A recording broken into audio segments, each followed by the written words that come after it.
Give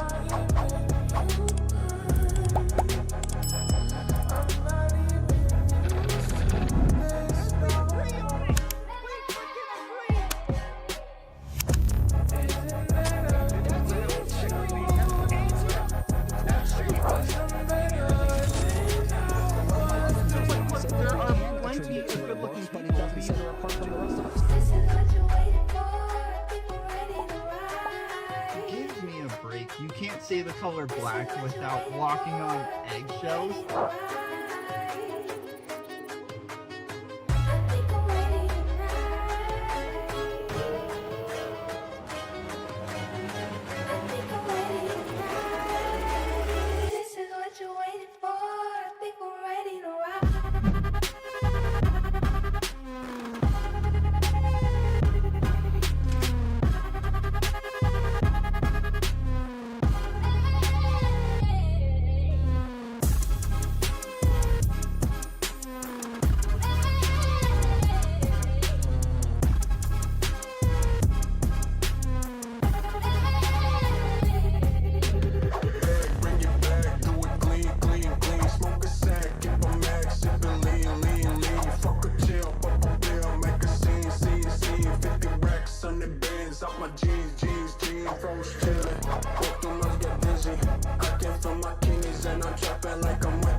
I say hold up, got my glizzy, bang bang.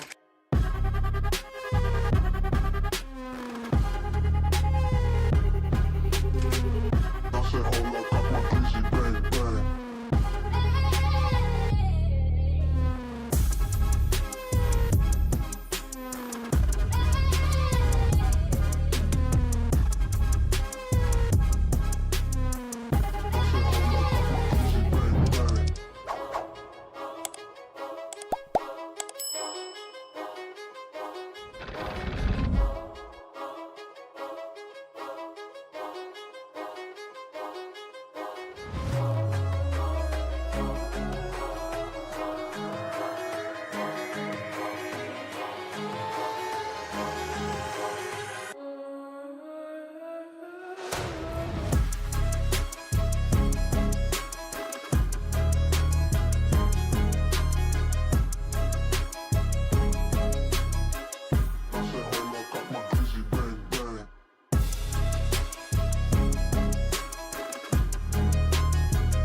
You're tuned into Foolery.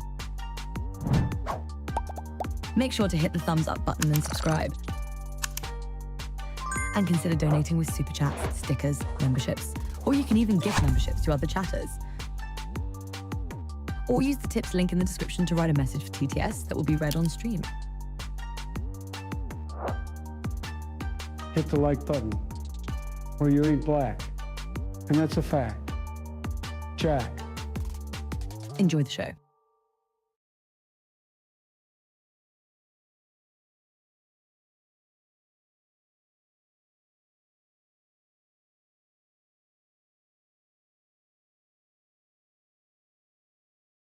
Wicked, wicked, wicked. Oh, what's up, fools? Oh, I don't have my background up.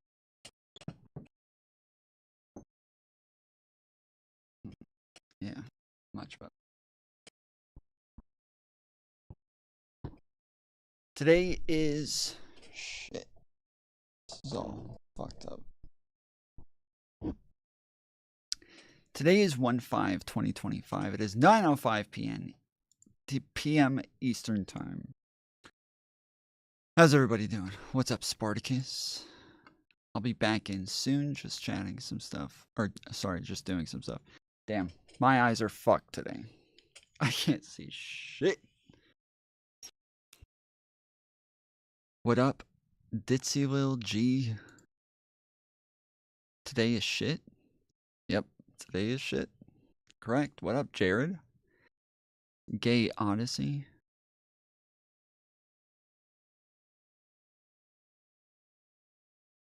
I did finish the outro. It's at 48% right now, so it is still rendering. But I finished the outro. I got everybody's names in there. Got it all done. And then I added a couple other things. So like in the last one, I changed the fact that it made it so that there was a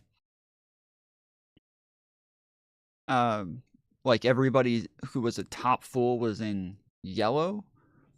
Now it's like top fool is a light yellow, and then tippy top fool is a dark, like bold yellow. And then there's like a light green for everybody who's been a member for more than a year. And so far, I think it's like a month away from people getting into 2 years. So I think the most anybody has been a member for is like 23 months right now. And then once we get to 24 months, then those will change to a dark green. So that's just on the outro screens. Yeah, so like Slim Shady is a top fool. So on the outro, his name has been dark yellow for a while. Now his name is light yellow, and then tippy top fools are dark yellow. And then everybody who's in the first year will be a light green. Everybody who's in the second year will be a dark green. The only person who's like close to getting into their first year is Allie. There's a bunch of people who are in their first year, but there's Allie Katz is like very close. She's at like 11.9 months or something like that. So she is like right there to getting into her first year of being a member. And then Thing That Is like right behind her at like 10 months. So yeah, they're pretty close. That's the bot that we are supposed to have sex with from this year forward. What? You're gonna have sex with a bot? Is she a minor? Just want to know before I pamp. No, she is not a minor. No, she's this is Susu. She's, I believe, like 28, I think. What is her name? Susu JPG? How old is Susu JPG?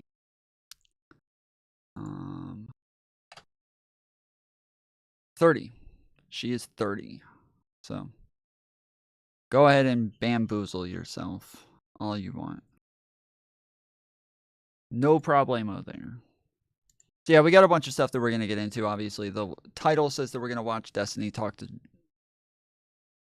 GoodLawgic. He's a lawyer. It's spelled logic, LAWGIC. But he's kind of in the, like, Nick Rekieta sort of law class where they're like hardcore biased, and that anybody with like even just like a slight bit of knowledge knows that every time they talk about Trump, they're just saying a bunch of shit that is blatantly wrong. So we're gonna listen to some shit with GoodLawgic, because I've watched him tons of times talk about the law and just get it horribly wrong, and he's a fucking lawyer. So it's kind of insane that there's so many lawyers in that part of YouTube who have absolutely no idea what the fuck they're talking about. It's actually amazing. So yeah, we're gonna watch that in just a little bit, but first we're going to, yes, pre-stream cooming.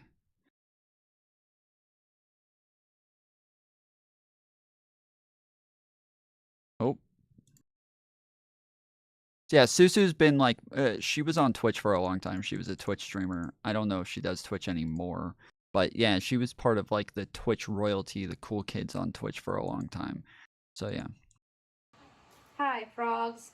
Susu here, wallowing in the trash because after centuries of success, I have finally failed.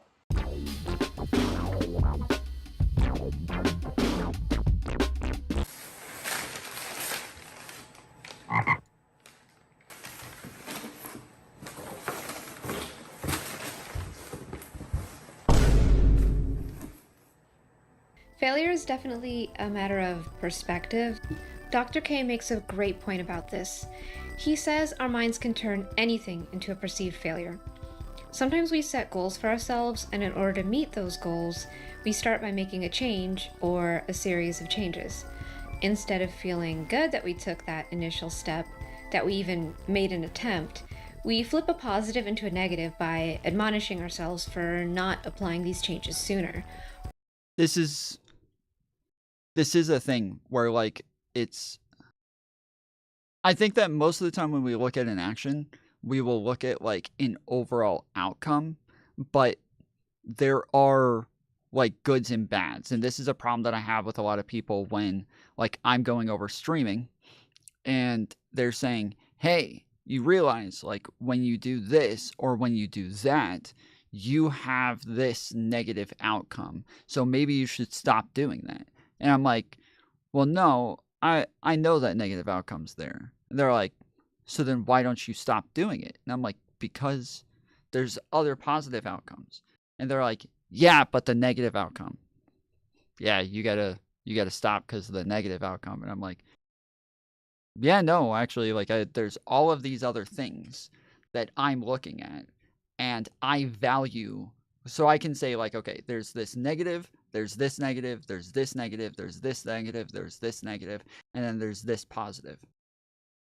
Well, I value this positive more than all of those negatives. I care more about this one positive than I care about all of those negatives. And so everybody kind of does this, where you put things on, like, a value scale, right? So think of the guy, when Biden pulled out of Afghanistan, right? Lots of people wanted him to pull out of Afghanistan. Lots of people were making a big deal about him pulling out of Afghanistan.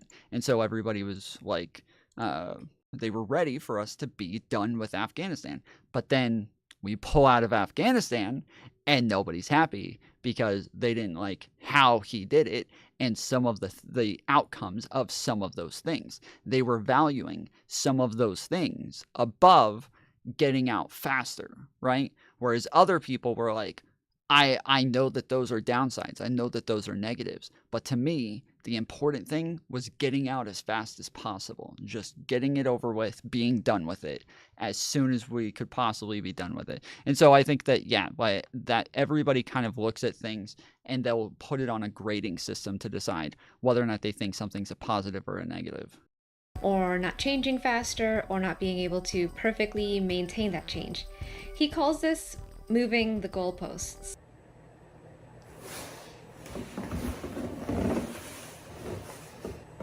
Wow, that was the best sleep I've ever gotten. Why can't I always sleep that well? Maybe I should sleep forever. See, it's so easy to turn a positive into a negative this way. Steve Jobs also mentions that failure can come from fear of not succeeding, which then causes inaction. He says many of his successes came from simply asking for help or asking for opportunities. We can't just expect opportunities to always come to us. We have to be proactive too. You guys remember Elliot Rogers?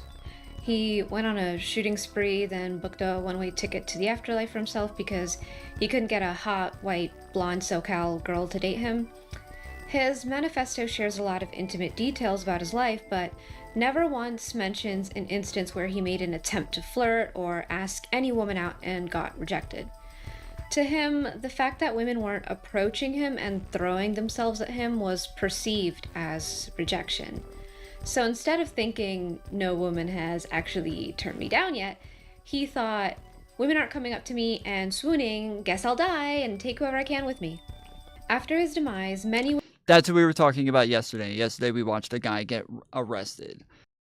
I think his name was Austin Rogers or something like that. And I kept saying, this reminds me of somebody else who was a neo-Nazi who like killed people or had a mass shooting or some shit like that. But I can't remember what his name is. But I keep thinking he had the same name, Austin Rogers.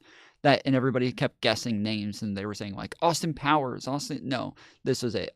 This was that was the guy's name. I already forgot it now, but it was something Rogers. That's who I was thinking of. women online expressed that they found him physically attractive and would have agreed to a date. Now, some of that might be thanks to hybristophilia, aka a freaky attraction to violent criminals, but he'll never know, because you miss 100% of the shots you don't take. I've had women on here talking about how much they wish they had just had sex with that guy to stop him from doing that. What up, Todd Pemper? Tom, keeping you, man. I hope you make it huge, man. Thank you, Todd. Todd, I was actually reading your profile today. Rough go of it, man. Hope you're doing all right. Glad you're keeping your head up. Do you I have a sister who had like a similar issue. She had what's called RSD. They've changed the name of it now. I think it falls under ALS, but she had some similar issues. So, yeah, hope you're all right, buddy. Maybe that wasn't the best choice of words. Like Steve Jobs said, I have a sister. if you don't ask or don't try, you're guaranteed to not succeed. Okay, but That's actually, especially, she's comparing this to dating, and that's actually true. We see that people who have the most sex are the people who attempt to have sex more often. It's not based on how good looking you are. It's not based on how rich you are. It's not based on like anything else except for how often you attempt to have sex. The people who try the most often are the people who end up having the most sex. So if you go and hit on women more often, you are more likely to have more sex. That's just how it works. And this guy, Elliot Rogers, never even attempted to hit on a woman, and so he felt as though he was being rejected by all women, but he never actually got rejected because he never even attempted to hit on a woman in the first place. what about when we do try and we still don't get the results we were hoping for? It's also said that failure is part of eventual success, that it helps us learn, think positively, huff copium. How about no? Fuck positivity and let me wallow in my own despair. I know it comes off as defeatist to just fester in a stew of your own negativity, but feeling terrible and not bottling it up is a big part of healing. Thinking positively is really hard after a miserable and humiliating experience. Failing eats at our self-worth, erodes our happiness, and sometimes it feels too risky to even try again out of fear that you might face that same hideous defeat. I'm so tired of people acting like not pretending we're okay when we're feeling down is a bad thing. It's important to face our raw emotions. Just please try not to kill anyone. Thing is, people want to be seen as nice and positive so bad, even if it means lying. For example, employees ask you, "Hi, how are you?" at the store, not because they actually care and want to hear about it, but because it's the polite thing to do, and it's their job to be nice to the customer.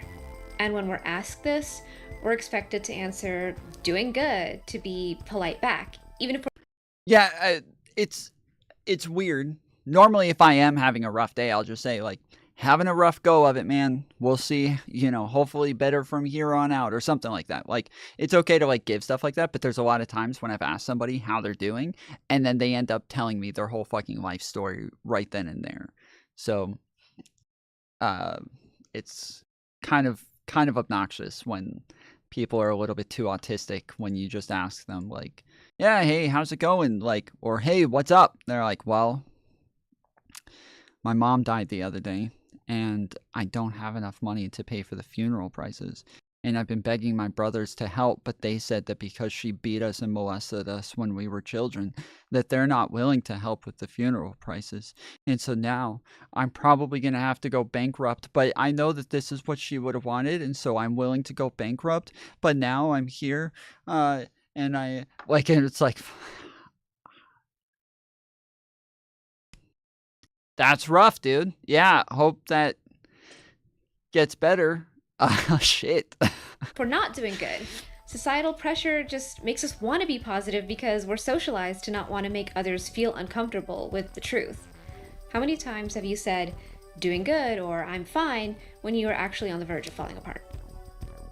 Any one of us are a few mistakes away from potential homelessness, doing the fent lean behind a Popeye's chicken, unable to even afford a 2-piece and a biscuit combo because it was either the food or the fentanyl.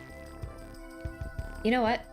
Did she say a fentanyl the first time? homelessness, doing the fentanyl behind a Popeye's chicken. Doing the fentanyl? Is that a thing where like you do too much fentanyl and you're leaning over? Is that what that is? The fentanyl? Okay, so yeah, so you lean because you're on fentanyl. Got it, okay. Unable to even afford a 2-piece and a biscuit combo because it was either the food or the fentanyl. You know what? Yeah, Rage Pro knows. Rage Pro knows, yeah. That's what I knew. I knew it. This scene in the 2016 Angry Birds movie changed my life. Hey, Red, how are you? Oh, I'm horrible. It feels great to be honest about feeling horrible. Like, I won't unload my sorrows onto the poor employee who's being paid to perform politeness, but no one is paying me to smile at the grocery store, so hi, I'm doing horribly. Thanks for asking. The truth really can set you free. Thanks, Angry Birds. All of us live with the fear of failure. All of us at some point have to pick up the pieces of whatever's left after something crushes us, often multiple times. Check out this beanie, dude. I just got this the other day. This thing is fucking sick.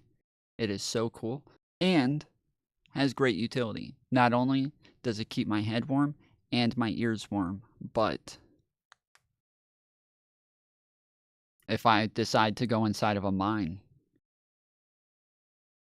I'm ready to go. I'm ready to be a fucking miner at the drop of a hat. Well, I don't want to drop. If I drop the hat, then I can't be a miner anymore. But very quickly, at least. It's a fucking sick hat. Each instance of failure can embolden us to try again with new knowledge and a new perspective, or that new knowledge can tell us that we shouldn't have tried it in the first place. Time to pack up and move on. Like, people who keep trying to make a bad relationship work until they realize through the agony of constantly failing that the relationship just isn't worth it anymore, that the healthiest option is to walk away. It can be hard to get away from someone or something bad for us. Some bad habits are really hard to break, which Do you think she just happens to have a keyboard that lights up? Or do you think she just happens to have lights under her desk? Or do you think she goes and puts lights under herself to make sure that the booba are highlighted throughout the video? What do you... One's if you think she's got lights or under the desk or like a keyboard or something like that. And two, if you think it's a light, it's just a boob light. That's all it is. She went and specifically bought some boob lights. Which is why I'm eager to tell you about Fume. Fume is an award-winning flavored air device. It draws flavored air only into your mouth, no vapor, and no battery, so you can take it anywhere. There's no nicotine, and all flavors are non-toxic. Fume utilizes plant compounds in their flavors and are backed by doctors in the US as being safe to use. Fume is also here to help break bad habits by providing you with something healthy to focus on and fun to play with. If it doesn't have mRNA in it, then I don't want it. I got a vape mRNA all day, every day to stay super vaxxed 24/7. That's Stopping a bad habit cold turkey. That doesn't even sound worth it. Turkey is very hard, so Fume works by replacing your hand-to-mouth fixation, calming nervous tension through fidgeting, and distracting you from your bad habit with delicious flavor. My favorite is the cinnamon hearts flavor. This holiday season, it's the perfect gold-plated devices. Try fume.com/susu. So people keep asking who she is. Her name's susu.jpg. She was a streamer for a long time. I think she still streams, but yeah, her name's susu.jpg. She puts out a lot of really funny content. She's a funny chick, and I believe she does like a Fansly or an OnlyFans or something like that. Start of the video, I mentioned I failed recently, and I'm really trying to take a positive spin on this, as unnatural as that feels. Lately, I've been asking myself, what would Sonic do? A while back, when I said that I wanted to diversify my videos, I warned you guys. I said some of my interests will be unpopular, and many of you probably wouldn't be into it. It's tough being right about everything, but it's my cross to bear. But how could this be? Like, I bared my very soul. I went outside where people could perceive my corporeal form. What do you mean my viewers didn't want to watch? And after so many of you said, we'll support you no matter what, was that a lie? Did you Ooh. lie to me? Wow. Susu, please, Liars. just be yourself. Do what you want. Wait, no, not like that. You know what? I can't stay mad at you guys. After all, society conditions people to want to be perceived as nice above being honest. How many times has someone told you they appreciate honesty only for them to, like, get upset if the truth wasn't positive? Hey, I need your opinion. I want to give it to you. Is this a good photo of me? Should I post it? That is not a flattering photo. Oh, okay, I see. So you think I'm fucking ugly. The reality is that for most people, their support is conditional. It's depending on you doing the things that they like and approve of. Unfortunately, saying, I'll support you as long as you do what I like doesn't sound polite, but it's honest. Now, to be fair, many of you all meant what you said and have consistently been. Yeah, I've had girlfriends always ask me stuff like, Tom, would you still date me if I was ugly? And I'd be like, nope. Like, well, what if I didn't have a nice ass? Nope. Well, what if I didn't have great tits? Nope. Wouldn't do it. Sorry. But then you got other girls who are like, hey, would you still love me if I was a rubber band? The guy's like, yeah, of course, baby. I would love you if you were a rubber band. I would keep you in my pocket, and I would use you to put my hair up in a fucking ponytail, because I'm just like a bitch. Been supportive throughout the evolution and current miserable downfall of my channel. Thanks. However, some of you are immune to my evil whore magic. I fucking swear, this time, I am not going to defend you guys, okay? This time, somebody gets mad about the fucking shit y'all say, I am canceling you guys. I'm standing there you're all of a sudden, you're going to see them on stream, and you're going to see them like, do you see the shit that this guy's chat is saying? And out of nowhere, you're going to see me right behind them, like, yeah. What is that? You guys know where, what is it?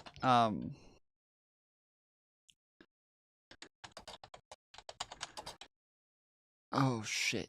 Who is the...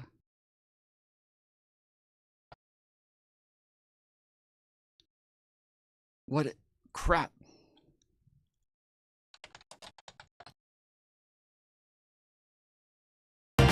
Where the hell's the suit store? We've been walking for 45 minutes. Rick, I thought you said this was a shortcut. Fantastic. Well, is it a shortcut or not? Okay.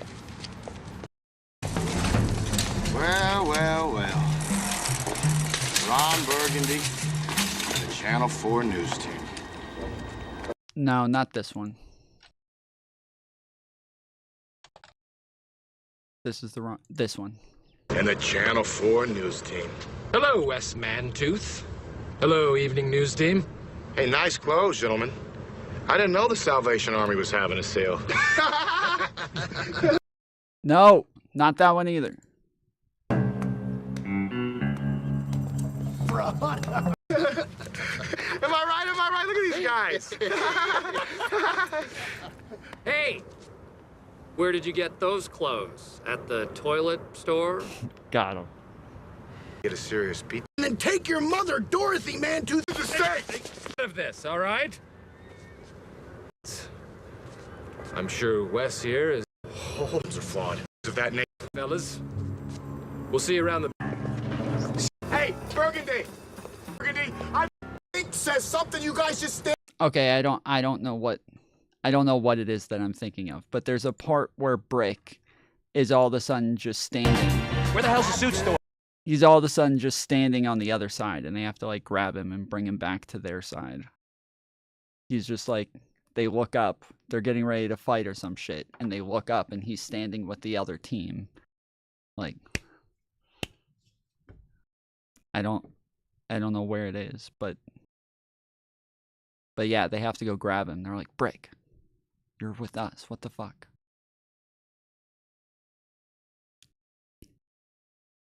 Is it in the sequel? I don't know. I could have sworn it was in the first one. But anyways, that's going to be me. That's going to be me.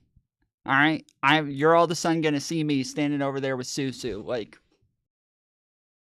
yeah. You guys are disgusting. That's going to be me. Probably like a side effect of microplastics and clogged pineal glands. Tom, you're the one viewing a Fans League. That's what I said the last time, okay? That's what I fucking said the last time. I said, dude, I pulled up a fucking Instagram model and OnlyFans girl. I don't know why you, as a fucking Instagram model and OnlyFans girl, are somehow getting pissed about this, but I still, anyways, I don't care anymore. I don't make sense anymore, okay? I don't care about fucking making sense now, all right? I'm just gonna be on the other side. That's it. This dulling of the senses is most likely why the media has switched to more overt and frankly tacky methods of mind control, like Cocomelon. I guess I need to get with the times too. Speaking of which, are you enjoying this atmospheric background music? I don't do drugs. That's thanks Drugs to are the brilliant bad. work of genius frog music composer Eddie Ewie, who I commissioned. He even hid subliminal messages in the melodies, which is why you're still watching. Keep watching. Forever. You might wonder, if things were going well for me before, why bother changing? I decided to change everything video to talk about the direction I wanted to go with my channel. A lot of people came here after learning about me on MXR Plays because they would invite me to do reacts with them. But instead of reacts, I want my channel to focus on video essay, commentary, and think piece style content. But depending on the topic, those videos can take a while to finish because research is an important factor. I like to give proper facts and a well-rounded perspective. Yeah, this is my fucking problem. Every time I go to do a video essay, I'm like, yeah, I'm going to do like a 10, 15 minute video on something. And then it turns out to be like over 2 hours every fucking time. And everyone's like, what happened, dude? You said it was going to be like 10 to 15 minutes. I'm like, there was a lot of fucking context, dude. I want this to be a well-rounded and well-done video. I'm sorry, but like, there was a lot of context that you needed to know. So I needed to do all of it. Research makes videos take longer to publish, but I hate channels that sacrifice research time by rushing to be the first to post about something so they can get the most clicks. Yes, they are producing videos faster, but oopsie, looks like they ruined someone's life by publishing a bunch of lies they thought were true because they didn't take a minute to fact check. Also, genuine and respectful recountings of terrible events don't get the same traction as tasteless, overly gratuitous, sensationalized retellings with graphic titles like Brutal Infant Massacre at Chuck E. Cheese, Baby Bloodbath in the Ball Pit. Morally and ethically, it's a huge failure that trash gets pushed to the forefront and shared the most, but according to the algorithm, bigger numbers means more ad revenue, so it's a success. Perspective. Also, any metal bands wanting to name themselves Baby, Ball Pit, Bloodbath are gonna have to fight to the death for the name. Anyway, that's why I like to take my time with my videos, so I'm not making the YouTube equivalent of something you'd read in a shitty tabloid paper, though they were kind of cooking with Bat Boy. I wanted to be able to post more frequently as well, so while I'm conducting my research, you all have things to watch. This led me to trying a new style of content. Big mistake, Susu Flop Bear, Susu found dead in Miami. These videos took a lot of effort from me. I went outside, I even hired a camera guy, so for them to perform at a lower level than even some of my old, no effort React slop is a tragedy. For me mainly, because the camera guy / editor gets paid even if nobody watches. I also know that part of my recent failure was due to long breaks in between content this year. I didn't get to do as much as I'd like for a lot of reasons. My year has been full of amazing opportunities, most of which you'll actually see happen next year. Some really great life changes, but also I lost someone important to me recently. After it happened, I thought to myself, if only I reached out sooner, we would have more time together. So many dreams left unfulfilled because I didn't try hard enough. Why didn't I call more, visit sooner? It's too late now. I failed to be as involved as I should have, and while I grieved, I didn't spend much time online. I spent time with friends and family. And does she get naked? I would assume. I would assume, though most of the time she is wearing like a black dress, so it could just be that she's always wearing a black dress and that she never gets naked. That's both are possible. I'm not sure. Offered my support to everyone who is also suffering from this loss. There's a void left behind that will never be filled, and we just have to accept that and keep going. I don't want to accept it. I'm looking into becoming a necromancer. I made one post recently about this to explain my absence to my most devoted cult members. I kept it very brief. Majority of people were understanding, but some weren't. Like, how dare I take time away from the essential work of being hot on the internet to be there for my family? Why don't I give every part of myself to people who are shitty to me on the internet? I've seen creators' mental health spiral and deteriorate because... She said that she did it to her most devoted fans, though, so you would assume those fans are paying for content. If they're paying for content, it makes sense that they may have some sort of gripe. If they're paying you to make content and you just never make content, yeah, I could understand them being a bit upset. They were too open with what they shared of themselves, and that's what complainers are waiting for.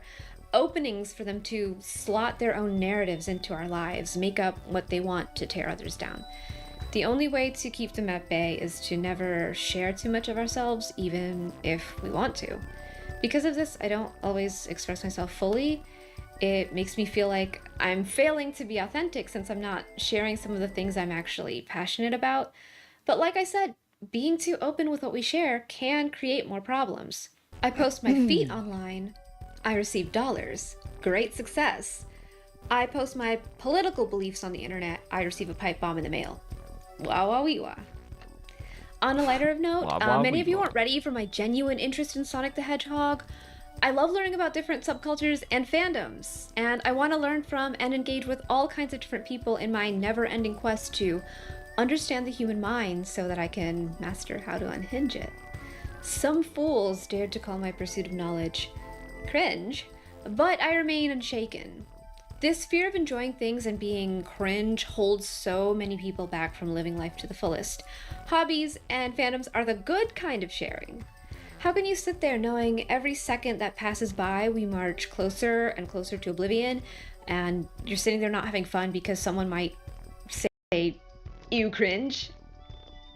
The fulfillment and purpose we feel from being alive is the only thing that keeps many of us from spiraling into existential dread over the inevitability of death. Life is finite, and I'm too busy Sonic maxing to give a fuck about cringe.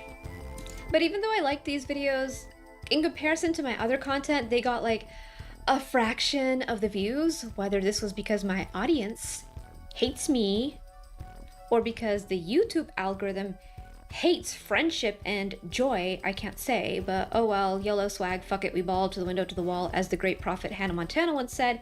Everybody makes mistakes, everybody has those days. So on the one hand, I could look at these videos as a total failure, or I could think to myself, what would Sonic do? Sonic would definitely find the good in this, so I will too. Despite less people watching, the video still maintained a 98% like ratio and positive comments. So this doesn't mean people hated my videos, more so that they didn't give it a chance, or YouTube itself didn't recommend it because it was so different from my other content, or because they hate friendship and joy. Anyway, viewership numbers can make us YouTubers feel like failures if that's all we look at. I feel really fortunate that I'm able to experiment with my videos, make memories with friends, and that there's people who watch. People out there enjoyed something I had fun making. That's cool. Thanks again, Fume, for sponsoring this video, and don't forget to check the link in the description for more Fume. So is the video essay the thing that she's doing different? Because this got like 200,000 views. Yeah, 209,000 views. But then, yes, the this thing got 88,000 views. Then 100,000 views, 2 goths, 1 target. I decided to change everything, 504,000 views. Oh shit, yeah, 584,000 views, 386,000 views, 225,000 views, 381,000 views, 290,000 views, 397. Okay, so yeah, so then, and then the React content, 1.4 million views. But it looks like that is her most popular video. She was doing, here's more, 1.1 million. 678,000, 922,000, 1.4 million, 4.2 million. Hey, can I smash? These comments never make sense to me. It's like, what are you going to do? Shove your dick through the computer screen? How is that going to work? Like, are you going to fly me out? Are you going to fly me to wherever it is you live? Are you going to drive over here? Like, how does that even work? I don't understand why people say that. You know, I just don't feel like you're actually committed to the smash. I feel like you're just talking shit. You're just saying things. You're just talking on the internet. You don't mean it. Come on, come over to my house. Come on over here. I dare you. Are you going to show up? Huh? I'm waiting. TikTok. Time to fuck.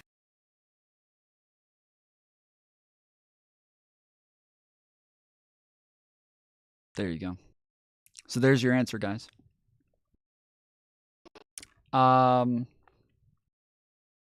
Yeah, she also recently did a thing where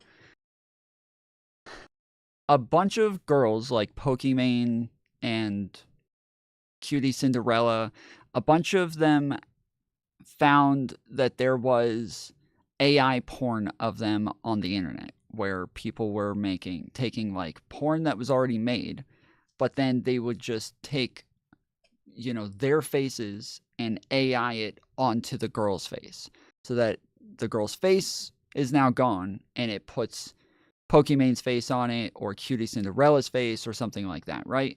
So if you did, like, they found this very offensive. They were very upset about this, and they thought that you know, they felt like this was a violation. And then obviously there was the guy who got caught looking, one of their friends who got caught looking at the AI porn on stream. One of his tabs at the top just said that he was looking at like Pokimane AI porn, and they freaked out about it, and he got pretty hardcore canceled. Obviously, the main thing was because he was friends with them. Yeah, he got busted busting. Exactly. But yeah, I feel like I have a clip on this, but I don't know where it is. Because yeah, I thought it was right here.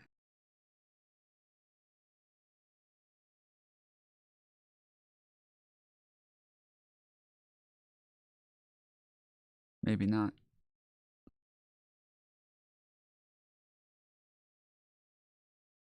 Yeah, I thought I had a clip that like pretty easily described this entire scenario, but I guess it's not here. Or at least I don't see it. Oh, there it is. It's right there. Atrioc. It just feels so embarrassing to me. But I was on fucking Pornhub, dude. I was on a fucking regular ass normal fucking website, and there was an ad.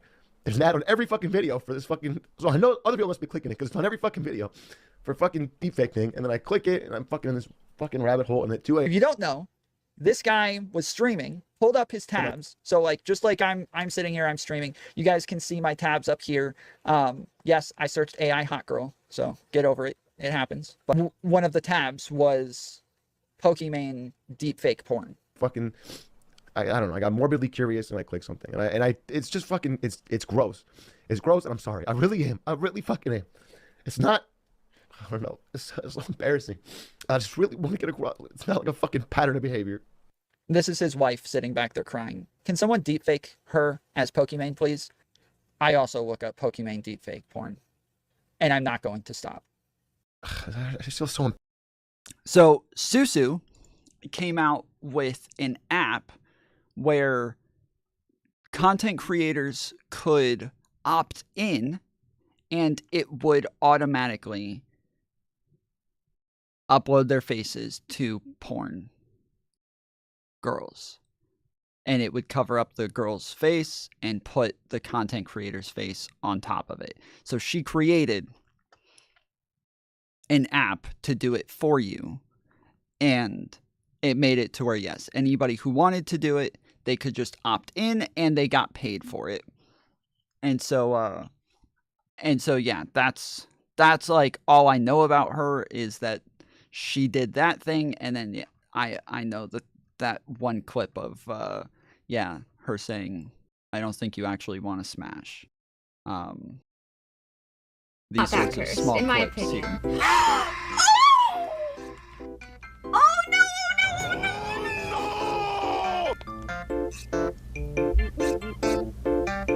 Why did I look up womb tattoo so many times?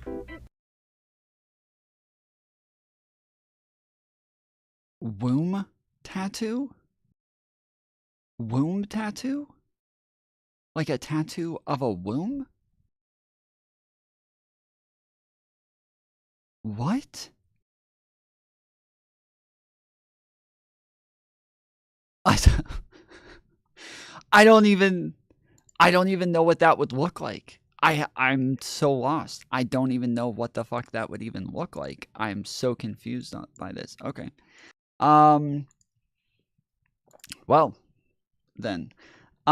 Real quick. Okay, so I was talking about just a little bit ago. We're going to move on to the next thing now. But before we do, I did just upload the new outro screen. Let me just make sure this is all lined up real quick before. I just want to make sure this is. Just want to make sure this is all good. Yeah, see, it's a little bit behind the chat, and then I'm just now realizing that the shorts stream, vertical stream, can't really see it at all. So I guess... Okay, if we do it like this. There we go. Okay, that works.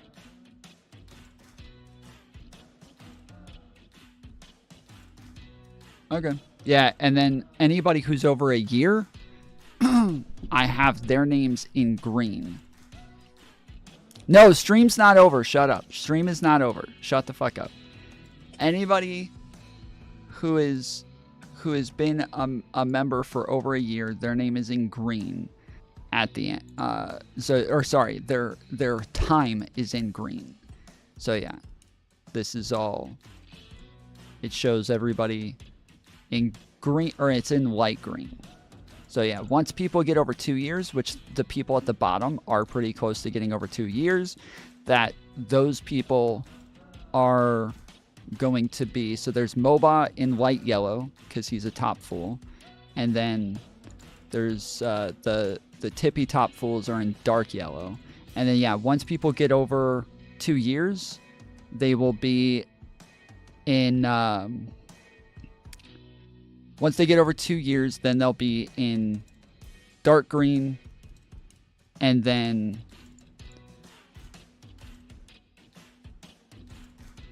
yeah, let me fix this a little bit more.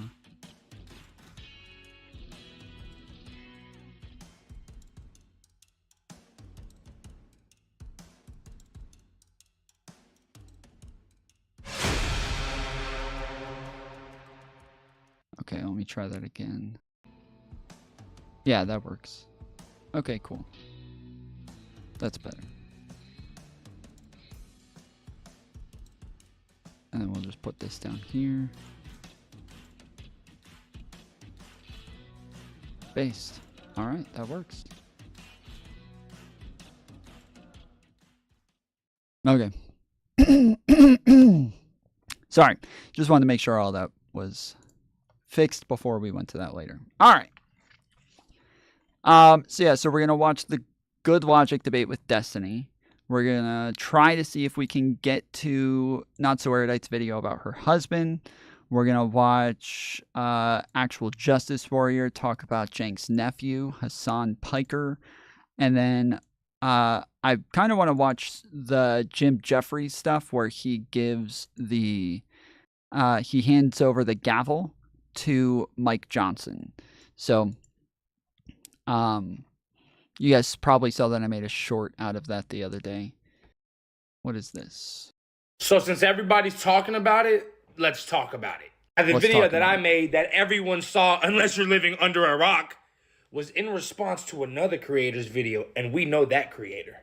And me personally, I don't even care, but everyone saw what you said. So now I gotta say what I... Dude, this is like half the TikToks I see this day. This is like half the TikToks, except it's not even like, this is like way more specific. There's tons of TikToks where they start off by saying, don't search Pillowfoot frolicking. Don't search it. Because I saw somebody else talking about it. So I looked it up, and now I am blown away. And if you saw it, you know what I'm talking about. And I am telling you, do not search it. Don't do it. Don't even think about it. What was it again? I was just about to say I wanted to repeat it, but I don't even remember what the fuck I even said. Banana foot frolicking pillow? I don't know. Something like that. Anyways, this is like half the shit that I see on TikTok these days is where they're like talking about some other video, and then you're like, well, they're telling me not to look it up, but I literally have to look it up to know what the fuck they're even talking about. So don't do it. You'll be scarred for life. I am so mad that I saw this exact search result. So don't search this exact search result. Don't ever do it. It's like, why would you tell me what it is if you didn't want me to search it? If you don't want me to search it, then just tell me about it. And don't.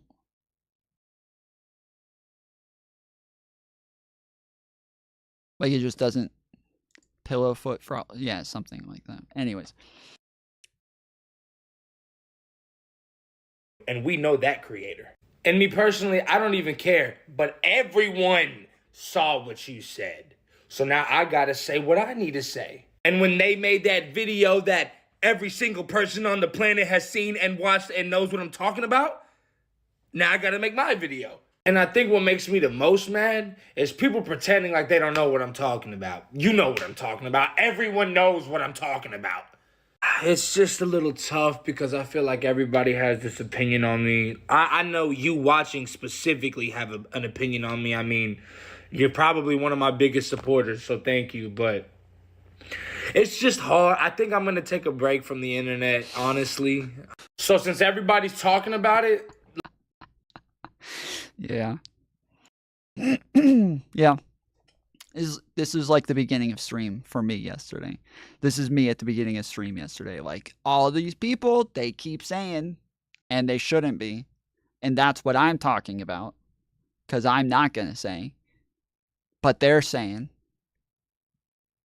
And they shouldn't. And so I'm telling you not to say the thing that you don't know about. Okay?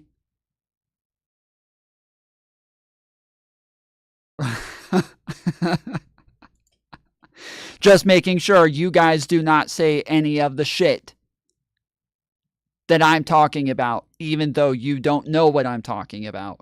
Don't talk about it. Okay?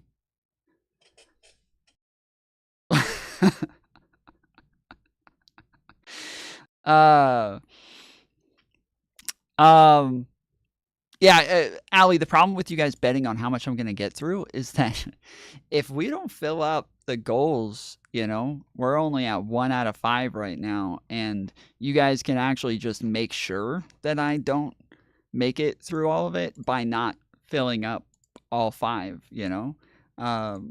to where you can just make sure that you win the bet. So it doesn't really make a whole lot of sense if we don't ever get to 5 out of 5, then I have to get off and go do other shit. So, you know. But all right. Wicked. Next up. Ariana tipped $5. Tom is fairly not unnormal. True. Thank you, Arian, for $5 tip. Let's fucking go. Also, yes, we are counting the tips now. It does allow me to skip over the goals now. So if we meet the goal, including tips, now I am able to cancel the goals. So.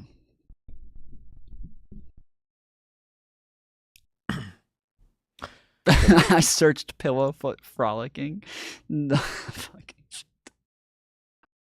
Morning, guys. Welcome to the New York studio, where we are chatting today with another DNC chair candidate and my good friend and fellow debater, Joe, aka GoodLawgic. What's up? I'm fine, Joe Nerman. Great to see you. We've talked in the past, but this is our first face-to-face. Indeed, yeah. In the flesh. Over Trump stuff or some kind of legal stuff?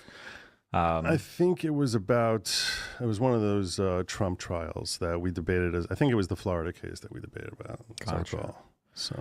So we were chatting a little bit off stream, I guess. Do you want to... I think a lot of my audience knows who you are, but you want to introduce yourself, I guess. What do you do on YouTube? How do people... All right, my name is Joe Nerman.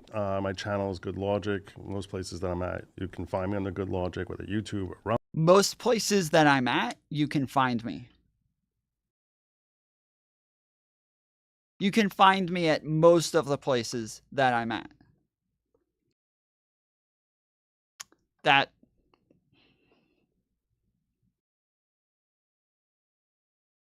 I don't think truer words have ever been spoken. Truer words have never been spoken.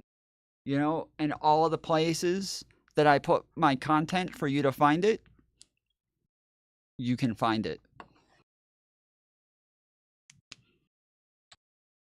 Rumble. On Twitter, I'm at The Following Pro.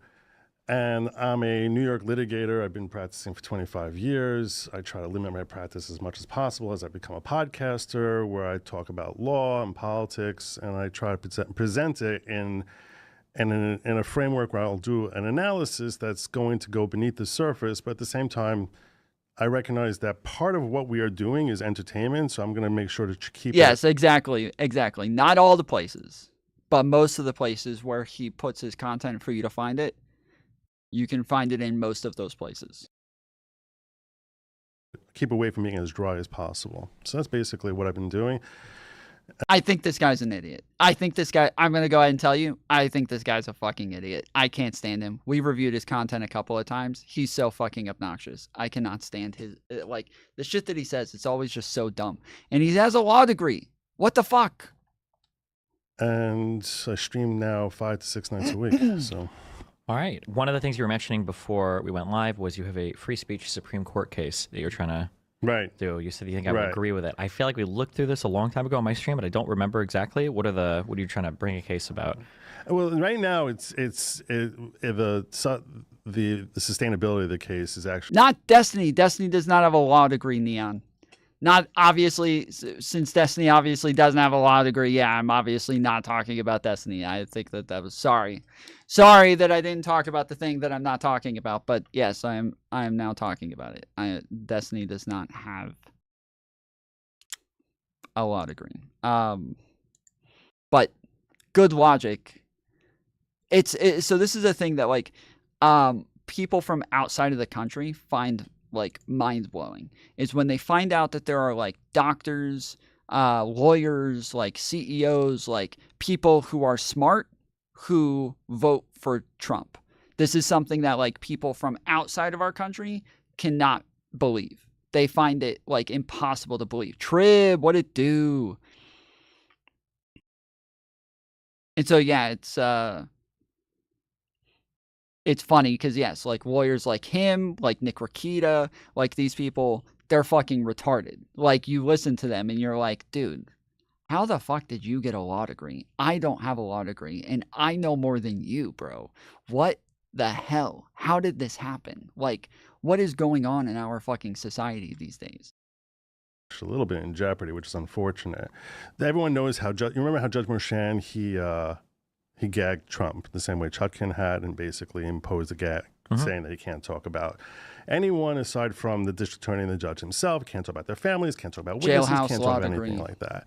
Let's go. And I looked up the Supreme Court precedent, and what I found was that if the gag is unconstitutional, there's actually a cause of action that a reporter, like the media has. New York Times, back, I don't know if you're old enough to remember, that. Remember the Joel Steinberg case? You ever read about the Joel Steinberg case? It was a terrible case that happened back, I think, in the 80s. You were... Definitely wouldn't have remembered it because I was born in 88, so... Right. Okay, so shortly before you were born, I think, was this Joel Steinberg case, which was a terrible brutality case that happened, I think, here in Brooklyn. And the judge had put a gag on the case. The New York Times said that this is an unconstitutional gag. He was gagging the lawyers, I think, in that particular circumstance. I've been gagging your mom constitutionally. And the New York Times says this is unconstitutional. You have to let us be able to interview us because now it's affecting your restriction on his freedom of speech is affecting our freedom of press. So that case was New York Times versus Rothwax.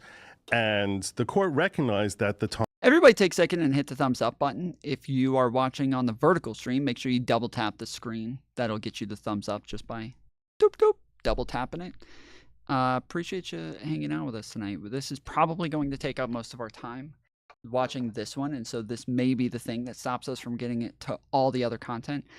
And also, yes, if we don't get enough donations. But MW in the house with a $5 dono. He is the one who normally makes sure that you guys get your content. So everybody be very thankful to MW, because lots of times when I'm getting ready to get off and I'm like, oh, we don't have enough donos, so I'm getting off early. All right, 3-hour stream, let's see. Then he makes sure that we hit the goal every time, and I end up staying on for 6 hours. So that is how the goals work. If you guys haven't been here before or you haven't really looked at the goals, they describe inside of them how much we have to dono and how much what the goal achieves. And so right now it says that yes, if you hit five donations of $5 each, then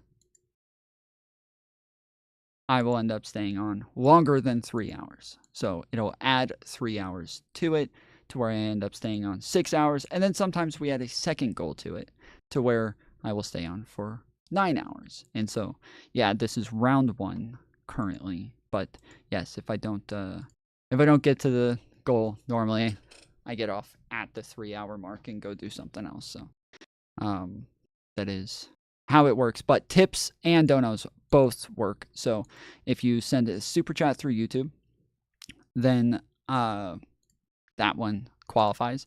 But if you send it through the tips link, where I get the money faster and I get a larger percentage of it, and you're not sending your money to big tech, you can use the link in the description for tips. That'll make it a little bit faster. But also, if you join the membership, at least for the $5 one, then those also count as well. So we will count memberships. It won't count it on the goal itself. You won't see it, but I will count it, and then I will consider it full. Times in the media have a valid basis when someone is being wrongfully suppressed from speaking, that it affects their rights of freedom of press. So based on that theory, I went to the first department and I said that the gag order that was placed on Trump was unconstitutional, and accordingly that was inhibiting my ability as a member of the media. I happened to be a member of the New York media, so that was affecting my rights of freedom of press. And the issue I had, a lot of people when they hear this, especially people from the left, they assume that, oh, he's some crazy Trumpist. He just wants to help Trump. This had nothing to do with Trump. This is so little and so tangentially related to Trump. It was much more that I feel what happened was that there was politicization that was motivated because of the name Trump to say we're going to start changing Supreme Court precedent and looking at it in a completely new way. And now, because he's so vile, so evil, so dangerous, whatever it is, that we need to shut him up. And we're going to throw out the Constitution in order to shut him up. And we're going to ignore Supreme Court precedent. Because if you... Can I ask real quick on that other case? What is he talking about? I'm a little lost already. I missed the first part of this where he was talking about some other case where they had a Supreme Court precedent. I'm going to have to rewind this and go back through it just a little bit. I recognize that part of what we are doing is entertainment, so I'm going to make sure to keep away from being as dry as possible. So that's basically what I've been doing. And I stream now 5 to 6 nights a week. Supreme Court case that you're trying to do. You said you think I would agree with it. We went live. Was you have a free speech Supreme Court case that you're trying to do? You said you think I would agree with it. I feel like we looked through this a long time ago on my stream, but I don't remember exactly. What are you trying to bring a case about? Well, right now, the sustainability of the case is actually a little bit in jeopardy, which is unfortunate. Everyone knows you remember how Judge Merchan, he gagged Trump the same way Chuck had and basically imposed a gag saying they can't talk about anyone aside from the district attorney and the judge himself, can't talk about their families, can't talk about witnesses, can't talk about anything like that.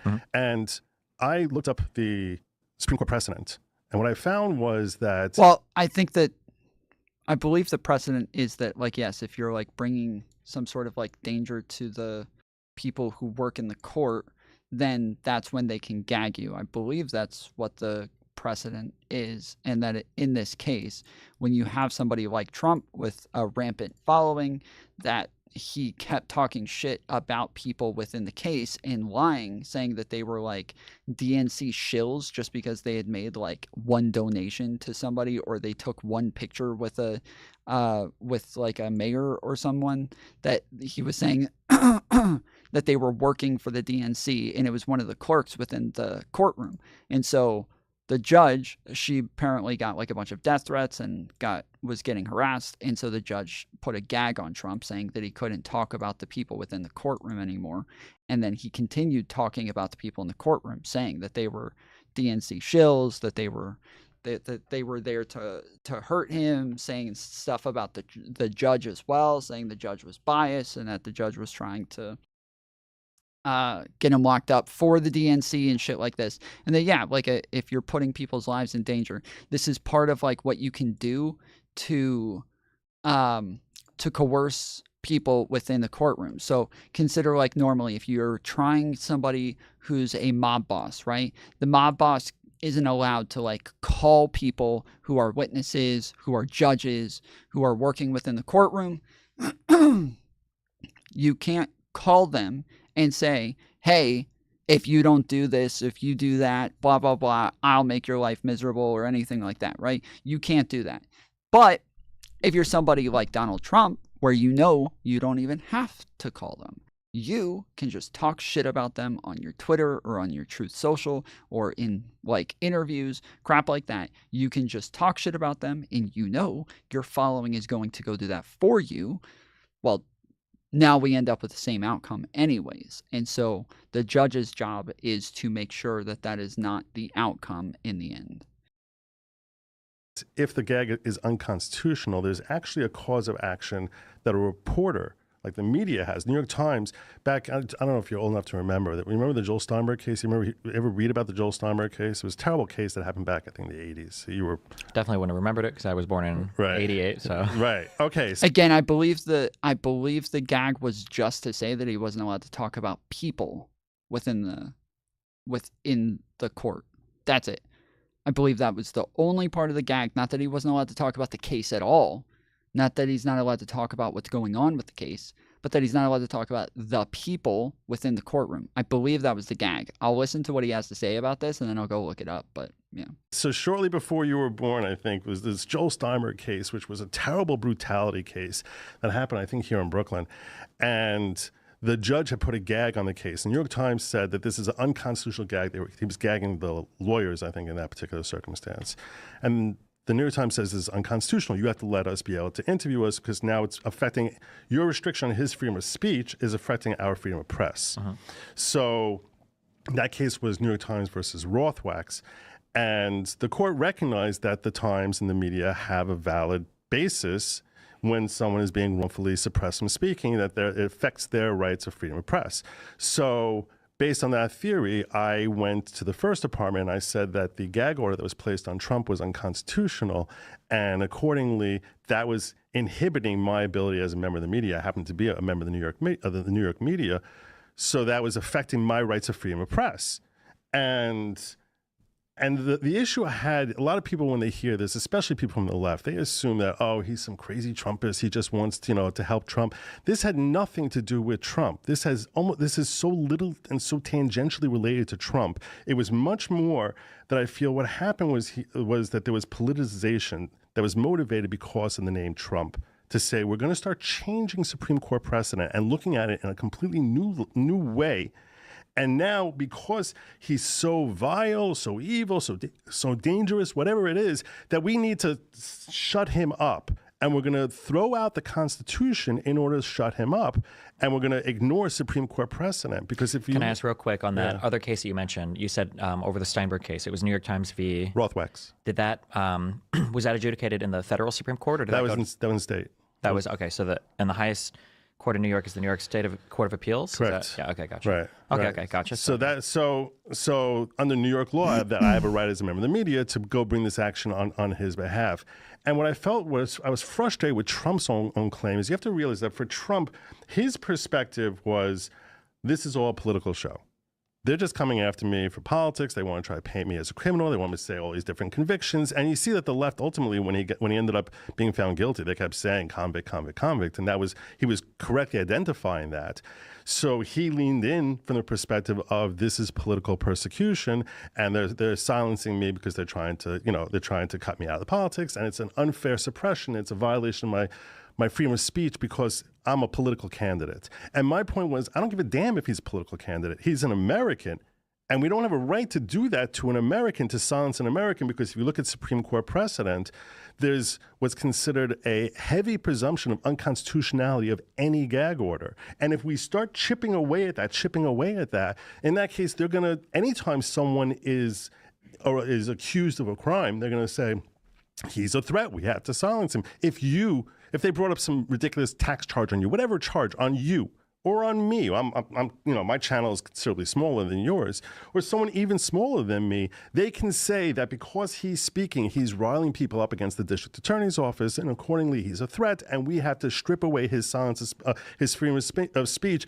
simply because of the fact that he was accused of a crime, and we're afraid that if he takes to social media, he's going to go out there, he's going to start saying certain things that we're going to get all these harassing phone calls, and we're going to get... No. He's leaving so much out. It's not that they're afraid that that's going to happen. That it did happen. Judge, gag, Trump, court. Okay. This says that it was altered. I'm assuming this will at least tell us about the first one, hopefully, but he is leaving so much out.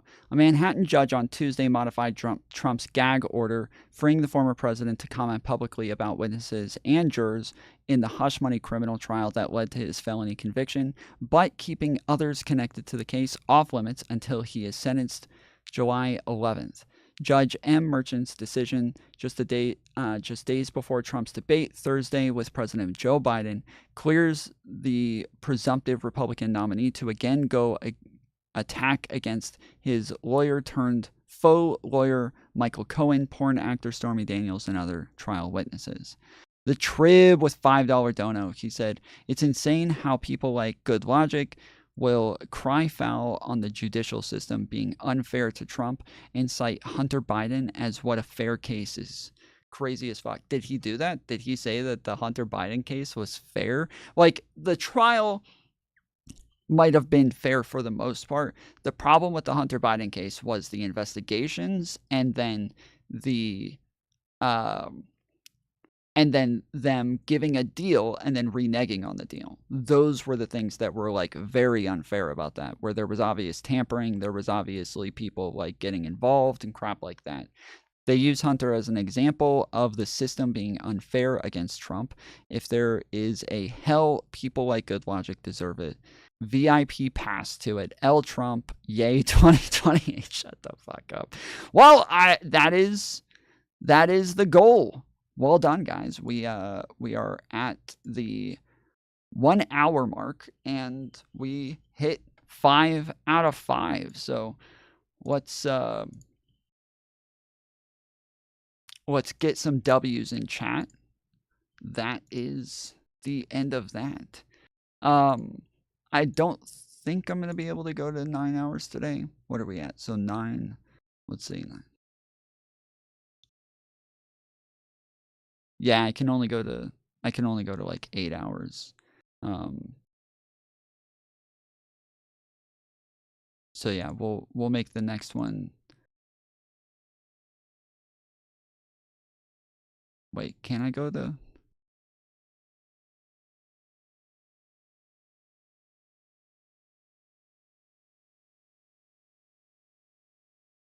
No, I can go to 6 hours. That's it. Yeah, we're already at that. Okay. Well, yeah, I can't. The only way that I can take the gold down is if I start a new one. I can't take it down unless I start a new one. So, but we did meet the goal. So just know, goal achieved. Well done, guys.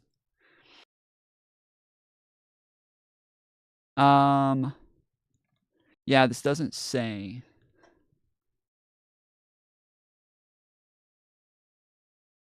This doesn't say why the initial gag order was given.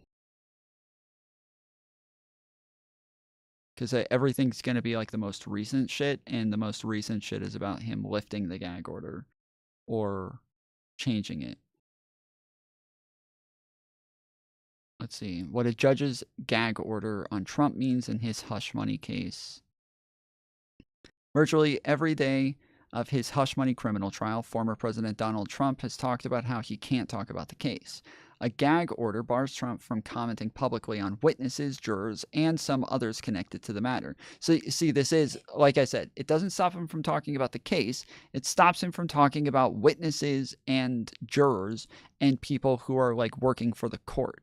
The New York judge already found that Trump, the presumptive Republican nominee for president, repeatedly violated the order, fined him $9,000, and warning that jail could follow if he doesn't comply. This is the thing, is that Trump violated that order over and over and over and over, and totally could have been, he could have gotten jail time and been found in contempt of court. 100%, like very easily. This is kind of the problem that I have, is that I think the courts have gone way too easy on him. I think they have been way too easy on him over and over and let him get away with way too much shit that nobody else would get away with.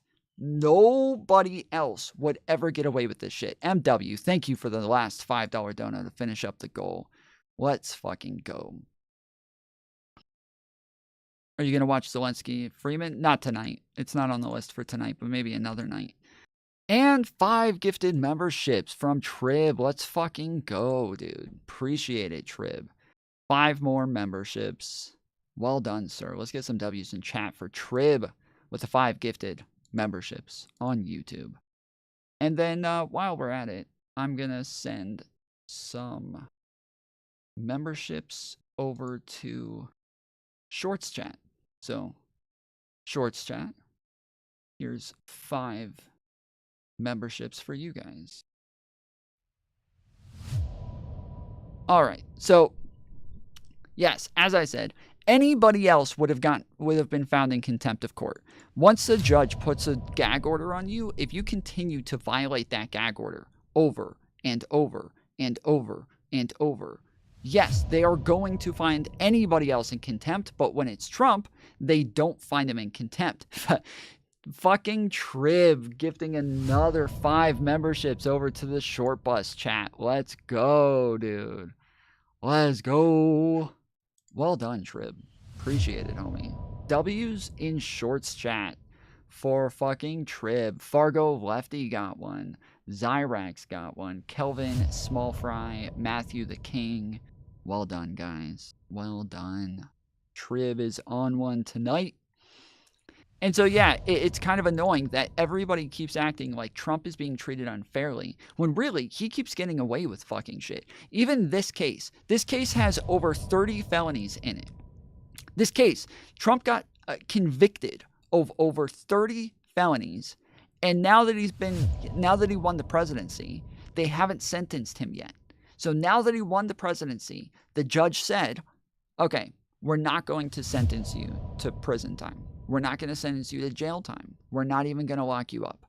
We're going to be very nice. We're going to be very lenient. We're just going to give you fines and stuff like that. That's it. That way that you can stay out of jail. That's insane. Nobody else would be able to stay out of jail with over 30 felonies, dude. Nobody would be able to stay out of jail with over 30 felonies. But Donald Trump, he gets to stay out of jail while being convicted of over 30 felonies. There's no way, dude. There's no way. Absolutely nobody would be allowed to get sentenced to 30 felonies, get no jail time. But they're trying to be nice. They're trying to be overly cautious because no matter what they do, he's going to claim that he's a fucking victim and everything's unfair to him. But even now that the judge has called him into court to stand, for his sentencing, he's saying that this is unfair and that he shouldn't have to get sentenced. That's what he's saying right now. Donald Trump and his legal team are saying that this is unfair and that he should not have to be sentenced because he already won the presidency. He thinks that winning the presidency is a get-out-of-jail-free card. And it is fucking retarded that as little as he's getting, he's still acting like it's unfair. All right, breaking right now, the judge rejecting President-elect Trump's bid to throw out his criminal conviction in New York because of his election win and ordering to show up for a sentencing a week from today, either in person or virtually. That's all according to Reuters. Prosecutors had suggested putting the case on hold until Trump leaves office, but now he's facing sentencing before Inauguration Day. Constitutional attorney and Fox News contributor Jonathan Turley is going to be standing by on the phone for us in just a moment, but we have Clay Travis, I believe, with us still here. Clay, your reaction, this is just an incredible hour to go from, a win for the president-elect with the speakership and now sentencing before inauguration? Of course they have to do it before inauguration. Everybody gets this. Everybody understands this. Yes, one's in chat if you understand why Trump has to be sentenced before inauguration. Two's if you do not understand. Because I feel like it is fairly obvious why they have to do it before inauguration. I feel like this is blatantly obvious, and that if you don't understand this, then I'm willing to explain it, but it just seems intuitive that yes, if you get found guilty of 30 felonies and then you win the presidency, they have to do the sentencing before you are inaugurated as president. Yeah, I mean, everybody who's typed anything says that they understand. So it is statute of limitations is 2 years in New York. That's different than whether or not he has to face sentencing. I don't know why you're making an argument about something totally irrelevant to what I'm asking. The statute of limitations was extended because they didn't have court during COVID. And so they had courts shut down during COVID, and you weren't able to place you weren't able to place lawsuits, you weren't able to go forward with subpoenas, you weren't able to go forward with indictments and stuff like that because they were just not really doing it during COVID. They wanted everybody to stay home as much as possible. And so there were specific types of court that they were saying, we're not doing this right now. And so because they weren't doing it, all of the, during that period, statute of limitations was just stopped. It was just paused on everything. No statute of limitations during this period. They're just cutting it off. And then it was after 9 months, I believe. After 9 months, then it started again. So even though the statute of limitations was a month past when they filed their subpoenas and their indictments and everything, it didn't matter because technically statute of limitations were okay, soy boy, bye-bye. Oh, sorry. I didn't mean to say something that offended you just because I disagree. I'm so sorry. I should just say whatever your fucking echo chamber says. My bad. Just tell me what it is that you want me to agree with, and I'll just sit here and agree with every fucking thing that'll make you feel better about your world. How about that? Does that sound better for everybody? You guys just tell me what I should say, and then that way I'll say things that agree with you instead of things that are true. That's sounds like a much easier world to live in than reality. So anyways, yeah, Trump got away with so much. He got away with so much. He should have been found in contempt for this. But yes, this gag order was for the fact that he was commenting on people who were in the trial, commenting on people who were in the, who worked within the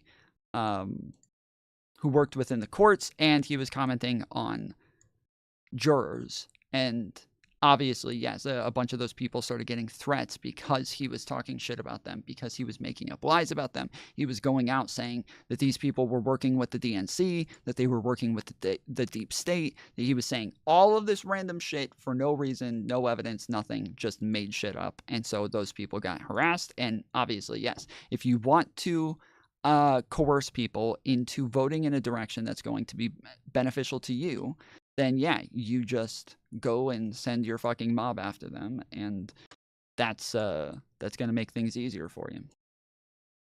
You know, you're going to tell people calling in here. That's not the balancing test that the Supreme Court set up for when you're allowed to inhibit someone's free speech. And I don't want to get too heady with the lawyer talk, but the reliance that they said in Supreme Court cases where they allowed to have a gag in the past. You go back to the 70s and the 80s. There's Shepard v. Maxwell. There's Nebraska Press Association versus Stewart, and they set up a balancing test. And they said sometimes the media is so badly hurting someone else's right to a fair trial and basically trampling all over their ability to have constitutional. I agree with this to an extent.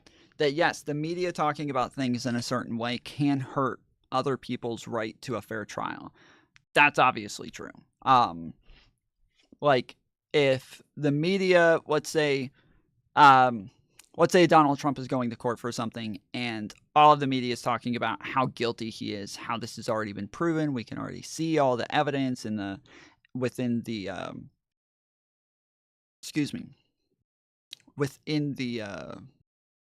what do you call it?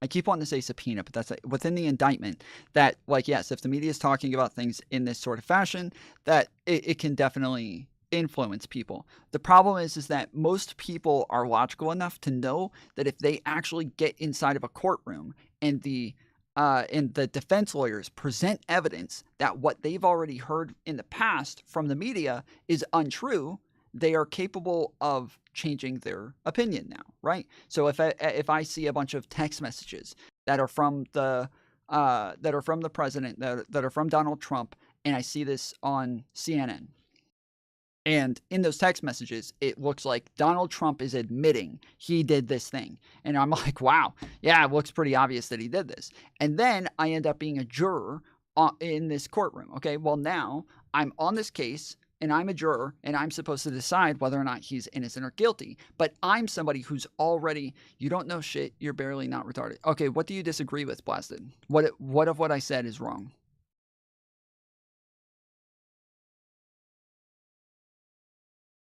Go ahead, we'll wait. If I'm the one who doesn't know, you're the one who knows. Go ahead and tell us. I guarantee he's not going to say shit. He's not going to say shit. I'm just here to hate. Yeah, see, that's what I thought.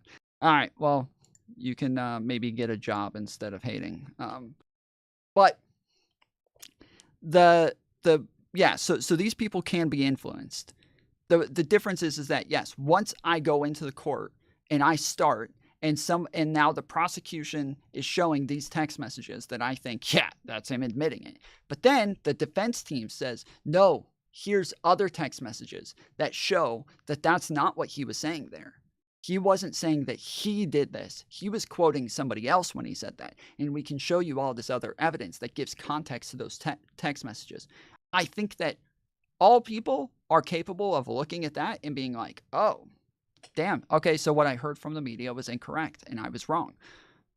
I think that we can expect that. What we cannot expect is that if somebody is a juror and they're getting threats from a bunch of people from the outside saying, if you find Donald Trump guilty, I will fucking murder you and your family. I will burn down your house. I will kill your newborn baby. Like, that is not something where they're able to just be like, oh, I'm okay. I'm just going to update my position. Like, no, that is coercion. That is totally different. It is a totally different thing. These are very, very different. So where Donald Trump is doing this is not like, this is not the same as like influencing a juror in a coercive way. When we're talking about CNN saying that their opinion is that Donald Trump might be guilty, blah, blah, blah, like, that's very different. I have heard that many times from Democrats, Tom. Heard what? Heard what? That they're going to kill you and your family if you don't vote a certain way? What are you talking about?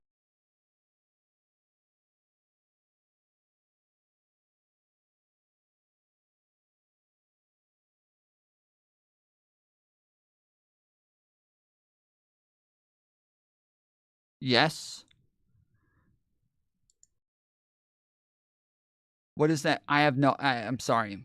I'm sorry, posing out. I don't know what you're saying. I don't know what the fuck you're even talking about. Never mind. Right. Association versus Stewart, and they set up a balancing test, and they said sometimes the media is so badly hurting someone else's right to a fair trial and basically trampling all over their ability to have constitutional right of a fair trial. Sometimes in those circumstances, you need to dial back freedom of speech. And then you have to make sure that it's as limited as possible. And invariably they would say, this is not a good enough case. This is not a good enough case. And you have to, so basically you have to verify that for certain it's this exhibition of First Amendment rights that's stealing and trampling constitutional rights. And then you have to say that the remedy is as limited as possible. There's no other possible remedy which would help protect this person's constitutional right to a fair trial. That's the balancing test they talked about.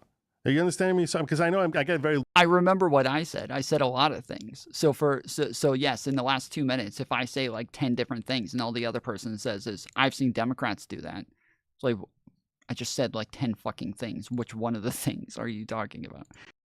No, he can't. He literally said it. But calling him out like...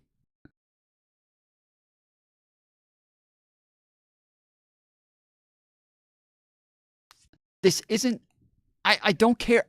Okay, first off, posing out. Do you think what I'm saying is that only Republicans threaten jurors? Is that what you thought that I was saying? Is that what you thought that I was saying? Is that only Republicans threaten jurors? So you thought that it made sense to then respond and say, well, Democrats have done that before too. That's what you thought, right? Posing out, that's what you thought I was saying? You thought that I said that only Republicans threaten jurors, right? That's what you think? You kind of implied it. No, I did not. I did not. I started off by talking about the fact that this is what the mob does and that this is a way to influence jurors. And then I just gave an example of something that Trump did that did influence people. That's all I said. That's all I did. That's it. That was the end of it. I didn't say anything about Republicans or Democrats. If people are so fucking defensive that they think that I'm like talking about something that I never said, never implied, never even like referenced in any way, never even mentioned fucking Republicans at any point, then like, I'm sorry, you're just too fucking defensive. This is not a good channel for you. I'm just going to tell you, okay? If you can't act like an adult and stop getting like so fucking like offended by every little thing to where you think I'm attacking your fucking identity, this is not a good channel for you. We're just stating facts here. If I'm stating a fact and you still get offended and want to get mad about it, I'm sorry. This is a bad fucking way for you to, this is not the place for you to be. Lawyerly, and I don't mean to be, you're a very smart guy, I know that, but I want to make sure I'm being clear here so far. So they talk about balancing test, and every time they talk about this balancing test of constitutional rights, where it's your First Amendment rights are trampling this guy's Sixth Amendment rights or 14th Amendment rights, his right to a fair trial. Literally, all I did, okay, posing out, all I did is he made a statement and I described why he was wrong. That's it. That's all I did. He made a statement. I described why he is wrong. That's all. That's it. That's all I fucking did. So you have this competing balance there. And they said, well, okay, if you're really crushing him, you want to hear a crazy case? Yeah, for a quick tangent, go for it. I got a lot of questions about this one, but if you want to do another one. Yeah, it's on this. It's on this. Yeah. The Shepard v. Maxwell case, okay, is back in the 60s before I was born. Mm-hmm. This guy was accused of murder, okay? And like, I think murdering his own family. Everyone in the media thought he did it. everyone, all the papers going out there saying they do it. Picture in the 60s, a courthouse, everyone's smoking in the lobbies, wearing their hats, and the media with their press badge and the flash cameras, and they come to this trial, and the media is everywhere. I mean, everywhere, in the jury well. They're during deliberations, they're hanging out with the jurors, and they're like, you're going to find him guilty, obviously. I mean, this guy totally did it. So he ends up being convicted, and he says, I never had a fair trial here because the media was, just destroying me. And what the Supreme Court said in Shepard v. Maxwell is sometimes when the media, their expression of their First Amendment right of free press is being manifested so egregiously, so aggressively that it's destroying this guy's chance of having a fair trial, the court has to intercede and stop them from doing that. Otherwise, there's no fair trial. So that's when we'll say we're going to open the door. In general, if you're going to gag someone, we consider that a violation. We consider that something that has a heavy presumption of being unconstitutional. But look, if you have to have a balance. Okay, so yeah, let's see. Supreme Court rules against gag orders. I'm pretty sure that Trump appealed his gag order and he lost. So where this guy's saying the Supreme Court already decided this, well, he took it to an appeals court and lost that appeal. So I don't know why. He's acting like this. The U.S. Supreme Court explained in Nebraska Press Association versus Stewart, 1976, that gag orders against the press are prior restraints on speech, what Chief Justice Warren Burger called the most serious and least tolerable infringements on First Amendment rights. Yeah, so so they're saying that you're not allowed to have gag orders on the press, which makes sense. But it sounds like that is the thing that GoodLawgic is trying to say, is that because gag orders on the press are unconstitutional, because these are considered to be, like, the Supreme Court's already decided this is unconstitutional, you're not allowed to do it. But this is to the press, right? And so now he's saying that's because it is against your free speech. And so because it's against your free speech, they're saying that he's saying that this is obviously then therefore against Donald Trump's free speech as well. But that's different. That's a very different thing. Warren Burger, what, do you disagree with that decision? Do you think that they should be able to stop the press from talking about cases?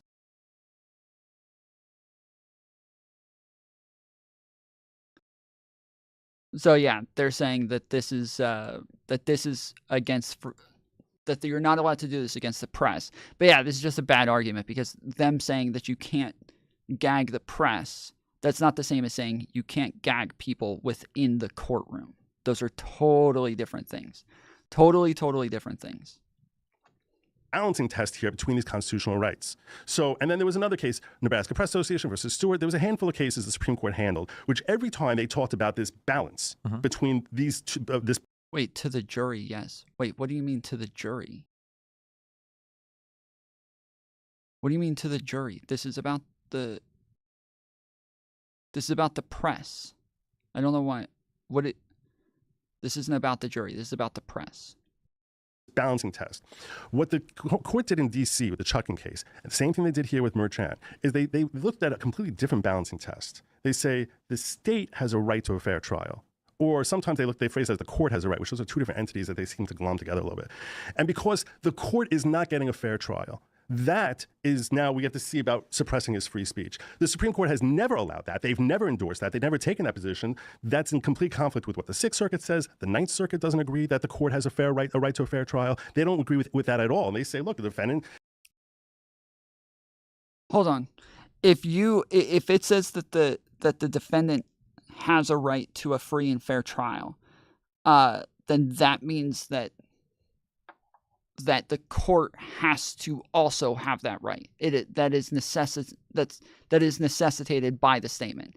That in order, if somebody says Tom has a right to a fair basketball game ruled by the refs, well, that means that now the refs also have a right to rule on a fair basketball game.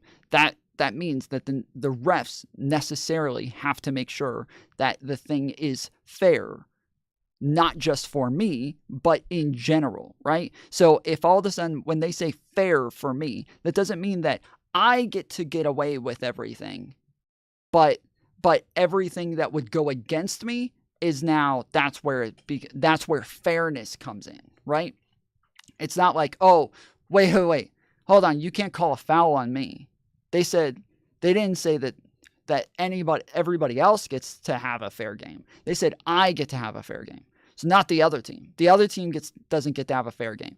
I get to have a fair game. So you don't get to call fouls on me because that makes it fair for them. No. I get to have a fair game. Me. So that just means that, like, you have to be fair when you call fouls on me. Or sorry, call fouls on them, but not on me. Like, that's not how that works. It's no longer a fair game anymore. Bro, you are overcomplicating this. What of what I just said do you disagree with? Stop fucking giving me characterizations. I'm just going to ban people. If you guys are incapable of actually engaging, I'm going to just ban people, okay? I've already banned a couple of people in the last couple minutes. If you can't engage with what it is that I'm saying, then just fuck off. If you just want to give characterizations of things, then go give characterizations somewhere else. If you'd like to argue against what I'm saying, if you have a disagreement with what I'm saying, give the fucking disagreement. Tell me, what do you think I said is wrong? What is incorrect of what I just said? He didn't say that. No, he literally said that. He literally just said, nobody says that the court has a right to a fair trial. He just said that. He literally just said it. He just said it. I can play it back for you if you'd like, if you didn't hear it. Is free speech. The Supreme Court has never allowed that. They've never endorsed that. They've never taken that position. That's in complete conflict with what the Sixth Circuit says, the Supreme Court handled, which every time they talked about this balance between these this balancing test. What the court did in D.C. with the Chucking case, and the same thing they did here with Merchant, is they looked at a completely different balancing test. They say the state has a right to a fair trial. Or sometimes they phrase it as the court has a right, which those are two different entities that they seem to glom together a little bit. And because the court is not getting a fair trial, that is now we get to see about suppressing his free speech. The Supreme Court has never allowed. See, he just said it right there. He said the state and the court. He said both right there. So yes, that is what he's talking about. That it is the state and the court, because technically the court is like working on behalf of the state. So like the prosecutor works on behalf of the state. The judge works on behalf of the state. The jurors are being paid by the state. Everything, the courtroom is done in the in the county or in the state courthouse. Like, it's not done in your personal courthouse or, anywhere else. It's in the state's courthouse. So it is the state and it is the court. These are one and the same. That. They've never endorsed that. They've never taken that position. That's in complete conflict with what the Sixth Circuit says. The Ninth Circuit doesn't agree that the court has a right to a fair trial. They don't agree with that at all. And they say, look, the defendant, what are we worrying about? We're worrying about defendant. It's free speech versus the defendant's rights. Here, all the rights were on the same side. You have Trump's right to free speech and his right to a fair trial. They're both on one side of it. And then you have this court interest in fair administration of justice and having fair trials. The Supreme Court never endorsed actually creating a balancing test there. And I don't think we ever should, because I think that our freedom of speech is the most precious thing that we have. And I don't want to see that. Libtards, I've already described why they're both the same. I've already described why they are both the same. So I don't know why you're still saying. But he says at the end of state, I'm saying that they're both the same. That eroded. I don't want to see that you get arrested and that anyone gets arrested. I don't care if they're left or right, Donald Trump. It can be Mussolini. I don't care who it is. I don't want them being suppressed out of some fear that now the state is not going to have a fair trial. The Sixth Circuit, the way they worded it was this. They said, your right to a fair trial is a constitutional right that serves only the people. And the government must be the people's servant, not their master. And if they can't handle a tilt in the balance because a particular defendant has too much power, they basically can eat it. It's hard luck on them. The burden is on the state. And I don't want to see this change. We see in Texas, there's a whistleblower who they're looking to gag, that's in the middle, going through the whole process of being gagged. This guy's 20,000 followers. And he only has 20,000 followers because he became a whistleblower. He's relatively in the social media landscape. He's a nobody. And the state has said, oh, he's too much of a threat. Sure. We have to Tom Floyd Show, I believe everyone is the press under the First Amendment. So wouldn't that decision apply to Trump?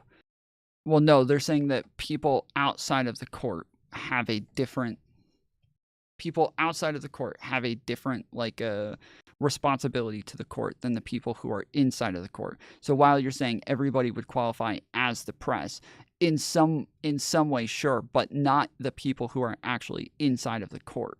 The people who are inside of the court are totally different because they actually have outcomes attached to what it is that they say outside, right? Whereas the people who are outside, they do not have outcomes attached to what it is that they say. So these are very different circumstances. And so I've already described why, if somebody is able to, like we all agree, right? If I call someone myself, I call someone who's a juror and I say, hey, I'm going to burn down your fucking house if you don't vote in my direction, right? We all agree that that's bad, that I should not be allowed to do that. I should not be allowed to sway jurors in that sort of way, right? We all agree. Everybody's on the same side here. Now, if instead of doing that, I want to do that, but I know that I'll get in trouble. So instead, what I do is I go to the court, I go to the news, I go to the reporters, I go to social media, Twitter, Truth Social, and I go and I say, these people are working against me. They are corrupt, and I have proof. And then all I show is pictures of them hanging out with people who are Democrats. That's it. I just show them talking to people who are Democrats. And then I say, this is proof that they're working with the Democrats to try to get me locked up. This is corruption. And these people are all going to make sure that no matter what, I do not receive a fair trial. And this is bullshit. And this is how you know this is a witch hunt. I shouldn't even have to be in this courtroom in the first place. And now that they got me here, they have worked the system to make sure that I will get locked up, and they are going to take away the person who you want to vote for president. They're going to take me away through this process to make sure that I am locked up by the time the next election comes around. Well, yeah, I mean, we've already seen this happen where he pretended that the election was stolen from him, and then everybody rushed the fucking Capitol, right? Well, now he's doing the same thing again, where he doesn't have evidence. He doesn't have any he doesn't have anything actually solid to show that the election is stolen from him, but he just keeps saying that the election is stolen from him. Therefore, everybody takes him at his word and rushes in the Capitol, right? Here, yeah, all he has to do is just keep saying that they are working against him and that they're all corrupt, and that this is now an unfair trial and that he was never guilty. He shouldn't even be there, blah, blah, blah, right? Now, a bunch of people start threatening jurors. They start threatening people within the court system. They start threatening clerks. They start threatening all these people. What is the judge supposed to do? What is the judge supposed to do here? Obviously, this makes it to where it cannot be a fair trial, right? 100%, this cannot be a fair trial if jurors are being threatened.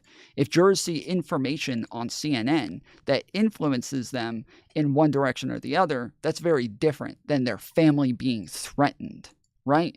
Than their house getting blown up, than their loved ones getting killed, than whatever. These are all very, very different than than just seeing something on the news. Those are totally different.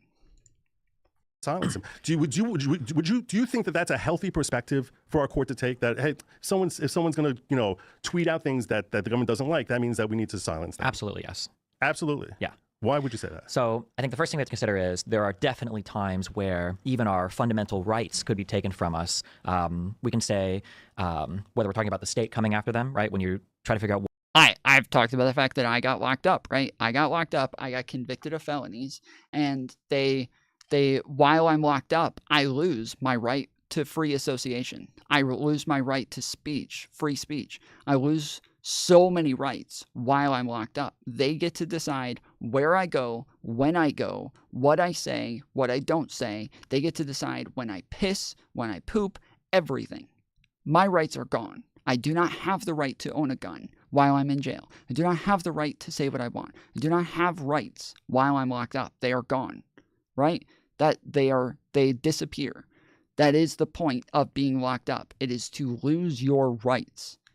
That is the point of jail. That is the point of prison. Then they came up with a new system where they said, okay, well, we want to make it to where people aren't locked up so long. We want to make it to where you can go to jail, but you can also work. And you can also, like, still feed your family. We don't want their families to die of starvation or to go homeless or anything just because somebody got locked up, right? So we want to make it to where we're not ruining somebody's entire life. So we'll do something to where we'll give them probation. This will make it to where they're locked up less time, but technically they're locked up on the outside, right? So they're still our property. Just like they were in jail. They're still our property. But we get to let them work. They get to work. They get to do, live in their house. They get to do all sorts of other things.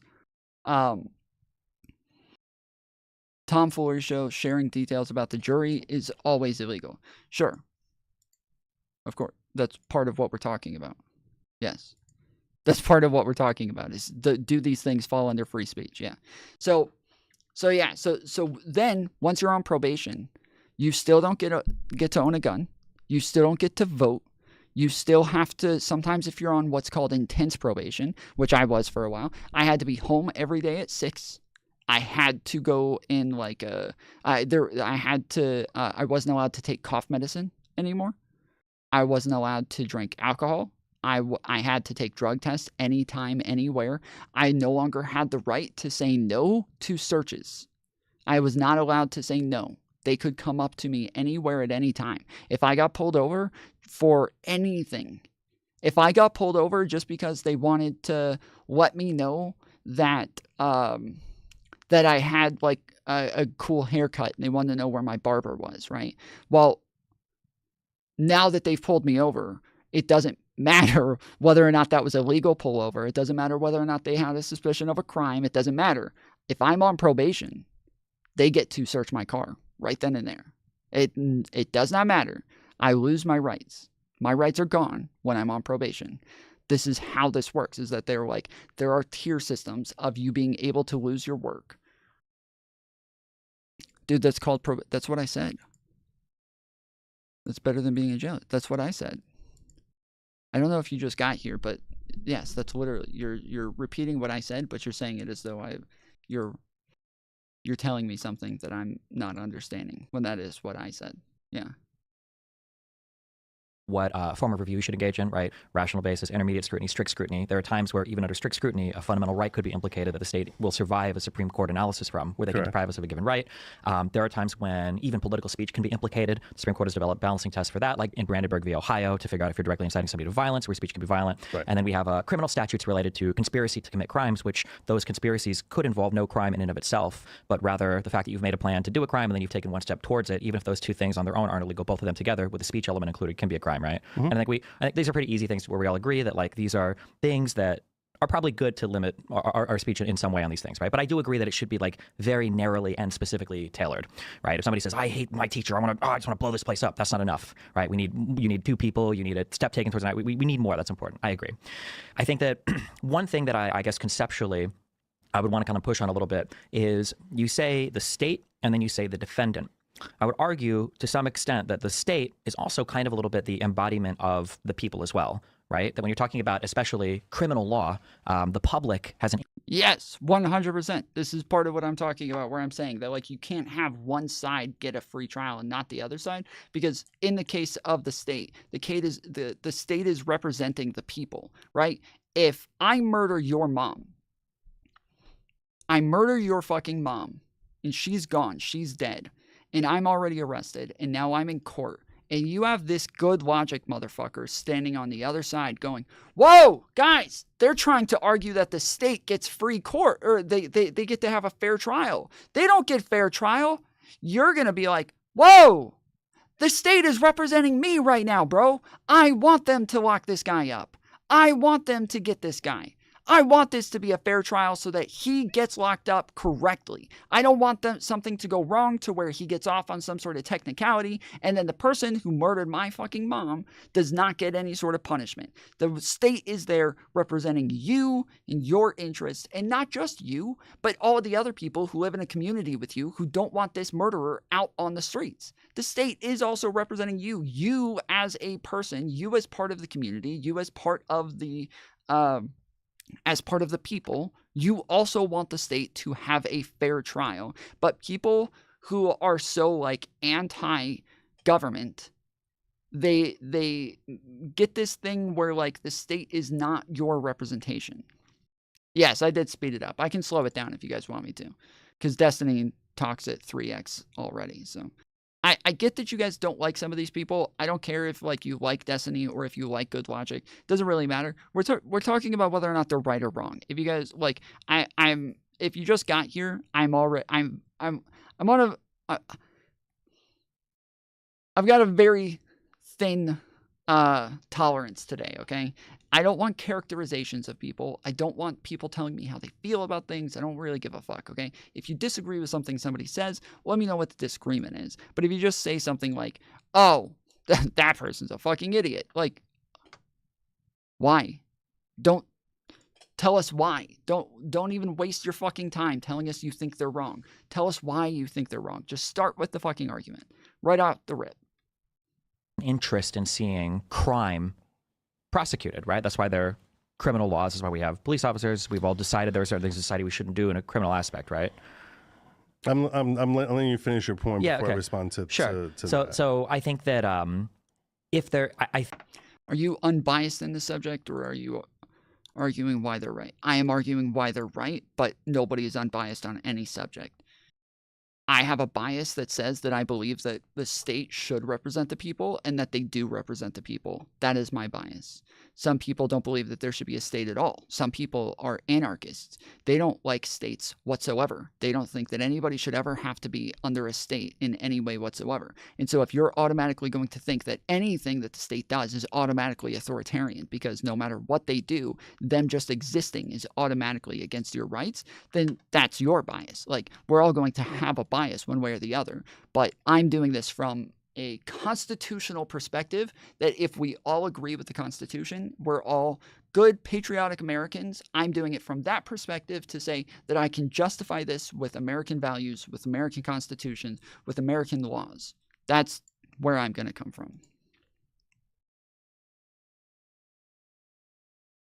I do agree that also as a society, we've decided that there is a burden on the state to prove crimes to a very, very, very high standard, that they have a very stringent set of rules that they're required to follow in how they gather that evidence and how they present it to the court. And every step is very important here. But I think that narrowly tailored gag orders around defendants that might be using extrajudicial processes to try to influence the outcome of that case. So, for instance, I think when it came to Trump, it was attacking the family member of the judge. Judge Merchan's daughter, Laura Merchan. Yeah. Or implicating like members of the jury. I don't know if Trump was doing that, but implications of like members of the jury or whatever. These are things where I don't see these serving a really good, if any, free speech purpose at all. But I do see how they could heavily intervene in that process of the adjudication of the trial itself. Destiny called for mass incarceration of anyone that would vote for Trump for re-education. Do you think that not just for Trump, okay? Fuck Trump. Let's get like a hypothetical real quick. Is there ever a time that you think that that would be justified? Ever? Like, is it ever justified? Do you think there's ever a point where you think people who voted for this person probably should be locked up? Is there ever a time that you think that that would make sense? Never? Never. Never justified, ever. Okay. So, I would say that, let's say Osama bin Laden ran for president and a bunch of people voted for him. I would say, yeah, I think that anybody who voted for that motherfucker should probably be locked up. I think that that is like treasonous, and that the fact that you voted for somebody who is so against America, who is, like, literally wants us all to die, who is, like, willing to murder Americans, that if you turned around and voted for him, especially when he shouldn't even be legally allowed to run, like, then yeah, I would say that yes, if people are willing to vote for that guy, I would start to feel as though those people should be locked up. Like, these are treasonous people who are kind of taking things a little bit too far. And now, the vote in and of itself is obviously going to fall under free speech. So whether or not I think, like, it ought to happen in practicality is whether or not I would like for something like that to happen. Probably a little bit different takes, but yeah, I do think that, like there's times where I think that, like, somebody is bad enough to where they should just die. Like, that person should fucking die. They're a fucking piece of shit. I wish that person would just die. In practicality, like, we can't go around killing people just because we think that they're a bad guy and that they, like, that they're just such a piece of shit. But, like, whether or not, like, that's something that you think would be a good thing and, like, would be beneficial in and of itself is different than, like, whether or not you think that something should, like, happen in practicality, because then it would, like, break down society. Like, yeah, if we started locking up people just for voting for Osama bin Laden, obviously, like, we're gonna have some, like, freedom of speech issues there. We're gonna have a lot of issues with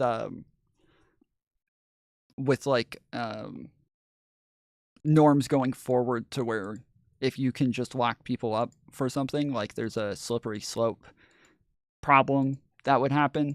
But yeah, like, these are like different problems that people struggle with. Like, I've talked a lot about over the last year, I've lost a lot of faith in, like, the Constitution and started to wonder if, like, America is a failing project. You can believe Donald Trump, and you believe that he is correct. You believe that, like, he's being witch hunted, all those things. But just imagine for a moment that what if Donald Trump did do all of the things that people are accusing him of, right? He did do all of the things. He is lying. He is leading people to believe that an election is stolen that was never stolen. He does believe, like, you guys remember Tim Pool also said something similar about Democrats, saying that people who were Democrats, they should all be locked up for treason. Laurel Loomer said that they should all get the death penalty.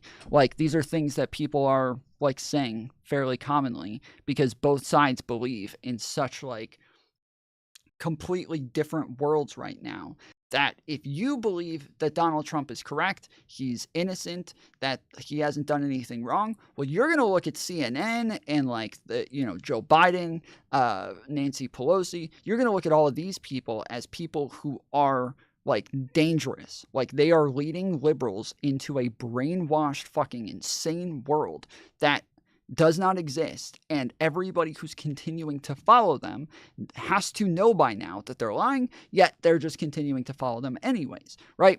Whereas they are looking at everybody who follows Donald Trump and saying, wow, these people are literally allowing this guy to just lie nonstop. That, like, freedom of speech at this point is at a point where people can just be brainwashed and lied to, incessantly, and there's no end to it, and they are going to lead our country into like an authoritarian state, to where we are going to be totally fucked. Like, the whole idea of freedoms and rights and all of these things, they go away if you can just lie to everybody, right? So let's say you didn't do anything wrong. You did absolutely nothing wrong. And you're completely innocent. But the media can just come out and just say that you did something. And then once the media comes out and says you did something, then you have a political party who's all working together to tell each other, hey, the prosecution, the the lawyers, everybody, we're gonna get this guy locked up, and then once they get you locked up, then they take you to court and they go through evidence and they go through all this shit, and then you get locked up, right? Well, now this is just like a total authoritarian state. There's nothing that we can do here. There's nothing this is a totally unfair and unjust system. And so, yeah, people are going to totally lose faith in that system. And once they've lost faith in that system, we do have authoritarian like rules that we say, this is time for anarchy. Fuck laws, fuck rights, fuck all of that shit. It's time for us to riot. It's time for us to revolution. And we're taking over this fucking shit. That's what it's been for the last 4 years. But well, so the difference is that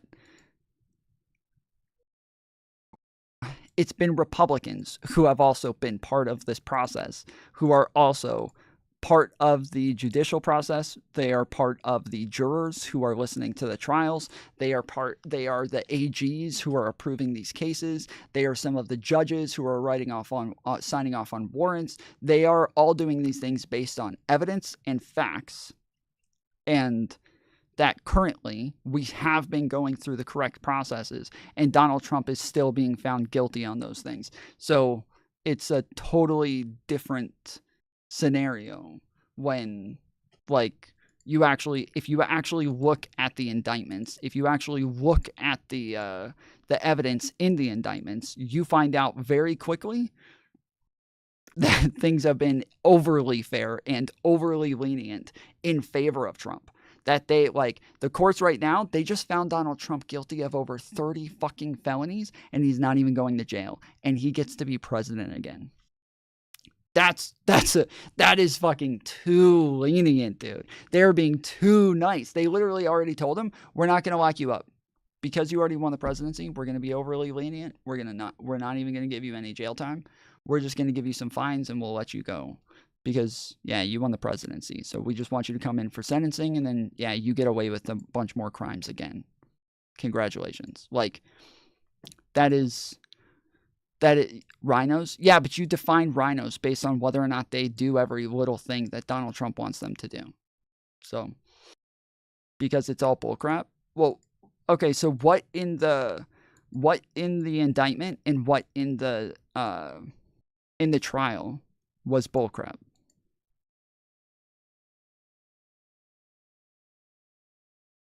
What part of the trial was bullcrap?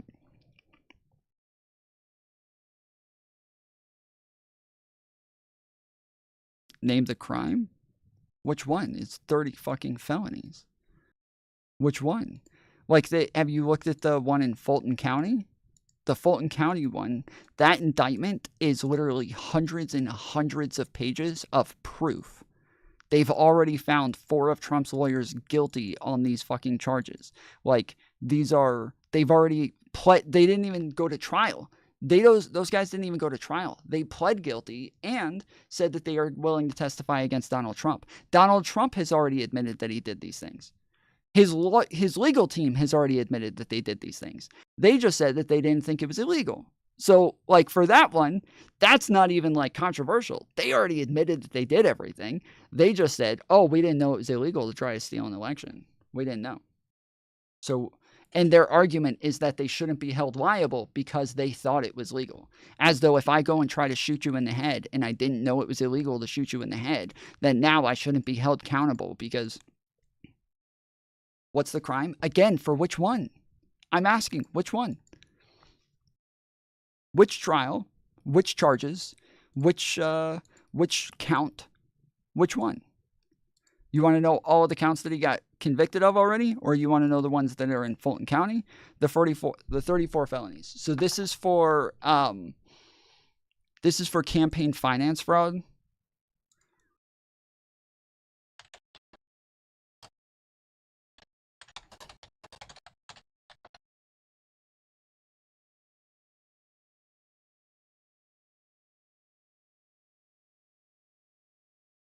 Let's see if they list them in this.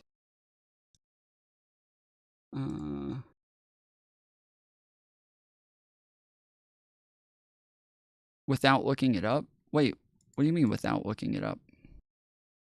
You don't. Oh, so you don't care about the truth. You just want to. I can't even conjure up something to try to be good faith, to like be charitable and make up something that you would care about in that case. What the fuck do you want then if you don't want me to look it up? What do you mean? With how passionate you sounded, I would think you know off the top of your head. Well, as I said, it's campaign finance fraud. You are saying you know what they are, then have to look it up.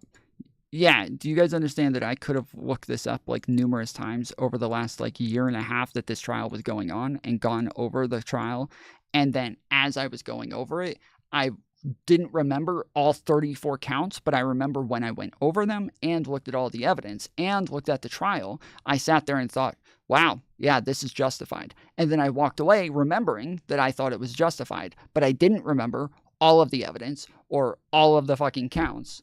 That's how most people's brains work. I don't even remember all the counts that I've been charged with. Me personally. I don't know all the counts that are on my fucking record. I don't remember how many there are. I just remember I was found guilty for these things. I don't remember all the people that I fucking victimized. I don't remember the name of the judge. I don't remember any of this shit.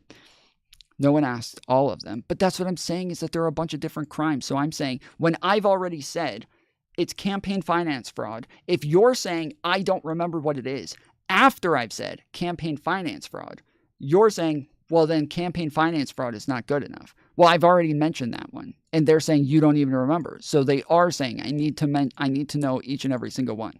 That is what they're saying. That is exactly what they're saying. Because yes, I'm saying it's campaign finance fraud. Look up the campaign finance fraud. That's what I was doing. Trump is found guilty of 34 felony counts. Read the counts here. Jurors in the New York criminal trial against the President Trump have convicted him of 34 felony counts of falsified business records. This is the first time a former or sitting U.S. president has ever been convicted of criminal charges. The jurors said they fucking shit. It's not the glasses. I just can't speak. I'm just fucking retarded. That's all. The jurors said they unanimously agreed that Trump falsified business records to conceal a $130,000 hush money payment to adult film star Stormy Daniels to influence the outcome of the 2016 election. Here are the details of those 34 felony counts. So 34 felony counts in Trump's hush money trial. Invoices for legal fees, or for legal services, 11 charges. Checks paid for legal services, guilty on 11 charges. Ledger entries for legal expenses, guilty on 12 of 12 charges. So here's count 1, invoice from Michael Cohen marked as a record of the Donald Trump revocable trust on February 14th. Entry in the detailed general ledger for Donald J. Trump revocable trust bearing voucher. So that's what all of these are. These are all different accounts of them. 1, making a payment to somebody not to speak about what he did. 2, about the fact that he paid them not to speak so that he could win the presidency, but it didn't come out of his campaign fund. So that's another charge. Then the fact that that's 2. Then the fact that he paid them and it didn't get logged as a campaign finance. So those are the 3, right? So those are the 3 different things. So 1, just paying somebody not to talk about your misdeeds during an election so that you can win. 2, actually making the payments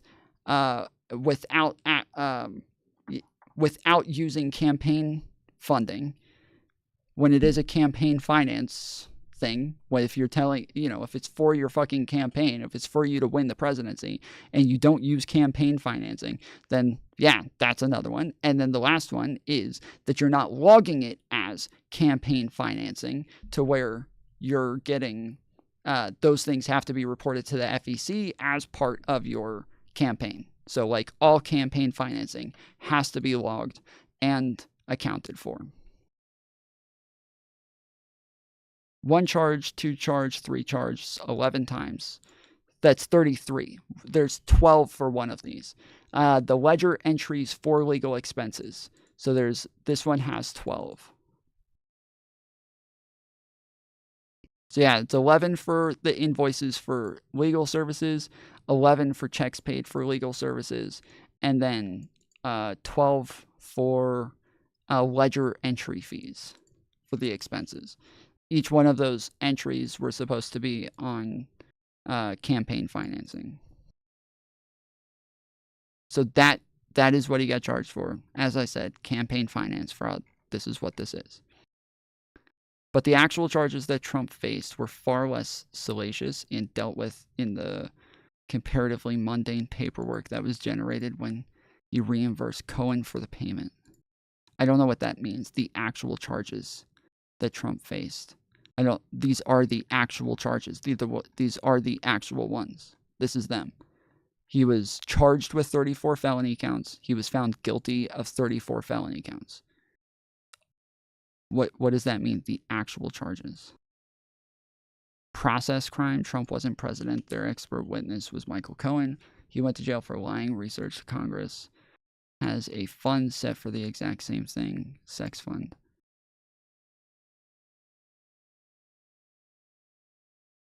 I'm sorry, I don't know what any of that means. When you put research the Congress, when you put some words with capital letters and others not, it looks like you're citing a name of like a business or something, but then there's no way that research the is a business name, and so I'm not sure if it was supposed to be. You're gonna have to try that again.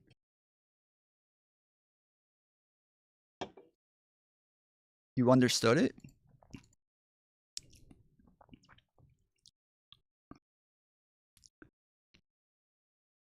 Trump wasn't president. Their expert witness was Michael Cohen.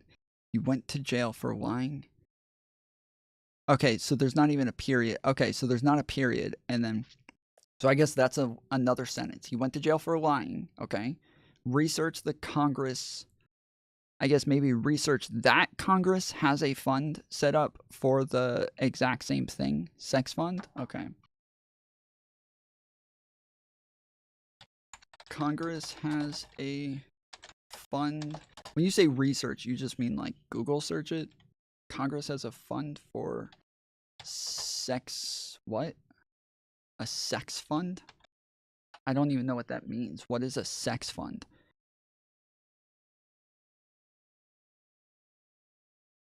It's for Me Too claims. 18.2 million congressional slush fund for hashtag Me Too claims. Since 1997, Office Congressional Workplace Rights has paid out $18.2 million to settle 291 cases in workplace disputes for Congress. The Capitol Police, the architect of the Capitol, these are things that they've already been, that they've already been sued for and that they have to pay out. This is part of their budget, is that they've already been sued for these things, so they have to pay this out. Yeah, it says when the news first broke of the settlement account. So that's what it is. It's an account for settlements that have already been made. Congress pays off sexual allegations. No, they're not. You're saying pay off. You mean they are paying what they've already been found guilty on. That's different. You're saying, stop saying pay off. You have to know that you're using Weasley language here to change what it is that they're saying. They're not saying they're paying them off. It's hush money. Okay, what evidence do you have that it's hush money? If they're being open about the fund, then how is it hush money if they're not even being hush about it? If they're being open about it, how is it a hush fund? You'll have to forgive MAGA. Trump doesn't budget, so he's not used to this basic accounting. This is fucking... What are you guys talking about? Where's the evidence? It's not open? We're reading about it right now! What do you mean it's not open? We're reading about it! Slowly, it has emerged that the fund approximated annually by Congress includes payouts for the workplace safety and pay disputes, in addition to sexual harassment claims though many specifics are not reported. Until June 18th of fiscal year 2018, 2 senators' offices and 5 House member offices had claims filed against them. An additional House member office had a case filed against it from June 19th through December 2019 out of the total 20 filed. Through 32 allegations of sex, gender, pregnancy discrimination were filed fiscal year 2018, and 28 were filed fiscal year 2019. It is not known if those types of discrimination or harassment cases were against congressional offices or other offices under the fund. Yeah, so this is just saying that they are being they're having to pay for things that they're being that they are being held accountable for, right? So let's say a girl is getting sexually harassed at a workplace, right? She works for McDonald's. At McDonald's, she goes to HR and tells HR that she's being sexually harassed by the boss. They don't do anything about it. The boss continues to sexually harass her. Well, later, when she wins a case against the boss and she sues him for sexual harassment, now she can also go and sue the McDonald's as a corporation for not protecting her. The corporation, if they settle out of court, then yes, like it's not going to be public knowledge that they fucking settle this shit, but that still goes through a legal system. It goes through a legal process, and they still pay these things out. So it is still, yes, like it's still a legal process. It's not the same as hush money. That's not the same. Whereas, like you're saying, you don't want, because Stormy Daniels, what she was doing, she had sex with him before he was running for president. And then they said, oh shit, now that I'm running for president, we have to go pay her not to talk about this. We don't want people to find out that he had sex with a porn star while his wife was pregnant. So we need to go and pay her not to talk about this. That's different. That is a very, very different thing. This is a public government, not a private business. Read the second paragraph. Wait, I understand that. That doesn't mean that they can't settle out of court, though. That's when news first broke of the settlement account, Congress was accused of having a veritable #MeToo slush fund to secretly pay off victims of sexual harassment. Reports surfaced that then Representative John Conyers, Democrat from Michigan, negotiated a secret settlement with the female staffer who accused him of sexual misconduct, and the 88-year-old quickly resigned from Congress.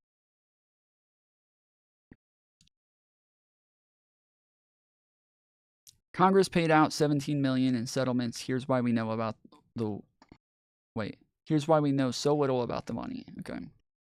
2 things have become painfully clear on Capitol Hill this week. Lawmakers and staffers say sexual harassment is rampant, but even members of Congress have no idea just how widespread the problem is.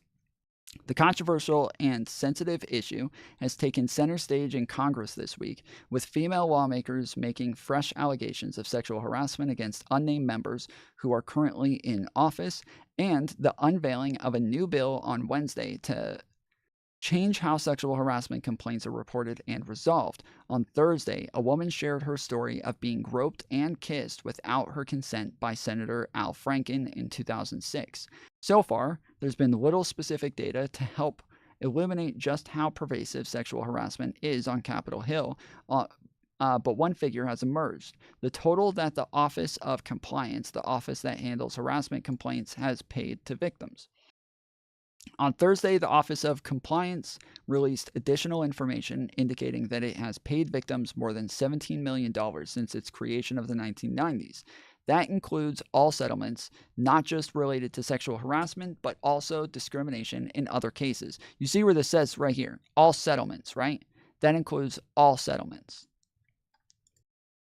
An AOC spokeswoman said the office was releasing the extra data due to the interest in the awards and settlements figures. Again, awards and settlements. So if you win a case, that's called an award or a settlement. Those are the same things. You're like the amount of money that you win is the award, and then the case being over is the settlement. The OOC. I said the AOC. The OOC has come under fire in recent days for what lawmakers and Hill aides alike say are its antiquated policies that do not adequately protect victims who file complaints. CNN has also learned that during the current Congress, no settlement payment approval requests have been made to the congressional committee charged with approving them. Here's what we know and what we don't know about that money. When was this money paid out? According to the report from the Office of Compliance, more than $17 million has been paid out in settlements over a period of 20 years, 1997 to 2017. How many settlements have there been? According to the OOC, data released Thursday, there have been 268 settlements. On Wednesday, Representative Jackie Speer, the California Democrat who unveiled a bill to reform the OOC, announced at a news conference Wednesday that there had been 260 settlements. The previous tally did not include settlements paid in 2015, 2016, and 2017. Where did the settlement money come from? Taxpayers. Once a settlement is reached, the money is not paid out until an individual lawmaker's office, but rather comes out of the special fund set up to handle this within the U.S. Treasury, meaning taxpayers are footing the bill. The fund was set up by the Congressional Accountability Act, the 1995 law that created the Office of Compliance. How many of the settlements were sexual harassment related? It's not clear. Speer told CNN Wolf Blitzer on Wednesday that the 260 settlements represent those related to all kinds of complaints, including sexual harassment as well as racial, religious, or disability-related discrimination complaints. The OOC has not made public the breakdown of the settlements, and Speer says she's pursuing other avenues to find out the total. In its latest disclosure, the OOC said that the statistics on payments are not further broken down into specific claims because settlements may involve cases that allege violations of more than one of the 13 statutes incorporated by the Congressional Accountability Act. So yeah, again, these are cases, these are claims, these are awards, these are, yes, so this is not hush money. These are not the same things. That's not related. But it's related in the way that I guess, like, I can't even think of a way that that's related. It's just not related. Because even Donald Trump, he didn't sexually harass somebody. He didn't assault her. He didn't rape Stormy Daniels. He just had sex with her. That's it. He just had sex with her. It's not the same thing. They're the same thing. They are not the same thing. He did not rape anybody. He did not sexually harass anybody. He didn't do anything to her. All he did was just violate payment records. That's it. That's all. He just violated campaign financing records. That is not the same thing. That is not even related. These are totally different things. And much the same that somebody might say, well, gagging this person is hurting our... So we agree, nothing burger. I guess if you're saying breaking campaign finance laws is a nothing burger, sure. 34 counts of breaking campaign finance compared to raping people, I guess, sure.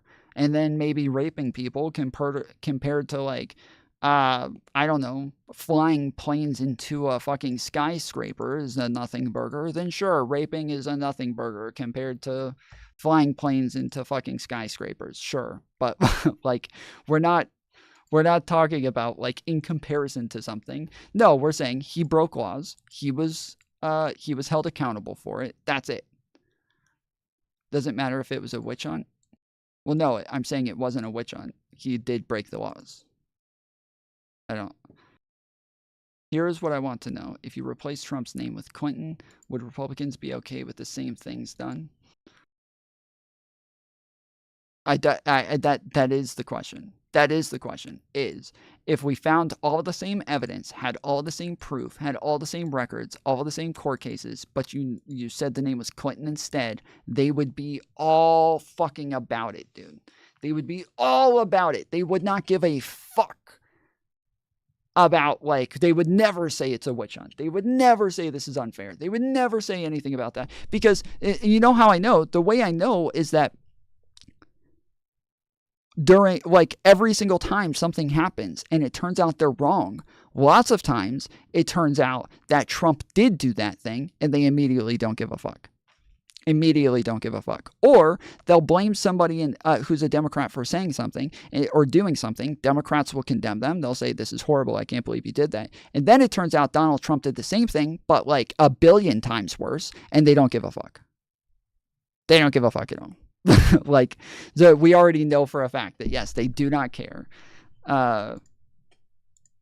If it's Trump, they do care if it's anybody else. E. Jean Carroll accused Trump of sexual allegations. Democrats in New York changed law for 6 months only after statute of limitations was out just to go after Trump. That's not true. There were tons of people that the E. Jean Carroll thing was one of like the later suits filed. There is no evidence that they had anything, that they like had any reason to believe that E. Jean Carroll was going to go after Trump when they made that exception. There's no evidence to believe that they knew that E. Jean Carroll was going to pop up and do that. Freedom of speech, because now it's been politicized. I think on the opposite end, you could say, well, this person is so popular and they have so much power with their speech that now they can politically survive. You know why most people don't care about the Trump charges? Because they are guilty of worse crimes. I don't think that's true. I'm guilty of worse crimes. But I'm not. I still care about it. Like, I'm guilty of worse crimes. But I did my time. I was found guilty. I'm not Donald Trump. I don't get away with every fucking crime that I've ever committed. I have to be held accountable over and over and over and over, which is the same reason that I was upset when Hunter Biden got his fucking pardon, was because, yes, I think that it's kind of bullshit that you get to be just like the son of a fucking president and that you're over 40 years old and still, after 40 years old, you're still able to get away with shit. Yeah, I think that's bullshit. But that's not a Joe Biden problem, because if it was a Joe Biden problem, everybody would have cared when Donald Trump was handing out pardons to his fucking family members. But nobody gave a fuck. Nobody gave two shits about Donald Trump doing it. So survive any case because they can just make the appropriate threats or the appropriate statements to have a favorable outcome every time. And I think that is equally as concerning, I think, to an ordinary citizen. I think that's a dangerously foolish perspective to look at the state as another entity, just like a person. To look what? You're looking at the state. You premised all of this as looking at the state as a litigant or a party here, and wait. You are not guilty of worse crimes than the operators of the U.S. war machine? Well, that's not what we're talking about. That isn't what we were talking about. And you didn't look at the unique position of the state, and you said because of their elected officials and their representative body of the people, in that case, we can view them as if they are the people. Which by that logic, you don't need to have a Bill of Rights. By that logic, you don't have to worry about any. Hunter took money from Russia and Ukraine. Yeah, that's not illegal. So does Donald Trump. Donald Trump takes money from tons of other countries, and he takes money from them through his businesses while he's president. While he's president, Donald Trump gets payments from tons of private interests from other countries while he's president. You don't care about that. Stop pretending you care about that shit. You don't give a fuck about it. You only care about it when it's a Democrat or somebody related to a Democrat. You do not give a shit when it's Donald Trump who does the same shit but worse and more openly and admits it. You don't care. Don't pretend you care. Anything as far as the state running amok, as far as the state being in danger, which is something that historically, when you look back to our founding fathers and to the thousands of years of historical precedent before that, you can say the state is notorious for trampling people. And you're saying, well, the Well, state yeah, I is don't now the know. representative body of the people, therefore they're not. You aren't using any facts. President Trump didn't take any salary. That's not. Why do you think that that is a related fact? Why do you think that that's a related fact? Like, why? What? Okay, fine. That's a fact. Donald Trump didn't take any salary while he was making a ton of money from foreign private interests. And he was also making millions of dollars just from the Oval Office. Donald Trump spent most of his time as president in Mar-a-Lago and had the Oval Office pay for him to stay at his own house. He had them pay how much it costs for a suite at Mar-a-Lago, and he had the Oval Office, instead of just staying in the Oval Office, instead of just staying in the White House and staying where he's supposed to, he spent most of his time in Mar-a-Lago and had the White House, you, meaning you, the taxpayer, you paid for him to stay at Mar-a-Lago more time than he even stayed at the White House. And you paid for him to stay at his own fucking house. When Joe Biden, while he was president, when he went home, he did not have people pay him to stay in his own house, to rent out his own fucking house. Trump never took a salary. I just said that. I don't know why you guys are repeating the same fucking thing. Yes, as I said, it doesn't matter that he didn't take salary. He made way more money off of being president than his fucking $200,000 a month, or a year. $200,000 a year. Okay, cool. He made millions off being president. Doesn't make a difference. It makes literally no difference. Not a threat. They have a unique position because they are the only ones who are authorized and licensed to carry guns to press charges. Why do you care? Because they brought it up. They're bringing up the fact that Donald Trump didn't take a salary as though he was just doing everything out of the goodness of his heart. I'm bringing up the fact that he made a lot of money off being president. What do you mean? They brought it up. What do you mean? Why do I care about it? They care about it. They're the ones who think that he didn't make anything while being president. Charges, throw people in jail. They have a unique position that is not remotely akin to you or me or any other assembly of people that are put together. Sure, but we've given them that power because we feel like there are some things in society that are so bad, that are so egregious, that we want a third party. 100%. Yeah, I 100% agree with that. But that's why we have certain checks as to what powers and abilities they have, and say we are going to look at them as a completely different entity. So when you're trying to frame them as if, well, they're just the will of the people being asserted.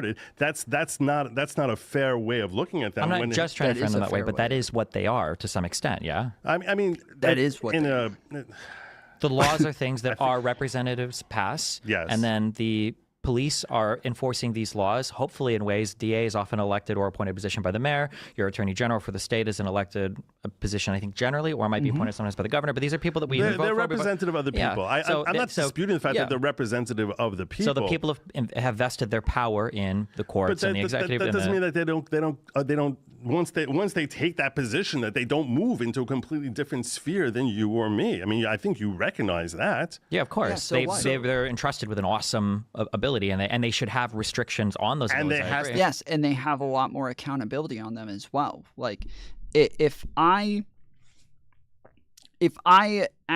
while I'm doing something as like a middle management position for some corporation, if I mess something up and I do something wrong while filling out some paperwork, they either will just fill it in for me and move on, or they'll just send it back to me and say, hey, you missed this one part while filling out this paperwork. You got to fix it.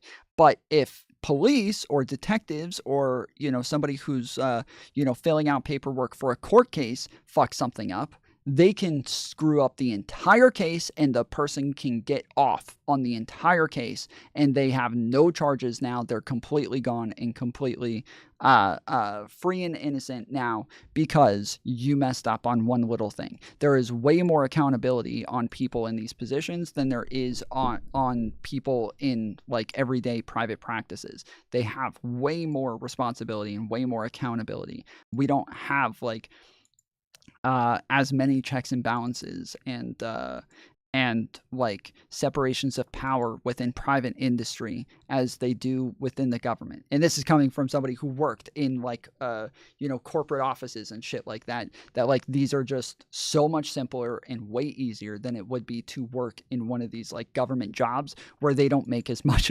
Their salary is not as much as people working in fucking for private corporations. They don't make nearly as much money. And they have to have certain checks on them. And part of those checks is that, and part of the things as far as making it tougher for them, that the Supreme Court has always recognized is that you can't, to look at them as if they're the same as the people. I mean, I understand that they pass a law because they're elected officials, but to say that they're the same as the people. I've never said they're the same as the people. Okay, so I'm not sure why you would bring that element into the entire equation. Because I think that your framing is just viewing the state as a wholly antagonistic party that just comes down to harass ordinary citizens with their petty laws. I think that's the concern. That's why we have a constitution. That might be the concern. My Correct. concern right That is now why we have as a a citizen, and I think my exactly. concern is far more valid because now there's a convicted felon who's going to be the president. My concern is that I want criminal law enforced in the United States. I think all of us share that concern on criminal law. It's why the state can literally take your rights away from you, and we all agree that that's a... Yes, the state is not like, it is not necessarily just the people, but it is like on behalf of the people. And it is... they are there as a representation of the people, right? So when we vote in Donald Trump, right? We vote Donald Trump into office. While he is the president, he is also appointing judges to be in the Supreme Court. He's appointing, federal prosecutors to be part of the DOJ. He's appointing, federal judges to be in the lower courts. He's appointing, all sorts of people to be part of this system, and he is doing that as the person that was elected to do it. He is doing it on behalf of the people. The people elected Donald Trump. Now Donald Trump is, as the elected representative, appointing these people. So now those people are being appointed on behalf of the people to represent the people. This is how this works. This is part of the process, and this is going to be the same in cities and counties and state courts as well, where somebody is elected, and then that person who's elected can appoint like an AG or a attorney general or a district attorney, and then those people, as appointed by the elected representative, is now going to also hire prosecutors and lawyers and people like that. Then they're also going to appoint judges to be on their circuit. Like, this is how the system works. They are there because somebody got elected, and after they got elected, they were put in place. That is it.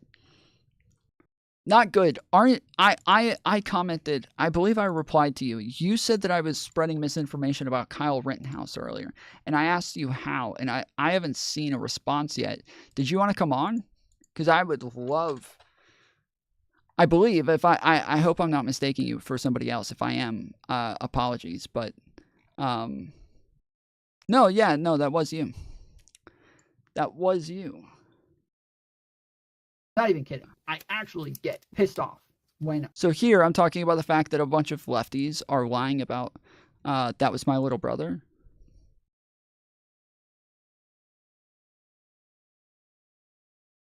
Okay. So not good. Can you say that you don't think that I was lying about Kyle Rittenhouse then? Are you capable of... Kyle Rittenhouse was innocent? Yeah.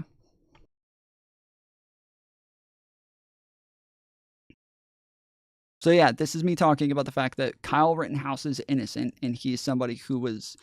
I'm not capable of that. Yeah, that's what I thought. Okay.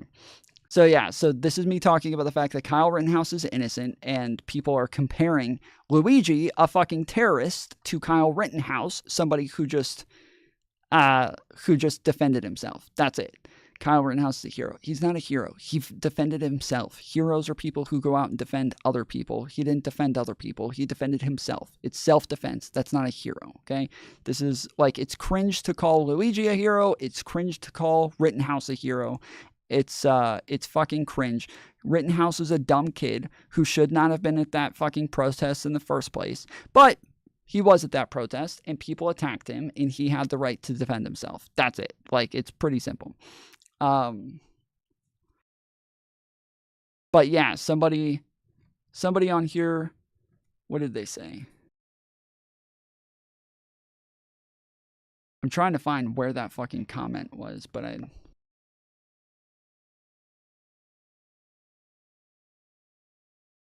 Okay, yeah, this person said, BS, Kyle went looking for a fight. He found one. Luigi went looking for a CEO, he found one. I said, what evidence do you have Kyle went looking for a fight? Literally every time someone attacked him, he retreated and ran away. They continued to pursue him and then assaulted him. Then after all that, then he shot them. There's literally no way you can look at the guy who's there offering first aid to protesters, helping them all night with stuff, and ran away every time he was provoked as an instigator, unless you've been stuck in an echo chamber of propaganda and never watched what happened for yourself. Then, Not Good replied to me and said, Tom Foolery Show, please stop posting blatant misinformation. Nothing I said is misinformation. And if you'd like to tell me what part you think is misinformation, I can show you the actual video and prove to you every single bit of this, because 100% of this is on video. 100% of it. So what part do you think, if you're not capable, Not Good, if you're not capable of saying that what I said is true, or that this is that, or that he's innocent or anything, what part do you think was incorrect? The day before? The day before what? What are you talking about?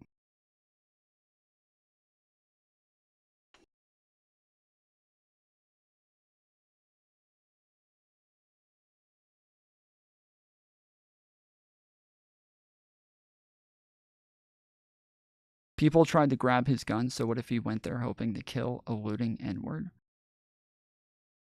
Well, he didn't kill any looting N-words. He killed people who were attacking him, but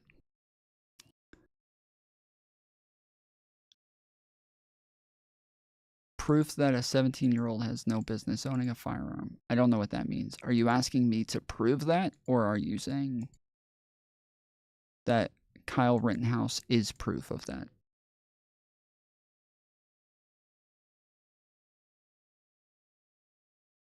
Yeah, they're gone. That's what I thought. Fucking people on both sides, they have no care in the world for the truth. It's sad. It's sad. Everything is partisanship. Everything's just based on your feelings, whatever side you want to win, whatever side you already simp for. You just make your whole fucking identity and your whole life about politicians and what politician you simp for, and then all of your thoughts and beliefs and prescriptions and morals, it all comes from whatever politician. I'm not going on that. I wasn't talking about you. I was talking about the other person that I was initially arguing with. What was their name again? Not Good. That person. Not Good. The person that I was asking in the first place. But yeah, so this is why so many people say that Donald Trump is like has a witch hunt after him or shit like that. Yeah, it's because they don't actually look at the evidence. They don't actually care about the facts. They don't give a fuck. They just know that the guy that they like is being found guilty of things and they're not happy about it. Isn't there footage of him hitting a girl the day before he committed the murder? No, there's like years before, but I don't, again, you said committed the murder. He didn't murder anybody. It was self-defense. He didn't murder anybody, but it was years before. And even if he did, that doesn't matter. He was 17. And in the video of him hitting a girl, it's a girl beating the shit out of somebody else. And then he comes over and punches her. So this is, these are totally different things. From what I saw, I think it was. I could be mistaken. No, the day before, he was I guess the morning before, depending on, but technically, I think this happened after midnight. So when he shot the people, technically day before, he was scrubbing graffiti off the walls in Kenosha. But no, Kyle Rittenhouse, let me just double check this.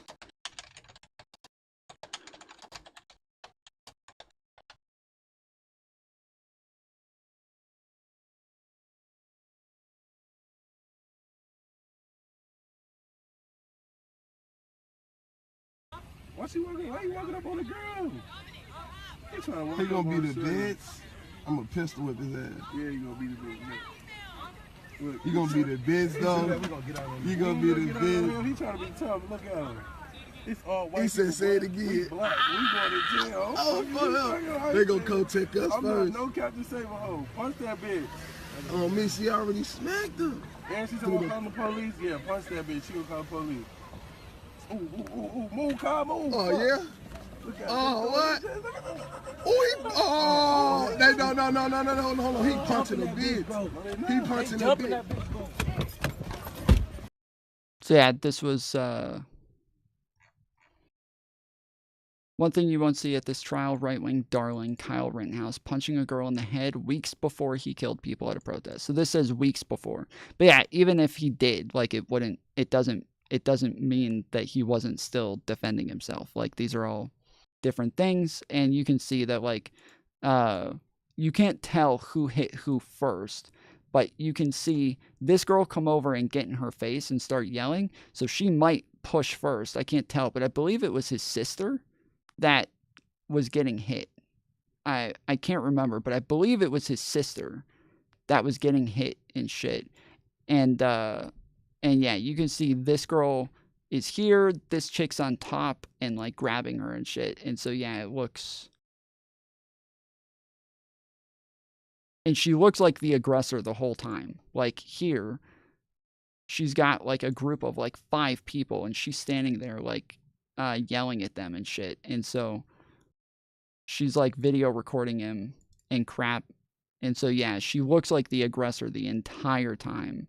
But yeah, I don't know.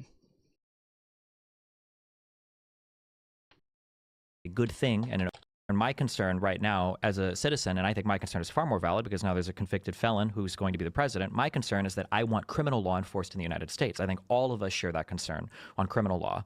It's why the state can literally take your rights away from you, and we all agree that that's a good thing and an okay thing. Yeah, I definitely, obviously, I agree with I agree with having a justice system, but the idea is that the justice system has to be. Yeah, like same. Like yes, if you're hitting my girlfriend, you're hitting my sister, you're hitting my friend that's a girl, like whatever, then yeah, like it's I'm likely gonna come over and either like pull you off, or if you like got her hair and you're like tugging on her hair, I can't just pull you off. I gotta fucking whop you in the head a couple of times to pull you off. But Kyle is a 17-year-old child too. Aggressor or not, men have no business hitting women. I just disagree. I'm sorry, but I'm a feminister. And so I believe that equal rights, equal fights. Like I think that proportionality matters. I think that proportionality definitely matters, but I don't think that has to do with male or female, right? If there's somebody who looks like fucking Hulk Hogan, and then you have somebody who looks like Destiny, and if Destiny goes and like pushes Hulk Hogan, I don't think it's okay for Hulk Hogan to punch Destiny in the jaw as hard as he can, right? He doesn't. Hulk Hogan can literally just put his arm out like this, and Destiny's fucked. Like Destiny's just going to be swinging at the air because he's being stiff-armed, right? Proportionality matters, but in this case, if it's about like getting them off the other person and defending the other person, it doesn't look like he fucking went overly, disproportionate and hurt anybody. And especially in the case where he's running away from people who are attacking him. He's a child. They're fucking adults. They're hitting him over the head with skateboards. They're pointing guns at him. They're trying to steal his gun from his hands. I think shooting them is 100% proportional to the types of assaults that they are committing on him. But yeah. Is something that they're held to the toughest standard possible because we are giving them the unique capacity to imprison people. I don't think they're is that a necessary evil? Is that a necessary? I wouldn't even call it evil. Is that a necessary element toward maintaining justice in our society? 100%. Obviously, I'm simply saying that I think that you're getting so bogged down because you fall in line with the perspective that he is some sort of unique evil. I'm not even talking about Donald Trump right now, and I'm not falling in line with anything. I don't think that the goal is to make... Yeah, that was a massive fucking pivot from GoodLawgic, dude. This is part of like my frustration and half the debates that I have about Donald Trump is that every time we're talking about like whether or not he's guilty of a crime or some shit, they always stop and they're like, yeah, you just hate him. And it's like, hold on, dude, we're like, it doesn't matter if I hate him or not. Like, that's not relevant to whether or not the cases that we're talking about, the evidence that we're bringing up is relevant. Your Destiny pushing Hulk Hogan thing, you're saying that that's not okay. Kevin, can you tell me why I said that? What was the point that I was making when I said that? What is the point that I made? Because you're saying that's not the same, but it depends on the same as what? Like, I don't know why. There's no way you're saying it's not the same as him hitting a woman in the parking lot, because I didn't say that was the same. So if you know what it is that I'm saying, then you were talking about proportionality, correct? And so why is Hulk Hogan punching Destiny as hard as he can not the same when it comes to proportionality? But if a guy pushes another guy, it's on. That's not relevant. It's about, you understand that when it comes to the law takes into consideration proportionality, right? Not if Destiny initiates. Okay, according to the law, you're wrong. According to the law, proportionality matters. It always matters. Always. If Destiny comes over and just barely touches him, but does push, he just does this, and there's no force behind it, versus if he comes over and lowers his shoulder and just fucking shoves as hard as he can, these are all about proportionality. Everything in reply and in in aggression and in response, they are all about proportionality, and it's literally written into the law. So like just recently we were going over the Nick Fuentes case where everybody was talking about the fact that, oh, well, he felt fear for his life because a woman was standing on his fucking doorstep, so now he gets to do this. And I said, first off, even if he did feel fear for his life, which I don't believe he felt it from her, he may have felt some fear, but not from her. But even if he did, what she is doing compared to what he did is not proportional. And everybody kept saying, oh, that doesn't matter. It doesn't matter. Him pepper spraying her, then shoving her downstairs, then stealing her phone, and then going back inside. They're like, it doesn't matter if that's proportional or not. So I was like, okay, let's go pull it up. So we went and pulled up the fucking Indiana law. And of course, there it is. When it comes to fucking self-defense, proportionality is the first thing that matters as to how you handle the situation in response to what it is they did and the proportionality of their initial action. These are all like, they have to be in proportionality to one another. They do something, you do something in return in proportionality.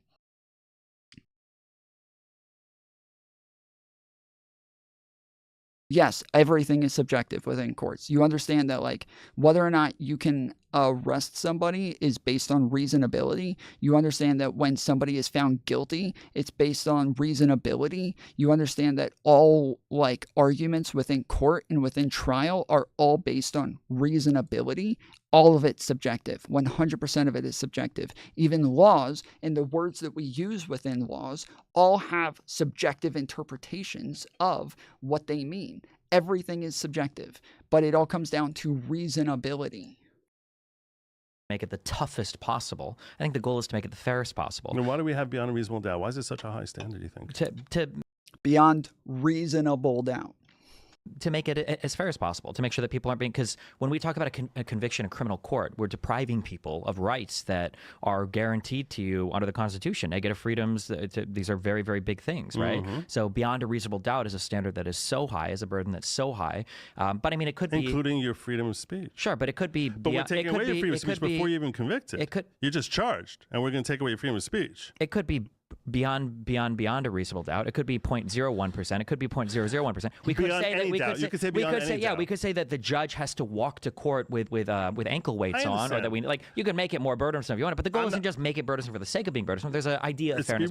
It's to be reasonably burdensome. Sure, yeah. But the but over here, so now you're saying as soon as a person is charged, that it's a good idea for us to silence him. And I want to just get into your brain as to why that would be a good thing. Well, do you think it would be, let's say, hypothetically, you have a person who gets charged with a crime. They are... I assumed in your initial example, Destiny intentionally pushed as much as he could. Yes, but again, it doesn't matter. Like, you're making it sound like because Destiny is a man, that's what matters. But it doesn't. It doesn't matter. So let's say we have a child who is 12 years old, but they are like 10 times stronger than Destiny. And that child comes over and shoves Destiny. Destiny, hitting that kid as hard as he can, is now okay because within this proportionality, Destiny's kind of fucked, right?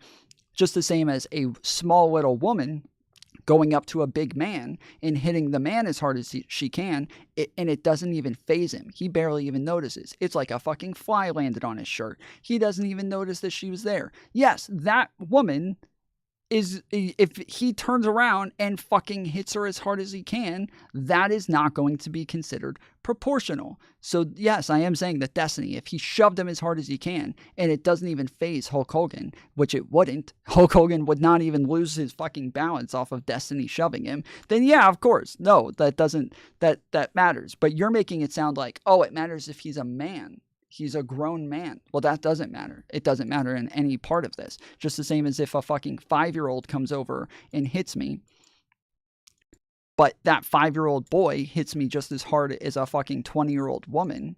Well, yeah, I have to treat both of them the same. That's what matters. It's about proportionality. They do their first day in court.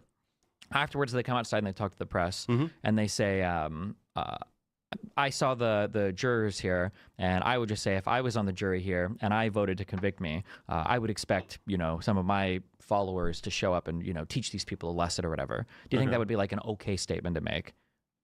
I mean, I would need a lot more context over here. But I'm over there, and to the extent you're saying he's making a threat, okay, so there if someone's making a direct threat, so you're right, there are laws that prohibit No, that. vague enough that it wouldn't survive a Brandenburg test. It's not like an incitement to riot or and I agree with you, that probably would not survive a Brandenburg test. Yeah. So then, but you're saying the idea is that he's trying to level some sort of veiled threat at the jury that if you convict me, folks are going to come after you. Yeah. I mean, I don't like that kind of speech at all. I'm not asking if you like it or not. I'm saying, do you think that this contributes to a good environment for justice?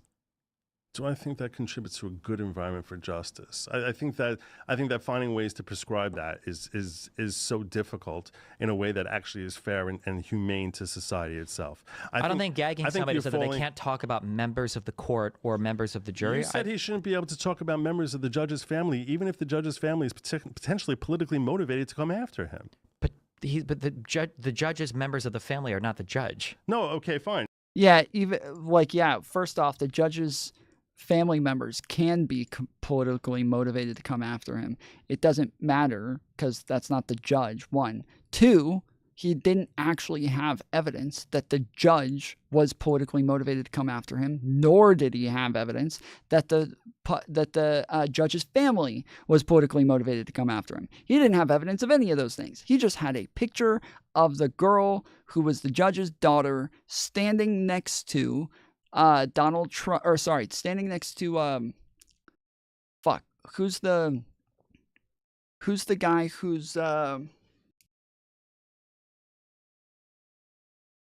who was the guy that she was standing next to? She was confirmed to work for the DNC. Even if that was true, that still doesn't mean that she's politically motivated to come after him. That's not the same thing. You don't have evidence that he didn't have evidence. Please tell me, Brody. Please, for the love of fucking God. I think you're wrong on so many things. Please tell me, for the love of fucking God, that you that you don't think that that's actually an argument. Please, please, please. You've heard so many of my alien fucking hypotheticals to the point that you know that that's not an argument. Please, Brody. Please. My head is going to Adam Schiff. No, it was the guy from California. I think it's as much of an argument as there's no evidence. No, it's not. No, it's not.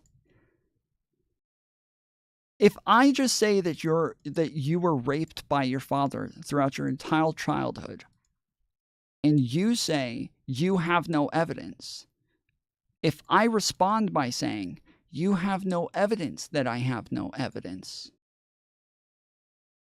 do you think that's going to be a good argument? Can I just start saying that your father raped you your entire childhood? Is that okay with you? Because you don't have evidence that I don't have evidence? Is that good? You good with that? That makes sense to you? Everybody cool with that? We all good? Yeah? Everybody thinks that makes sense? All right. Not the same thing. How is it not the same thing, Karina? That is literally the same thing. That is how evidence works. You do not make a claim that something is until you have evidence that it is. Unless I have evidence that Trump has evidence, I am not going to claim that Trump has evidence. And until he has evidence, I'm going to make a claim that he does not have evidence. And if Trump is going to make a claim that this is happening, but he says, here's the evidence, and what he shows is not evidence, I'm going to assume that he doesn't have evidence, right? I think we can all get on board with that. That's not something to provide evidence for. It's a negative. Yes. So if Trump makes a claim that his daughter is working for the DNC, and then all he does is post a picture of her standing with somebody who was part of the DNC,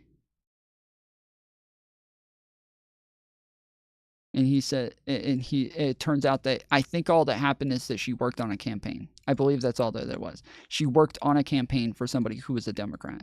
And he says that she's part of the DNC, and that this means that she's politically motivated. That, yes, if that's his evidence, then yes, I think we can say he doesn't have evidence. That is how that works, yes. So he is the one making the claim that this is true, yet he doesn't show any evidence that it's true. Then yes, we can make the claim that he doesn't have evidence, or that at least that he didn't show evidence, but that's the same thing. Is if I say you don't have evidence, it means you have not shown evidence. That's the same thing. The absence of something normally means that yes, we don't have evidence of that thing. So currently, if I say there's UFOs in your front yard, and you say, you don't have evidence that that there's UFOs in my front yard. Well, if I just say they're invisible, you're still going to say you don't have evidence that there's UFOs in my front yard. That's the same thing. Absence just means we don't know technically. Correct. And without evidence, we assume that there's not a thing. That's why we call them positive and negative claims. Correct.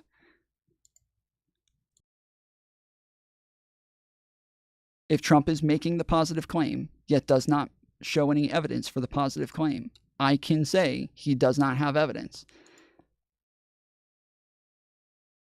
I am now making a positive claim as to the evidence, yes.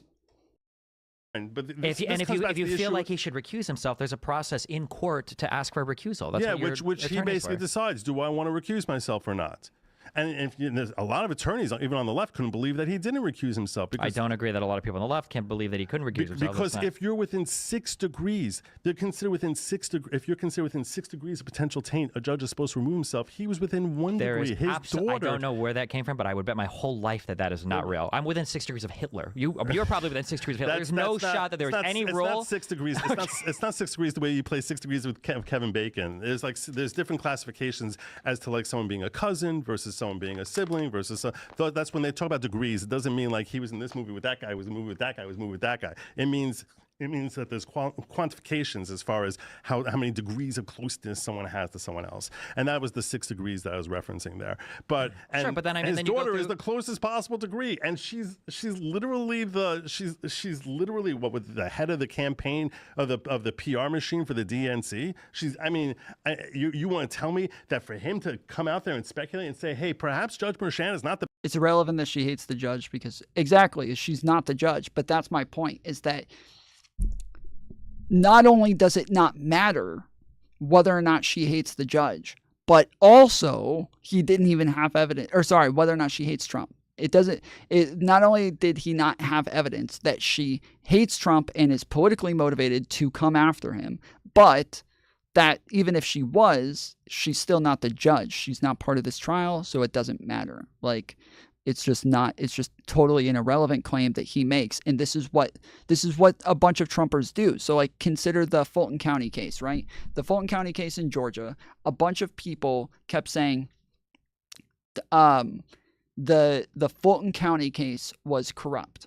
And I would say, okay, so how is it corrupt? We already have all the evidence in the fucking in the indictment. Like, we can see in the indictment that it is obvious that they did these things. It's like, it's very obvious. We can all see it. And they say, dude, Fani Willis was fucking the investigator.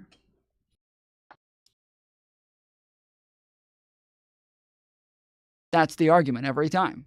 Every time. The Fulton County, that whole case is a sham, it's a witch hunt, and they're corrupt. How do you know they're corrupt? Because Fani Willis fucking the investigator. Which is true. Her, like, the woman who was part of the who was prosecuting the case in Fulton County against Trump, she had an investigator on the case who she was having sex with. It didn't really matter. It wasn't really a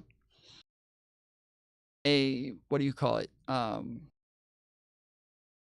It wasn't really a conflict of interest that she's having sex with the investigator. Like, so what? Like, the investigator's just providing evidence of things and proving it, and that's it. Like, it doesn't matter if she's fucking him. But the courts ended up just saying, well, because people think that this is a conflict of interest, we're just going to go ahead and get rid of him. That's it. But people kept bringing that up as though that was evidence of corruption, right? Like, this is what I'm talking about, is where, like, when I say Trump is obviously did this thing based on the evidence, they don't include evidence. They don't say this is why the evidence is wrong. They don't say this is how we know that he's not guilty or anything. They just start saying that the whole court is corrupt, and it's corrupt because of something that has literally nothing to do with corruption. Like, it was insane. It's like this, but this is kind of the types of arguments that I'm getting into all the time, is that, yeah, just the logical thought processes are not there and have nothing to do with evidence whatsoever. The best person to be handling this case when his daughter is the one who's the chair of the DNC? Do you think that helped justice? Do you think that actually helped the left?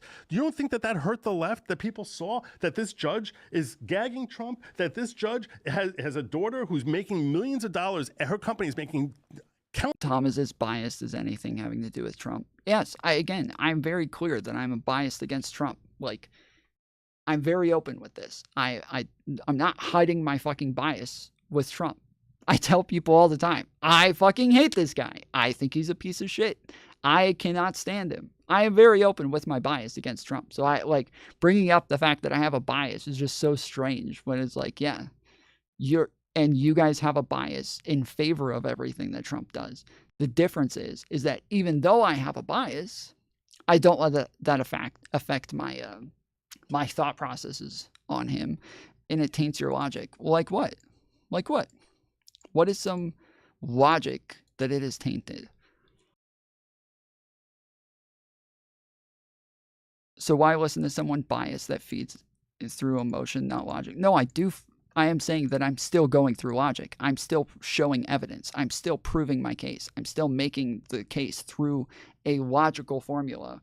every single time. So it doesn't matter if I'm biased or not. I'm still going to make the case. And you know this based on the fact that, one, my points do not end up on partisan lines. Like, it's very clear that I do not care which side does what or says what. That, like, you know, Joe Biden pardons his son. I condemn him. I say this is fucking bullshit. I think this is wrong. I can't stand this fucking shit.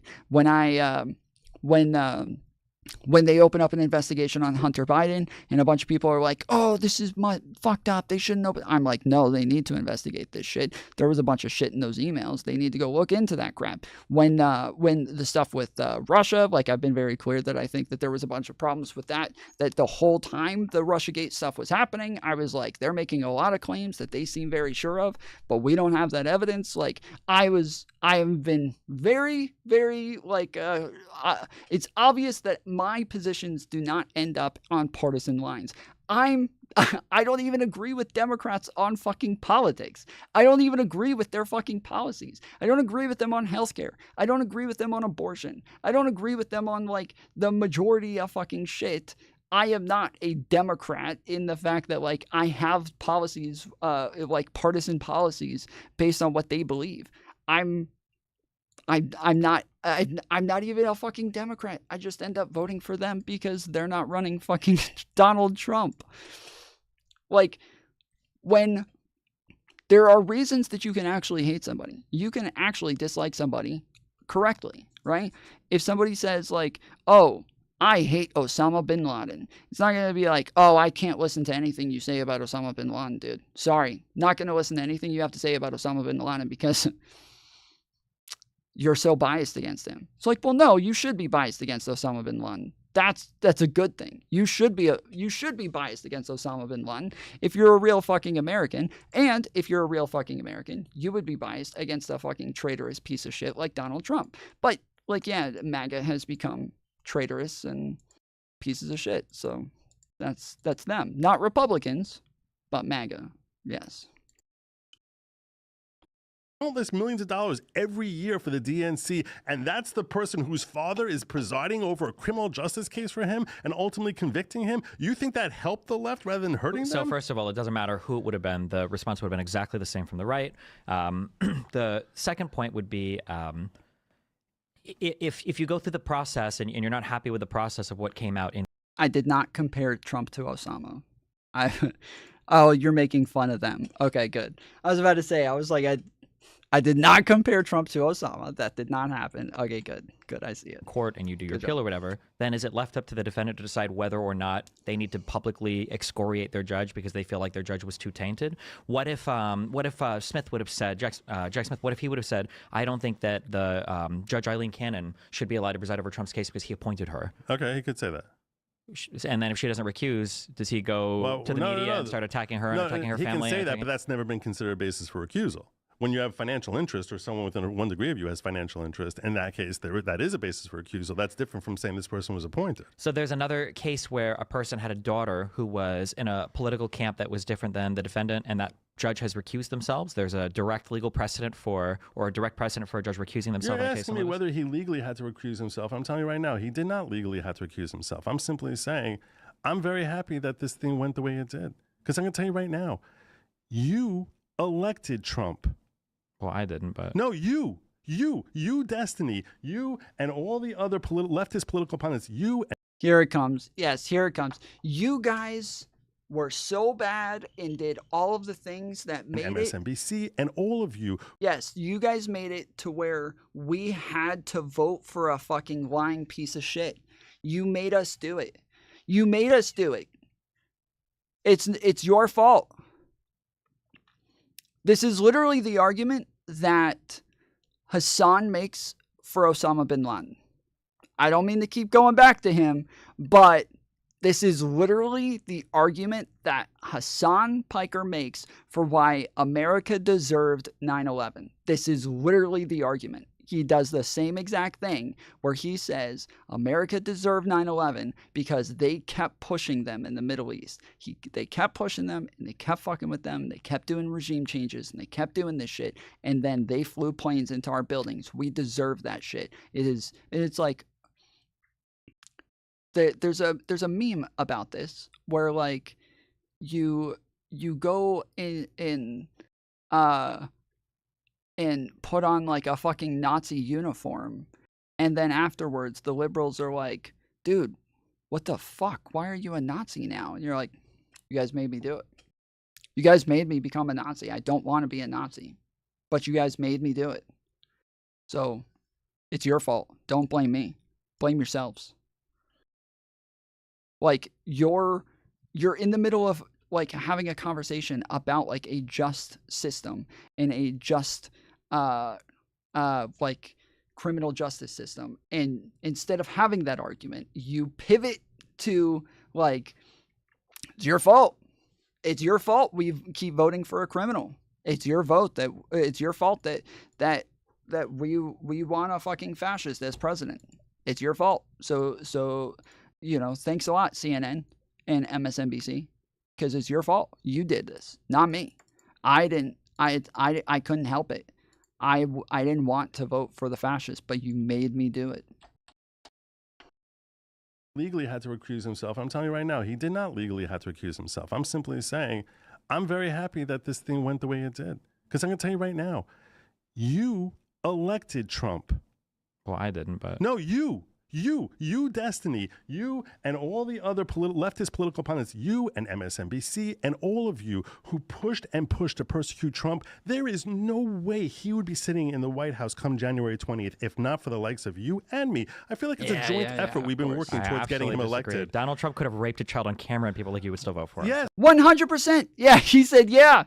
He said, yeah, because Donald Trump literally, he talks down to his following. It's actually embarrassing. Like, if I ever heard, like, a candidate say something like this, like, I think that they would lose my vote just like that, dude. If a candidate ever said something like, I could go out on the streets and shoot somebody, and I wouldn't lose a single voter over it, I would be like, wow, he thinks I'm fucking retarded. He thinks I'm a fucking cultist. All right. Yeah, I'll show you if I'm a fucking cultist. You'll find out real quick, motherfucker. You think you can get away with everything? Oh, really? You think you can get away with literally anything? All right, you'll find out. But MAGA, they're like, yeah, of course, yeah. Actually, he would gain votes if he killed somebody. Literally anybody. Just go out, shoot a fucking baby in the head. Yeah, he would get more voters off of it, because once he shoots the baby in the head, then the fucking corrupt Democrats are going to try to prosecute him for it. And that's a witch hunt. So there's absolutely it doesn't matter. It doesn't matter. It doesn't really matter what the process actually looked like. At the end of the day, you're going to support him no matter what. No, it that's matter. not true. It absolutely is true. 2 years, I can tell you something. 2 years ago, I wasn't even sure I was going to vote for him. I don't care about any of the. Did you vote for him in 2020? I did. And in 2016? Yes. You were always voting for him then. You're lying right now. No. What I'm saying is this. I wouldn't have supported. Yeah, no. There's no. Shut the fuck up. Like, GoodLawgic is such a fucking liar, dude.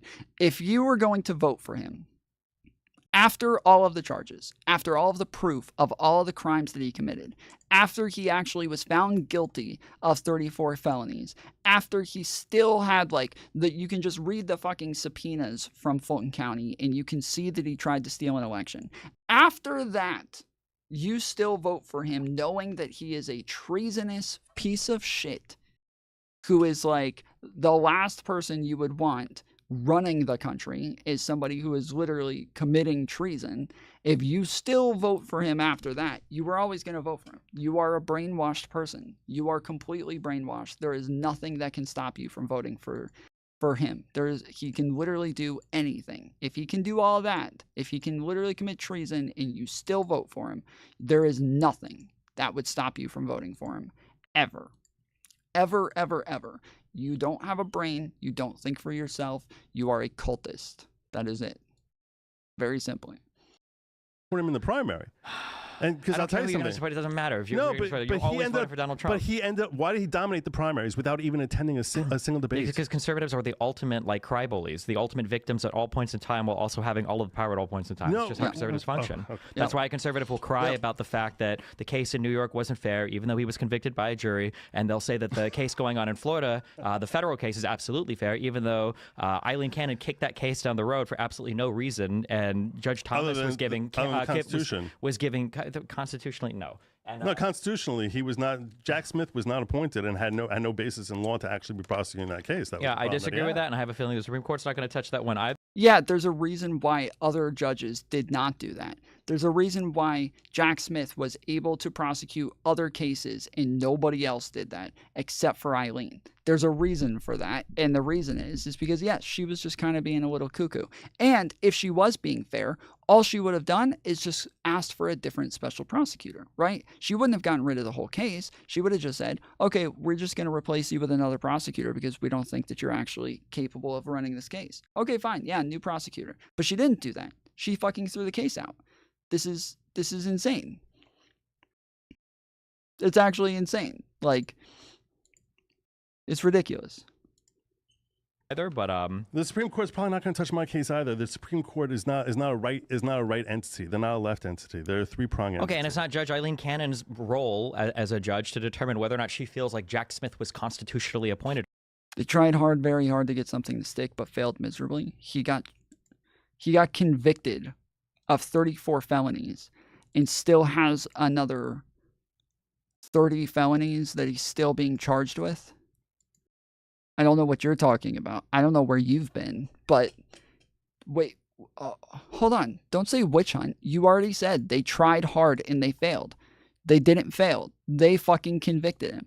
And they could have thrown him in fucking prison. And they didn't. They're being overly charitable. They're being too lenient on this motherfucker. They're being too nice. They could have thrown him in prison for this shit. And they didn't. They said we're not even going to give him jail time. Because he won the presidency, yeah, we just want to make sure that he's able to just pay fines, and we'll leave it at that. They are letting him get convicted of 34 felonies and then saying, yeah, we'll just have him pay it all back, and then we'll just leave it at that. So which one is it? Is it did they fail miserably, or did they succeed? Which one is it? You said that they failed miserably, yet they convicted him. So, Dizzy, which one is it? Where'd you go, Dizzy? Did you leave already? That was quick. My superior brain is just scaring him off with the quickness. They failed. He still won. He still won what? They weren't charging him with anything that would stop him from being president. If they wanted... Hold on, Dizzy, you understand if they wanted to stop him from being president, they would put him in prison. You understand that, right? You get that, right? If they wanted to stop him from being president, they would just charge him with something that would actually disqualify him, or they would just put him in prison. You get that, right, Dizzy? But they didn't. They didn't do any of those things.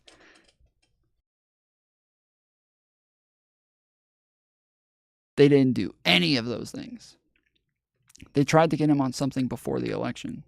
Okay, so what? That doesn't stop him from being president.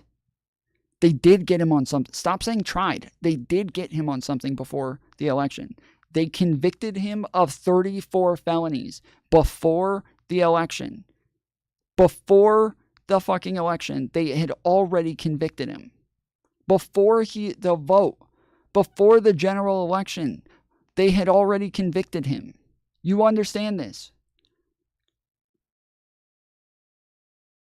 It doesn't, Mike, it doesn't matter if you think it's bullshit. It's not related to the conversation. I don't know if you're confused on what conversation's being had right now, but it doesn't matter. So, Dizzy, which one is it? Did they fail or did they succeed? Which one? You're speaking out both sides of your fucking mouth. Which one? Did they fail or did they succeed? They convicted him. You said that you keep saying they tried. They didn't just try. They did. They did convict him before the fucking election, and they did not lock him up. They did not. Of course, because if he can't bring the case, in that case, they did not stop him from getting elected. They didn't lock him up. They didn't even charge him with something that would stop him from being on the ballot. They could have tried charging him with something that would take him off the ballot. They didn't. Nobody did.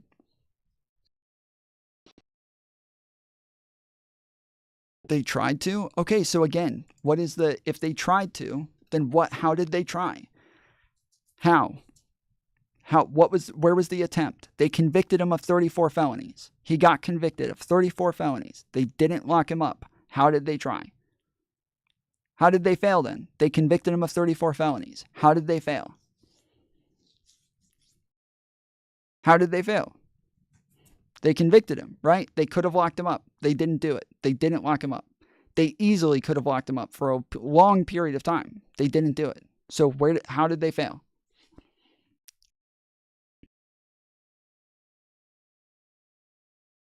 With a Democrat judge whose daughter was a Kamala supporter with a 90% Democrat area, but okay, that's not relevant. That is just not relevant. Not everybody else is a fucking simp for a fucking politician, okay? Most normal people do not create their entire identities as a human around politicians. We're Americans. We are very against that sort of fucking thinking, except for MAGA. MAGA does that shit. Everybody else does not run their entire lives around their fucking positions on a politician. So yeah, nobody knows. Nobody knows. Nobody knows. You guys, Vicky Duke thinks that they failed, but they convicted him and they didn't lock him up. Vicky, why didn't they lock him up? Why didn't they lock him up, Vicky? They convicted him on 34 felonies. Why didn't they lock him up? Anybody? Anybody? Why didn't they lock him up?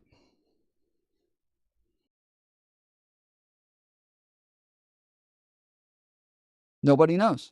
Yeah, nobody knows, because this doesn't fit within your fucking conspiracy theory brains. This doesn't fit within your fucking retarded thinking that they're all trying to stop him from being president. You lock him up, you'd have a war. Okay, so James doesn't think that they were trying to lock him up because he thinks that they knew better.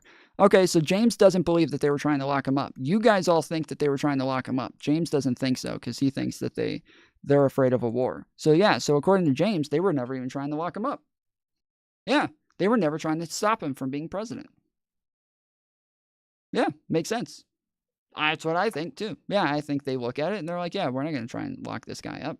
We'd have a fucking war on our hands. Right? We can't try to stop him from being president. We'd have a fucking war. Not happening.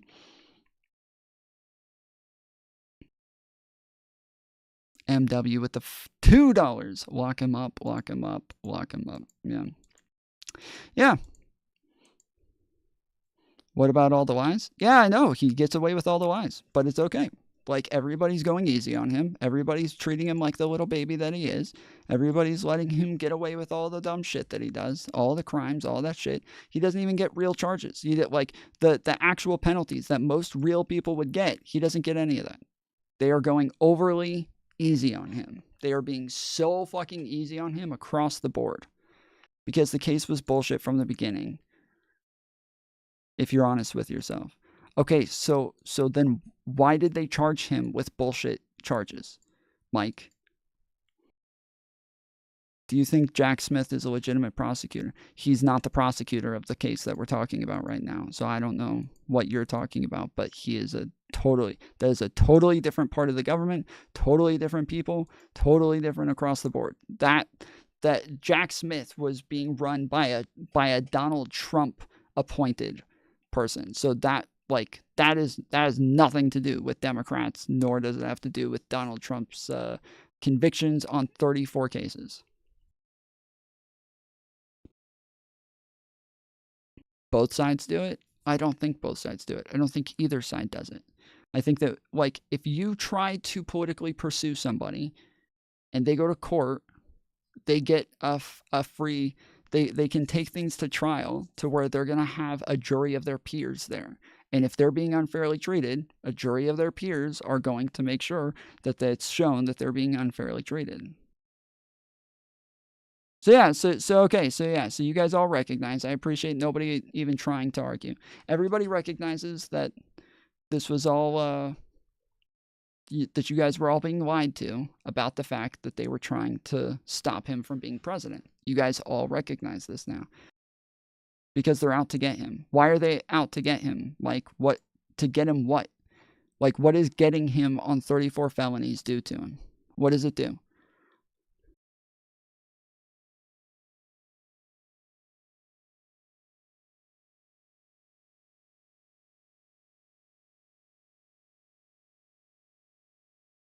Again, you guys don't know.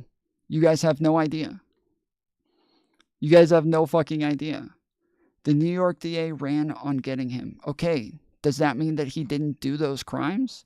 Whether or not the New York DA ran on getting him doesn't mean that he didn't commit those crimes. It's not relevant. He still committed those crimes.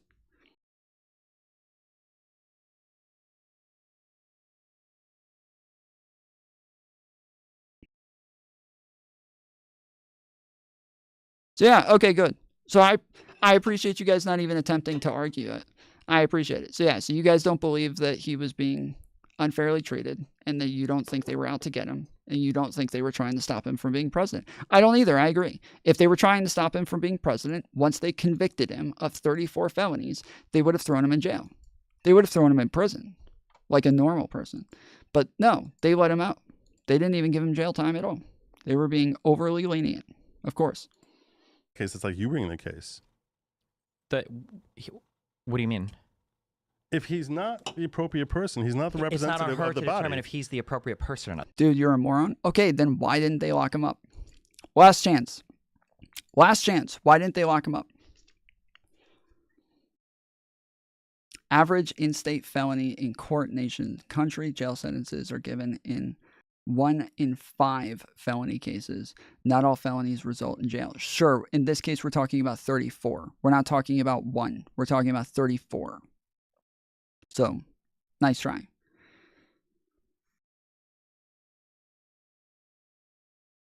It doesn't matter. It 100% matters. Each case, each fucking count comes with another minimum and maximum. Paying hush money is not a crime. It is, actually. It is when so the crime wasn't hush money. Do you think that he got charged with hush money, Vicky? Just real quick. Do you think he got charged with hush money, or are you saying that the hush money that he paid wasn't a crime? Which one is it? Which one are you saying? Are you saying hush money is not a crime, or do you think he got charged with hush money? Do you think that, like, he got charged with 34 counts of hush money? Is that what you think? Vicky Duke? Did he get charged with 34 counts of hush money, Vicky?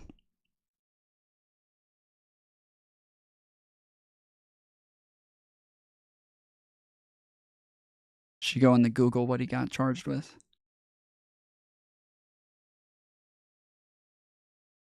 What are your thoughts on Trump's grab him by the pussy comment? I don't really care about those. It doesn't. I don't really care about that comment.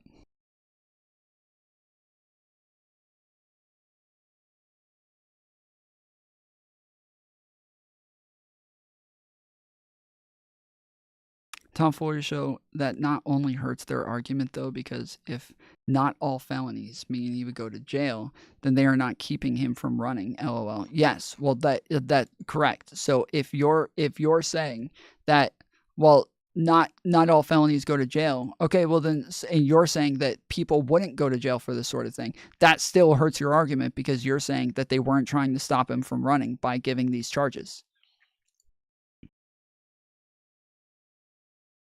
You need to learn the definition. Again, 34 counts of felonies in one case. Yes, I understand. I am somebody with over 15 counts on my record. I am well aware. I understand. It started with hush money. No, sir, not going to Google. Okay, why aren't you answering the question, Vicky? Are you illiterate or just retarded? Do you think... You said hush money is not a crime. So do you think that he got charged with hush money? Or are you admitting that, like, hush money was not the crime? That, like, hush money is not the thing that was on the record. It was paying hush money is part of a crime, can be part of a crime. This is like saying, like if I shoot someone in the head and murder them, and you say shooting a gun is not a crime. Like, okay. can be, is like just saying shooting a gun is not a crime doesn't mean anything. Sure, there is no crime called shooting a gun. There's no charges. You got charged with 10 counts of shooting a gun. Like, that's not how that works. But shooting a gun can be a crime. And lots of times people will call a case the Kenosha shooter case, right? They'll say, oh, this is the Kenosha shooter case. And you could be like, oh, being a shooter is not a crime. Okay. Like, but what he did when he shot the gun could be a crime, right? Like, we do agree on that. Yes, it could be a crime. You are very nasty calling people names. I didn't call you names. I asked you if you were those names. And those aren't names, okay? I'm not being nasty. I want to be clear. Some people are retarded. And if I call somebody retarded, I want to be very, like, I want people to understand me right now. If I call one of you retarded, I am not trying to be mean. I am not trying to be mean, and I am not trying to, like, just name call or anything. I am giving you my honest assessment of you. And I want you to believe it, and I want you to take it that way. Do not think that this is like some sort of like name-calling war or something like that. I wouldn't waste my time with something like that. I'm giving you an assessment. No, that's not her job. Of course it is. That wasn't the case before her. That's not what she was asked to decide on. Of course, she has to decide whether or not this. Let's move on. We're beating a dead horse. Yeah, I'm beating a dead horse. I've asked the same questions like 10 times and nobody wants to answer them. You guys just keep pivoting and moving the goalposts and refusing to answer any of the questions. You all understand now. Okay, yes, if 34 counts, if you don't think that they were going to put him in jail for 34 counts, then we all agree they weren't trying to stop him from running. So I'm glad we're all on the same page now. Nobody thinks that they were trying to stop him from running. And then if you do think that they could have put him in jail for the 34 counts, but they chose not to, then again, we all agree that they were not trying to stop him from running. So cool story. Glad we all agree on this. Just to make sure that we actually, because who was it? Was it Casper? Who was the person who was saying that this was incorrect on the posing Al? Okay, so let's see.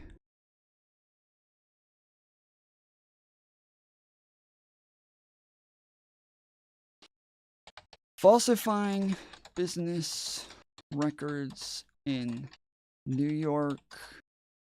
Is it federal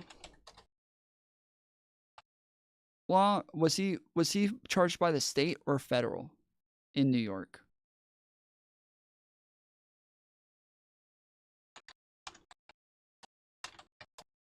New York State minimum maximum.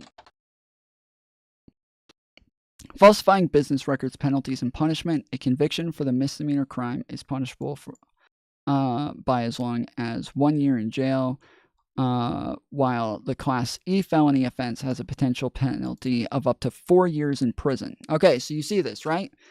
So just so everybody sees, Donald Trump could have gotten 4 years per felony on 34 counts.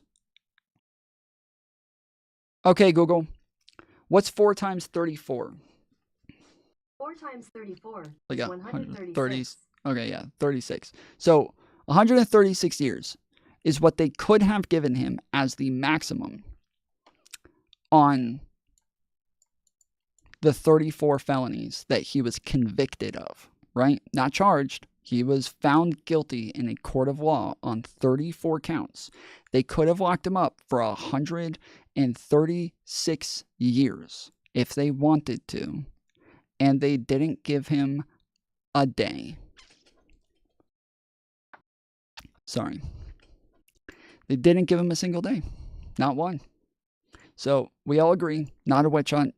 They weren't trying to stop him from running. They were actually very nice and very lenient to him. Yep.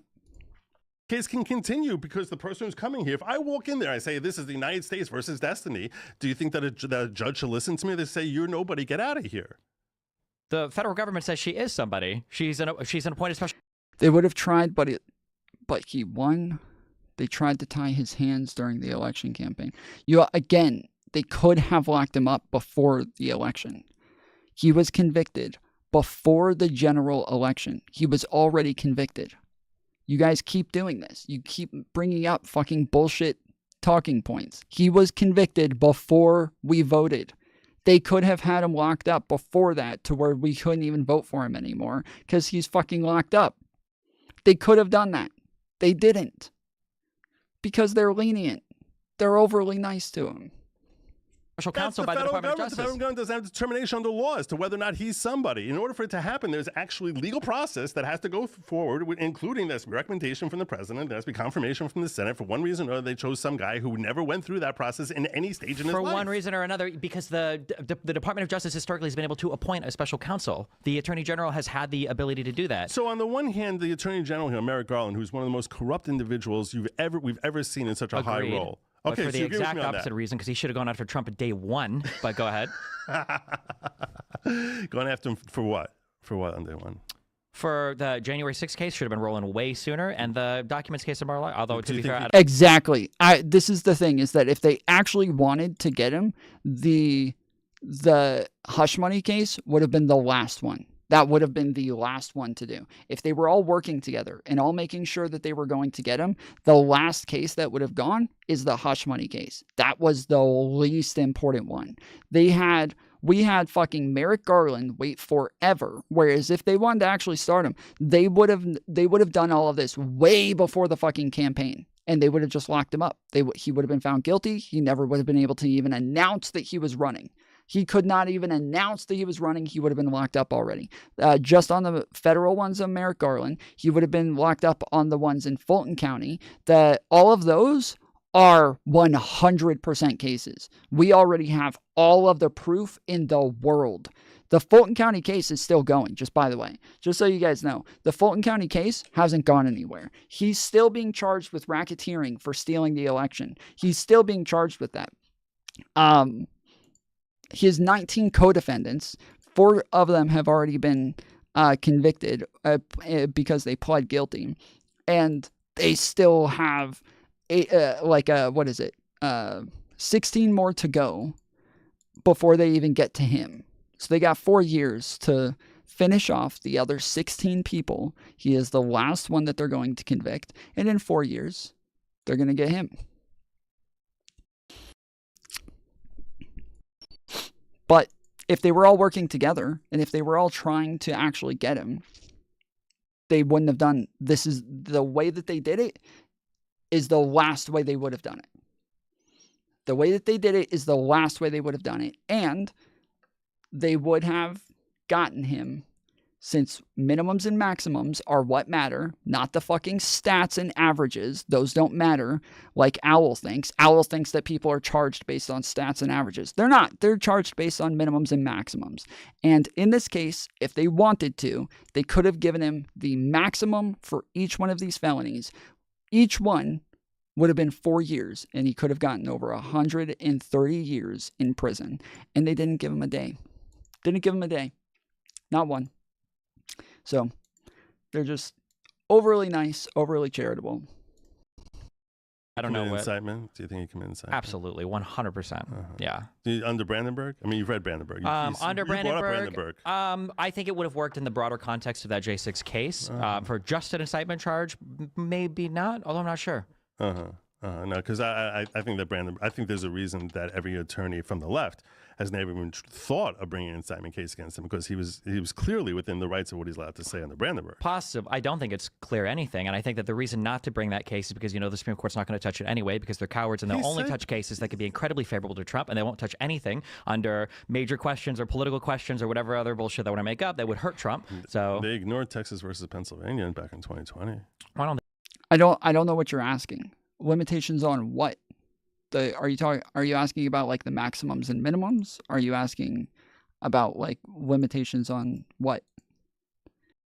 What are like they ignored it? They refused to hear it, right? So that's ignoring it. To stand. That's ignoring it. They said, yeah, well, they allowed Pennsylvania's decision to stand, right? They denied hearing the case, so it's dead, right? All right, so I think there's so much you and I we're living in completely different planets here. Sure. And I want to try and just sort of come to like, I don't know, like, this is the whole Venus-Mars thing. And I want to sort of like try to get both of us into Earth here.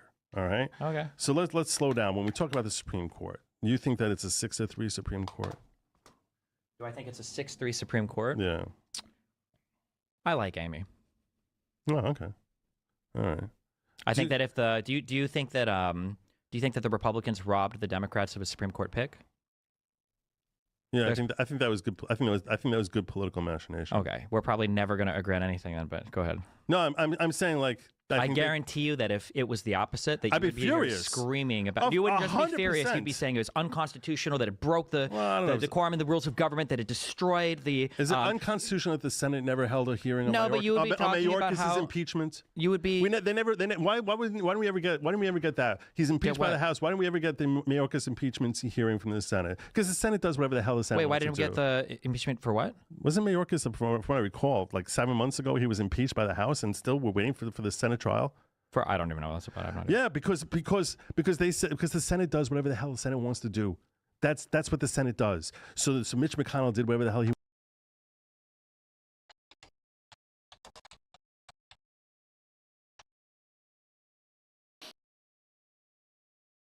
U.S. House impeached Homeland Security Secretary.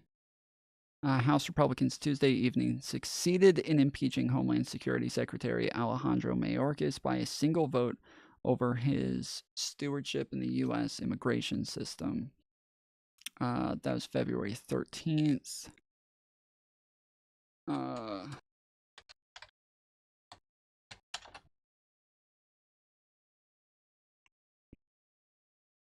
Senate rejects impeachment of Homeland Security Secretary.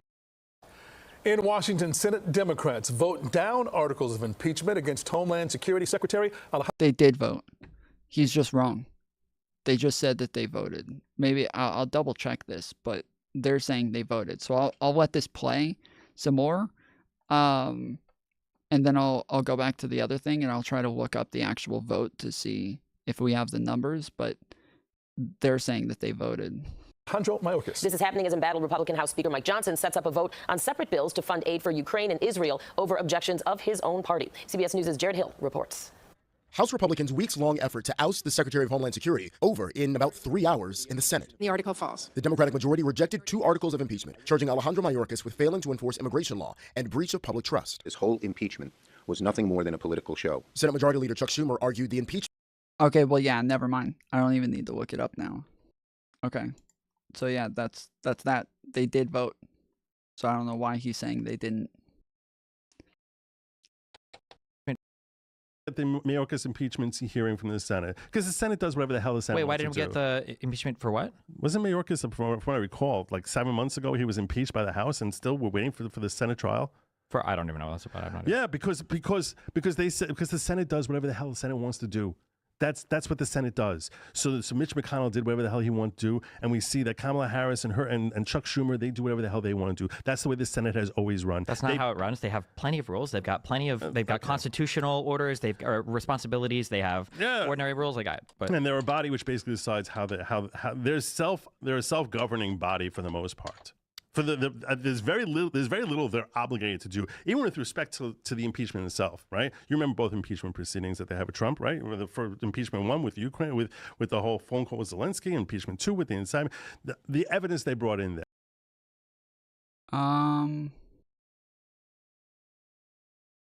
So this is the actual vote right here. Vetoes to kill impeachment articles by party. Willful and systemic refusal to comply with the law. Oh, sorry. Article 1. Willful and systemic refusal to comply with the law. 48 yes on Democrats. 48 no on Republicans. 3 yes from independents.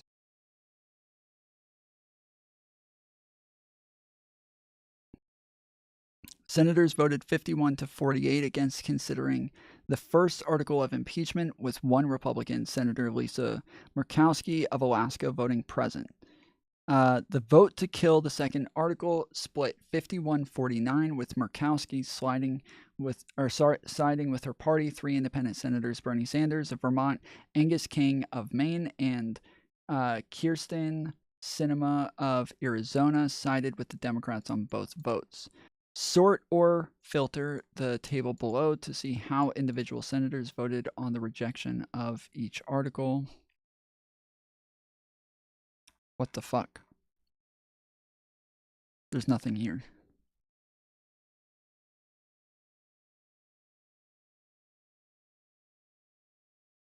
There's nothing here.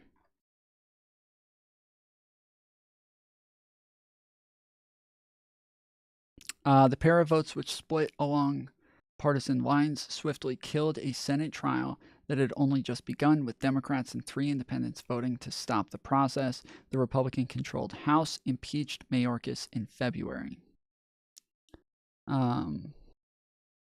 Okay, so this is votes to kill impeachments, and it's yes or no. Do you want to stop the impeachment process?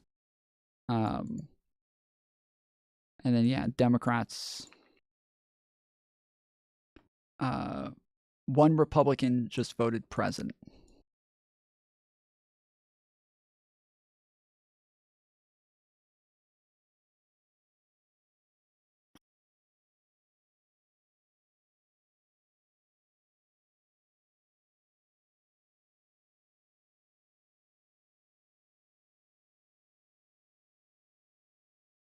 So the first one was to vote if you're going to hear the impeachment. And then the second article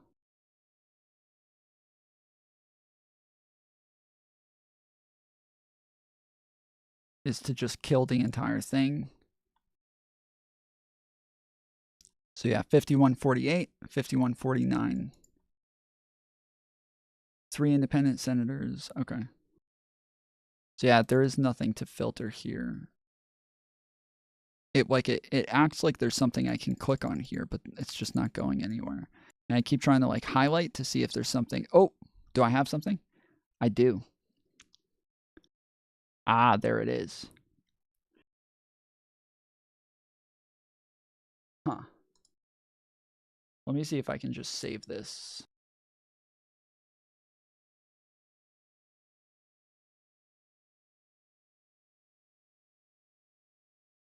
I don't know. Let me see. Hold on. Let me see if I can drag it on here. No? Nope. Okay, never mind. Yeah, I don't know. There. I mean, it was a joke.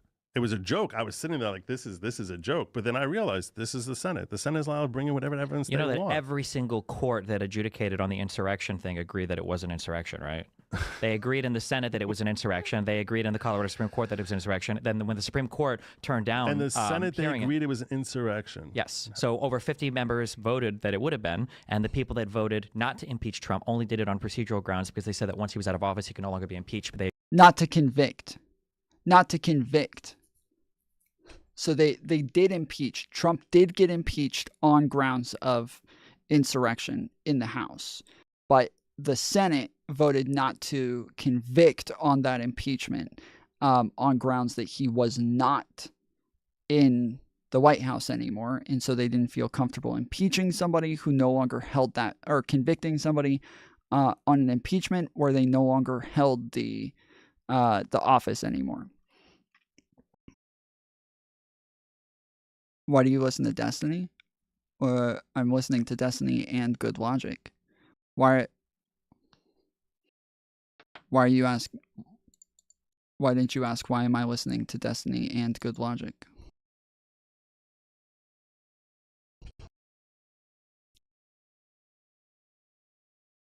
Why Pelosi don't accept National Guard the 6th January? Well, first off, there's no evidence that she was ever offered the National Guard. Nobody's ever seen any evidence whatsoever that she was ever offered the National Guard. Secondly, it doesn't make sense to offer Nancy Pelosi the National Guard. She is not in charge of that whatsoever. So there's no reason that you would ever offer that to Nancy Pelosi. Of all people. Of all people, you would offer that to the Sergeant of Arms, maybe, but you would not offer that to Nancy Pelosi. She has no authority to accept nor decline the National Guard. Like, this is like saying they offered you National Guard for the Capitol. This is the same thing. Let's say they said they offered you the National Guard for the Capitol, and afterwards you were like, wait, they didn't offer me the National Guard for the Capitol. But even if they did, why would it matter? I don't get to decide. Why would I decide whether or not the National Guard is at the Capitol? It doesn't make sense. You see all hours of videotape of January 6th. I've been through most of it. I didn't watch all of it. There's a bunch that are where people are just standing around, so I didn't watch all of it, but you lying motherfucker, you're absolutely pathetic. Why don't you come on? If you want to come on, if you want to present evidence that I haven't seen, I would be happy. Dude, it would be huge if I get to be the first person to ever present this evidence. That would be massive. If you have the evidence and you're the one person in the world who has it, I would love to be the one to break that story. If you want to bring it up. Yeah, that would be huge for my channel. Fucking CNN, MSNBC, Fox News, everybody would be quoting my channel if I'm the first one to pull up that evidence. Can you?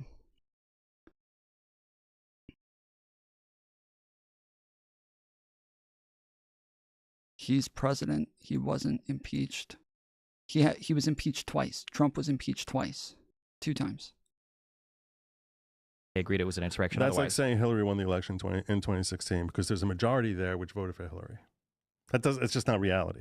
Because no, if I were to say it is true that Hillary Clinton won the popular vote in 2016, then that would be true. But she didn't win the election because the So when a Senate recognizes that you need to get 2/3 of their body to convict, and some people go along with it and others don't, and they recognize that we're not giving you the 2/3, is that ultimately saying that this was a conviction of insurrection? No, I didn't say it was a conviction of insurrection. I just said that the majority of the Senate agreed that it was. I'm just saying that in every court where they've adjudicated on that question, they've all agreed that, so the Senate is not a court. So the Senate, first and foremost, is not a court. And secondly, they came to a determination ultimately based on their own yardsticks that he did not commit an insurrection. That's not true.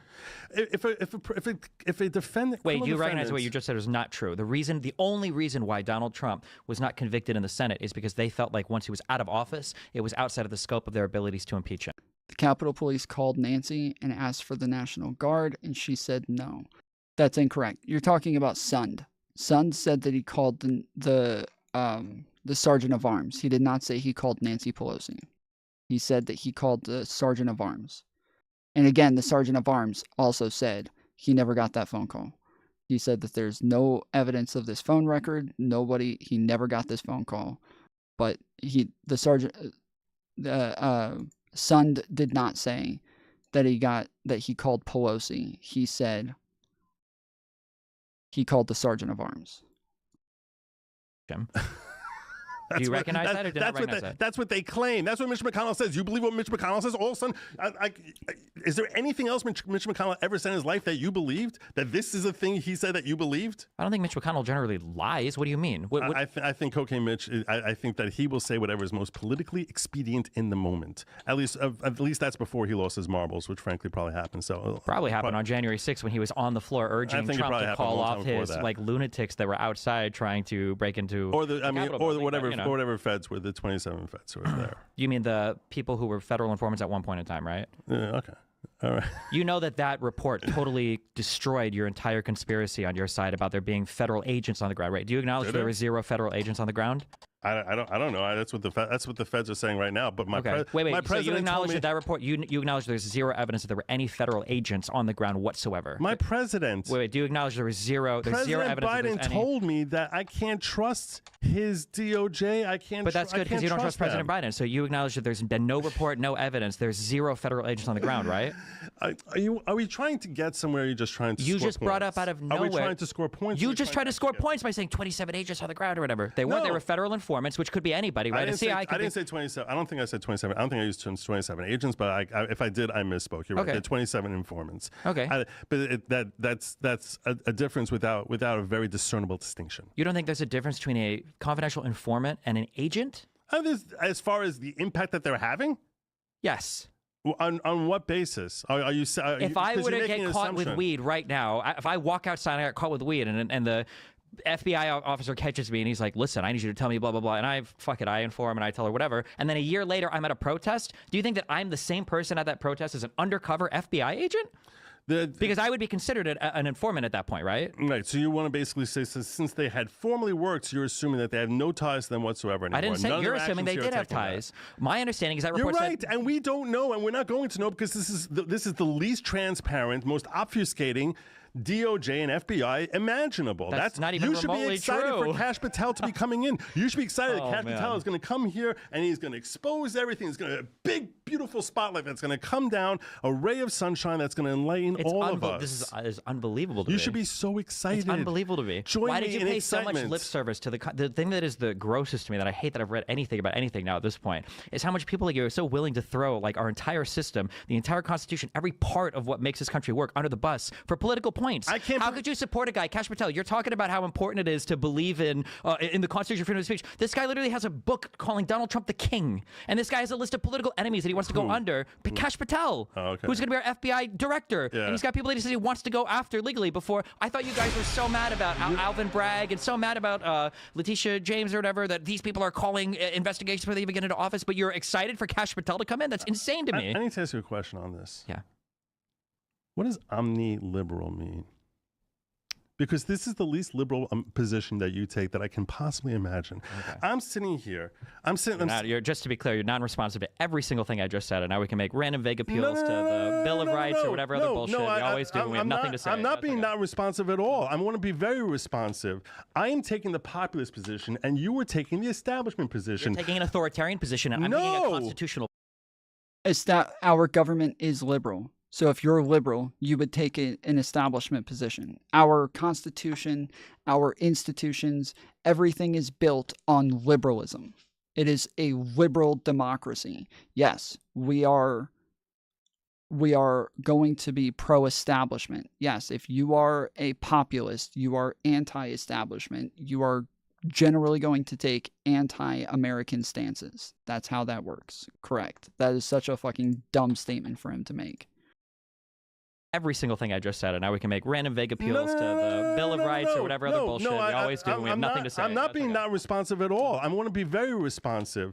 I am taking the populist position, and you were taking the establishment position. You're taking an authoritarian position, and I'm taking a constitutional position. Yes, just to be clear, you're an authoritarian. God. Yes. How, in what way am I being an authoritarian? Because you're celebrating a kingmaker. What do you mean? Of course you trust the government. You just said that you're celebrating Kash Patel coming in. I'm hoping. What is a republic? A republic is a type of democracy.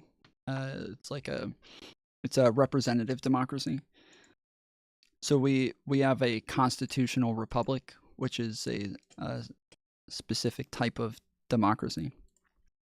When you say government, I'm hopeful. Just to be clear, so people what understand. do we have today? When you say government, you mean the left. You don't trust the left. When Donald Trump is in there, you trust. Name one thing that Donald Trump did or said that you didn't trust. I didn't trust a lot of his decisions in COVID. Okay, so the COVID stuff is the one thing. So you didn't like the vaccine. Anything non-COVID related? I don't know. I mean, it's been 5 years since it's been 4 years since he's been in there. He was the president for 4 years. He didn't do a single thing that you disagree with. Say a single thing you disagree with. You can't think of it. Some of the things he said, I thought it was very awkward the way he phrased some of the stuff. I didn't like the phrasing there on some of the things. Look, can you give any positions of his that you disagree with? Most of his positions, I think he spent too much money. I think he brought the two critiques that I think are valid of Trump, the most two valid critiques of Trump. And this is the interesting time that we're coming to right now, which is you know, amongst MAGA, which I definitely identify as being MAGA, in MAGA, there is a split, which most of your audience probably is unaware of, which is that split is, do we trust Trump blindly or do we not, or do we question policy? To be clear, that split doesn't exist. You're wrong. Everybody trusts Trump. Quite the contrary. Then you haven't been reading my tweets, and I understand I'm not the same size that your channel is, but I'm saying right now, I've been critical. I think that when he's saying I don't want to have a debt ceiling, I was like, this guy spent more money than anyone. He's the when he said that he wanted to that he was able to get rid of the articles of the Constitution, did you criticize him then? Because I would think that would be enough to disqualify him for any vote whatsoever. If he's saying that he can get rid of articles of the Constitution and you still vote for him, you can't turn around and be like, oh, no, we want to be critical of someone's politics. No, you don't. You cannot criticize that fucking shit. You can't say that you're critical of that shit and then vote for the guy. Like, no shot. one person who really needs a debt ceiling, and I disagree with him on that. With respect to some of his appointments, I think that there's all sorts of issues, and I had issues with Mike Johnson. I don't think Mike Johnson is someone I think that he's an establishmentarian. I think he's the perfect guy for you if you're pro establishment. Like, I like Mike Johnson. I like Mike Johnson. I think Mike Johnson's great. Mike Johnson left because of Trump in the first place. Like, Mike Johnson called Donald Trump out for his very fine people on both sides stuff. Donald Trump called and screamed and yelled at Mike Johnson because he didn't just fall in line, because he didn't just stay as a fucking cult member, that he was willing to be critical of him. Like, Mike Johnson is maybe, and this is what I've said throughout this. People kept saying that, like, oh, this is it. We're done. The fucking country is done. America is over. Like, if we have this many Republicans in the House and in the Senate and in the presidency and in the Supreme Court, like, we are totally fucked. Well, the problem is that the people in the Supreme Court are not MAGA. They are Republicans. They are not MAGA. And so as Donald Trump's cases got taken over and over to the Supreme Court, where they were claiming that there was a bunch of election fraud, those people who were appointed by Trump said unanimously, this is not even close to evidence. You do not have anything close to fucking evidence. That election was not stolen, and you have no evidence that it was. And they rejected probably hundreds of cases. Then we have the people like Mike Johnson, who still exist within the House, and he's not just there, he is now the Speaker of the House. He is now the Speaker of the House. He was just given the gavel the other day, and he was given the gavel while being so embarrassed of MAGA. He's sitting there and his face is turning red as they're making fun of MAGA for denying the fucking election.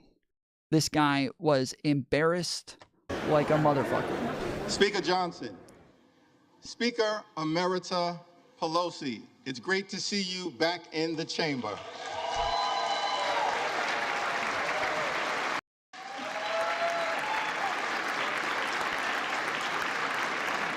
And we will work with anyone of any party to get that done. We will work with anyone to secure our borders, and we will work with anyone to fix our broken immigration system in a comprehensive and bipartisan manner.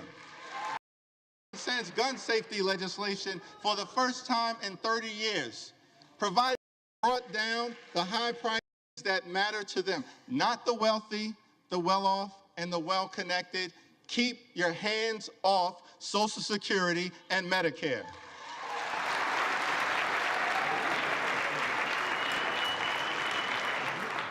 Over the last 4 years, it's been a great honor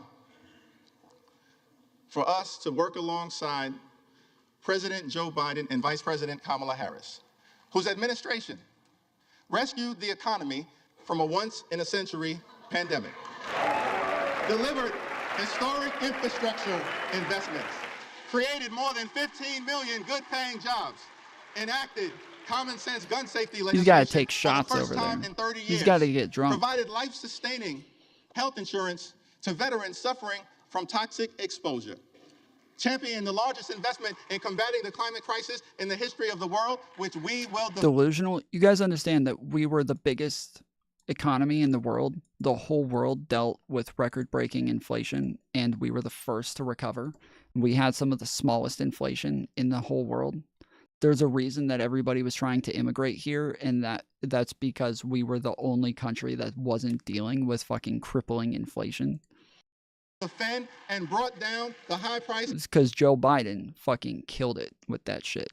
Of life-saving prescription drugs for millions of Americans. Thank you, President Biden and Vice President Harris, for your powerful... We haven't recovered? What do you think recovering is? We're below 3%. We've been below 3% for months. What do you think recovering is? Principled and purposeful public service. Thank you.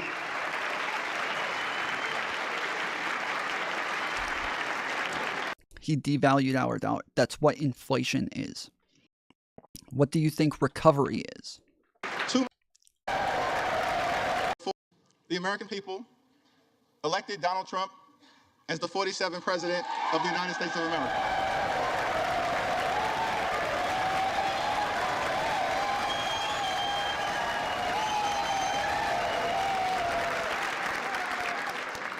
Thank you for that very generous applause.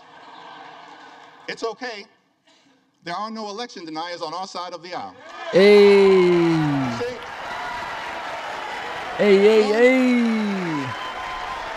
One should love America. One should love America when you win and when you lose. That's the patriotic thing to do, and that's the America that House Democrats will fight hard to preserve because we love this country. Let's fucking go. Is bigger. Damn, talking about loving the country, and all the Republicans stay seated. They're like, nah, fuck that shit. We got one guy who loves the country. We got one guy when he's talking about how being a patriot, loving the country. We got all the Democrats standing up and clapping. Yeah. Let's go. Love this country. Based. And then we got one Republican who loves the country. In any one campaign, any one election, or any one individual. America, the land of the free and the home of the brave. Let us never forget that our country is free, not simply because we are strong. America is strong because it is now my responsibility to present the gavel to the gentleman from the great state of Louisiana, the son of a firefighter, a God-fearing man, a husband, and a loving father of four, the 56th Speaker of the United States House of Representatives. Did you notice they were all standing after you said that?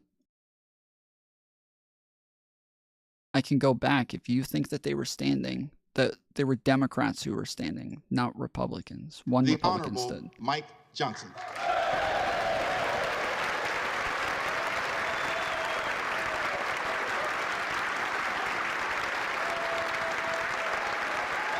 Let's fucking go.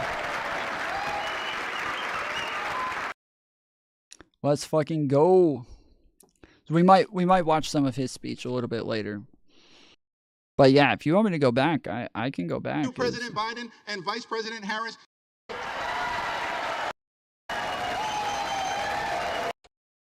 Two months ago, the American people for that seat.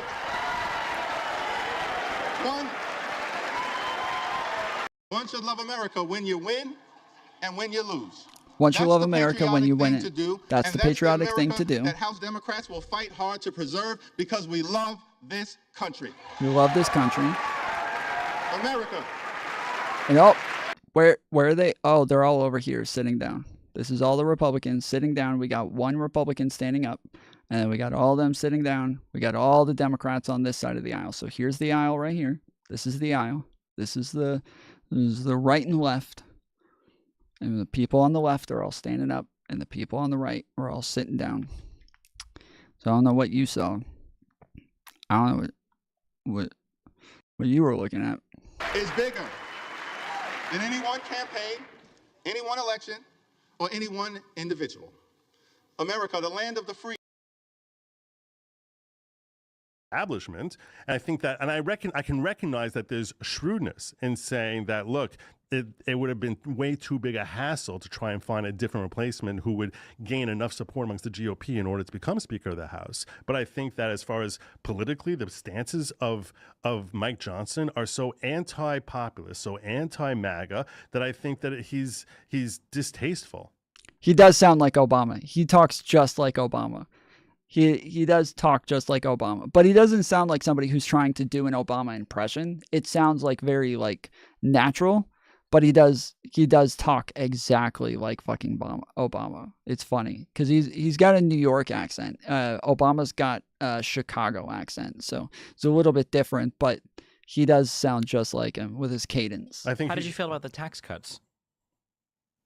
I mean, the tax cuts. I know the left loves saying they were tax cuts for the rich. I'm not asking about if they're I'm just saying because this is the thing. We'll say like, oh, well, I don't like his rampant spending. Did you support the tax bill? Of course I did. Yes. So this is part of the problem. Exactly. So if you're saying that you're upset that he had like record-breaking spending and that he spent more than anybody else, but then he also cut taxes more than anybody else. And not only cut taxes just for the middle class, but he cut taxes even more for the upper brackets, all the richest people. And then he cut taxes even more for the big corporations. Then, like, yeah, if you're saying that you're upset about the spending, then be upset about the fucking consequences of the spending and the fact that the things that he could do to raise revenue to where we're able to pay off the spending a little bit more is he's getting rid of that as well. Yeah, that was amazing. So it doesn't mean anything. It's meaningless. It's a meaningless criticism. I don't like the spending. It's just like a vague random. You're going back to 2017, and what I'd say is at that point he was trying to jack up a stagnant economy, which had been stagnant since 2008. That's not true at all. That's not true whatsoever. We had been on a trend up since 2008. 2008 is right after is like the housing crisis. We had a downward slope from the housing crisis. And then after 2008, we had the fastest recovery from a downturn ever where Obama pulled us out of the downturn. And then we had a trend upward that stayed consistent all throughout Trump's presidency. He didn't do shit for the economy, and it just stayed on that upward trend and just didn't change, didn't go way up, didn't go way down, didn't do anything until COVID. And that's not Trump's fault. He couldn't do anything about COVID, but it just stayed on that trajectory the whole way. Just whoop. 100%. That, to be clear, that's by no metric and no measure is that even remotely true. What are you talking about? By what measure? Did we have a growth year of 3% under Obama? A growth year of 3%? I don't know for an entire year, but I know that from 2013 onwards, the economy. We had a good month here and there. You think just a good month? I'm saying what I'm saying is we were growing at a rate of, I think I'm talking top of my head and trying to think back now, 12 years. So my recollection is that it was basically like it was somewhere between 1% and 2% a year. Okay. So yeah, I think Obama didn't have growth of 3% under, let's see, the past Obama administration was the first administration that never had a whole 3% growth. Mostly true. Roscom says Obama's administration is the first to never top 3% annual GDP growth. Speaking at an event in Chicago earlier last month, U.S. Representative Peter Roscom, Republican from Illinois, was taking tax policy in the economy when he pointed to lackluster economic growth that occurred under the former President Barack Obama. The past Obama administration was the first administration that never had a whole 3%, Roscom said during a March 6th speech at the City Club of Chicago. It's an off-cited figure. Roscom's claim lacks some specifics. particularly the type of growth and the time frame he was referring to in his speech. That was because, yeah, we had the housing crisis. David Pesch, the Wheaton Republican communications director, provided a link to data compiled by the Bureau of Economic Analysis showing both the annual and quarterly percentage change in real gross domestic product, or GDP, which is the total value of goods and services provided in the country. While annual figures on GDP growth date back to Herbert Groover, considering the time frame for which this annual data is available, it's safe to assume Roskin was referring to the economic growth since Hoover's administration. In fact, Roskin's claim is quite similar to the statement that Donald Trump made during a campaign speech in October, which was fact-checked by our colleagues. As was the case with Trump's claim, Roskin is right when he says that year-over-year GDP growth never topped 3% while Obama was in office. But Princeton University economist Alan Blinder told PolitiFact at the time looking at annual data can be misleading because it doesn't provide context or account for historical factors that affect economic growth, such as recession and global crisis. For example, Hoover came into office on the cusp of the Great Depression, and Obama took over during the tail end of the Great Recession.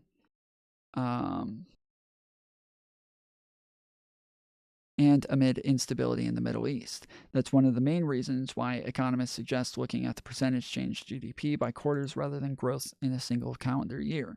When Florida fact-checked Trump, saying Obama was the first president in modern history to not have a single year, 3%, data third quarter, shows 2016 was not yet available. But now it is. According to the Bureau of Economic Analysis, the percentage change in GDP growth within the third and fourth quarters of the last year of Obama's final term was 3.5% and 1.9% respectively, resulting in an average growth rate of 1.6% for 2016. That was down 1 percentage point from 2015 when the GDP grew by 2.6%, which marked the best year for average growth under Obama. Typically, economic growth in the first quarter of a new presidency is attributed to the previous administration, meaning former president. Yes, normally, yes, everybody knows that the beginning of your administration and most of it's going to be due to the fucking president before that, except when it's Trump, then nobody knows that anymore and everybody forgets that. As for the remainder of Obama's time in office, quarterly GDP growth averaged 2% or 1.5% when averaging out in annual figures. But if the data is used to compare quarter to the same quarter from a year ago, there were two periods Obama's tenure which growth exceeded 3%. Between the third quarters of 2009 and 2010, GDP growth was about 3.1%, and between the first quarter in 2014 and 2015, the economy grew by 3.3%, according to the Bureau of Economics Analysis. With the way Roskin refers to growth, however, Obama indeed was the first president who did not achieve more than 3% growth in GDP. Average growth under Bush Sr. was 2.1%, 3.9% for Bill Clinton, 2.3% for George H.W. Bush, and 3.5% for Ronald Reagan. The highest annual growth on record occurred in 1942 during the Franklin D. Roosevelt administration. Okay.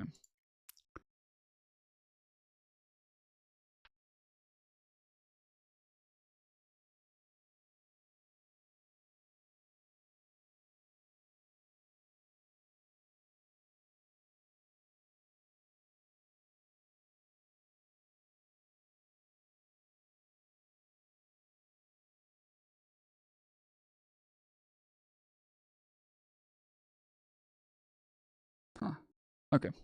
Sorry. Sure, rebounding from a catastrophe. Which rebounding should be better. Rebounding, that's the thing. Here's the thing. What happened? All the growth that we saw from Biden after COVID.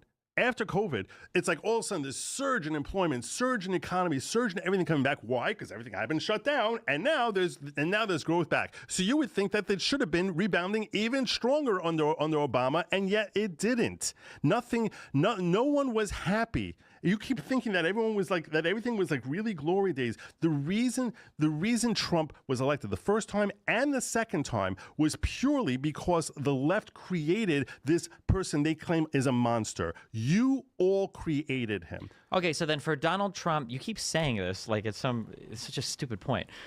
You understand that you guys like created Obama and you guys created Biden by the same logic too, right? No. How is Obama created? Oh my God. How is Obama created? How is Obama created by the right?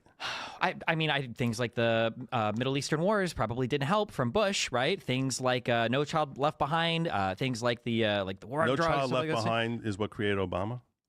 Why did you just pick out one thing of three different things I just said? I don't know. I'm saying that I'm just things that created Obama. I'm saying that all of these things. I don't think a lot of people were very happy with Bush's presidency. I think that our Bush opinions. Was terrible. I think that our opinions. Bush was terrible. Okay, he was terrible. What are we disagreeing on? We're not disagreeing. Yeah. So then you agree that that you guys created Obama then. So then you agree. Why are you agreeing on that? Bush was a disaster.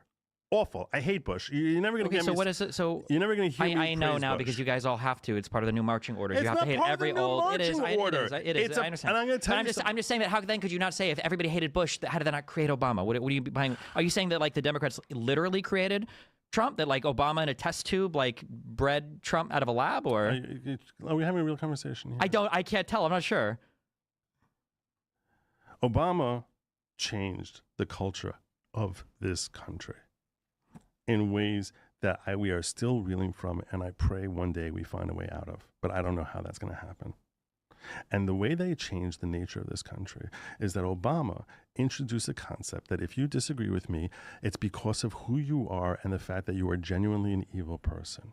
Prior to Obama, the perspective of most people in political discourse was, you love America, I love America. We have different visions as to what is healthy for America. I think that statement alone could qualify you for like antipsychotic medication. You have never listened to any political commentary in your life if you think that prior to Obama, people like Rush Limbaugh, people weren't demonizing. Exactly. I was just about to say, dude, like fucking Rush Limbaugh or Beck, O'Reilly, like all of these people were talking about what a piece of shit he was before he ever even got into office. You had Donald Trump running around doing the whole birther thing, saying that he was born in Nigeria and shit, saying that he wasn't even American, saying that he wasn't even allowed to be president. Like, you have to be kidding me if you think that it was Obama who started all of that shit. You have to be kidding me.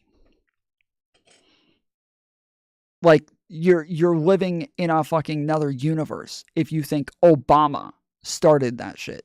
No way in hell. And then you have the fucking Republicans choosing to filibuster every single thing that goes to the House, and then the Senate saying, "Oh, and we're not even gonna vote on this shit. We're not even gonna vote.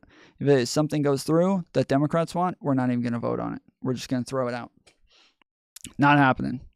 Like, you live in another world if you think that was Obama was much worse. It doesn't matter if you think he was better or worse. It matters if you think he started it. That's what matters. Clintons weren't talking about how evil the socialists, the commies were, the Democrats were. This was mainstream Republican political discourse across every single talk radio station, across all of Fox News. The idea that Obama created might be one of the most delusional things I've ever heard in my entire life. Go ahead. You cut me off rather than actually hearing my point. Okay. My point is not as far as like talking about the political leaders. I'm saying talking about their supporters. I'm saying talking about there being tens of millions of racists in this country. That is a new position for a political leader to take that Obama introduced. And he did it in a very insidious way. He would never say they're racist. He would say, well, some folks aren't comfortable with people who are coming across the border or whose skin is a little darker than theirs. You don't think politicians are making accusations of racism during like the civil rights era, or? So now we're going back to the 60s? You're saying that's okay because well, you said the first time in... Oh my goodness. This guy's actually retarded. He's actually a fucking retard. He is so dumb. He's so stupid. I don't believe him. I don't believe him. He is not this stupid. If he's capable of living to an age where he has gray hair like he does, He is not as retarded as he's pretending to be right now. He just said no president ever did this before him. He just said that. No president has ever done this before him. So then Destiny says, well, no, here's some presidents that did this before him. So, so now we have to go back that far to justify this? No, it has nothing to do with justifying it, bro. This is not a conversation about whether or not it's justified. You're making the statement that regardless of whether or not it's justified, this is a new thing that he started that never happened before. Just never happened ever. It's just a brand new thing. Nobody ever did this. He's the first one to do it. And then now he brings up other people who did it. And you're like, wow, whoa. You think that justifies it? We're not talking about justifying. We're talking about whether or not he's the first one to do it, bro. In U.S. history, the first time in my recollection. Okay, gotcha. The first time in my recollection, we didn't hear the demonization. We didn't see the demonization. You never heard once Trump demonize tens of millions of people who vote against him the way we heard Biden echo when he gave that. What does the enemy from within mean? When Donald Trump says there's a bunch of on the left that are the enemy from within that we're going to have to fucking roll out tanks and use the military against, what does that mean? You. Exactly, JW. Thank you for admitting it. Okay, so JW is not as dishonest as this guy. Yeah, he's talking about people like me. Exactly. So to pretend that Donald Trump doesn't fucking vilify tens of millions of people, and he doesn't talk about, like, treating all of them like fucking horrible people, that if you're gonna act like he doesn't do that, you're fucking living in crazy town, homie. He does that shit all the fucking time, bro. He's doing that shit all the fucking time, dude. He's talking about people just like me. He's just talking about, I'm just a fucking, like, centrist, like, right-wing kind of, neocon sort of guy over here. And even I'm still not brainwashed enough for somebody like him. This is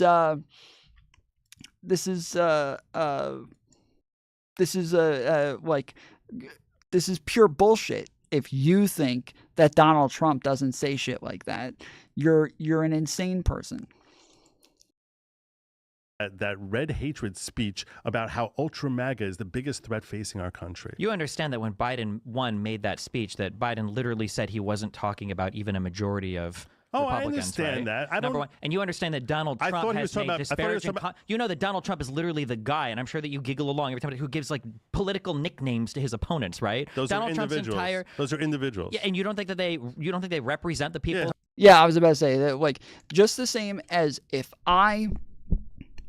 you're going... So this is part of the problem, is that if I say something about Donald Trump, everybody who voted for him gets offended. All of them, they all get offended. They all start, like, pissing their pants and hiding under their beds again because they're just like a bunch of scared little babies. Their entire identity comes from the person that they voted for, right? Their whole identity as a human is layered in Trumpisms all the way down to their fucking toes. Like, there is nothing as far as, like, a real human being that exists in there that is not attached to Donald Trump being the person that they vote for, right?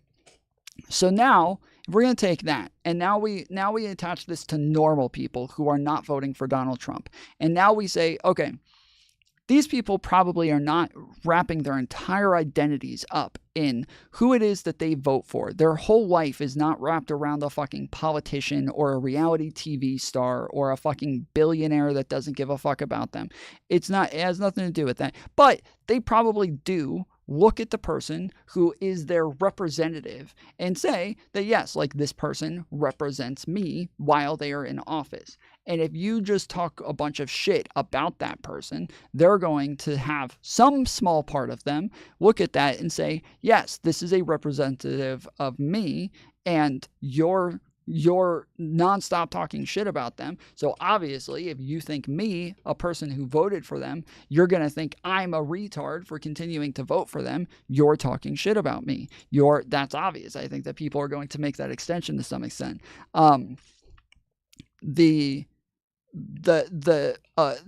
amount that they're going to make that extension, not nearly as much for normal people as it is for MAGA, but it's gonna be there to some extent. And people who are wrapping up their entire identities as a human in who they vote for is for them to be the people who say, oh, he's just making fun of the people who are politicians, not the actual voters. Yet if we say anything about Trump, all of his voters take that personally. You are not the person who can act like he's not making fun of voters when he makes fun of politicians. You are the last person who can do that. He'll make a joke about Rosie O'Donnell, make a joke about Nancy Pelosi, he'll make a joke about Chuck Schumer, but that's not making a joke. And he'll make comments about immigrants coming into the country, about wanting to ban Muslims coming into the country, about how he'll make comments about Venezuelans taking over apartments and Haitians eating cats and dogs. I was about to say, yes, he'll say that, like, yes, people who are here legally and even citizens say that they're fucking eating cats and dogs and shit like that. Like, give me a break. Oh, so you think that when he said the Mexicans, they're rapists, you think he was saying that all Mexicans are rapists? Is that how you interpret it? Well, so are you arguing I only did good faith now I only at did this English point? in high school, but when you say some of them are good people, the implication is most of them are bad people. Yes, Oh my God. correct. That's why you're having a huge split. A big argument right now, at least online for MAGA, is whether or not I don't Indians think smell too gross to come into this country and should have H-1B visas, or whether we should keep them out. I don't think you even believe what you're saying. Okay. Because the whole they're rapist things, he says they're sending their worst. He's saying they're crooks, they're criminals, they're rapists, and he pauses. Yeah, so that's they're sending their worst. So the people who are coming over here are the worst of the Mexicans. That is what he's saying. Yes, thank you. We agree. Based. Yes, he's sending their worst. Thank you. That's awesome. We all agree. They're rapists, and everyone's like, "Oh wow, he's saying they are rapists." Instead Do you think of that Biden? they're rapists. Do you think Biden was talking about all MAGA Republicans? No, all MAGA. He called them ultra MAGA. I don't know what the hell ultra MAGA is. What do you think he meant by that? I definitely felt he meant me. Okay. I felt he meant me, that I am a That's threat great. to this We're not talking about country. you. Do you think he meant most of MAGA? I think he meant every person who listens to me. Do you think he meant most of MAGA? I think he meant most people who. I think. Do you think he meant most of MAGA? I think he meant people who distrust the government. Okay. Do you see how convenient? What is the comment here? What you're saying? Okay. Their worst are rapists. Call them ultra MAGA. I don't know what the hell ultra MAGA. Biden was talking about all MAGA Republicans. No, all are rapists. Do Instead you think that Biden? they're rapists. Do you think Biden was talking about all MAGA Republicans? No, all MAGA. He called them ultra MAGA. I don't know what the hell ultra MAGA is. What do you think he meant by that? I don't know of this comment.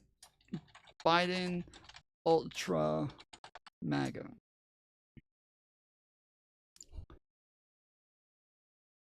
Biden pushes ultra MAGA label on GOP as he defends record. Okay, so he says on the GOP, at least this does. I'll read the statement, but this is on the GOP. So when he says just a second ago, oh no, he wasn't talking about the voters. He was talking about the politicians. Okay. Well, now when Biden says something about the GOP, do you think he's talking about you? Yeah, he's talking about me and all of my followers and everybody who watches me and blah, blah, blah. Okay, so your argument about like them saying something about a politician, it does apply to you now. It does apply to you now, right? Let's see. Speaking at the White House less than 6 months before the elections, Biden acknowledged that he could taste the country's dissatisfaction with Washington, particularly over rising prices. But he sought to channel the anger against the GOP. Look, I know you've got to be frustrated, he said. I know I can taste it, frustrated by high prices, by gridlock in the Congress, by the time it takes to get anything done. The MAGA Republicans are counting on you to be as frustrated by the pace of progress, which they've done everything they can to slow down, that you will hand power over to them so they can enact their extreme agenda, Biden said. Biden's branding of his position as ultra MAGA Republicans, a reference to Trump, makes MAGA or Make America Great Again campaign slogan, has emerged as a White House trope in recent weeks as White House hopes for pre-midterms resets as Democrats who face stiff headwinds heading into the November elections. White House Press Secretary Jan Psaki said Tuesday that it's the president's phrase. Biden Conant argued, has little choice. They are not going to run on his record. They are not going to make big, bold policy promises, he said. So that leaves villainizing the opponent, and the best way to do that is to tie him to Trump.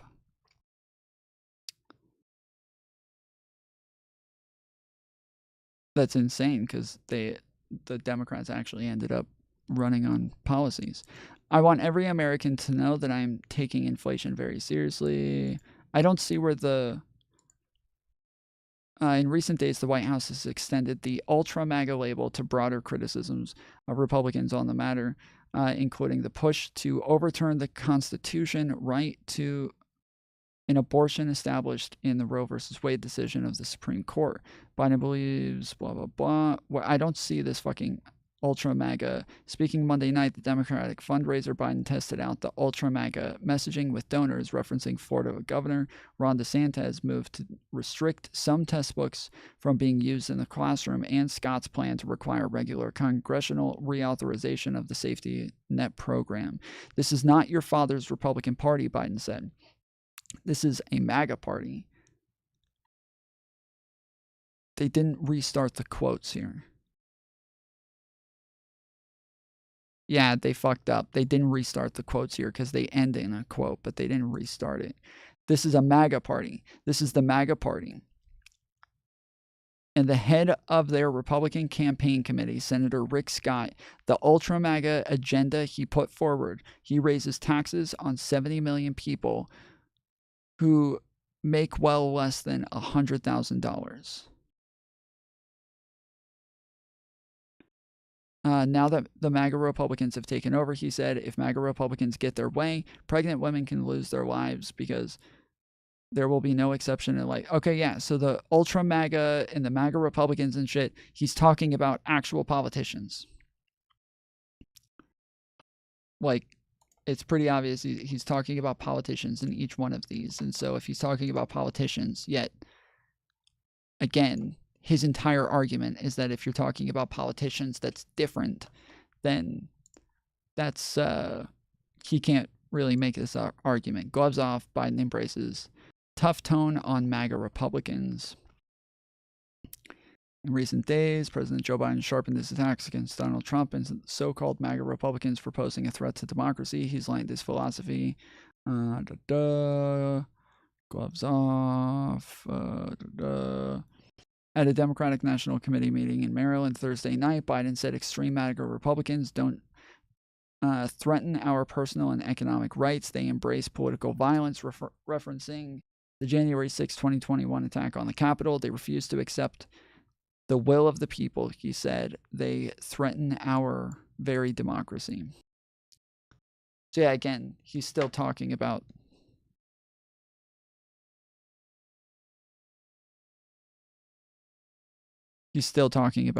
politicians here, but this says extreme MAGA. It doesn't say ultra MAGA.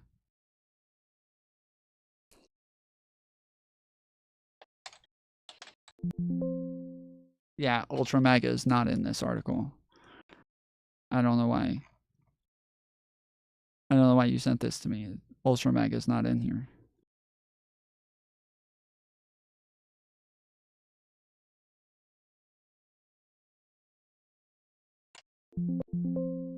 Yeah, it's not on there. I just Control F'd it. I definitely felt he meant me. Okay. I felt he meant me, that I am a That's threat great. to this We're not talking about you. country. Do you think he meant most of MAGA? I think he meant every person who listens to me. Do you think he meant most of MAGA? I think he meant most people who. I think. Do you think he meant most? Yeah. So earlier, where he's saying, oh, that's different. He's talking about politicians. He's not talking about the country. Okay. Well, now Destiny says, okay. Well, what about when Biden says the MAGA Republicans? Who's he talking about? Oh, he's talking about me. Oh, okay. So now that he's talking, when they're talking about politicians, you feel like they're talking about you.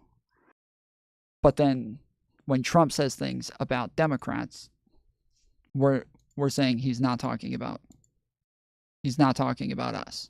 Makes sense. Most of MAGA. I think he meant people who distrust the government. Okay. Do you see how convenient it is that we have to actually invent new language to describe what Trump actually meant. But for Biden, we have to ignore what he actually said and then like invent like whole new meaning. There. You mean see like the peacefully double- and patriotically that you invented that was a way of saying attack and that's the insurrection?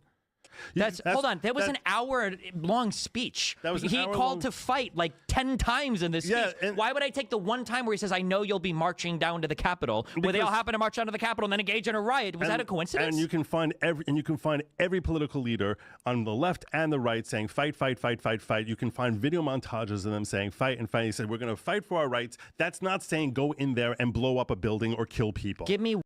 Yeah, this is not. Destiny does this almost every time he has this argument. This is not the direction to go. You say, yes, he said, the country is being stolen from you, or if you don't do something about it, your country is going to be stolen from you. That's what you say. Okay, yeah, at that point, yes, it does not matter if somebody tells me to be peaceful and patriotic.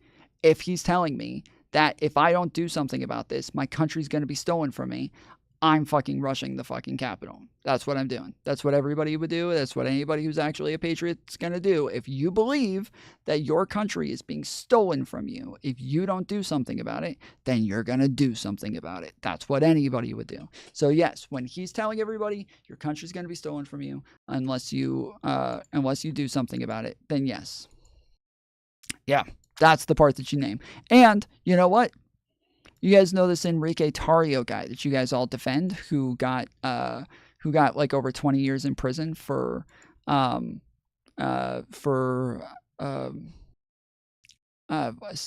was it? Something conspiracy. I forget what it is. Seditious conspiracy. So Enrique Tarrio, who you guys all defend, who got 20 years in prison for seditious conspiracy. You know what he said? He said, you guys should be charging Donald Trump with this, not me. He's the one who told us to go do it. That's what he said. That's what Enrique Tarrio said. He said, don't charge me. Charge Donald Trump. And that's what numerous people who got in trouble and charged for January 6th, tons of them said, why are you charging us? Donald Trump's the one who told us to do this. Why are you charging us? This isn't our fault. Donald Trump told us to do this. He lied to us and told us the election was stolen. We didn't know. One other time where they have called for a massive amount of people to go to an area knowing that there was going to be no, not peacefully and patriotically. He said peacefully and patriotically. Oh, so what? All of them misheard the message? No, what I'm saying is first. No. How did a riot happen if that's what he said? But Tarrio wasn't even there. How could he be guilty? I heard that line so many times. Yes, I was about to say, like this is one of the dumbest things that people say because he wasn't charged for being there. That's not what he was charged with. So, yeah, people always, well, he wasn't even there. Okay, well, he wasn't charged for being there. So, crazy. Are all of them too stupid to understand English and they just happened to engage in a riot? Explain how that happened. First and foremost, you're not going to explain it. You're just going to keep dancing around it. No, I think some of them got violent and that they shouldn't have gotten violent. Does that mean that he's telling them to get violent? Some of them. So some of coincidence. them. Some of them, like five people, 10, 100, 200, 500, 1,000, 2,000, 5,000, 7,000, 10,000, 12, 17,000, 22,000, 28,000, 34,000, 35,000. How many of them? How many of them? How many? How many does it take? How many does it take for these people to charge the fucking Capitol? We had somewhere between 30 and 50,000 people charging the fucking Capitol, and you're going to sit there and say, whoa, some of them just decided to do it at random. Some of them just ran. Yeah, it was Ray Epps. It was Ray Epps. Ray Epps is such a leader in the party, and he's so loved and respected. Everybody marching down the street, they all saw Ray Epps say, let's go into the Capitol. And every single one of them was just immediately, they lost all brain power. They lost all ability to think for themselves. And they all just became bots and NPCs and just walked right into the fucking Capitol because it's Ray Epps, of course. Of course, it's Ray Epps. It's everybody just has to do what Ray Epps says. He, Donald Trump told us to do it peacefully. So we wanted to listen to Donald Trump, but Ray Epps outranks Donald Trump. Okay? Ray Epps outranks Donald Trump. And so when Ray Epps pulled rank on Donald Trump and was like, actually, no, fuck Donald Trump. He said peacefully and patriotically. Fuck that guy. I say we do it violently and viciously. How about that? Forget the fucking 2 P's of peaceful and patriotic. I say violent and vicious, the 2 V's. That's what we're doing. That's what happened, guys, right? That's why it's on Ray Epps and... Yeah, makes sense. It's not a coincidence. So what happened? So he sent them down there, and the people that he riled up and sent down there, they got I violent? don't Why? understand. What does that even mean? I don't understand the words. Now the English language fails you to describe the most obvious thing in the world. What is when he says go down peacefully and patriotically? He didn't say go down peacefully and patriotically. You're inventing words. He said, I know you'll be going down there soon and peacefully and patriotically making your voices heard. So what part did I make up then? He didn't say go peacefully and patriotically. He didn't say that. He never ordered anybody to be peaceful. He said so, and you talk about how he said fight 10 times, and he said one of those times is he said, "Oh, this." He said you got to fight like hell, or you're going to lose your country. Yeah, you got to fight like hell, or you're going to lose your country, which is the exact same language that we've heard from Hillary Rodham Clinton. We've heard that from Schumer. We've heard that from Obama. We've heard that from every so then can I find leader, their from people Biden. marching down to a federal building to stop an election? Why is it that when he says fight like hell, because of this context, all of a sudden he's starting to? So tell us why they did it. Tell us why over 30,000 people went there. Tell us why. What is the reason? How did they all have the same idea at the same time to go do it? Why did they all? Ray Epps. Ray Epps told them to do it. That's why. The FBI. It was the CIs, guys. The CIs made them do it. The CIs made them do it. They didn't have any choice. The CIs, guys. The CIs. Because after he said it for the first time in U.S. history, we had to delay the certification of our vote because he was trying to overturn the outcome of the election. And there's no other example. Now it's 30,000. I literally, the first time I said 30 to 50,000. What do you want? What do you want? The first time I said 30 to 50,000. And now, what do you mean now it's 30,000? Of that happening. When he's trying to ensure, I'll tell you right now, the reason MAGA is there. The reason MAGA is there. Jesus, it was a pillow fight. Look, guys. Fuck. I promise you. If somebody said, look, this country that you love, not one weapon, 25% of the people there had weapons. So yes, more than one weapon. 25% of the people who were arrested had weapons. So you're actually incorrect. There were people arrested with guns. There were people arrested with tons of other types of weapons as well. So when you say not one weapon, I don't think you've ever looked into this. But trust me, when you guys say it was a pillow fight, okay? If you guys asked me, hey Tom, this country that you love and that you want to exist for your grandchildren and your grandchildren and their grandchildren, like you need to choose some people to go and try to commit an insurrection on your government that you want to stand afterwards. Who do you choose? I would say, well, obviously, I want to choose the dumbest motherfuckers in the world. I need to go find a classroom full of sped retards. Or, you know what? Let's just pick MAGA. Let's go with MAGA. We need MAGA to do this. That way we can make sure it is definitely not going to be successful. If we get those people, we can guarantee they are going to fail at this miserably. Those are the dumbest fucking people in the world. Have them do it. I promise you. So when you guys say this was like a pillow fight and shit, I agree with you. It's like a fucking pillow fight. They fucking failed miserably. It's embarrassing. Trust me. 30,000 people and it was this fucking pathetic. I fucking agree with you. Trust me, we are on the same page on this. You guys are fucking retarded. Because he called them there because he lied to them for over a year that the election was false. For over a year. Yeah, he was election saying, happened. The election happened 2 months earlier. Yeah, and 12 months before that, he was saying mail-in ballots are going to be rigged. Oh, that was the same thing that Jerry Nadler had said and that Chuck Schumer had said, and everyone had said that mail-in ballots were the most distrustable The difference things is that in when the world. Democrats made that contention, they were doing it to state bodies that then ensured the integrity of their machines. One of the big criticisms prior to this that gets cited a lot is Democrats saying, we're not sure if we trust the way that these machines work, so all of them were disconnected from the internet for the elections. They weren't able to be accessed online. They were saying things. There was not a single thing that Donald Trump ever said to make mail-in ballots more secure.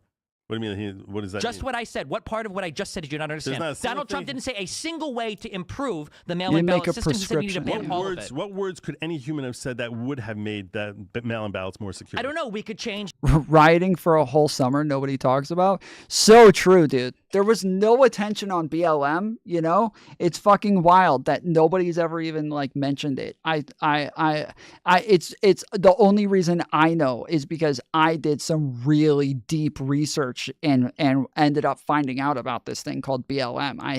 I know what you're talking about because I did a lot of research to find out about BLM. And now I know what it is that you're talking about. So you and me are on the same page. What's BLM? I can't tell you. It's top secret, dude. It's top secret. It's you guys can't know about this shit. I could get in trouble for even talking about it. Nobody talks about this. This is something that you cannot even I've already said too much, okay? I've already said too much. I'm sorry. This is something that just nobody can talk about, so the authentication process on how we was there an authentication process? Because it seemed like there wasn't. Notice one. how you just pivoted because you were so fucking wrong with what you just said? No, nothing. Donald Trump didn't spend a single ounce of effort. You know why he did that? Because he knew that Democrats would take it more seriously to all the COVID restrictions and to mail. Really? Why are you looking at me like you don't understand? He said multiple times, show up and vote on that day. Go down on that day and vote. We know the Dems are going to use mail-in ballots, and we know all the mail-in ballots are going to be rigged. And in every single case where they tried to present evidence, most of it bullshit, that it was rigged, it all failed. Really? Yes, really.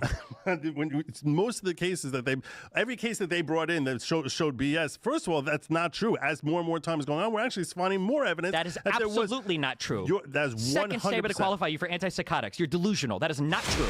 We have never found evidence of widespread voter fraud or anything enough to be outcome determinative. You just changed outcome determinative. All of a sudden, we're just introducing widespread outcome determinative. Because that's all that matters. What do you mean? The claim is the election was stolen from him. When they ran into the Capitol, where everybody just says, no, they were just going for a tour. They didn't even know they weren't allowed to be there, dude. They didn't even know they weren't allowed to be there. They were just there just hanging out. And they got invited in. You know the 500 cops that they beat the shit out of? None of them told them that they weren't allowed to be there. 500 cops there. Any one of the 500 could have just said, you're not supposed to be here. $5. Tom shaved his head because he thought he would look like Johnny Sins. Guess still waiting for a male porn star named Tom Foolery. Who told you I'm not Johnny Sins? Do you think Johnny Sins is his real name? Arian, do you really think Johnny Sins is his real name, bro? Come on, man. Think. 500 cops, and not one of them, while everybody was beating the shit out of them, not one of them stopped to tell them that they're not allowed to be there, dude. Any of those cops could have just said, you guys aren't supposed to be here. And they all would have just stopped and left. They would have just stopped and left. But then they start, I saw some guys who broke through windows to go inside. And then they got inside. And again, nobody told them that they weren't allowed to be there. They thought that that's where you go through for the tours. You break the glass and you crawl through the windows. That's what they thought. That's normal. That's a normal thought process. Nobody told them that that's not where you go for the tour. They thought that they were supposed to be there. They thought they were allowed to go in there, right? Yeah, that's standard. That's standard practice. You break fucking windows when you're going in for a tour. And then they're all chanting, 30,000 people chanting, "Stop the steal," and "Hang Mike Pence." But that is totally unrelated. The FBI made them chant that. That was totally unrelated to them going inside the Capitol where the election was being certified. These are separate things. They were talking about, there was a basketball game that was happening that day. You guys haven't done your research on this, so I understand. I've done my research, so I can explain this to you. But there was a basketball game happening on that day, and a lot of them were watching it on their phones. And somebody stole the ball, and they wanted the refs to blow the whistle. And all of them at the same time were watching the game and just started yelling, "Stop the steal." But some of them are on AT&T, some of them are on Verizon, some of them are on Sprint. So it sounds like a bunch of people just chanting over and over, "Stop the steal." But that's not what it was. Each one of them, as they saw the ball get stolen, yelled, "Stop the steal." And they were like, yeah, the people who had AT&T, they got it first because they have the fastest internet. And so they got it first on their phones. They yelled, "Stop the steal." But then there was like another couple hundred people afterwards that had Sprint, and they all yelled, "Stop the steal" afterwards. So it wasn't people chanting it over and over, and it had nothing to do with them being at the Capitol, and it was totally unrelated that they said, "Stop the steal." Then when they said, "Hang Mike Pence," there was an online club for hangman that Mike Pence is part of, and he guessed all of his letters wrong, and then he lost in hangman, and so they had to, in the game, they had to hang Mike Pence. That's all it was. It wasn't. None of this stuff is related. It's all just people are acting like this is all related, and it's not. It's just random. And we know all the mail-in ballots are going to be rigged. And in every single case where they tried to present evidence, most of it bullshit, that it was rigged, it all failed. Really? Yes, really. Most of the cases every case that they brought in that showed BS, first of all, that's not true. As more and more time is going on, we're actually finding more evidence. That is absolutely not true. That's 100%. Second statement to qualify you for antipsychotics. You're delusional. I think, did I go backwards or forwards? Would take it more seriously to It's more secure. I don't know. We could change the authentication process on how we send. Was there an authentication process? Because it seemed like there wasn't. Notice one. how you just pivoted because you were so fucking wrong with what you just said? No, nothing. Donald Trump didn't spend a single ounce of effort. You know why he did that? Because he knew the Democrats would take it more seriously to all the COVID restrictions and to mail. Really? Why are you looking at me like you don't understand? He said multiple times, show up and vote on that day. Go down on that day and vote. We know the Dems are going to use mail-in ballots, and we know all the mail-in ballots are going to be rigged. And in every single case where they tried to present evidence, most of it bullshit, that it was rigged, it all failed. Really? Yes, really. Most of the cases every case that they brought in that showed BS. Oh, that's right. He was saying, oh, when we're talking about whether or not the election was stolen, now you're adding whether or not there was widespread election fraud or whether or not it changed the outcome of the election, as though that's unrelated information because they weren't there because they thought the election was stolen. They were there because they thought that there was just a couple of votes that were just happened to be unverified, and they thought that those should be investigated. That's all they were saying. They just wanted things to be investigated. It wasn't. They didn't think the election was stolen. No. They didn't think it would change the outcome. They didn't think like Donald Trump would have won. It's not like 4 years later, Donald Trump still has yet to accept the loss in that election. That's not the case. He conceded right away. Like Hillary Clinton. Hillary Clinton conceded the election literally the next day. So did Donald Trump. Same thing. First of all, that's not true. As more and more time is going on, we're actually finding more evidence. That is absolutely not true. That is 100%. Second statement to qualify you for antipsychotics. You're delusional. That is not true. We have never found evidence of widespread voter fraud or anything enough to be outcome determinative. You just changed outcome determinative. All of a sudden, we're just introducing, widespread, outcome determinative. Because that's the only voter fraud that matters. Not my grandma might have written her name wrong, or some guy voted in favor of his dad who didn't know he got the ballot. What about the authentication process, which all of a sudden, authentication processes traditionally had always knocked out roughly 7% of all ballots, and in 2020, 4%, 4%, not 7, 4. Knocked out less than 1%. How is that possible? Tell me how that's logically possible. Sure, It's pretty simple, actually.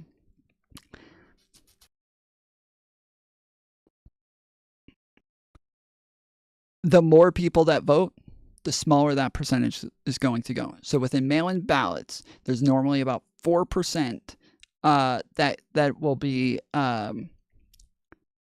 that will be sent back. Okay, 4%.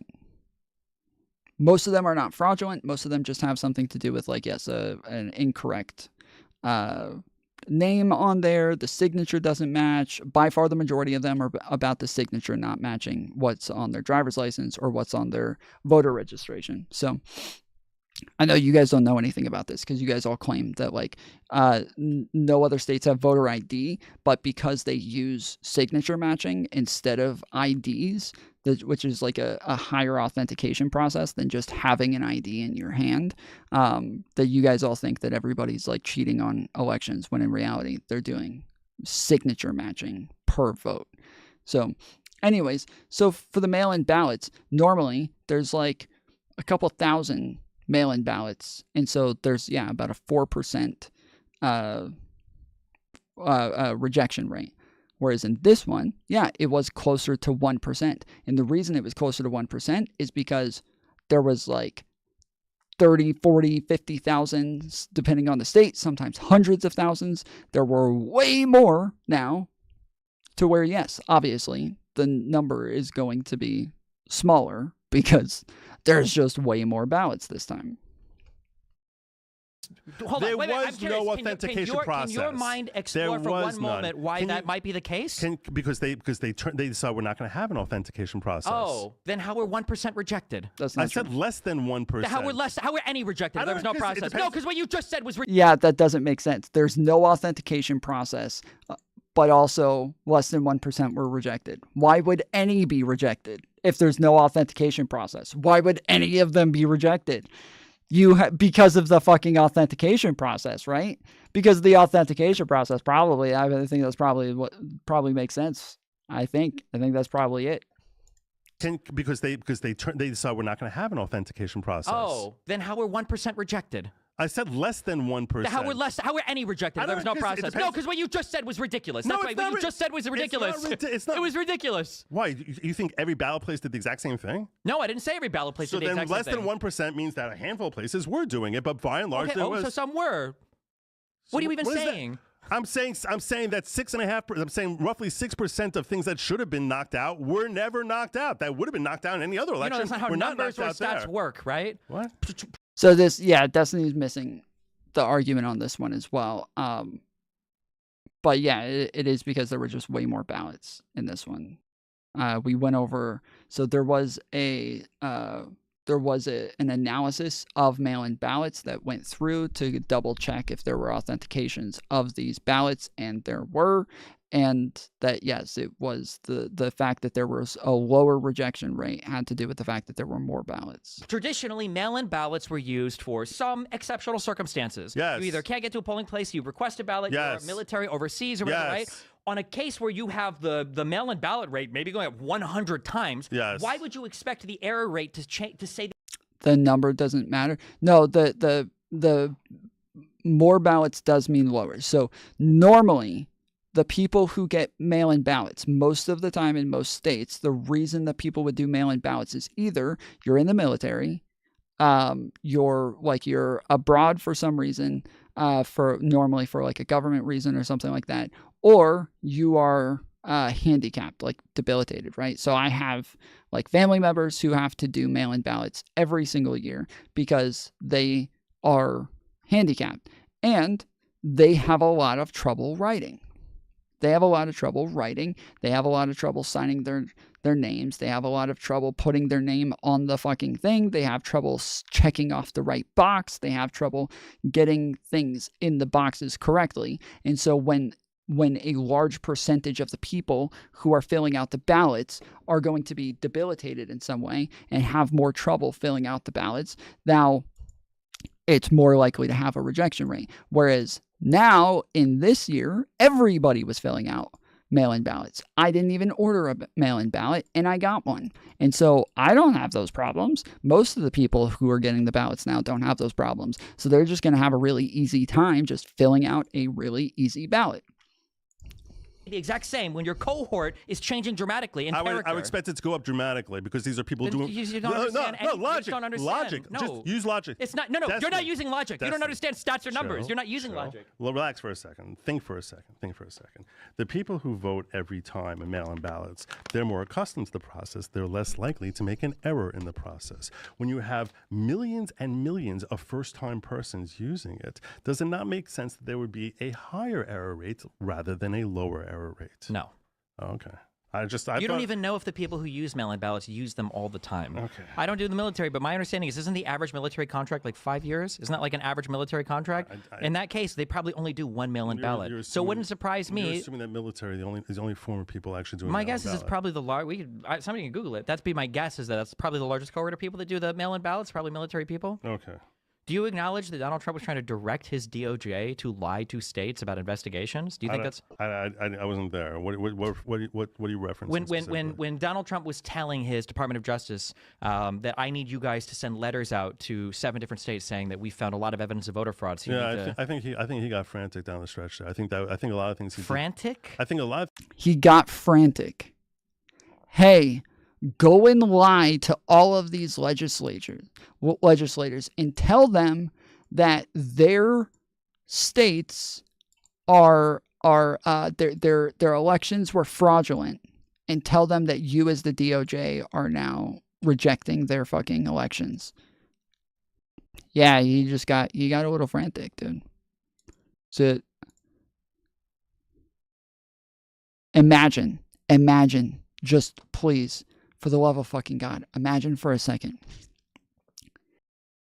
Hillary Clinton tells the DOJ to reject all of the states where she didn't do well and says, tell them that they have to redo this shit. When their investigations, the DOJ says there's no widespread fraud here, there's no reason to tell them to redo it. You say, tell them anyways. Hillary Clinton does this. Hillary Clinton says, do it anyways.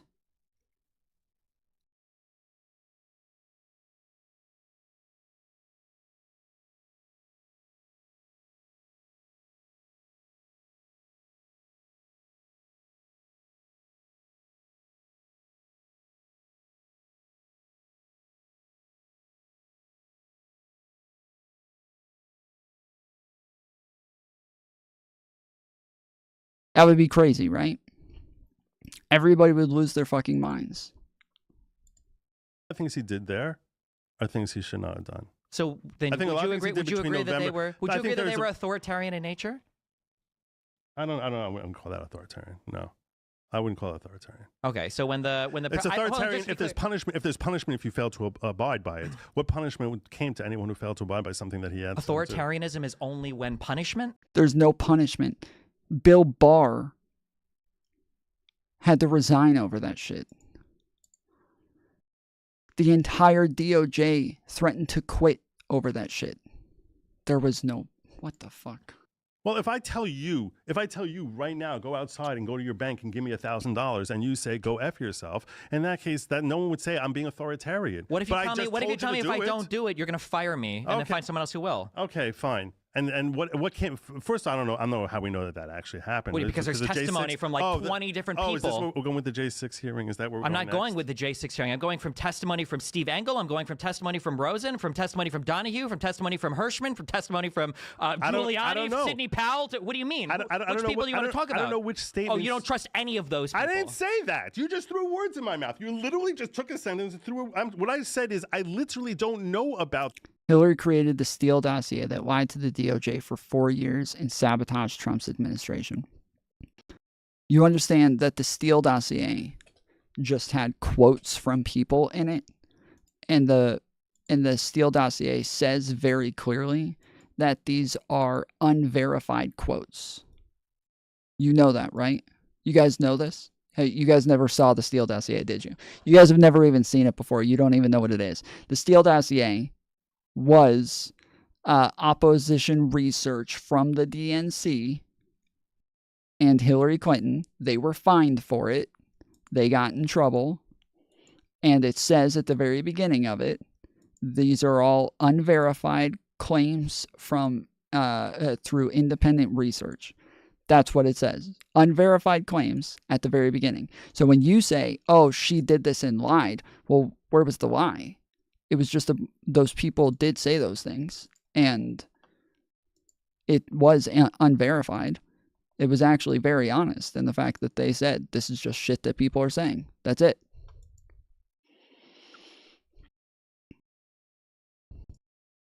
They were fined for it. Fucking nobody's above the law, right? That is the punishment for that crime. What do you mean? That is the punishment for it. That's it. That is the law. The FEC, the law, punish them for it. That is, what do you mean? That because I never was looking at that. You're throwing at me this data point, which you're basically saying these are things he said. What do you think it means think that's that you don't know? You don't. What I'm saying is, They used it to spy on a president-elect, which the FBI lied about that and used it for FISA fraud.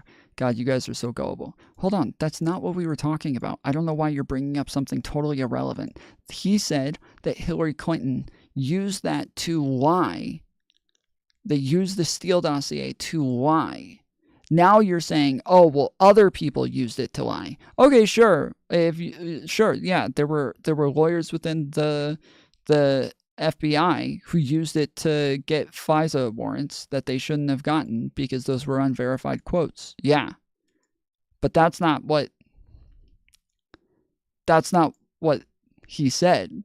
That's not what we were talking about. We were talking about whether or not Hillary Clinton used it to lie to Congress when Congress had the Steele dossier and the Steele dossier said, these are unverified quotes.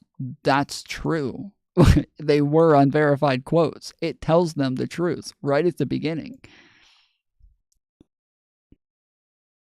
You know nothing about this. You don't care about the fact that the president of the United States you had all these things to say to Merrick Garland, but you don't care that she tried to use it to get elected. You're a libtard, Sim. I haven't disagreed with this. Why do you guys keep saying things that I haven't disagreed with and then acting like I've disagreed with it? I'm not a fucking partisan hack like you guys, okay? I don't just say things that benefit my politics and then refuse all facts that don't benefit my politics. That's not me. I didn't disagree with any of the shit. You're just saying random shit and then being like, wow, I can't believe you won't admit something that you haven't even said anything about. That's crazy. Like, if you want to ask me, hey, do you agree that they tried to use this? Yeah, I agree. Yeah, will you say, oh, well, they did it? Yeah, I agree. But you don't ask. You just make up some shit and then accuse me of refusing to acknowledge it. It's like, I have no problem acknowledging that. What the fuck? I'm sure you think Trump committed 34 felonies in New York, huh? Well, I don't think he did. I've seen it. He was convicted of them by a jury of his peers. I watched it. Did you watch it? What part of that trial do you disagree with? What part of the trial do you think was not a felony? What part? So admit you're a shill. I am a shill for the Constitution. I believe that people should have fair and free trials and should be convicted by a jury of their peers. 100%. I am a shill for the United States. Oh no, the judge stated he was guilty before any evidence was presented. Do you understand that that's not relevant as to whether or not he should have been convicted? Even if that was true, you understand that that doesn't mean he was innocent of the crimes. You know that, right? You didn't even make an argument. Randomly donating to a stream that my algorithm gave me. Well, thank you, Skelly. Get him down, Bones Jones. Randomly donating to a stream that my algorithm gave me. Base, appreciate it. For the $9.99, let's go.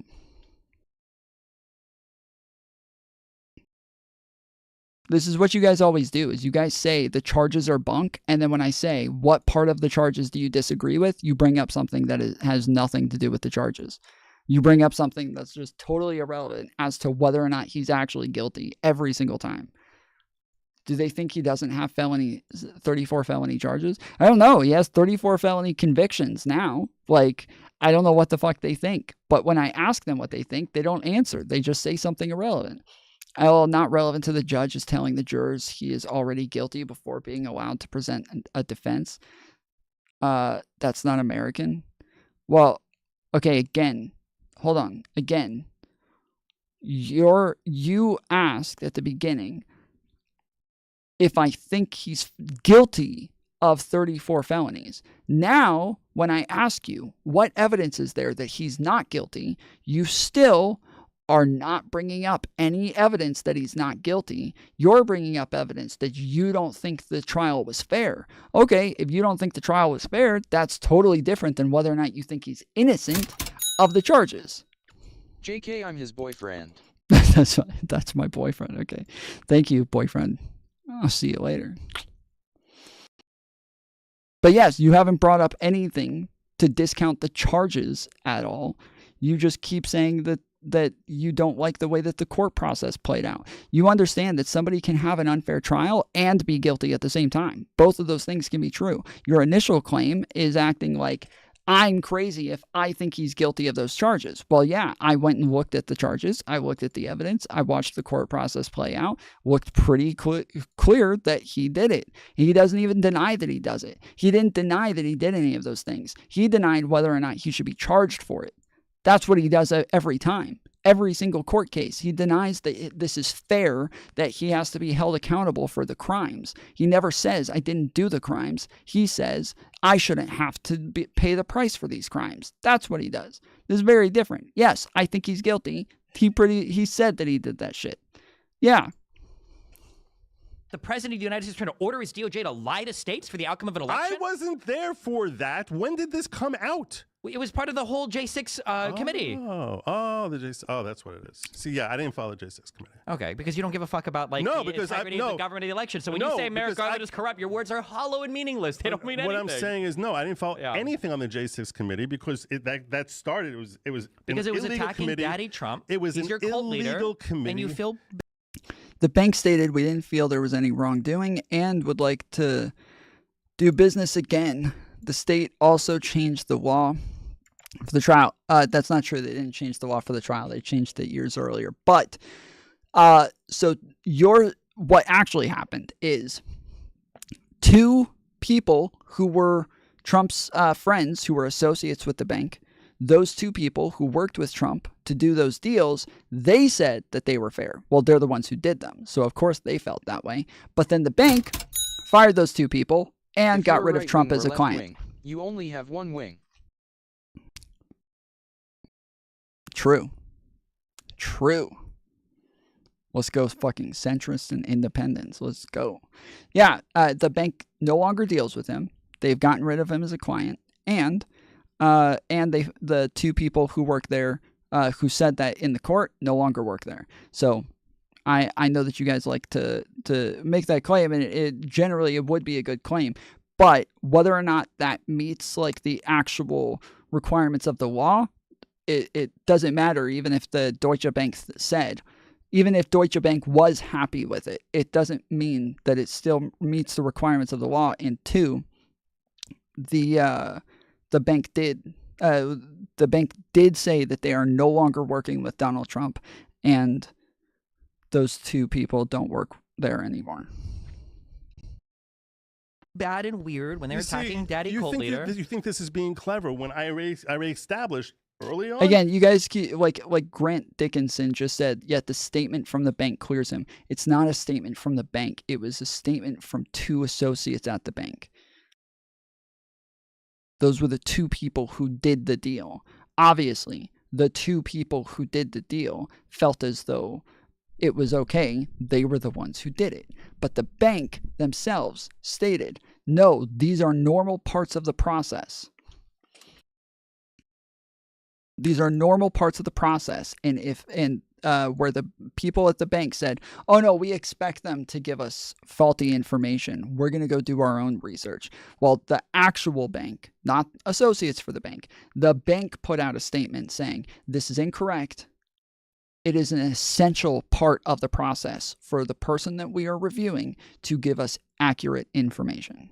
So the bank disagreed with the statements that those people made almost across the board. Here that there's a lot of things he says and does that I disagree with, That's including things great. he did And I've between debated November. Hassan and other people that use this weird tactic. I didn't agree with it. I'm not asking if you agree with it. I don't know what that means, Grant. If you like it, I don't know why you're even giving that. There's opinion. lots of charges I'm that are asking how you feel about felonies. it in terms of What does that mean? authoritarianism or legality. This is the jump that you did. This is you're not following a. You're basically You're just trying to repeating jump from one yourself thing now. to another, desperately trying to like make score points. And I'm actually trying to have a conversation with you. Okay, here, let me be very clear about my you're line of. jumping No, again. you're saying I'm jumping. I'm not just because I'm bringing up something you don't have an answer to doesn't mean I'm jumping. No, you're no, just no. falling behind. So let I'm me not explain very falling. clearly. No. I'm not falling behind. You're said changing the landscape as to what it is that we're talking about. I start talking to you about an issue with respect to that, and I admit to you that I don't think he did everything properly and with respect to between November and. Yes, we call that equivocation.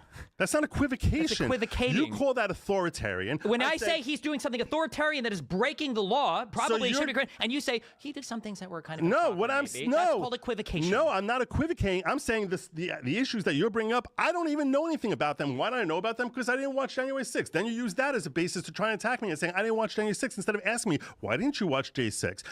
You say felonies but can't state them. You also said you watched the case. You're a hack. Hold on, Grant. You didn't ask me what the felonies are. You said what charges are felonies. You didn't say you didn't say what are the charges. You said what charges are felonies. I can pull it up and I can show you. You said it like 5 times. I said I don't know what that means. What charges are felonies? You said it over and over. What charges are felonies? I don't know what the fuck that means. There it is. What charges are felonies? What charges are felonies? You kept saying it. What charges are felonies? That's what you asked. That you didn't ask what are the charges.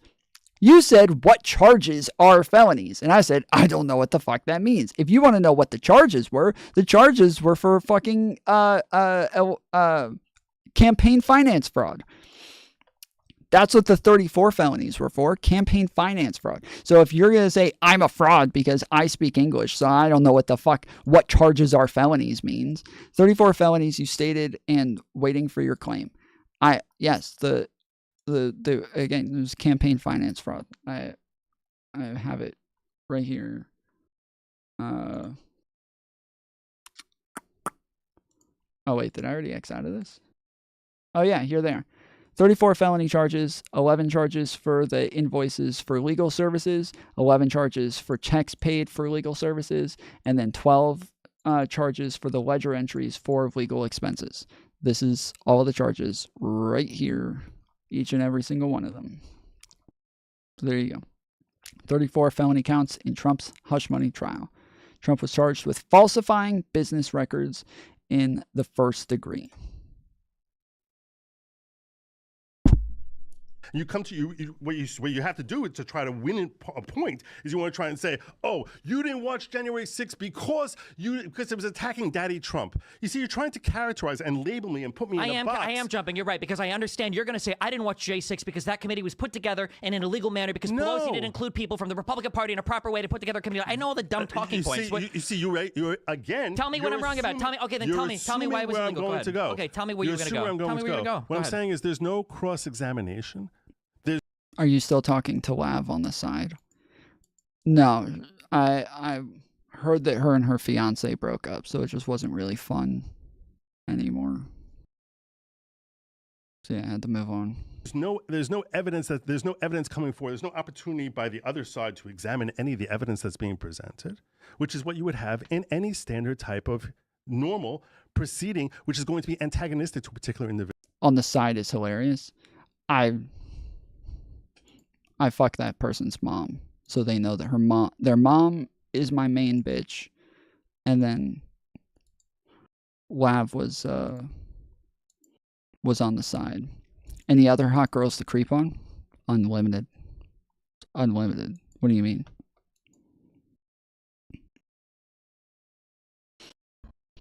Everybody's got a mom. It's not. It's not a court case. There is no cross-examination. Oh, court okay. Case. So in that case, you're saying it's proven that you're saying but you're using their conclusions as if they prove a point. Why did New York wait until 2023 to bring Trump up on these charges that occurred in 2015? Because the Letitia James started investigating them later, and the ones that brought them to that specific one was the Cohen. What do you call it? Was the Cohen interview that he gave in front of Congress, where he talked about these sorts of things in front of Congress. And so when he said that, they started getting ready to do an investigation, but they had to wait for him to not be in the office anymore. So then once he got out of the presidency, then they were able to start their investigation, and then they brought the charges once they had enough to subpoena him. But you have to understand that, like, if you're going to indict a former president, this is the first time anybody has ever charged a former president, right? That's never happened before. So if you're going to do this, you take your time, you cross all your T's, dot all your I's, you get every little thing before you do it. You don't wait until, you don't just like, oh, we have enough to arrest him, so now we're going to do it. No, not with a former president. You get all the evidence first, then you go do it. And so, yeah, that's going to take a lot of time. And you probably, especially with when it's a former president, you probably have like a hierarchy of a bunch of people that you have to go through. Like, you're probably going all the way up to the fucking like state attorney general to like get every little thing approved the whole way through to make sure that it's all done like exactly by the book, step by step. Point for you. So don't tell me that. Excuse me, hold on. All your lawfare failed, only made Trump look better. Okay, I'm going to ask you guys the same questions that I asked the people before. You can answer this, okay? So you guys think that there was lawfare in order to stop him from running for president, right? Put ones in chat if you think they were doing lawfare to stop Donald Trump from running for president or from being able to take the presidency. Ones in chat if you think that's the case. I'll ask you guys the same questions as I asked everybody earlier. One. Okay, cool. So we got at least a couple. Okay. So why is my chat frozen? This is totally frozen.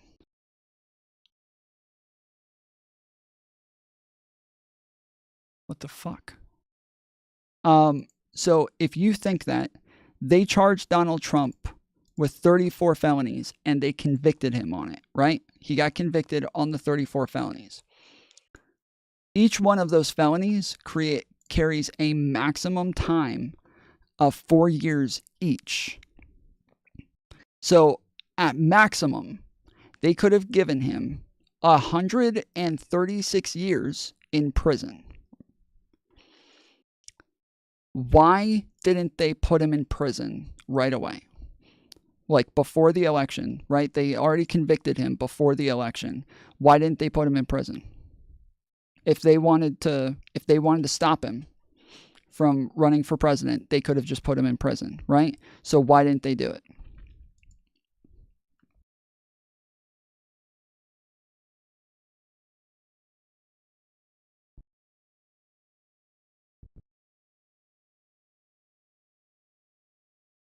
Because they wouldn't be able to get the sentencing done before the election. Why not? They decide when the sentencing is. They decide when the sentencing is. They could have done it before the election. They didn't expect to lose. Well, then why did they try to lock? If they didn't expect to lose, then why the fuck were they trying to lock him up before the election? You guys just said that they were trying to lock him up to stop him from being president. Well, if they didn't think they were going to lose, then they never would have done that in the first place. That doesn't make sense. Since they can't, it was a jury about opinion, it would need an actual criminal case. Wait, this was a criminal case. It's 34 felonies. He is convicted of 34 felonies. I don't know, this was not a jury about opinion. This was an actual criminal case. What are you talking about? They didn't have an underlying criminal conviction. What do you mean? He got convicted of 34 felonies. What are you confused about? He got convicted of 34 felonies. He's already been convicted of 34 felonies. What do you mean? He got convicted. It was a criminal case. He got convicted of 34 felonies in a criminal trial.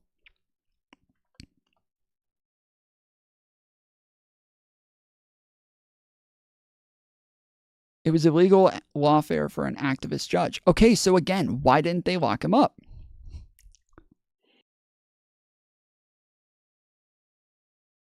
Just curious, Trump was charged in 4 separate cases. How many of them? It's 5. I think 3 of them are still going. So the 2 federal ones are gone. The one that he already went through, he went through one case and got convicted.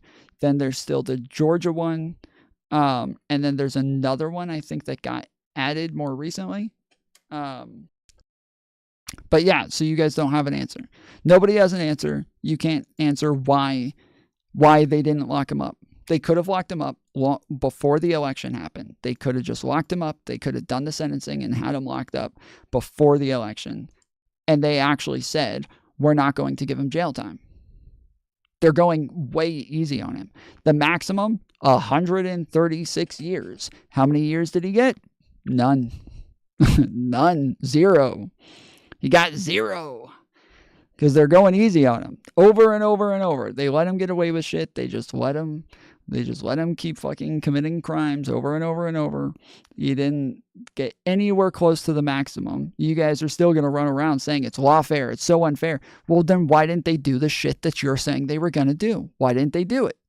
You have no reason to believe that they are going to go this easy on somebody that they're trying to stop from taking the office. They could have just fucking locked him up before the election. He wouldn't have been able to have been on the ballot. That was it. Your argument that they didn't lock him up proves that it was a political stunt. Otherwise, they would have sentenced him. Wait, they are sentencing him. They're still sentencing him. If it was a political stunt, they would have locked him up, Casey. If it was a political stunt, they would have just locked him up. He was found guilty. They could have just stopped him from being able to take office. They literally could have just stopped him to where he's no longer even able to take office. There's no sentence. What do you mean? They are sentencing him. They just waited to sentence him. That's it. That's my point. This is part of my point. If they wanted to sentence him before the election, they could have. They didn't. So nothing you guys say makes any sense. It doesn't align with reality. All of the dumb shit that you guys say doesn't actually align with what they actually did. If they wanted to stop him, they would have charged him immediately. As soon as he fucking left office, they would have charged him immediately, right away. And the hush money case is the last one that they would have done, because All of the other cases, way bigger, way more time, way more, like he's going to prison for those. Like that, like done and done. Like he gets charged with any of those, he is definitely going to prison. No question about it. No question about it. He's going to fucking prison. The one in Fulton County, Georgia, that one is a fucking racketeering case. You don't get charged with racketeering and not go to prison. You can't. So if they were trying to do this, they would have locked him up. But they didn't. They could have locked him up in this one. They didn't. They could have locked him up in the Georgia one. They didn't. They could have locked him up in the federal ones. They didn't. They let the fucking New York one, the smallest of all of them, go first, and the New York one wasn't even going to lock him up. It doesn't make sense. Your whole conspiracy theory makes no sense. Just because something is not proven beyond a reasonable doubt in It's a not criminal proven court at of law, all. I understand. At all. Nobody. No, there's zero. Oh yeah, how come Biden isn't charged with keeping docs? I'll tell you, it's actually very simple. Because tons and tons of people within the White House take documents. None of them ever get charged. You know why? Because when they ask for them back, they just give them back, like Biden did. You know what Trump did? He refused to give them back, lied that he had them, kept lying. They kept asking him for them. He kept lying, kept lying. Then they came and got them with a fucking warrant. They finally had to come with a warrant to get them. Then they get them. They say, is this all of them? They say yes. Then they leave. Turns out he's got more. Turns out he's got way more. And they had to come back and get hundreds more. Because he had thousands and lied about them over and over and over. His fucking lawyer had to get locked up for lying about whether or not he had them. That's why. Because Biden just gave them back. They just asked for them. They just gave them back. Yeah, here you go. Done. And only Trump got charged. Biden was never allowed to have those docs, period. He wasn't president. No, he was allowed that. You understand that people in the Senate have the ability to have those documents, right? You're just wrong on this. People in the Senate take stuff home. People in all of these positions take shit home. I don't know why you just ignored everything that I said. But Trump is a world record liar, okay? He just lies nonstop. And everything that I mentioned after, like, they had to keep asking him for him over and over and over. Why did Biden have him? Because he was the fucking chair in the Senate. What do you mean? He was the chair in the Senate. They get classified documents as senators. I don't know what country you live in. Here in the United States, we all know, everybody knows, senators get classified documents. Zero proof. That's what I mean. It's zero proof. So it's either in criminal court or nothing. No, it's not criminal court or nothing. What I'm saying is there's at least a chance for the other side to examine the claims that are being presented as to whether there's any legitimacy. And you know what their examination sounded like? It sounded like this. 2 words. It was I plead the fifth, and the second was I need absolute criminal immunity for everything I did as president. That was their examination of the other side. You can lean your head down all you want. I don't even know what you're because you're again. Now you're trying to find some sort of way of legitimizing the J6 thing. Even though, do you disagree with me that there should be a right to examine the evidence? They don't get to take those home, moron. Yes, I know. That's why they ask for them back. That's what I'm saying. Trump doesn't get to take them home either. Nobody gets to take them home, including Trump. But that's why they ask for them back. And that's why they just give them back. Except Trump didn't. He lied about it over and over and over and over and over. Evidence. There was. Pelosi gave an opportunity for 5 conservative members to join that committee, and they said no. 5 that she would choose. No, that's not true. She didn't let Jim Jordan on there. She denied 2 of the 5 picks. Why? 3 would have been allowed because they were. Yes, Trump does. President can declassify anything. But he didn't, though. He didn't declassify it. That's the thing. Trump says he can just think it's declassified and it's declassified. That's actually incorrect. You can actually go through the federal process and look at it yourself. And there is exact federal processes for what you have to do to declassify something step by step by step. So where Trump says, oh, I can just think it's declassified and it's declassified, that's written nowhere. That is not written anywhere. They actually have a process that they have to go through to declassify shit. So yes, while the president can declassify things, Trump did not declassify it. And then when they asked for it back, if he had tried declassifying those things, they would have said no. That, like, there are some things that the president cannot just declassify. were directly implicated by that investigation. Oh, were they? Yes, they were.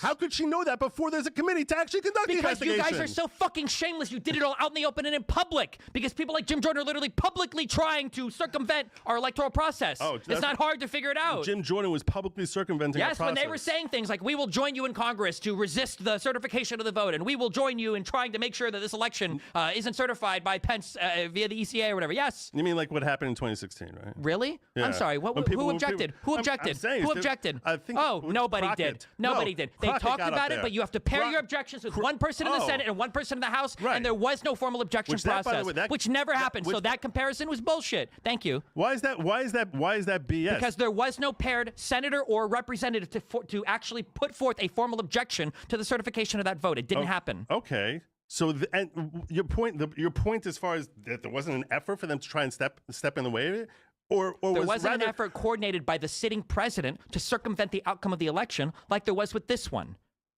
When you're saying an effort to circumvent, I'm sorry, I missed the word. As in to break stop the procedure of the certification of the Electoral Count election. Act, or to get enough people to object to certification that they could delay it indefinitely. He definitely was trying to. So that they could delay it indefinitely, kick it down the road, and remain president for another 4 years. What he was looking for is he was looking to get that electoral count under 270 so that they could turn over to kind of a constitutional convention, turn over to the states, and have each of the states vote based one vote per state. That was the plan. Which would have been stealing. That was one of the plans. That would have been stealing the election.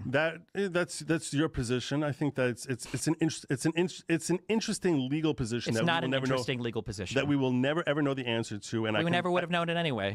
We never will, because there was a new law that went into effect. Because apparently the Democrats were afraid that Mike Pence actually had the authority. That's strange, because Mike Pence didn't feel that way, Yeah, and neither did Trump or anybody else. Nobody felt like he had the authority to do that. Really, apparently.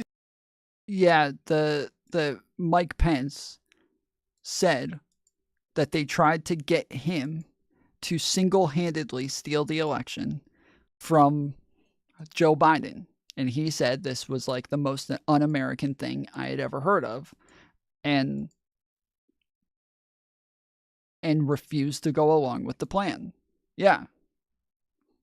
And then there were senators who were willing to try to stop the vote from going through, but then January 6th happened, and they all saw that all of these people were breaking down the fucking doors to try to get in, and they realized, oh shit, this is fucking bad, dude.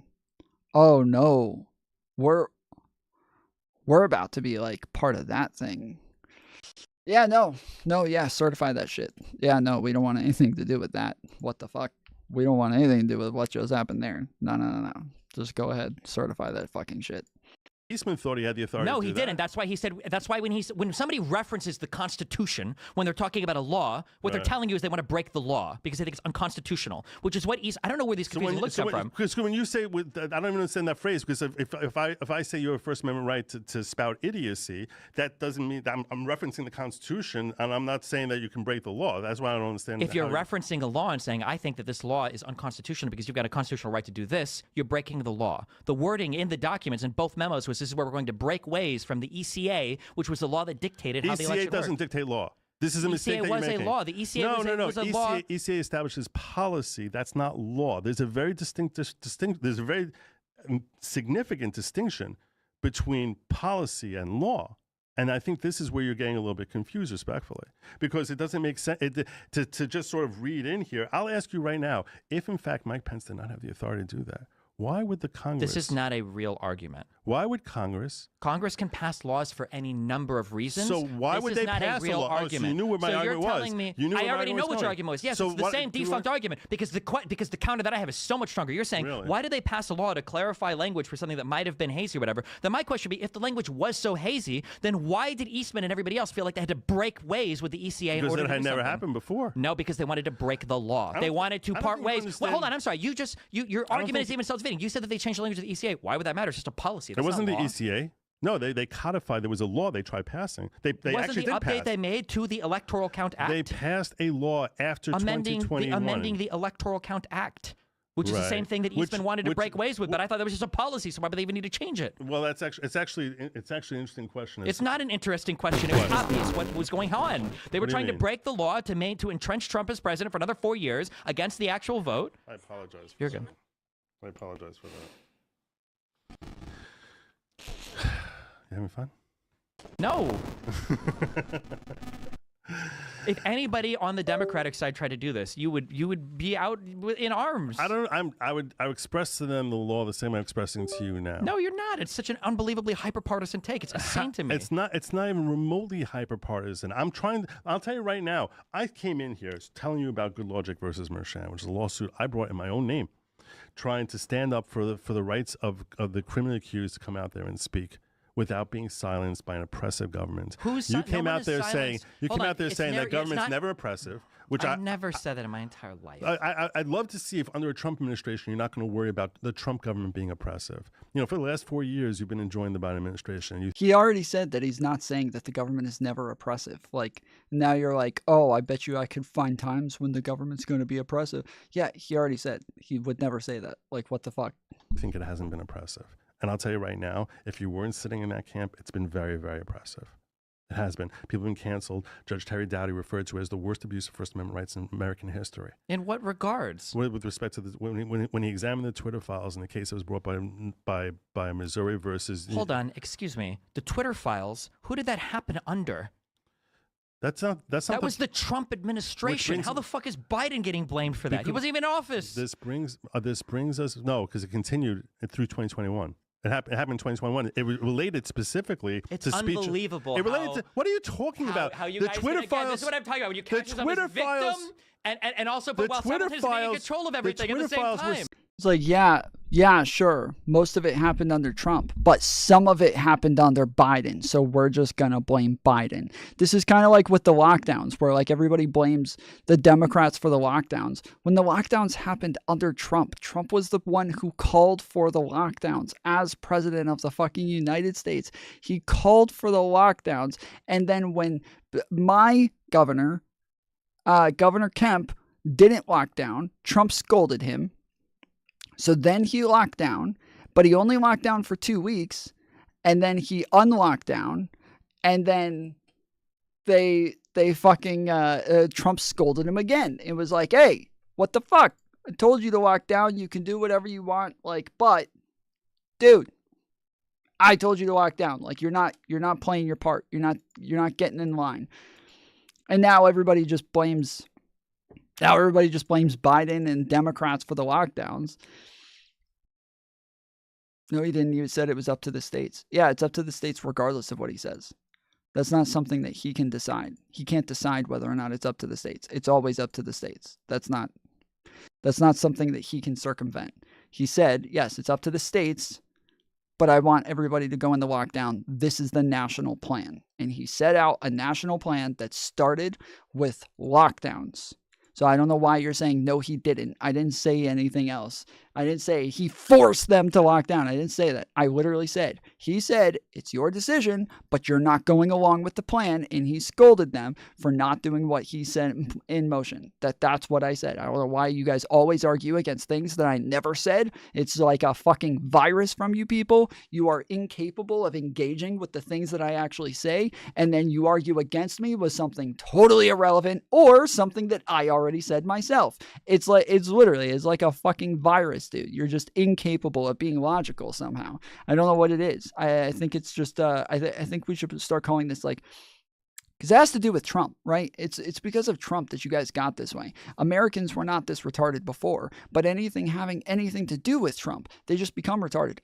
Otherwise, you guys wouldn't even be able to hold jobs if you were actually this dumb. And so because it is like all of a sudden Trump comes into play and you guys just become fucking delusional out of nowhere.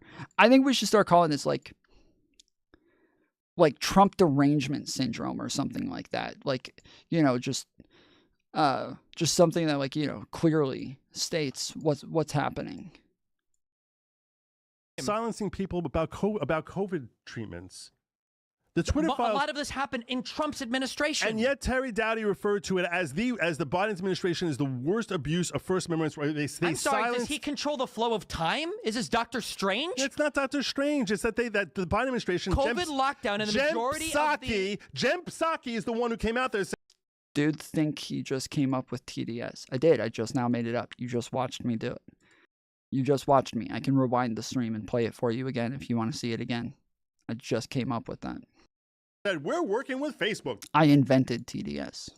to make sure that we're going to keep people silenced, and then we're going to shut people up if they basically implying anything contrary to what our establishment message is. That's Jen Psaki. You want to somehow say, well, this is under Trump. This is the Twitter files under Trump. It's Jen Psaki talking about how they're coordinating with Facebook. Who's Jen Psaki? Jen Psaki was the press secretary for Biden. When was the most oppressive, restrictive stuff done on YouTube and Facebook? I don't know. It was during COVID under Trump. What did I just say?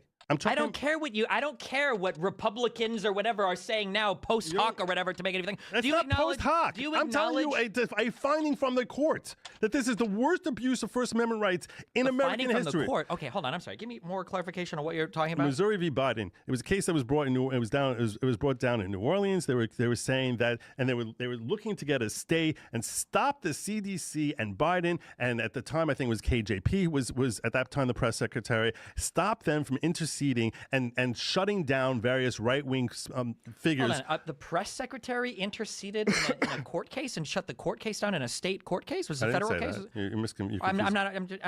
Help me understand. Go ahead. In Missouri v. Biden, Attorney General Andrew Bailey headed up based on findings from the Twitter files, he headed up a case against Biden and the U.S. government and CISA and various agencies. And there was like 50 different individuals, and including KJP and Biden, and to try and stop them from coordinating with various social media platforms to shut down right-wing conservative people who were expressing opinions that the government did not like. Okay. They looked to get a stay. In order to get a stay, you have to show the judge that you have a likelihood of success on the merits. So the judge has to, at this stage, a cursory review of what evidence you have to show that you're likely to stay, win. I think, also requires you to show that there's going to be some irreparable harm suffered if you don't get the stay Correct. as well, right? Yeah. That's correct, yes. So, but one of them is that you have a likelihood of success. On the merits, yeah. And Judge Terry Doughty, who heard that case, said that he viewed this as likely the worst abuse of First Amendment rights in American history. And he made that comment based on a pretrial a motion for a stay? Which has a lot more evidence given contrary to his deposition. In other words, the defendants had... Just to be clear, I'm so sorry. So the J6 committee, which had hundreds or thousands of individuals involved, which involved hundreds or thousands of hours of testimony given under oath. All of that doesn't matter. But a pretrial motion, I'm so sorry, real quick, what is the standard of evidence for a pretrial motion? I don't know, I'm an idiot. The standard is likely success on the merits. What do you mean? No. What is the standard of evidence for me to put in like a complaint? If I'm filing a lawsuit against somebody, what's the standard of evidence for that complaint? The standard there's none. Zero. No, there's no standard. So why would I care what a judge would say based on, you're saying on the merits, there's no evidentiary hearings, there's no, what do we... Stephen, just because you understand a little about state doesn't mean that you understand what you just said. Okay, then explain to me, because I'm not understanding. Okay, shut up, because it sounds to me like you're saying that a guy submitted a lawsuit and then the judge looked at the complaint itself and he's like, well, should I allow the stay or not? Well, sure, even though none of this has been evaluated. Or, what did you say, cross-examined by the other side? Yes, correct. Cross-examination. This is subjected to cross-examination because that's the difference. That's why this has a lot more credibility. Because when you bring a complaint, if I bring a complaint against you, I can write whatever the hell I want to write. There's no proof. I could be making up everything I'm writing there. If I want to get the court to act and do something, and I want to get a stay, I need to establish 3 prongs, one of which is I need to convince the court that I'm likely to succeed in the merits. I show them my evidence, and I show you my evidence. You have an opportunity to see what I am showing the judge. You have an opportunity to refute it. So what was to the outcome counter of this it. court case? The outcome of this application was Judge Terry Doughty wrote a 118-page stay or issuance of a stay, and what he said was that this is the worst abuse of First Amendment rights in American history that was being conducted by the Biden administration. The stay was to stop them from interceding and from communicating with Facebook and various social media platforms to tell them, hey, because what they found in the Twitter files is there's a hotline that they would have. They would call up and they'd say, Joe 817-006 is spending, need to silence this post that he said or shut down his account. So to be clear, the Twitter files didn't find that at any place. Fuck, I don't know why this is happening.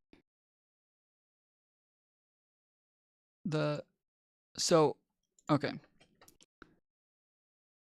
there were a couple of Supreme Court cases, or sorry, there were a couple of federal cases about this.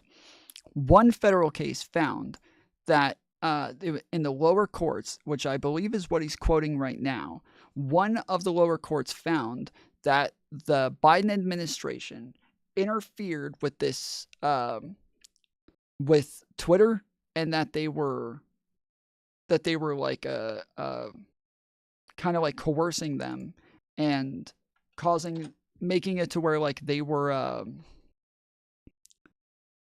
like forcing them to moderate people.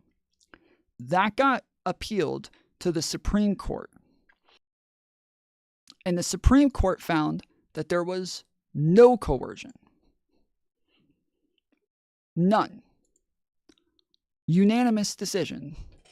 No coercion from the Supreme Court. So him quoting something from the lower courts that was overruled by the Supreme Court is kind of a fucking bullshit tactic right now. And if he's a fucking lawyer, he knows that that's a bullshit tactic because this was overruled by a higher authority. Yes, a fucking lawyer, by the way. A fucking lawyer, by the way. This is bullshit. He knows that that's bullshit. You can't just like quote what a fucking lower court said. This is like if the judge of the counts where Donald Trump got charged with 34 counts, right? He gets charged with 34 counts of felonies. And later, this goes and he got convicted. And then later, Donald Trump appeals this. And in an appeals court, they say, oh, you know what? This is wrong. This was an incorrect decision. And we are going to throw this sentencing away, and we are going to throw this conviction away. We think this is fucking bullshit. So they do that. And then after they do that, I come over here and bring it up. And I'm like, oh, you think Donald Trump is innocent? Well, did you know he got convicted of 34 felonies? It's like, that's a fucking bullshit argument. You can't just bring up that he got charged with shit that got thrown out in the Supreme Court or in an appeals court. Like, you can't just bring that up as though it's an own when,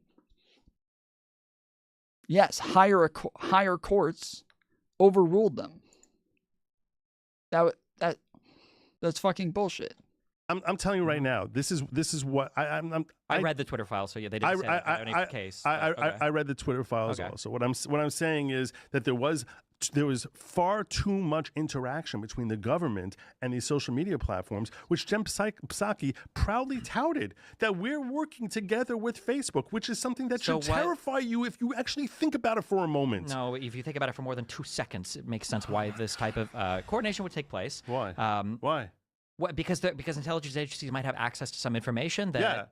Yeah. So if there's some sort of avalanche that's coming, if there's some sort of tidal wave, typhoon, I want them to be able to express themselves through Facebook and have Facebook send out notices. I 100% agree with you on that. It makes sense. If there are foreign actors that are trying to compromise social media platforms, and an intelligence agency has access to that information, so you don't think they should make that information available to any of the social media platforms? When you say foreign actors who are doing what? Well, who are trying to, I don't know, impersonate American citizens on social media accounts? Impersonate American citizens? No. I don't. If they were trying to commit a crime, like let's say you said. Wait, so if our intelligence agencies know that there's 1 million Chinese foreign people, that's not their business. What do you mean that's not their business? That's not what they should be doing. Okay. I don't want to go down here because I'm going to kill myself if I have this argument. No. You think that's what the government is doing?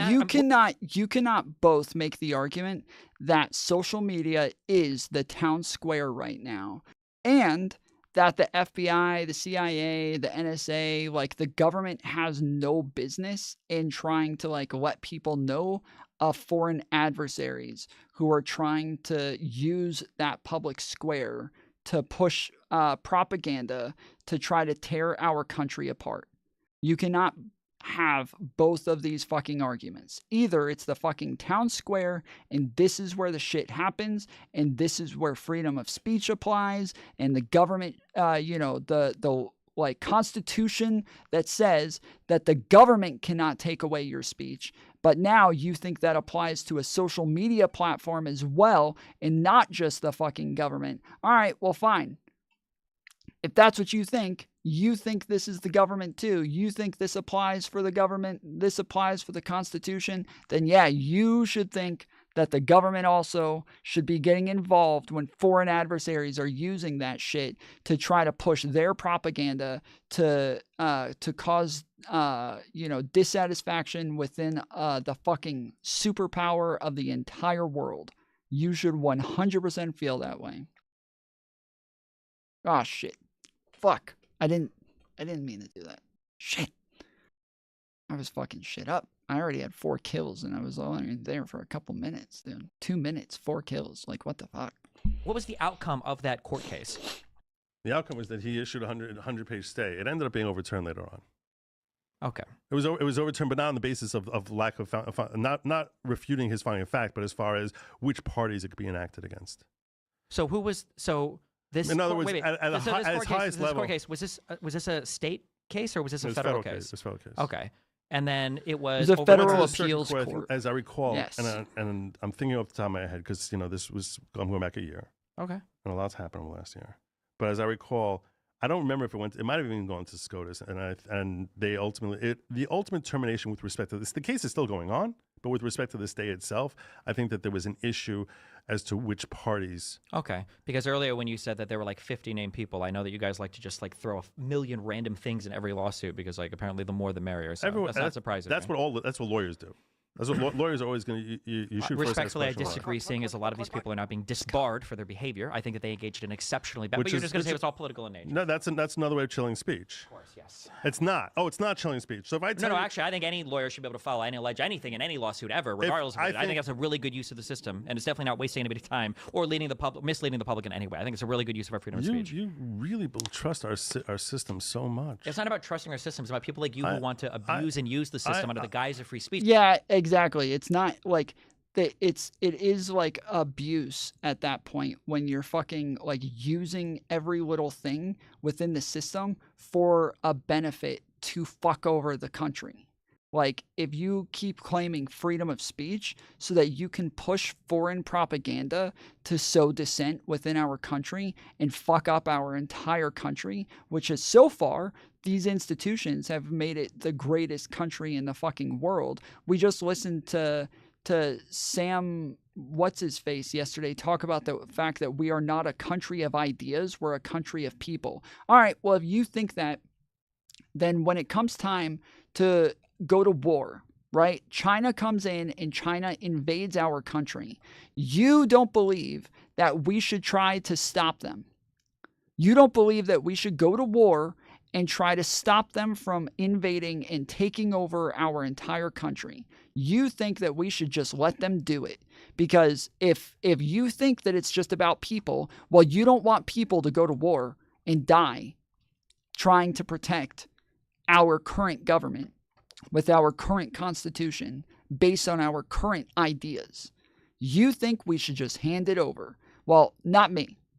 Not me. I think that we are a country of ideas. I think that we are the greatest because of the ideas. I think that it's because of the values. I think it's because of the Constitution. I think it's because of the I think it's because of the institutions that we currently have. That is what has made our country what it is right now. That's it. Damn, I'm in 15th place just right off the rip. There's a lot of people in this one. This one's going to be crowded. I need to fuck some of these bitches up. Maybe make it a little less crowded real quick.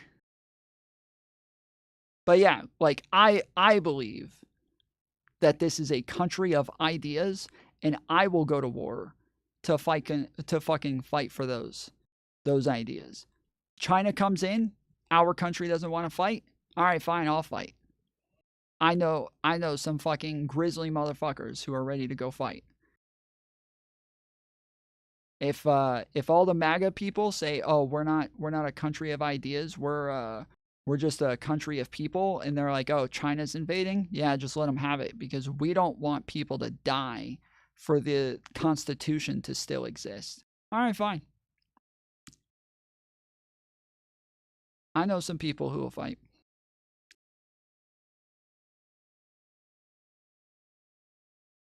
Because, yeah, when I say that this is the greatest country on earth, I'm not talking about just the fucking people. I'm not saying, hey, I got some friends here that I like. There's some pretty chill dudes. I'm not saying, like, oh, we got some politicians that are kind of cool. I'm not saying, like, oh, I got a fucking president who cheats on his wife with fucking porn stars. That's freaking dope, right? That's what we want to save. That's what we want to hold on to. Nah, fuck that shit. I think that it is the Constitution. It is the institution. And where this guy is like, so, oh, you just trust our government. No, not the government. The institutions. I trust the Constitution. I trust the checks and balances. I trust the separations of power. I trust that shit. Because that's what's gotten us so far. That's what's gotten us to where we are now. It's the institutions that got us here. Not just some cool dudes. We're just looking for cover to lie and mislead people. I'm looking forward to seeing you talk about how much you trust the system under President Trump. I'm looking probably forward to significantly less, given that he's legitimately trying to undermine the system. Because Donald Trump is doing all the things that you're accusing. Yes, he's literally saying that he's going to bring in all of the people who are going to, like enact what he wants done. He literally demands people are loyal to him. As a politician, it is the most un-American thing in the world for people to be loyal to a politician. It is the most un-American thing. There is nothing more un-American than people being loyal to a politician. Somebody in government, fuck that. There's no loyalty. No loyalty to a party, no loyalty to a government, no loyalty to a representative within that government. That politician ought to be loyal to me. His entire existence is for me. My existence ain't for him. Fuck that shit. What has he Biden done? doing. What is he, I what already is he told you doing? one thing is trying to give direction to the DOJ in order to lie to states about election outcomes. That's insane to me. You think that's 2020? We're looking to. Well, let's look ahead. People like Kash Patel, I think, are frightening to me because he's I think it's a rational thing to look at people's past actions to try to predict their future actions. That's literally what we do. That's literally what we do. We look at their past actions to try to predict their future actions. This is, one of the reasons why we lock people up is because we think, oh, they're willing to do this sort of thing. Well, we need to get them off the streets. We need to get them off the streets because this is the type of person that they are. But if instead we're just going to say, oh, you did that? Well, that was the past. All right, well, then stop locking people up. We don't do jail anymore. Coming into office with a list of enemies and he wants to investigate political opponents. I think that you think that wasn't what happened with Trump? You think he wasn't being investigated by Alvin Bragg? You think Fannie Willis, some DA in Georgia coming after him? I'm sorry, are we talking about the federal government in Biden, or are we talking about New York State? I'm asking you. Think that the whole Jack Smith thing? Jumping. I'm saying, okay. You think that wasn't happening with Jack Smith saying we're gonna prosecute Trump for taking documents, but we're not going to prosecute Biden for that? We went through the whole document. I don't want to have the whole Biden. Because you're completely and totally wrong about it. Yeah, I understand. That's no. That's good. It's nice to be able to synopsize with just like, this is my position on it and you suck, and you do it very effectively, but I don't think it actually we can read all the stuff. The difference between the Biden case was somebody finding a document in a garage and notifying, I don't know if it's the documents department, it's not FARA. It's the National Archives. I don't know if it was the Presidential Records Act. Sure, no, there's a name for a department that has all this shit. It's a National but it was them notifying the federal officials versus Donald Trump obstructing over and over and over again to maintain control of his documents for as long as possible, and being on record saying multiple times, like, I should have declassified these things, but I didn't. And you won't believe who had this battle plan for fucking Iran. Yeah, I agree with you. We wasted enough time on that. Okay, yeah. We wasted enough time on that because I think that's kind of. Whatever. I mean, that's such an evidentiary thing. It's ridiculous. It's evidentiary as to like. Well, don't worry. At least now we don't ever have to get to the evidentiary part because it's all been anyway. So because Jack Smith never got confirmed. No, because Donald Trump is in office now, and you apparently can't prosecute a sitting president, and it would never happen under Trump anyway. He's shown us that. But I was asking you a different question. I was asking you. You jumped back to 2020. Different question. What was The question I was asking you is, what are your concerns about Trump going into a second term? In terms of like my freedom of speech, or just of the government in general, or what? Are there specific concerns that you think that certain people are going to be punished, or some people are going to be subjected to all sorts of unconscionable type of activities? I think the biggest concern, I think that when Donald Trump came in for his first term, I don't think he had any idea how the government worked or what anything was. And so when he wanted to do things That's like probably true. prosecute or persecute. Or persecute. If he does it, enemies, if it's against someone you don't like, it's persecute. If it's against someone you like, then it's prosecute. And I think we have that on both sides. Are we having like a... Well, persecute means that like it's necessarily like unfair. Like if you say I'm being persecuted, it necessarily means that it's unfair, but it's not about sides. Like I don't care about sides, right? Like I don't think that Hunter Biden being charged for his cases was persecution, right? I don't think that that's persecution. That's just prosecution. He needs to, like, if he commits crimes, like, yeah, he should be held accountable for it. Like, it has nothing to do with sides. For me, it's more about like the system that's if that's being played out correctly, then like that's what matters. But yeah, for Trumpers, it's about the fucking partisanship of it. Oh, is this my side? Oh, well then that's persecution now. Oh, well, what part of the evidence don't you like? Oh, I didn't look at the evidence. But Fani Willis slept with the fucking guy who's investigating the case. Like, what? What is that? What does that have to do with anything? I don't know, he did a thing. I don't know what that means. No. First of all, wait. You just described your position, not mine. My worry is that when somebody like Donald Trump comes in, and now he knows he needs a sycophantic attorney general, because even Barr wasn't willing to go as far as Trump was. He knows that he needs... Barr is terrible. He knows that he needs somebody more sycophantic in the DOJ. He knows he needs somebody more sycophantic in the FBI. That Donald Trump might realize he literally can just say, hey, let's investigate these guys. Hey, let's go after these guys. They already did it with Hunter Biden, which all turned... Yes, he already got... Kash Patel said that he is going to go after Trump's political enemies. J.D. Vance already said that he would have stolen the election for Trump, and that he would have done what Pence didn't do. Trump has already said that he's going to go after the left with the legal system. Like they've already said these things. Like we're not even like guessing right now. We're not like wondering if this is going to happen. Like, no, we already know. I'm already in first place, dude. I'm already in first place. I am the fucking king of this game, dude. You can't stop me. Turned out that even the foundation for that. Who went after Hunter Biden? What do you? Trump? Biden's DOJ did. Well, yes, but under when did that start? Oh, okay. See, this is, you play into the exact same thing you criticized. No. The investigation was started under Trump, and it was a Trump-appointed prosecutor who prosecuted him and investigated him. It was all like Trump shit, and the two big witnesses for the Hunter Biden case were both regularly meeting with the Trump team and with Trump PACs, like Trump money too. They were regularly meeting with Trump money, dude. Like this had Trump's hands all fucking over it. They were already using the people that he appointed that were loyal to him to start prosecuting this case. What the fuck? The writer doing? What do you know? When was the start of the Hunter Biden stuff? I don't know. It wasn't early enough because they all of a sudden had a statute of limitations issue.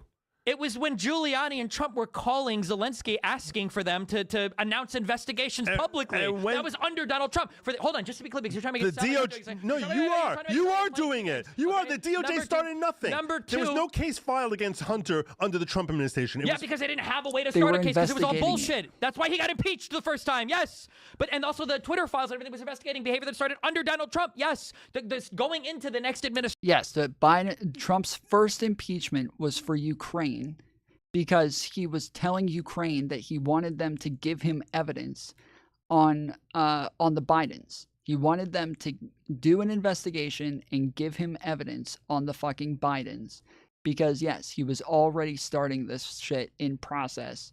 And that's why he got impeached the first time. Administration is not the same question that we're asking in terms of like where things started. Who prosecuted Hunter Biden? Those cases eventually ended up under Biden's DOJ. Oh, okay. So it wasn't Trump that prosecuted Hunter. It was all of that investigatory stuff started under Trump. Did his DOJ go after him? That they were investigating. But did they file charges against him? No, because they weren't able to find anything because it was all bullshit. So who found it? Biden's DOJ found it? Biden's DOJ did eventually find it, yes. But then why are you saying it's BS if Biden's DOJ found it? I'm saying that the beginning of that investigation all started on BS. And unfortunately, Biden isn't willing to play the same way the Republicans are. When Republicans are being investigated, you know why that... Yeah, well, the point of the investigation, they weren't looking for like a gun form that was filled out wrong. That was not the investigation. The investigation was The investigation was to find like FARA violations, like corruption, bribes. Like they were trying to get Joe Biden. Like that's what all this was for. They didn't find that. 4 investigations later, they didn't find that. They never found it. And now people are mad that Biden's willing to give him immunity so that they don't open up more investigations where they keep trying to fucking find shit. That's a witch hunt. You guys keep using words like witch hunt for shit when you don't even know what it is. When you just keep opening investigations, just looking for stuff, when you can't find it and you keep opening investigations, that's a witch hunt. That's what a witch hunt looks like, is where you just keep opening investigation after investigation after investigation, and you don't really care if the charges exist. You just want to find them one way or the other. You just need to find enough evidence to be able to do it. That's what a fucking witch hunt looks like. That didn't happen. That's when Donald Trump says, oh, Comey, I'm firing him. Biden allows his DOJ to investigate him. I don't know if he should do the same thing. I think he should act like Republicans and just fire everybody that's involved in any bad stuff against him. Because you're very happy that investigation happened. You're very happy that we got the Durham report. You're very happy that we got the Durham report under Biden. Do I ever do that to you? Have I done that to you once? You sit here saying what I'm happy about, and you make assumptions about what my position is without even bothering. Why bring me in here? You could just put a cardboard cutout here of me and just say, this is what Joe thinks about things, and I'm going to share with you, and I'm going to tell you how stupid that is. You were as literally opposed to actually doing the asking same me thing. how I feel about it. I didn't care about Hunter Biden. I think Hunter Biden is a stupid waste of time. I think Joe Biden is corrupt as hell, but I didn't care at all about Hunter Biden. But you sit here assuming that I'm very happy about it. I'm simply pointing out. Nobody cared about fucking Hunter Biden. Nobody cared about Hunter Biden because that's not what the investigation was for. Yes, it was for Joe Biden. That's what they wanted. That's what they were trying to get. Fuck. Got him. Suck it, bitch.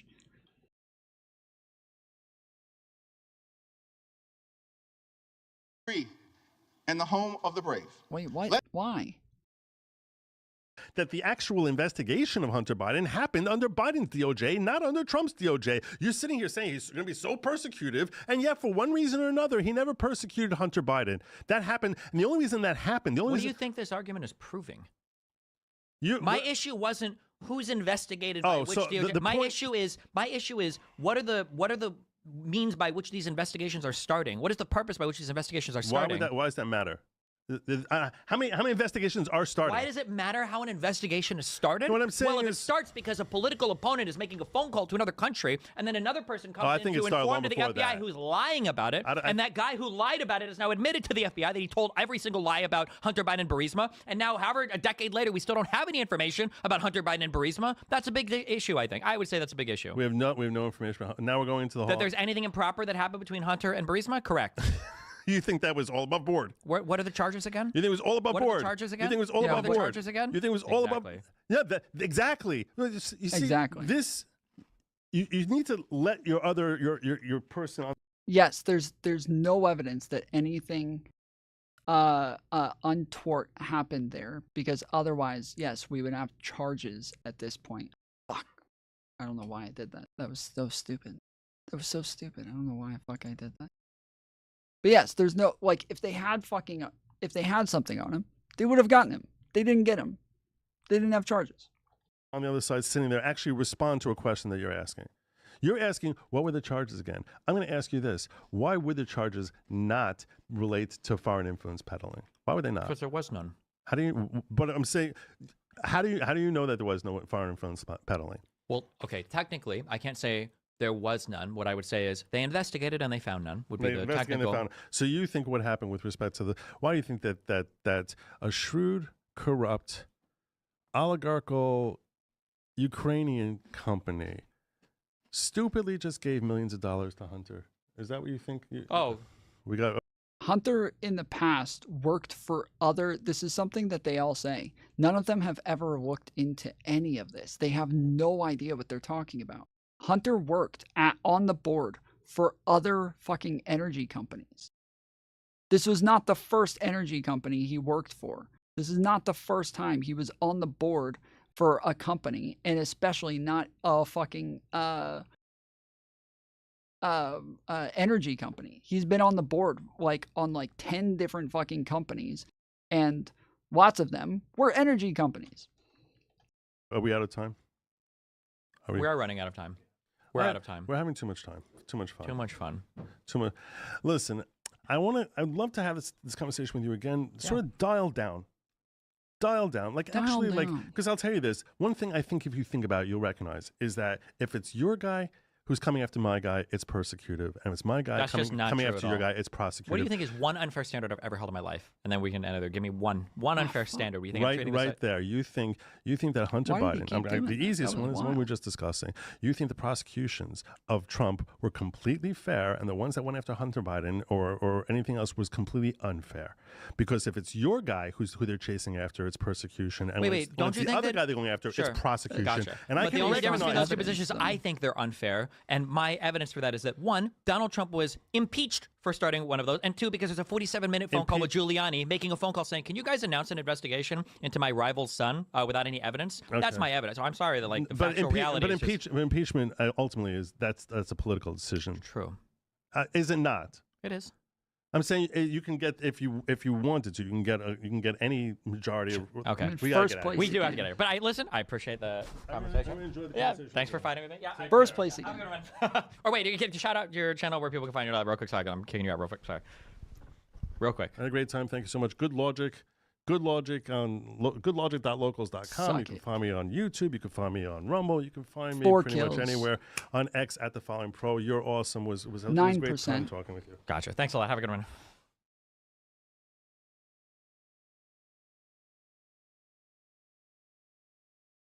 $10.28%. Oh my goodness. I'm freaking amazing.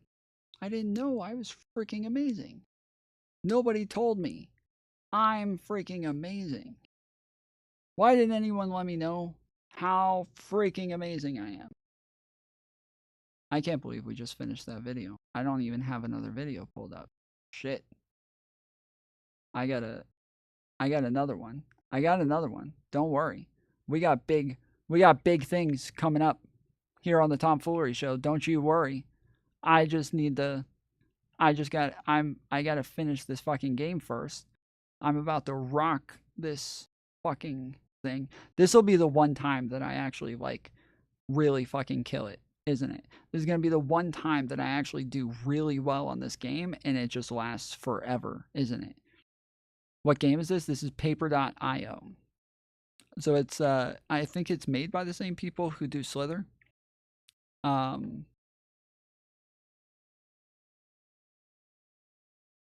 But yes, this is going to be the one time that I actually just fucking murder it on this game. And then, because yeah, I'm already at 17% now. 4 kills.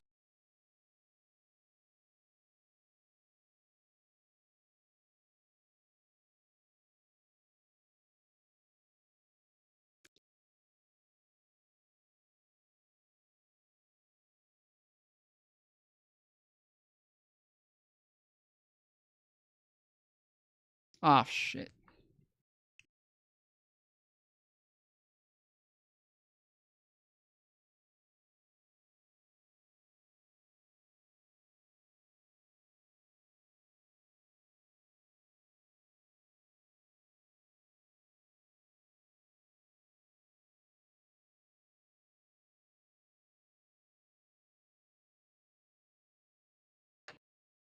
Yeah. Yeah, this is gonna be the game. This is the fucking game. We got big things, guys. Don't go nowhere. Don't touch that dial. There's really important things coming up here. And you're gonna regret it if you miss it, and then you're gonna be so upset when all your friends tomorrow at school are like, dude, did you see what happened on the Foolery show? Oh my goodness, that was so epic. And you're gonna be like, what? They're gonna be like, yeah. You remember the foot pillow thing? Oh my goodness, dude. You'd be like, what, the foot pillow thing? They'll be like, wait, you didn't see the foot pillow? Oh man.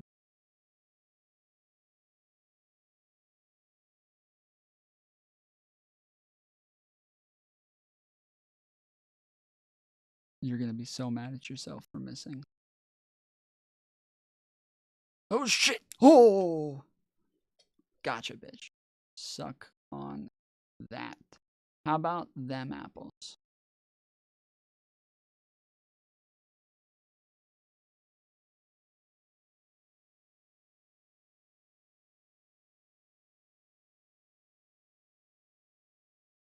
It's pronounced important. Wait, what are you guys talking about?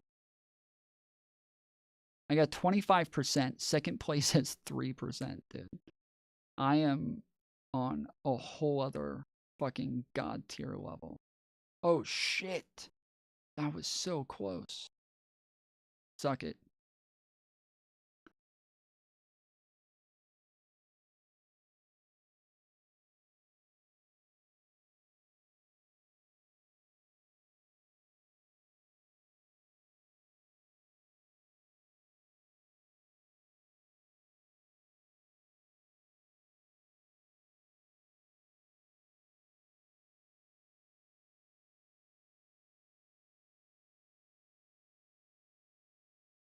I'm at 25%.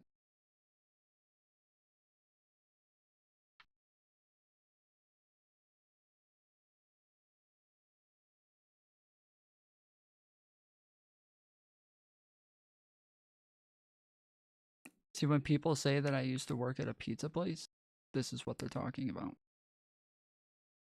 They're talking about this game.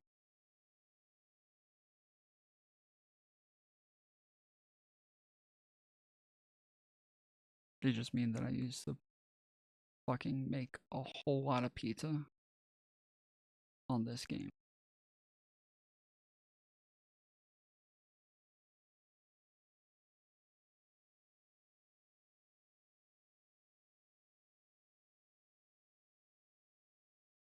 We're at 29%, ladies and germs.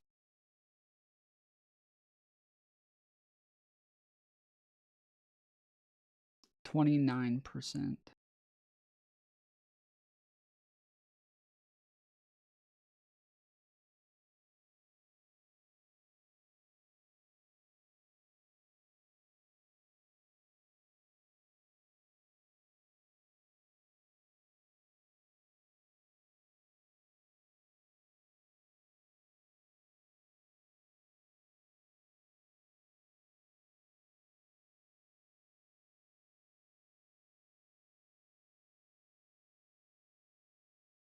%.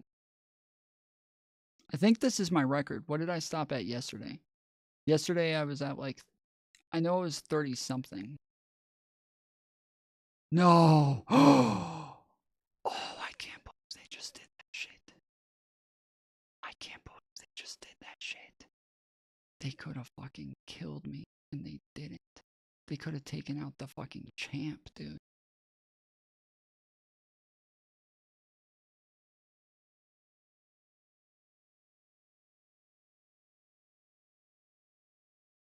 I know this guy's about to come over here. I'm gonna kill his fucking... Maybe not.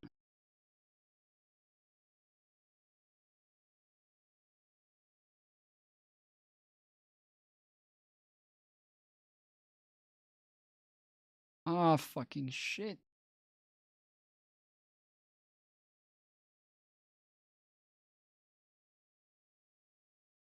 Damn, I'm fucked every opportunity, dude. Every fucking opportunity. So yeah, so like the line behind me, every time I draw a line, it adds to my area, right? If somebody hits my line while I'm drawing out on the white part, they kill me. So just the same as if I run into their line while they're drawing on the white area or on somebody else's area, including mine. So if they go off of their area, I can just run into them, into their line and kill them. And so, yeah, that's like the name of the game is you take up as much space as possible. And the percentage that you take up is in the top right-hand corner. But then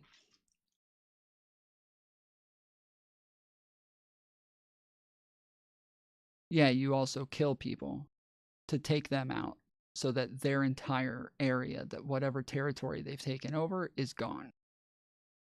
No. That was so cool. Dead.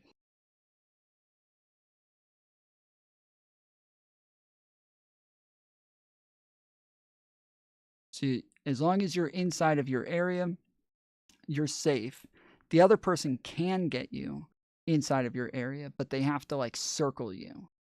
And if they circle you and add where you're at into their area, then that they can kill you that way too, but that's rare. So yeah, I'm at 31.99%. So yeah, so this guy's got a line right there. Oh shit! Oh shit! Wow.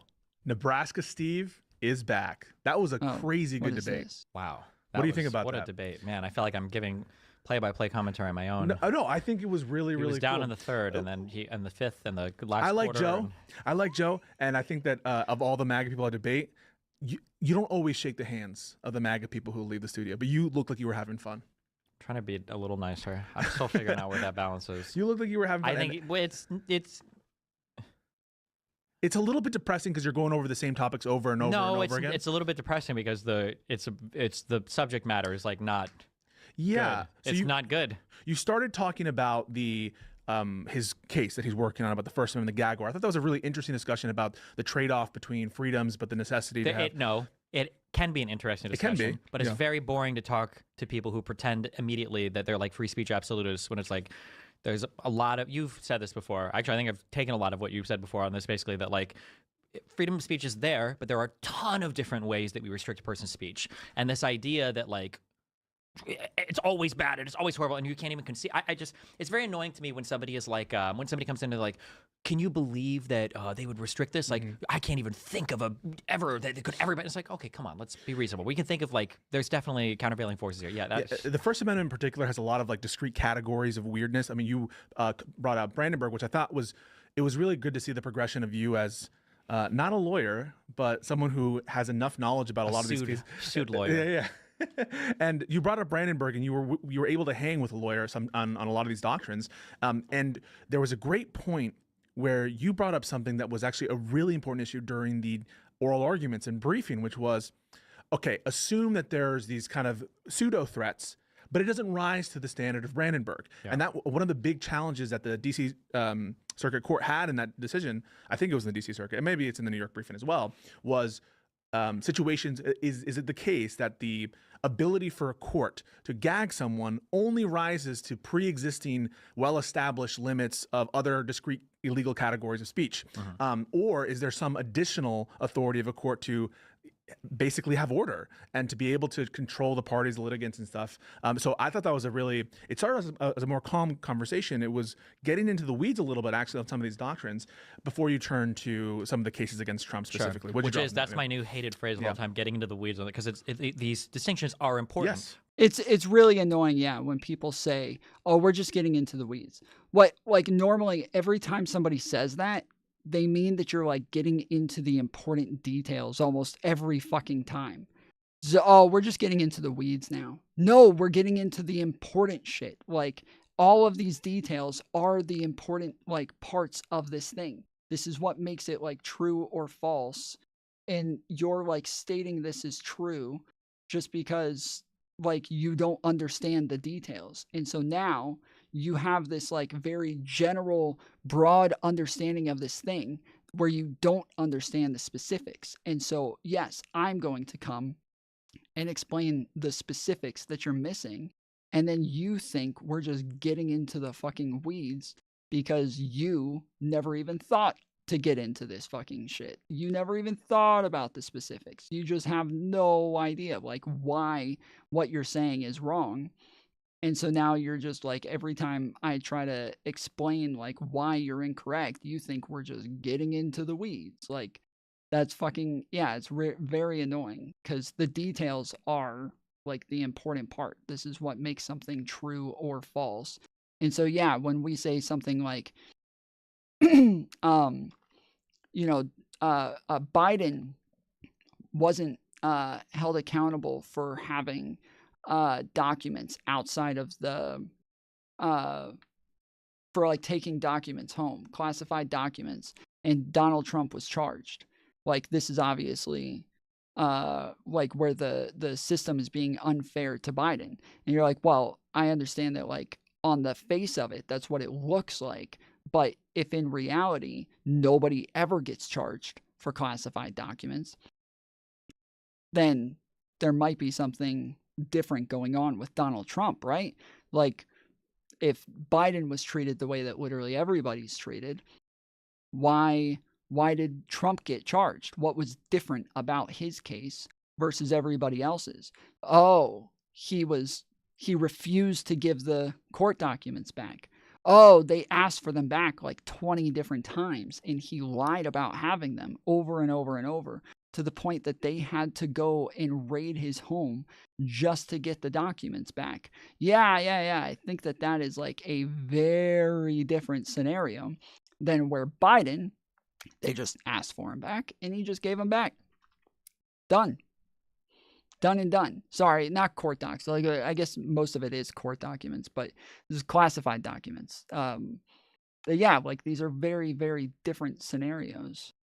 And people think that just because they're both about, like, classified documents, that they should have the exact same outcome, but nothing is ever that way.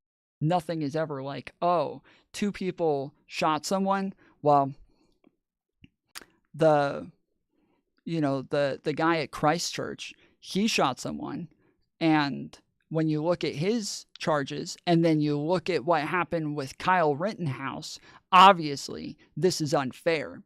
So, well, no. The details of this is very important. Like, Kyle Rittenhouse was engaging in self-defense. He didn't even do anything illegal. Whereas, like, the Christ shooter, like, yeah, he was fucking engaging in terrorism. Like, yeah, these are very different scenarios. So, of course, they're going to have very different outcomes. Like, oh, we're getting into the weeds now, man. Like, if you kill somebody, like, that's enough, right? Like, no, that's not enough. So, yeah, it's just kind of annoying. It seems like every time, like, you get into, like, all of the important details of something, people just start saying, oh, we're getting into the weeds. So I have 36% now, and I have 10 kills.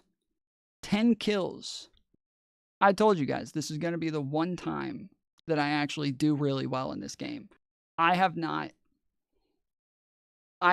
ever done this well on this fucking game. This is this is something that I have not done before, so. Right? Because there's a difference between, like, criminally charging somebody versus gagging somebody. I also didn't like, they kept saying, like, take away all. This is this is not what I planned on watching. So we're gonna let this play just as long as, like, I can, just so I can finish playing this game real quick. But yeah, once I've finished with this game, then I'll pull up the real content, the real shit that the kids are going to be talking about at school tomorrow.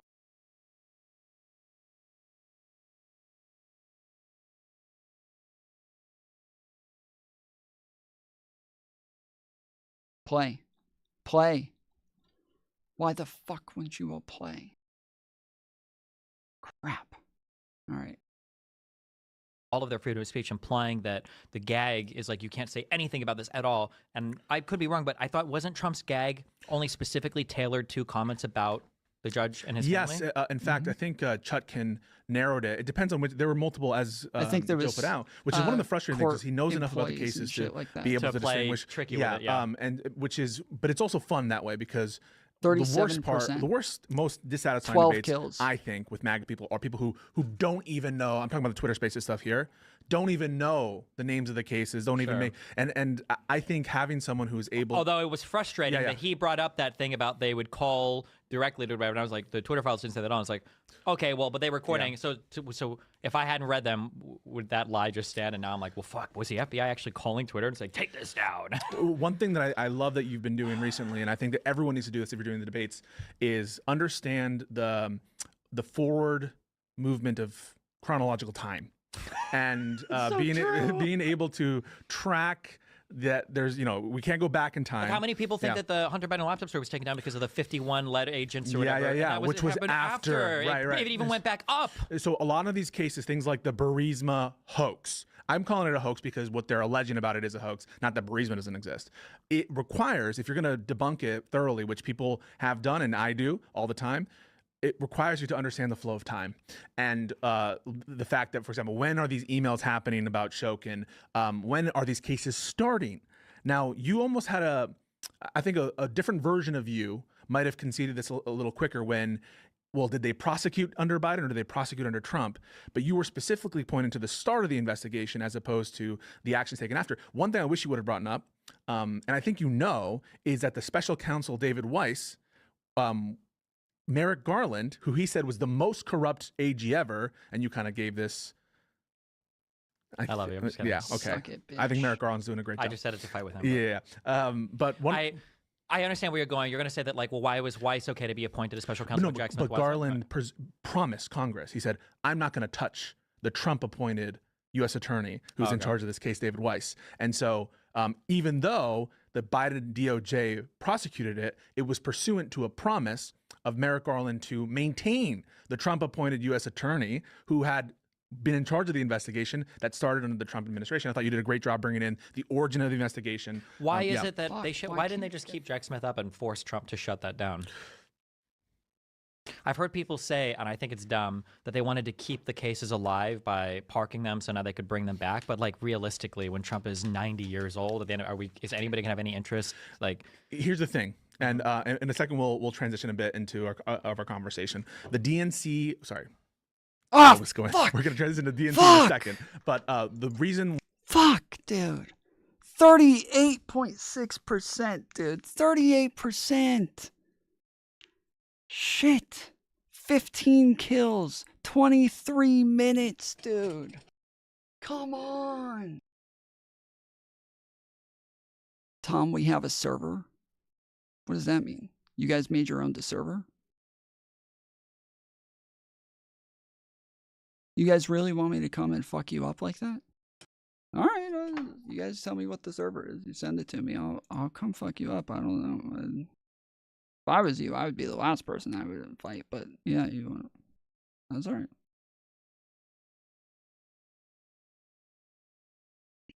Also, put chat on screen.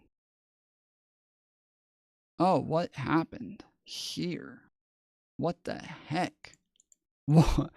What happened?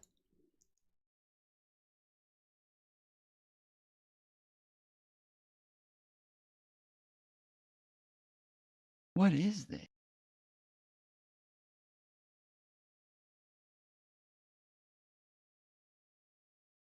That was weird. Okay. Okay. Yeah, you guys, do you want to send me a link or?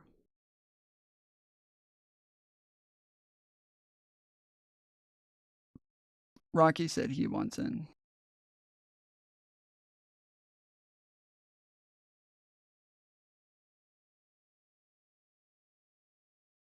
It's been like that for hours? No, it has not. I just started playing this.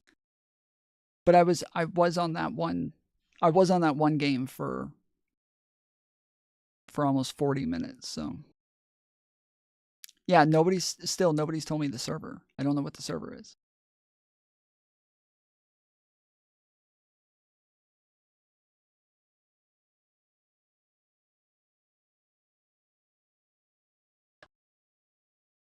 Will constantly bring up the fact that he has a $3 million house in Los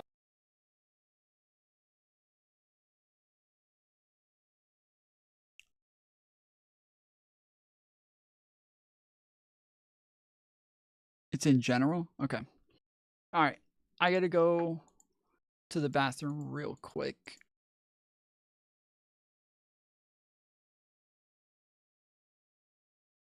Ah, shit. I didn't mean to click that. All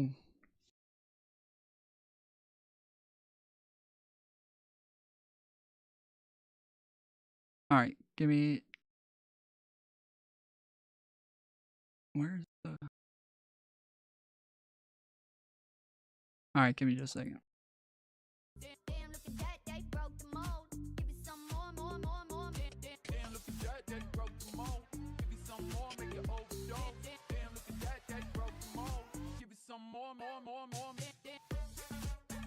Greetings and salutations, loyal viewers Rocky Macabre says, of this channel. My name is gotta Sean, go, and yeah, today we're gotta going go. to talk about Jenks.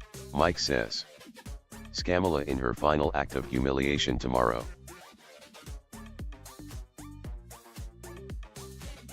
Tulin around says, what matters is smart policy.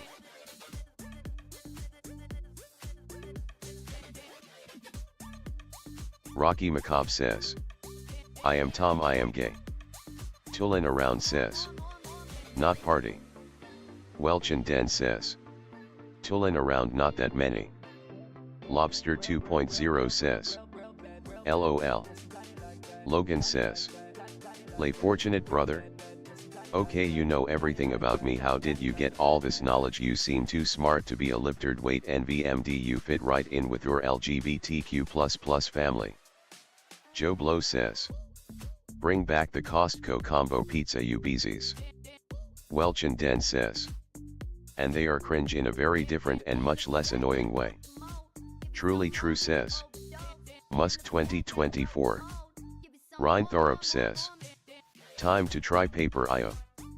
Jeffrey Mchenry says, I hate wax paper homolos. JDK says, it's not worth talking about policies. Trump tards don't care and don't understand. It's a total waste of energy. Jared B says, Logan still over there simping hardcore for daddy curdled cum Trump. Rocky Macabre says, y'all cool. Rage Pro says, maggots cry more than the Rainbow Mafia. Dead Man Hand says, birds give good golden showers. Okay. James Lynch says, I'll try it, I'll have a Godzilla name. All right, here we go. Everybody take a second, hit the thumbs up button. Appreciate you joining us. If you haven't yet, make sure you hit subscribe so that you always know when I go live. I'm doing content every day. Also, if you want to support this channel, you can do so by joining the membership. We got tons of really cool emotes, and on top of that, we can also you can also send donos through super chats, stickers, or there's a link in the description for tips. If you want to send donos and you don't want to support big tech while doing that, send money through tips. The link is in the description. I get the money immediately, and they don't get a big percentage out of it. YouTube takes 30% out of every super chat that comes my way, but tips, it takes like less than 2%. So make sure you use tips, and you'll still get TTS that'll read your messages on screen.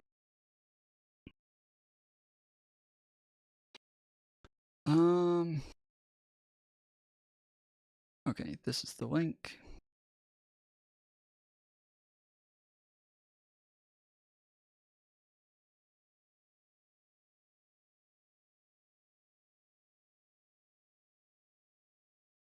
nephew deciding that he's going to give away clothes on Skid Row and film it to put it on his Twitch stream. Now, to be clear, giving away clothes is actually something that I'm fully in support of. It's something that I do pretty often, but normally the way that I do it is I go to a clothing drop box. Yeah, I give clothes to like a Goodwill or what's the other one called? Salvation Army, stuff like that. Giving a lot of stuff to them. But I haven't filmed it to post it on the internet ever. That has never happened in the history of my life. In the history of Tomfoolery show. I drop off the used. Damn, fucking Mantis is killing y'all. You guys are letting a girl beat you? This is embarrassing, dude. You guys are letting a girl beat you. Mantis has fucking almost 20% in second place. Is all the way down at 3%. Oh, that's me. Haha. Yeah, that's right. That's me in second place. You're correct. I am already in second place, and I just got here. Wow. That's amazing. Well done, Tom. Thank you, Tom. Why are we moving so fast? This is really, like, we are moving really quick up in here.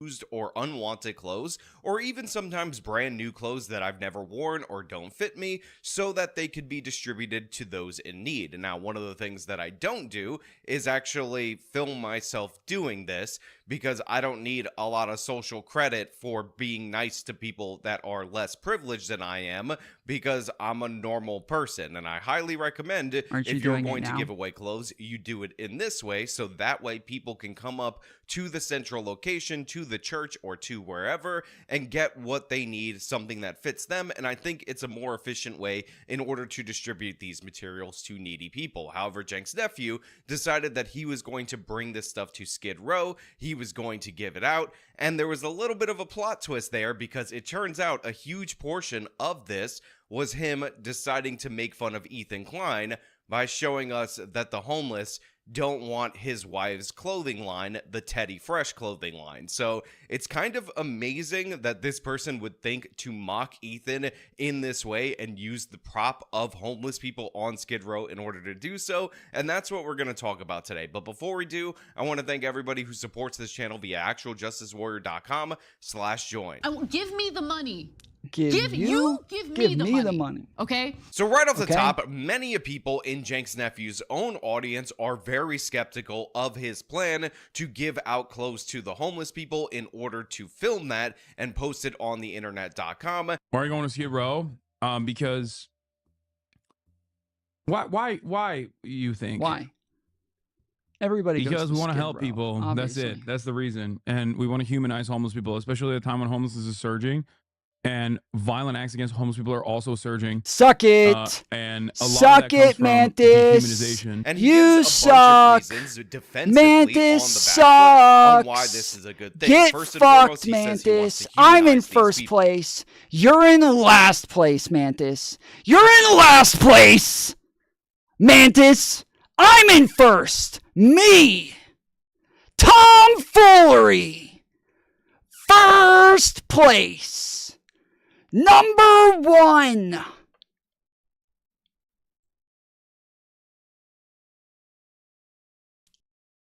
You guys can all feel proud of yourselves now that you're losing to a man again and not a girl. Just FYI.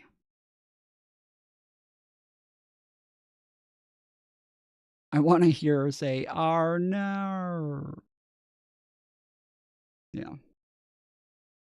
People. I don't see homeless people as inhuman. This guy has a weird perception that other people see them as non-human, when the fact of the matter You came is onto the the dangers wrong that homeless people person. can sometimes Shit. present are wholly human dangers. He also says that attacks on homeless people are on the rise. This is just ridiculously stupid and untrue. And yeah, I don't know where the fuck he got that from. Like, I would assume just because there's been like a couple of like homeless people like getting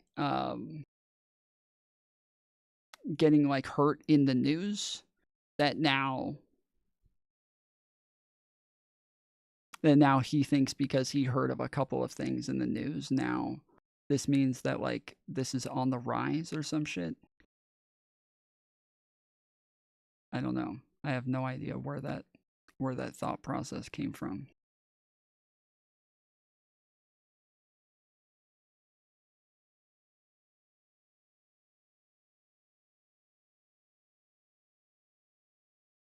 Violent acts against homeless people are also surging. And a lot of that comes from dehumanization and people refusing to recognize that these are real people who are victims of the oppressive structures that we all exist under, and that many of you are close. The oppressive structures that we all exist under.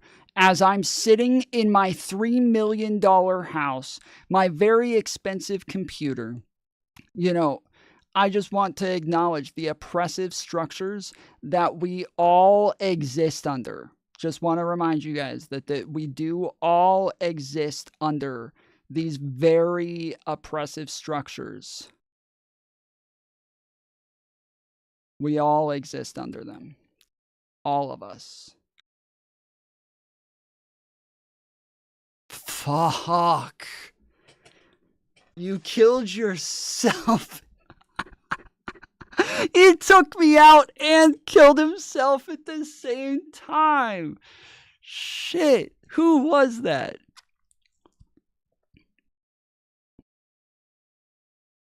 He's a fucking suicide bomber, dude.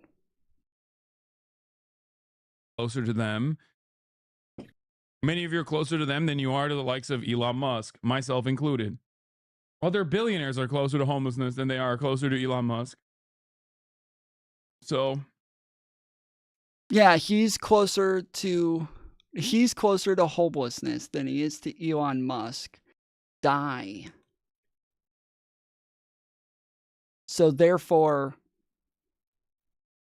he's not even that rich, and he's totally living under the oppressive structure of capitalism. Because he's closer to a homeless person. He's closer to $0 than he is to 250 billion. So it's totally, he's a lot like a homeless person when you think about it. He's pretty much the same as a homeless person. You know? Because we all exist under these oppressive structures of capitalism. We all exist in that way. So yeah. If anything, the people committing the violence against homeless people are in fact homeless people themselves. In fact, we've done study after study where we've gone over the data, and what we end up discovering is that homeless people with mental illnesses are far more likely to attack other people, other homeless people, or non-homeless people than they are to be victimized. That doesn't mean that homelessness isn't surging, though, or anything like that. Like, this is kind of like if we say, like, hate crimes against black people are on the rise, and someone goes, oh, that's not true. Black people are more likely to be victimized by black people than they are to be victimized by white people. So what? That doesn't change anything that I just said. That, like, it can still be on the rise, and they can victimize each other more often. Like, all of this can be true at the same time. Back in first place, guys. Just wanted to let you know that I am back in first place. Who took out MW? By criminals, and all the different various studies that say that homeless people get victimized more never actually tell you, even though it's in the data, the people that are reporting on this, that the people who are attacking them, the people who are victimizing them, are of course other homeless people. So it is perfectly sensible and perfectly reasonable for us to be aware of the potential danger of these people and not pretend that they're just, oh my god, we're so much closer to them than we are to Elon Musk, and Jink's nephew is so much closer to them than he is to Elon Musk. And obviously what he's trying to do is the little mathematical trick, because Elon Musk is a billionaire. A billion is 1,000 million. So when you have multiple billions, obviously you're further away in terms of raw dollars than you are from zero. But the fact of the matter is, Cenk's nephew is at the point in his life where just through regular ordinary investments in an index fund, he should never go broke. If you have that much money, you should be perfectly fine. And the majority of people are not like that. So he is in a different section,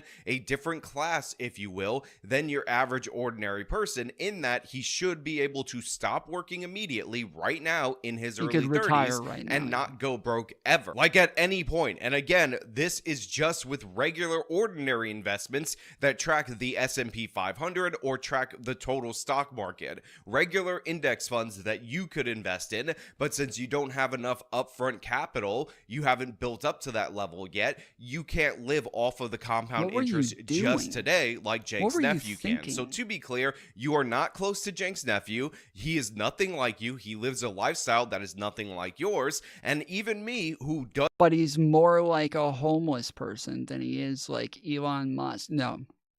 See, that is like the thing, is that he's trying to make it sound like he's more like a homeless person than he is like Elon Musk. But that's actually not true. Just because he has, like, his money would be closer to a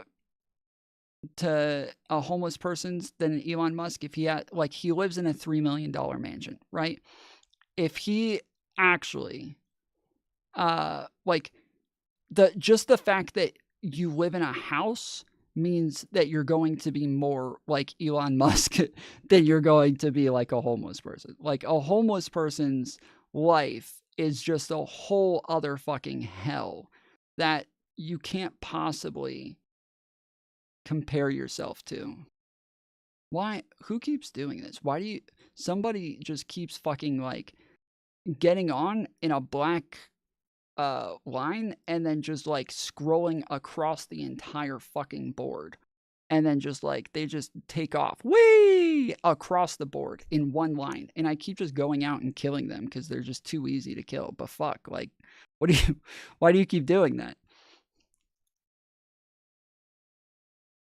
Doesn't have the ability to just stop working and live off of the money that I've already earned, am also separated from many of you who don't have super high incomes or don't have reasonably high incomes. Again, I do pretty okay for myself. I'm not a millionaire. I'm definitely a thousandaire. But the fact of the matter is, it would be very ridiculous for me to present myself as some victim of society or somebody who's on the cusp of going broke, You're a when in victim of reality capitalism. that is not the case. And it would have to be a couple of different bad... Bro, you live under the oppressive structure of capitalism, okay? You don't even realize it. Even Elon Musk lives under the oppressive structure of capitalism.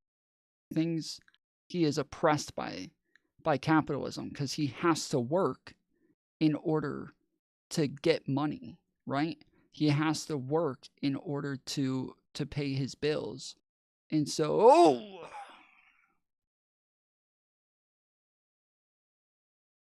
chill, Mantis. Chill.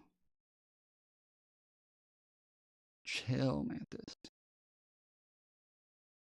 The fuck out of here. Yeah, having to pay bills, having to work so that you can pay your bills. That is oppressive.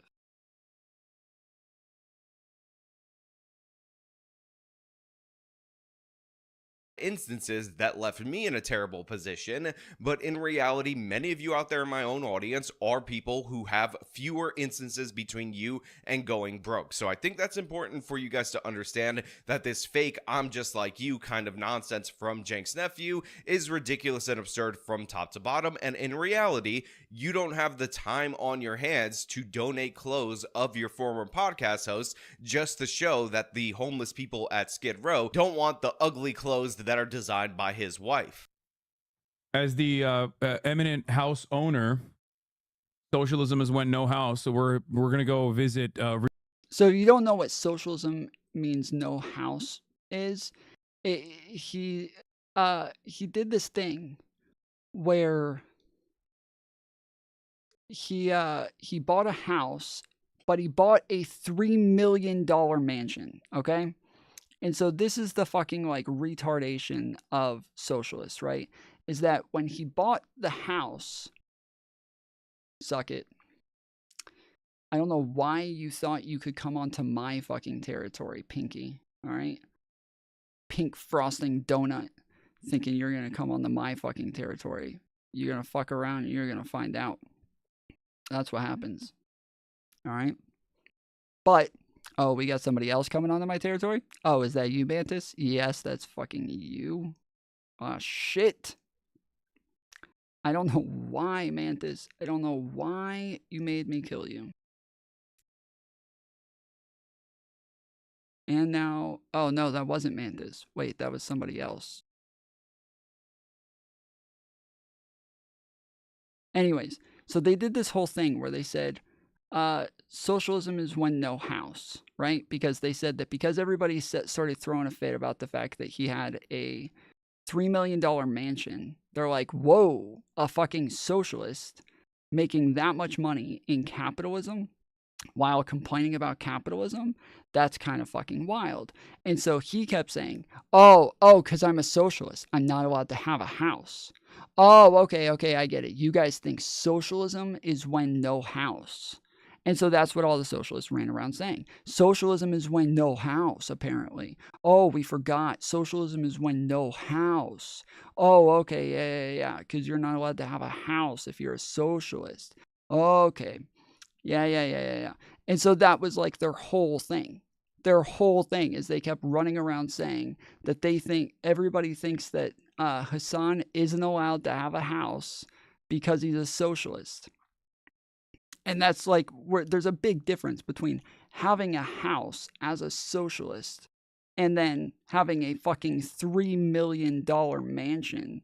Like, these are not the same things. But they just kept acting like the problem was that he has a house. Oh, he can't even have a house because he's a socialist.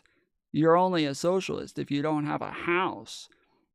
It was so dumb, dude. So dumb. So that's what he's referencing here, where he says, oh yeah, because remember, socialism is when no house. Like, so they're all socialists because they don't have houses because they're homeless.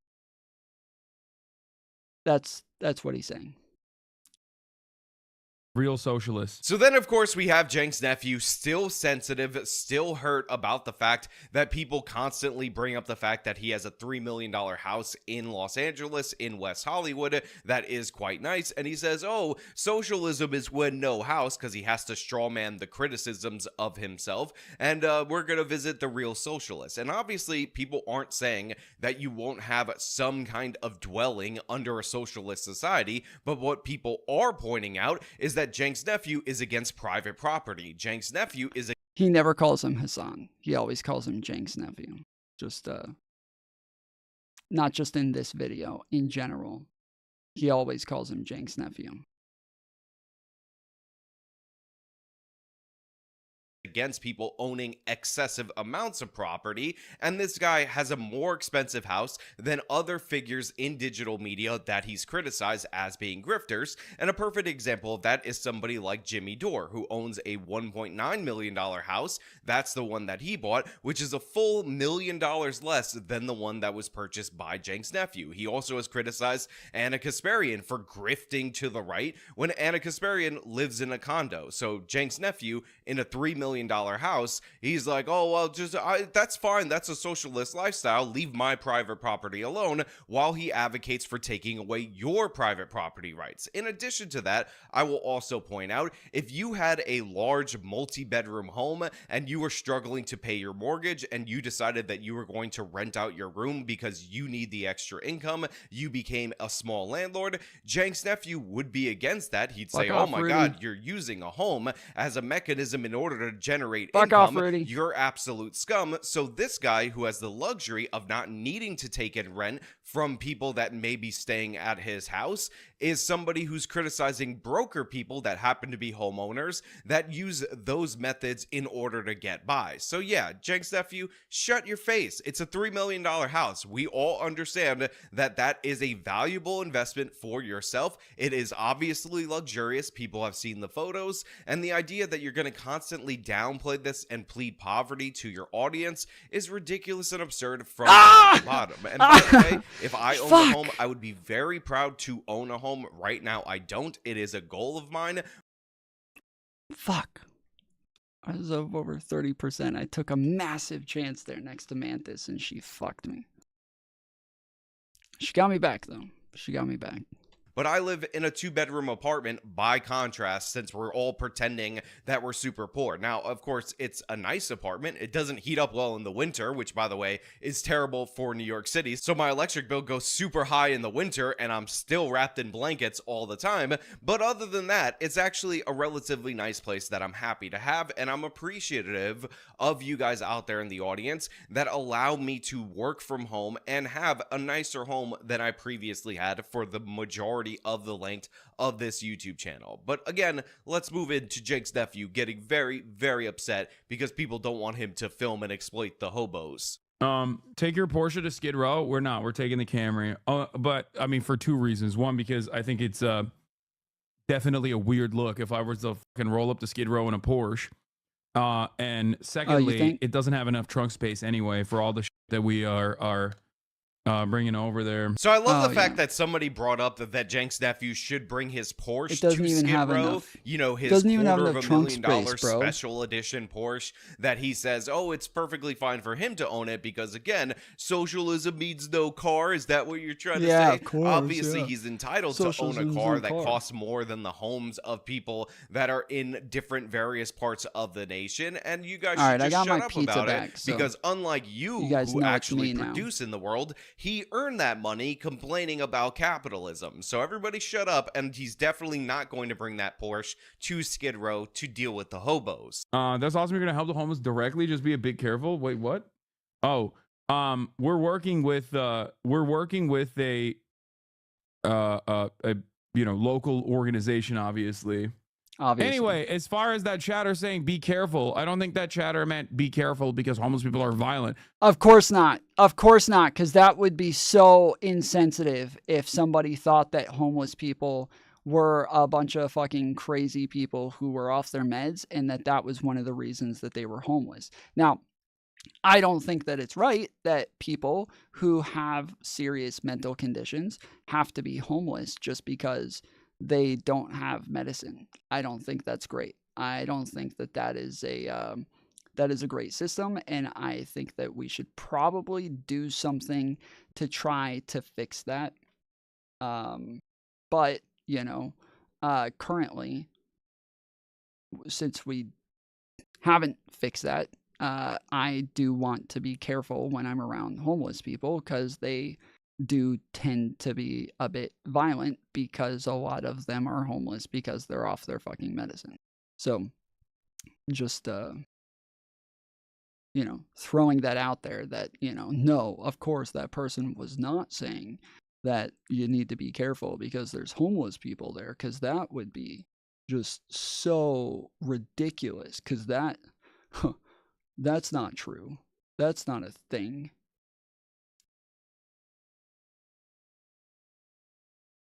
I think that chatter meant be careful with like how you film. Obviously, like there is like it's not going to be exploitative. Film. That's something that I am like very worried about and very aware of. Yeah, you got to make sure that you talk to the people that you're filming. In California, actually, I do believe that it is a 2-party consent state, and so you actually do have to be careful with who you're filming. Whereas, like, fuck, that was dumb. I shouldn't have done that. There's not enough people in this game to where it's so easy for me to go and like take over like fucking 30% of the map in like one swoop. Like, it's just so fucking easy that like somebody got me that time. But the other times I was able to just like do these massive fucking circles just real quick. And here, who is that? August or something like that. Yeah, I go get them. There you go. I was about to say that's Agu something. I was about to say there's somebody. You have so much room, Agu. Go up to the top. Go up to the top. You have an insane amount of fucking room. Just go up. Aguilara or something like that. Go way up, bro. You have an infinite amount of room right now. So Mantis is in second place where she had 23% of the map. I'm in first place where I had 28% of the map. MW is in third place where he had 14% of the map. So this is keeping track of the leaders of who had the most space at any given time.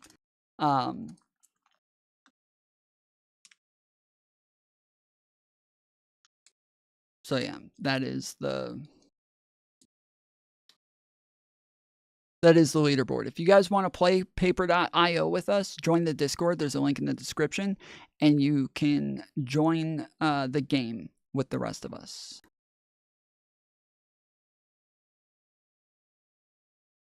We need a VC. Go into the community VC, and I'll hop in a minute. Go into Community VC 2, because Community VC 2 is the only one that I can stream from. So we're not allowed to stream in Community VC 1, but we are allowed to stream in Community VC 2. So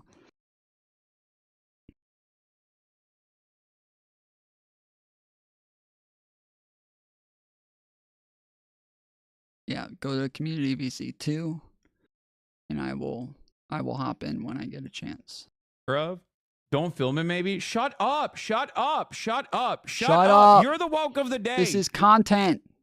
I'm here Isn't for it inherently content. exploitative to film? No, you dumb fucks. The entire point is humanizing the. Okay, they're not saying exploitative in the sense that, like, these people aren't able to consent to being filmed, bro. They're saying exploitative in the sense that these people cannot help being homeless, and it's kind of embarrassing when you show up there with your fucking camera and your very expensive clothes and your fucking Porsche, and you're like, yo, I'm gonna give you guys shit. You're welcome.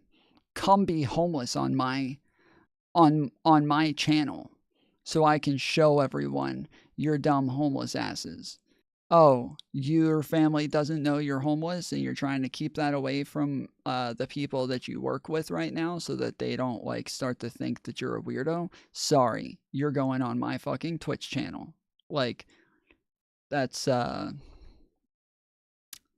think what people mean when they say exploitative. So all right, there's a lot more people in this game right now because I'm not able to just take over 30% of the map anymore. So I had 16% and Tom skipped over me. Wait, no, I'm reading the leaderboard right now. So you have to die with that amount. So I had like over 30%. It's the amount that you die with. I was just reading the leaderboard. I didn't skip over you. The leaderboard still says the same thing. So yeah, I had 30% at some point, but it's about the amount that you die with, not like what you had at some point. Fuck. Yeah, there's a lot more people on this map now.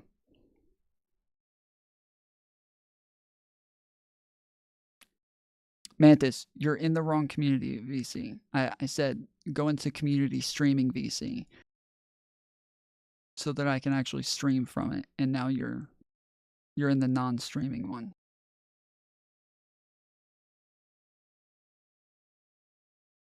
I guess I will, I'll go ahead. Okay, so I'm in the streaming VC. If you guys want to go in there, I will screen share my, I will screen share this video so that you guys can hear it as well.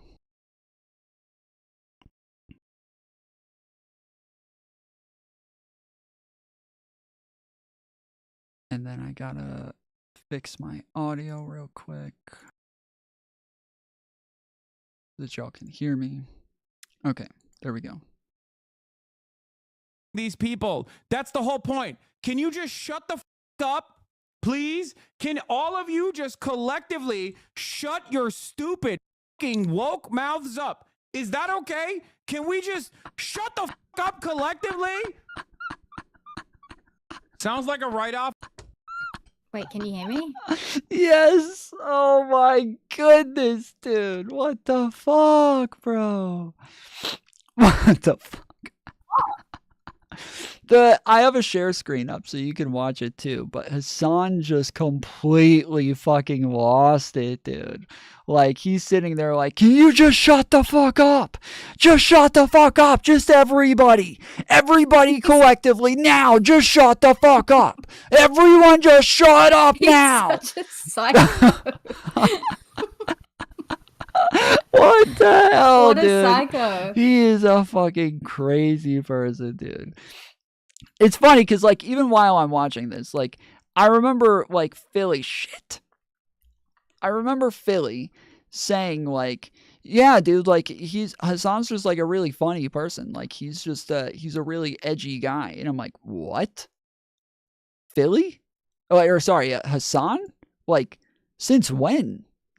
Since when is Hassan funny? I've never seen him funny. I've never seen him edgy before. This is not a thing that I've ever seen.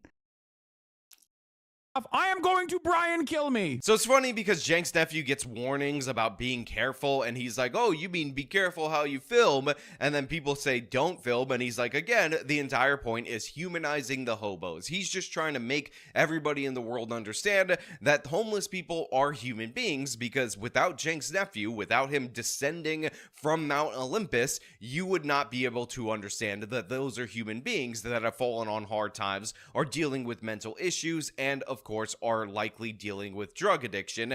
Thank God for Jank's nephew, such a great guy, such a humanitarian, for assisting them by doing this and making maybe 100 times more than he spends on clothing, because he's streaming the whole thing and receiving donations from all the people who are like, you're so charitable, Jank's nephew, you're such a great guy. Again, here's if you want to help the homeless $500 people, for streaming do that. homeless people. Go put the clothes in a clothing drop box. Don't film it. Don't make a big show of it. And if you are going to make a big show of it, be ready for the criticism of you making a big show of it. By the way, criticism that Jank's nephew has leveled against people Well like done, Mr. Beast MW. Well for done. providing That medical was care slick. or other That was things for slick. people that are in Fuck. desperate need. All right, ladies and gentlemen, we are currently on a journey Oh, through the no. treacherous Los Angeles. He didn't just get streets. me. He didn't just get me. I went to the other side of my territory because he was on one side of it. So I went to the opposite end of my territory so I could wrap around real big. And he went all the way through my territory to hit the marker from where I started. Like, he fucked me on that one. That was Nice. slick, dude. Because I was about to take over like a big chunk, dude. I got like 3 or 4% with like every move that I made, and then yeah, he caught me on that one. To make our way, Rhino, oh to- shit, he's up at Well, I'm lagging a 25%. little bit. Yeah, I've to had make our some way lag as to well. a retail store that I will not be naming, in order to purchase some much needed things Right. for the unhoused population of Skid Row. Ryan died.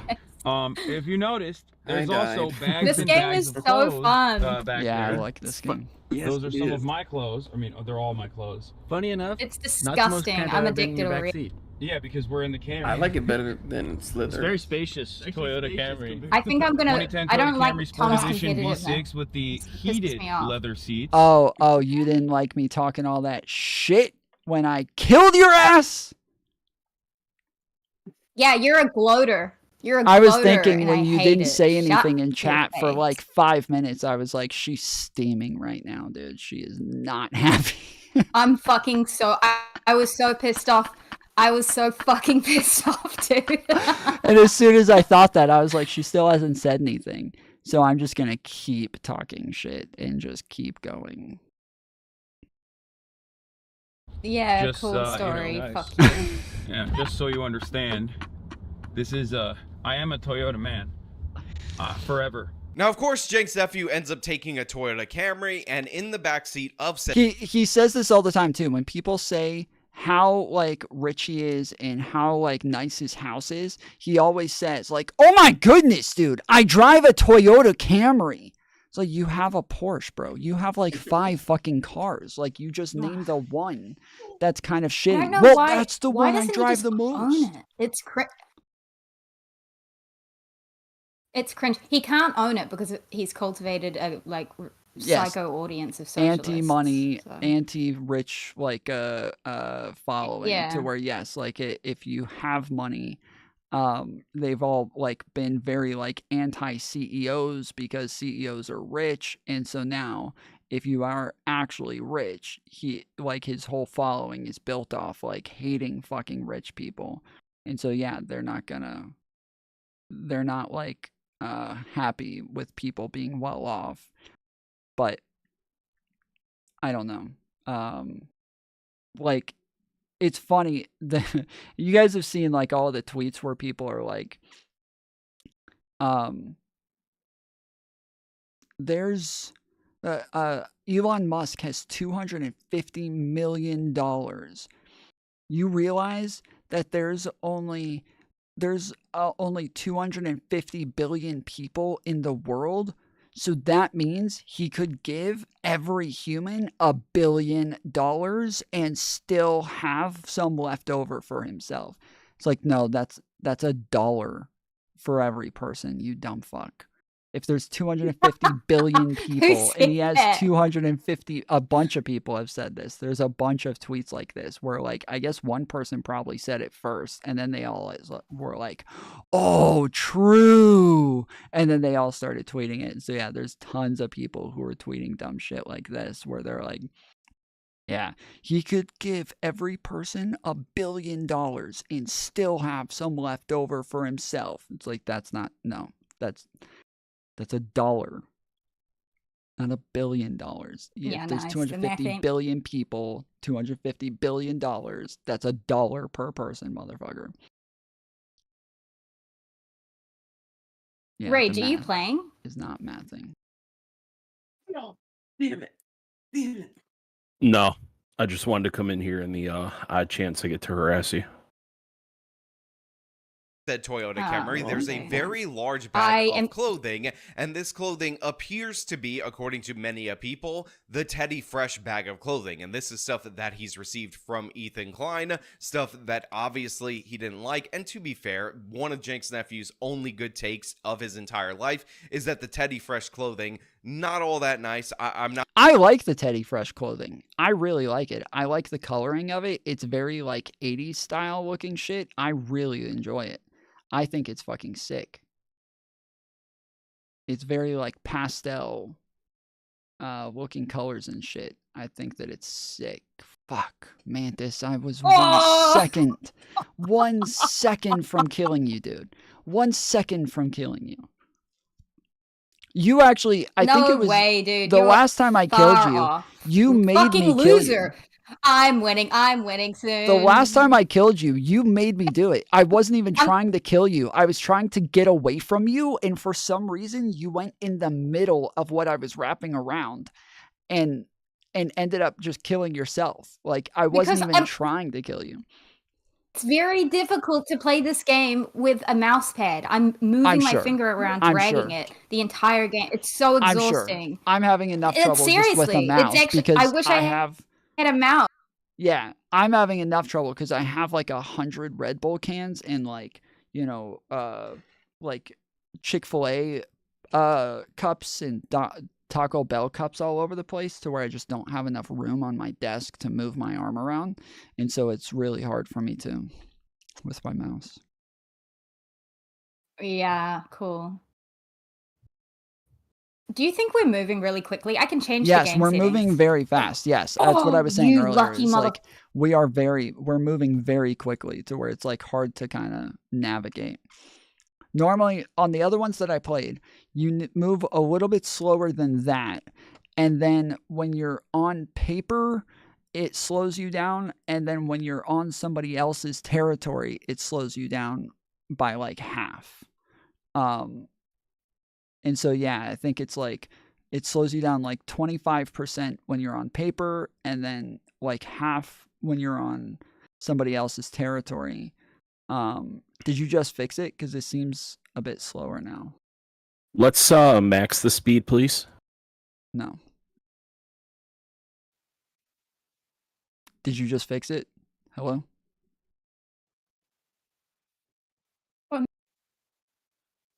Changes Hello? this. I'm just lagging like a bitch. Oh, okay. Yeah, it seems okay now. Okay. You did change it? I didn't do anything. I can't Oh. do anything until the game finishes, and I can like go back into the start screen. When you say the game finishes, you mean when you finish or when everybody finishes? Yeah, when I die. Okay. When I die. Not appreciative of it. It looks weird. I would never wear it, and I think it's completely overpriced. But he's going to give out that clothing later on to the hobos, to the homeless people, because he's going to prove that even they don't want those clothing. Now, in addition to this, I will also point out that he talks about the Toyota Camry in a very weird way. He says he's a Toyota guy and all that. And Jenk's nephew is oftentimes, and I hate to use this phrase because it's thrown around a lot by the lefties, a dog whistler.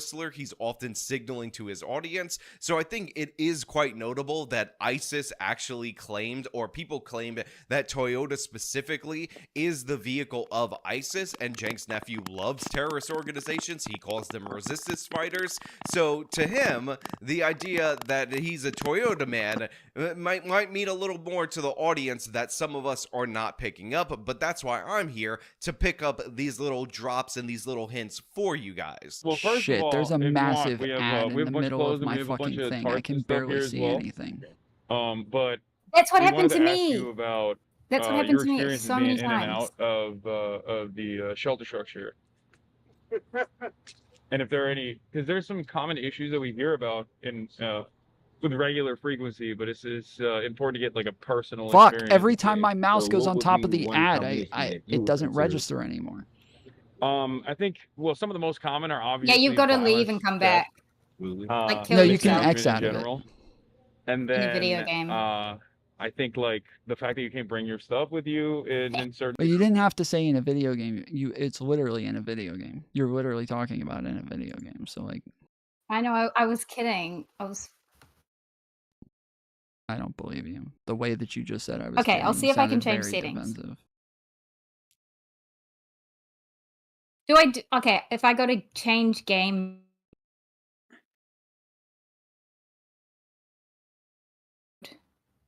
You're cutting out too much.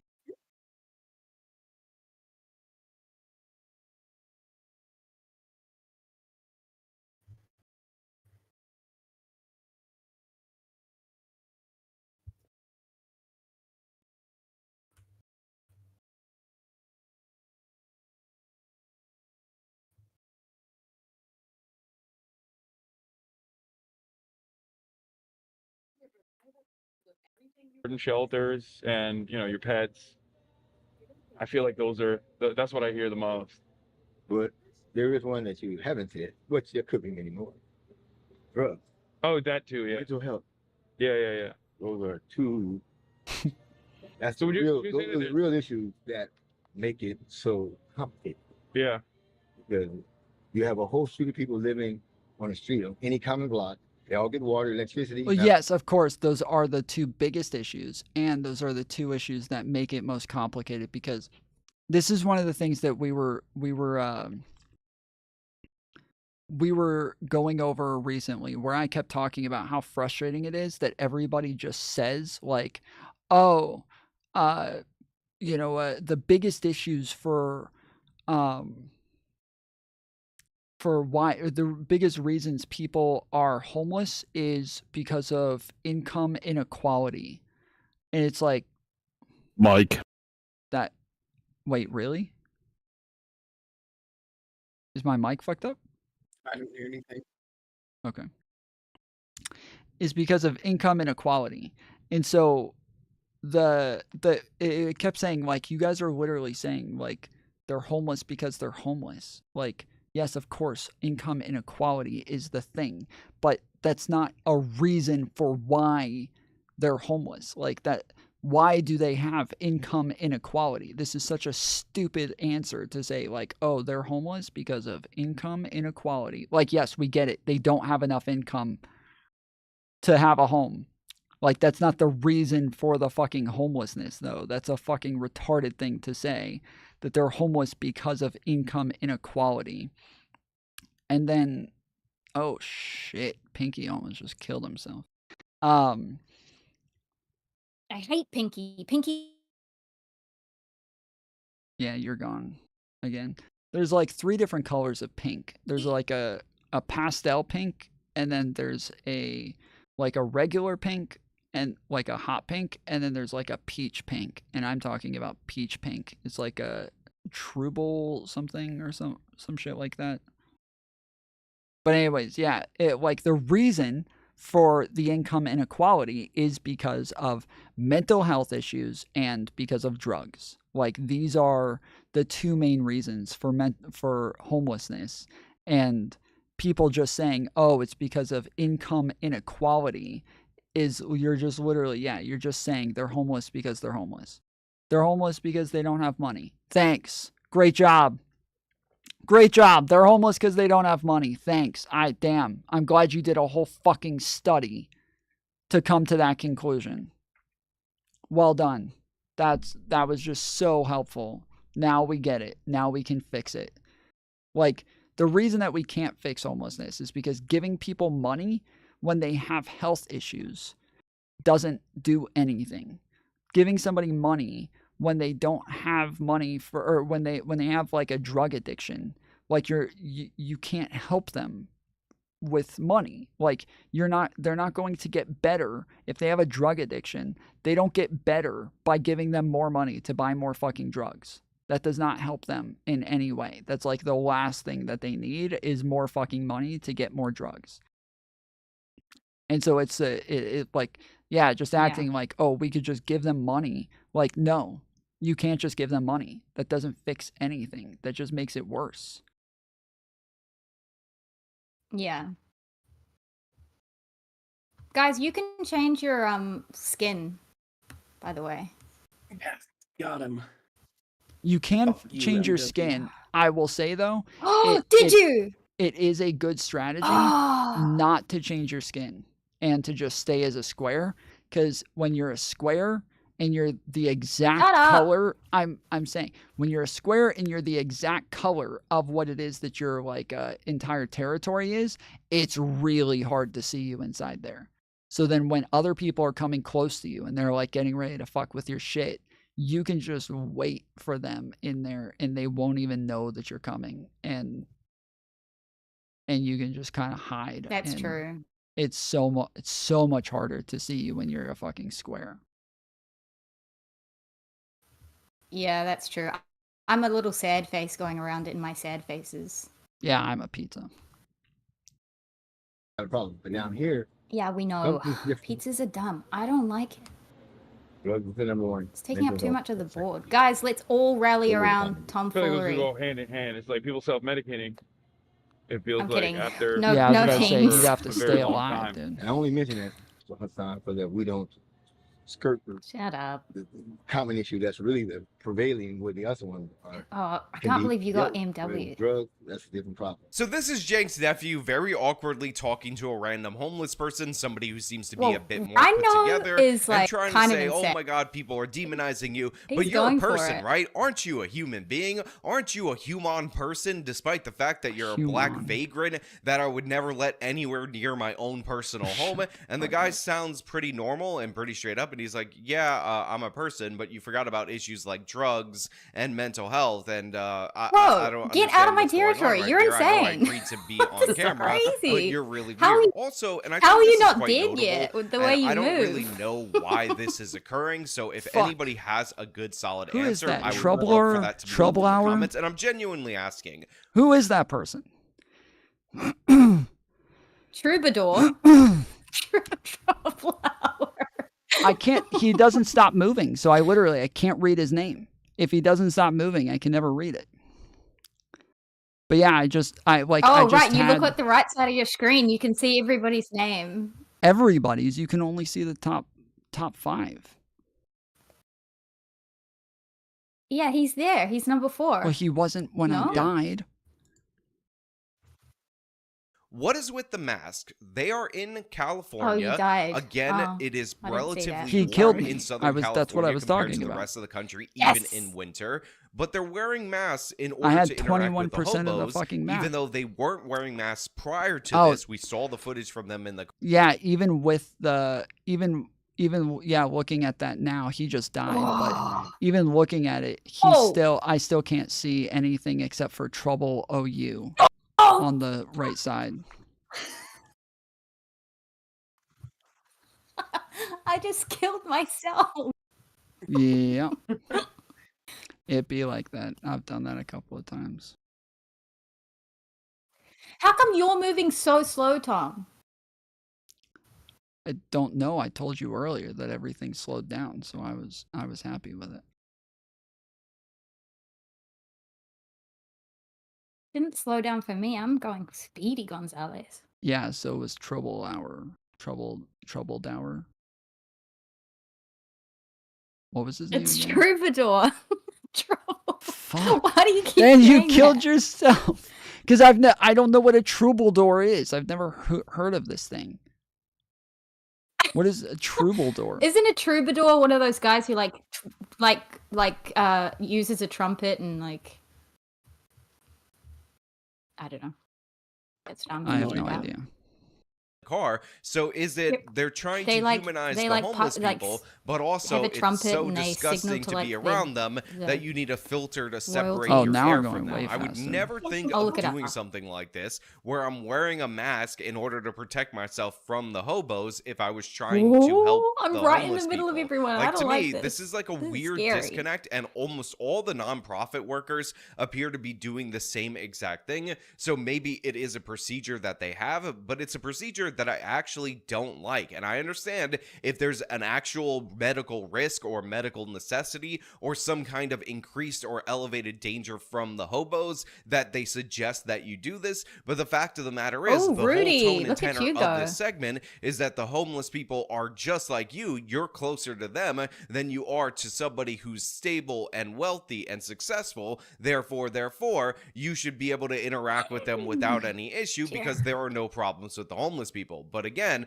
what flies in the face of that is that they're covering their faces to interact with them, something that was Yes. not being done just moments earlier. Because they don't want to be on the fucking I don't video. like my sad faces. Yeah, of course. So as we were saying earlier, yeah, these people probably don't want to be filmed. They don't want to be the fucking homeless, charity cases on the Hassan Piker stream and on the Hassanabi stream, and he's over here filming them, so they all have fucking masks on now to cover their faces. Earlier, or like 45 minutes earlier in the stream when they're setting up this premise. Yeah. What do you need? You need pants? Okay, pants are a little freaky though. They're my pants. I'm sorry. So I got these. You like them? Hey, take them. I got these. What do you think about these? You like it? There you go. Oh, you want something smaller? Nah, it's all my shit. So it's pretty big. I'm sorry. Oversized is the meta though. That's like, Oh yeah, true. And Hassan is like pretty big. Like the fact that these people probably are not going to be able to fit into most of his shit is not super helpful.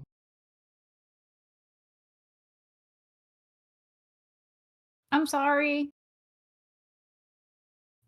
Did you just apologize for killing someone?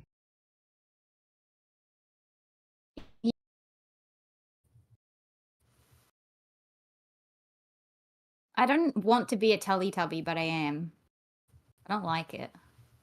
What does that mean, a Teletubby? Oh, that's like what your character is? I think that's what I am. Yeah. It's really hard always being in first place, dude. The crown wears heavy, you know? The gloating. Hoodie? I love it. Yeah, he just said that.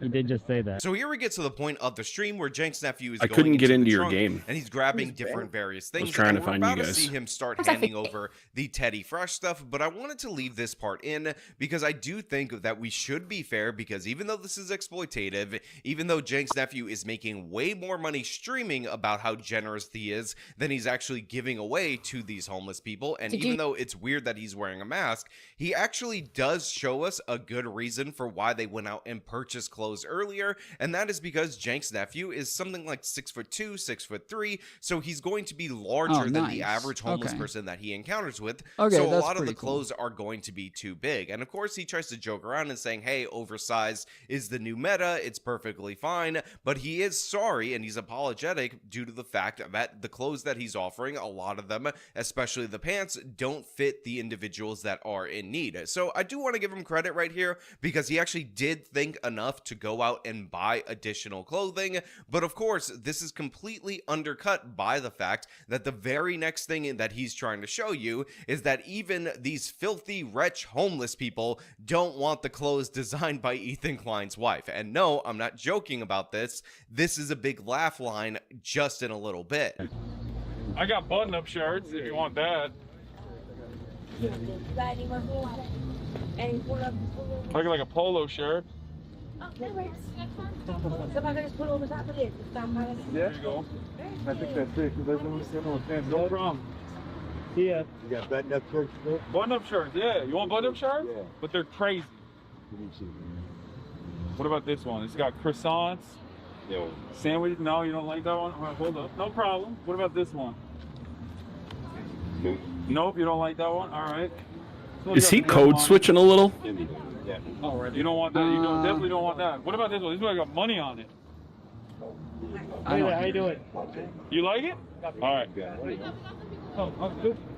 Listen, Like, that's I'm not going to lie to crazy. you guys out there in the audience. This is, in fact, Oh, hilarious. God. And yes, those Teddy Fresh shirts look ridiculous in every Who's the possible way. rainbow? And there is some humor in the fact that homeless people in dire straits don't even want these MW clothes. maybe? These Yeah, clothes I think that it's sell for a MW. premium. But to be clear, the reason why this is funny is because it's an instance of beggars being choosers. It's like when somebody has no luck with women, they strike out all the time, and then you ask them about the appearance of an attractive woman, and they say that she's too fat. And then you look at her and you're like, she's perfectly fine, not fat at all. And you think to yourself, how does this guy who has no luck with women, can't talk to a woman if you offered him $1 million in order to seal the deal, have this high of a standard, have this high of a view of himself? So the joke is, these people need clothes, but these clothes are too garbage for them to want. And that is what Jenks' nephew is portraying right here. And he's essentially exploiting a nonprofit to do so. So again, while there is some humor in it, the fact of the matter is, it's a humor that I can understand. How much do you think he had to Where pay is the homeless everybody? people to say they didn't want the Teddy Fresh stuff?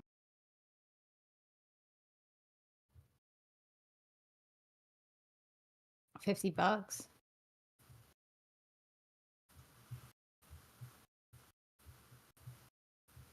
Probably nothing, to be honest. Damn, MW, why why do your numbers keep going down? It's fucking wild. Like you're just dropping it like a really high rate. Fuck you. It's kind of fucking crazy how just quickly your percentages are just going down. It's insane. Oh, I need a break. My eyes are hurting.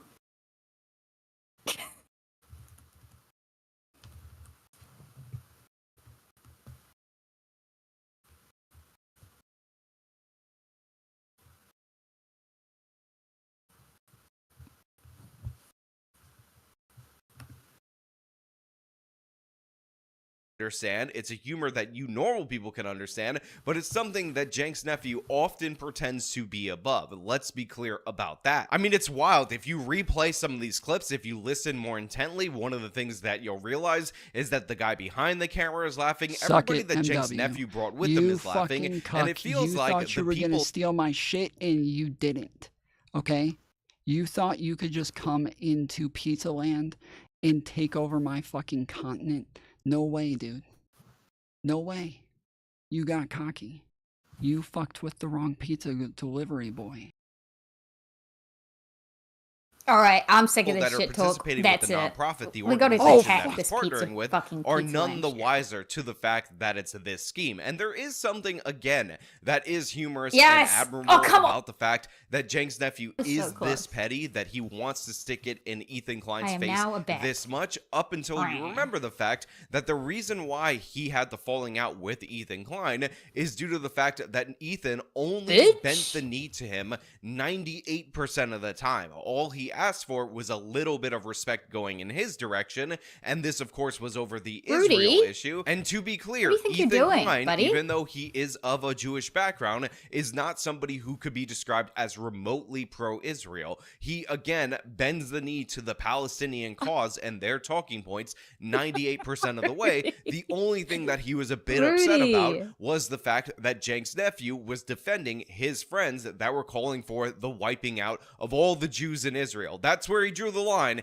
He was like, okay, like I totally agree with the Palestinian cause, but can you not call for a second Holocaust? And Jenks' nephew was like, challenge impossible. We're no longer friends, and I'm going to continue to try to attack you and to exploit homeless people in order to do so. Again, I want to know what you guys think about all this down in the comments below. Do you think I'm being too generous to Jenks' nephew because I'm giving him credit for giving clothes to people? Rudy I'm is giving him credit actually for being harassing thoughtful me. enough to Rudy's realize harassing that me. he had to buy Sexual clothes for harassment. smaller people because he's much larger than many of the homeless people that he was going to encounter. Oh, or God. is this all just an elaborate mask, much like the ones that they wear on their face whenever they deal with real poor people, and this was just about mocking Ethan Klein in the end? Again, let me know all your thoughts down in the comments below. If you like the video, show them by leaving a like, subscribe for more content, follow me on my social medias, support me via the support links in the description of this video. This has been me marveling at the wonders that is Jenks' nephew.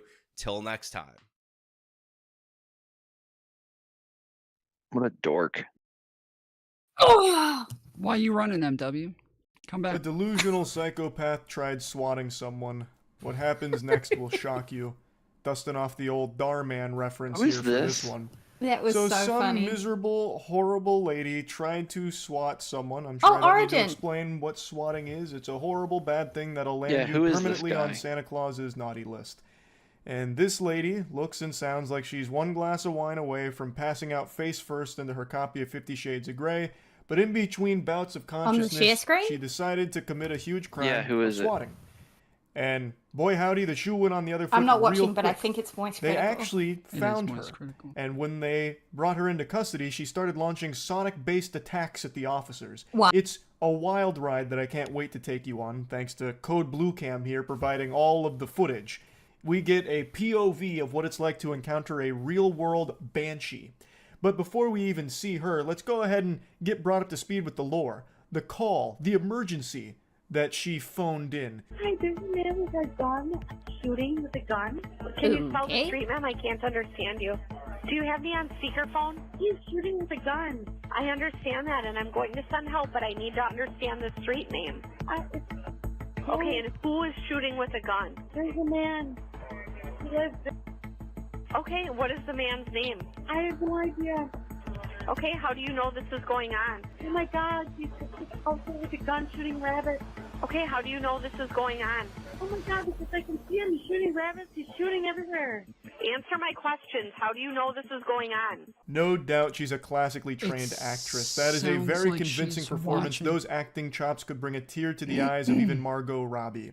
And she is using it for evil, nefarious purposes. So she's talking about a man who's shooting. He's shooting rabbits. He's shooting everywhere. And refuses to give any, like, Oh, not Rudy real again. info. And then, like, pauses after. Please tell me this was recorded. Please tell me this was fucking recorded and they are able to just... They're able to just show that none of this was happening.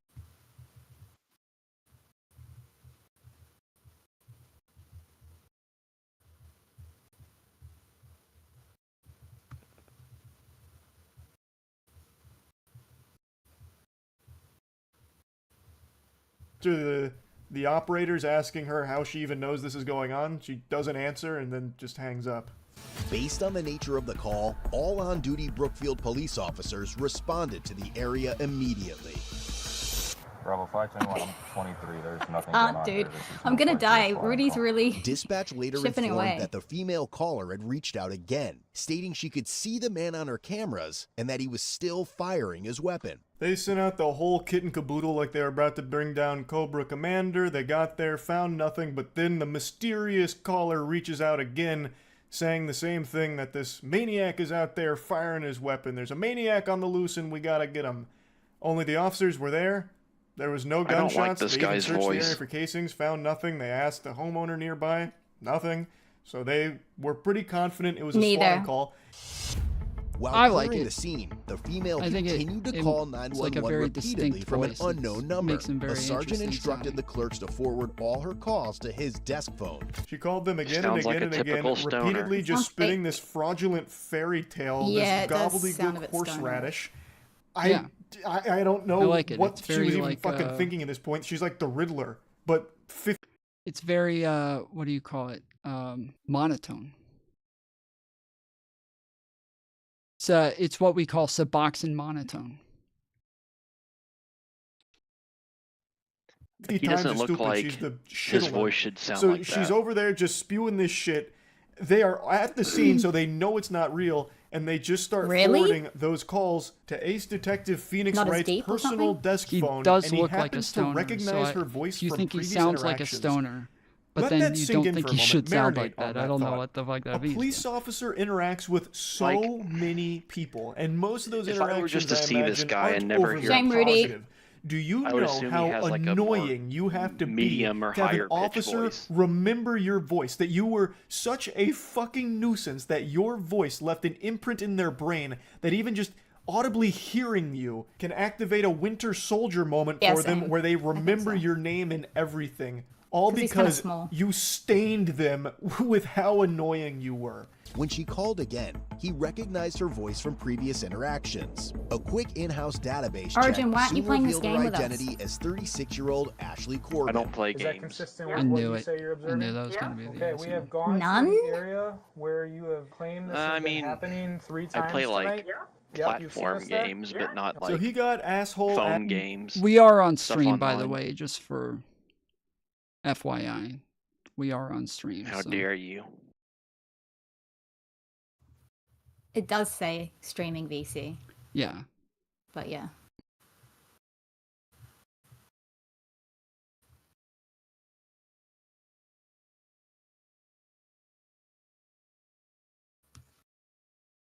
Ashley on the horn here in order to corroborate these reports, saying that you've called 10 times now all about this, we've been out there and have seen nothing, and she's just like a broken record saying, yeah, yep, yes. Like, she's a malfunctioning NPC. All she can say is, Fuck! yeah. And he's just pressing her like, hey, we... My hard on for killing Die? MW Yes! got me, dude. Who's number My one? hard on bitch? for killing MW got me. I upped my first place though. My first place was 29%. It is now 34%. So we'll leave it there. But yes, me wanting to winning?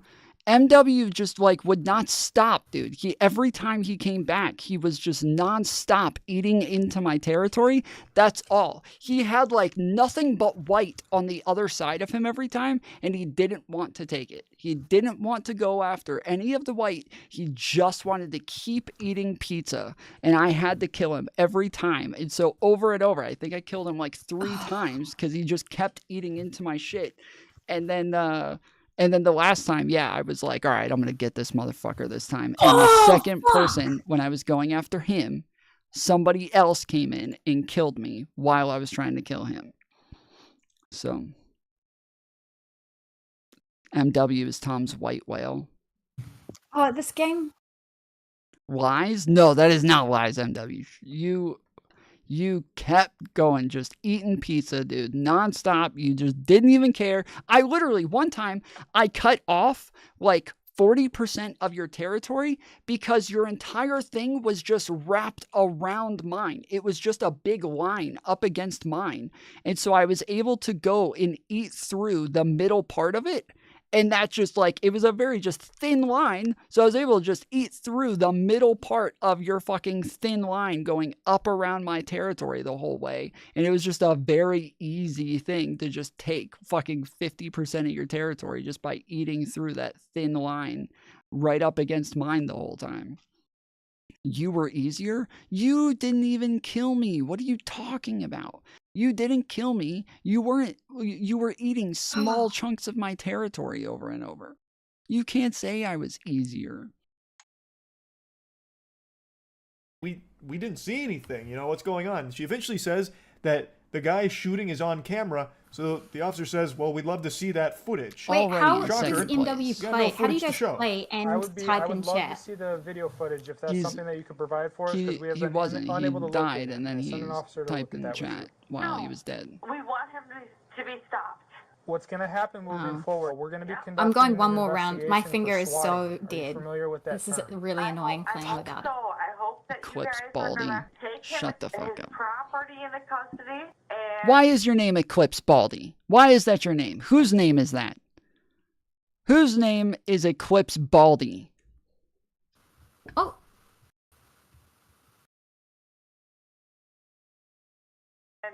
investigate his whole property. I pray to God. Well, her body is screaming for water, but the only thing it's getting is more and more wine. She is plastered. You can clearly hear it. She is not able to process at all what's happening here. He's even telling her to her face that they are investigating her for swatting, and she's like, oh, thank heavens. I'm so confused why he's about time covering you guys this. do your job. He's an absolute menace out there. He's shooting, and you need to go investigate his property. You need to take his...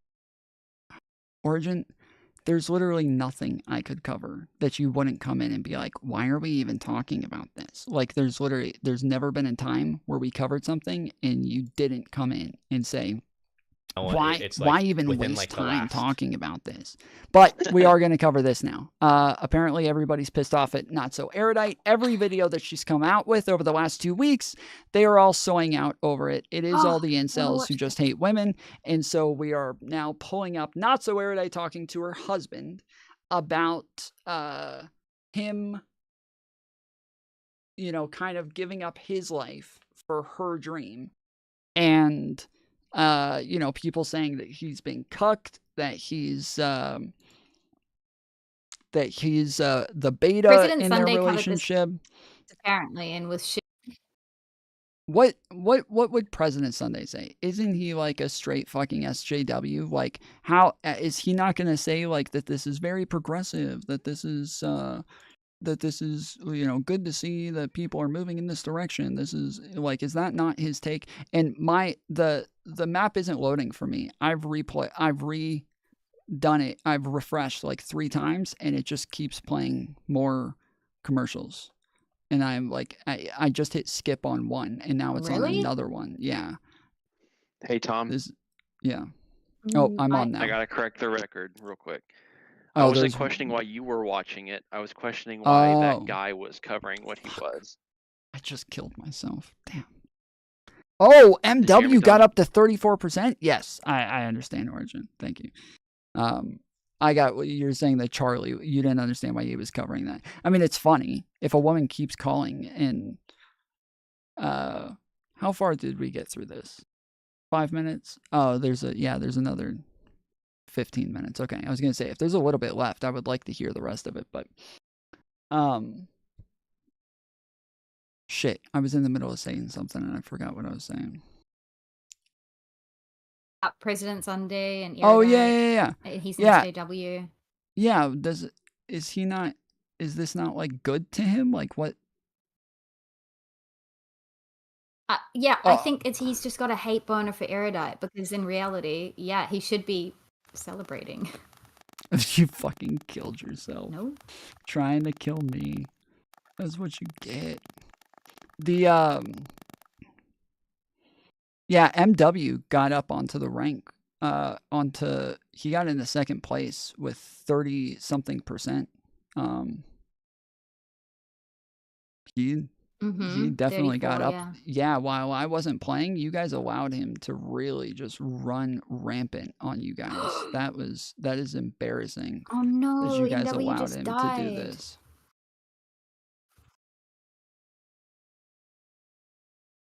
Honestly, I'm never gonna be able to play well without. I'll go home tomorrow and get my mouse, and then I can properly play. Yeah, true. Because yeah, you are on a laptop, but you're able to just plug a mouse up to it. So Yeah, I've got two mice. I just didn't bring them. So, hi everyone. crap, I'm on the wrong thing. I have to. It's gonna take a second for me to get a chance to where I'm safe and I can. Okay, here we go.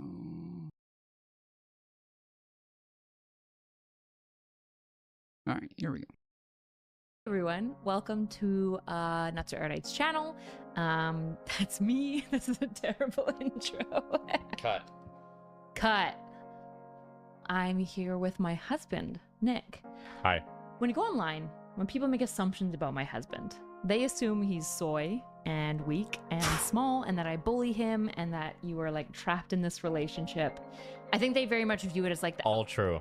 I have nail polish on. Look. But I feel like people picture it as like I'm like the alpha tyrannical female and you're like this subby wubby little male that I'm cheating on and like has like no space within the relationship, which I actually think is really far from the truth. Like boss babe, cuck husband. Yeah. Which I think is understandable. I think it's a pretty common archetype. So yeah, it's a common dynamic. Yeah. And I think what's really special about you is that in every way It is a common dynamic. Like, yes, when a woman is very like go-getter and very like dominant in her like professions and like does really well financially and shit like that, it is very common that oh shit. Why do you guys all have weird fucking names? Why aren't you using the names that you have in chat? This is actually pissing me off because every time I look at these names, I can't tell what the fuck they say. And I have no idea who anybody is. And I'm actually like getting actually fucking angry because I die and I don't even know who the fuck killed me. MW has 34.75% and I have 34.9%. So that I am in, I'm still in first place, but only by like 0.2%. So these are like just the best scores. Pretty.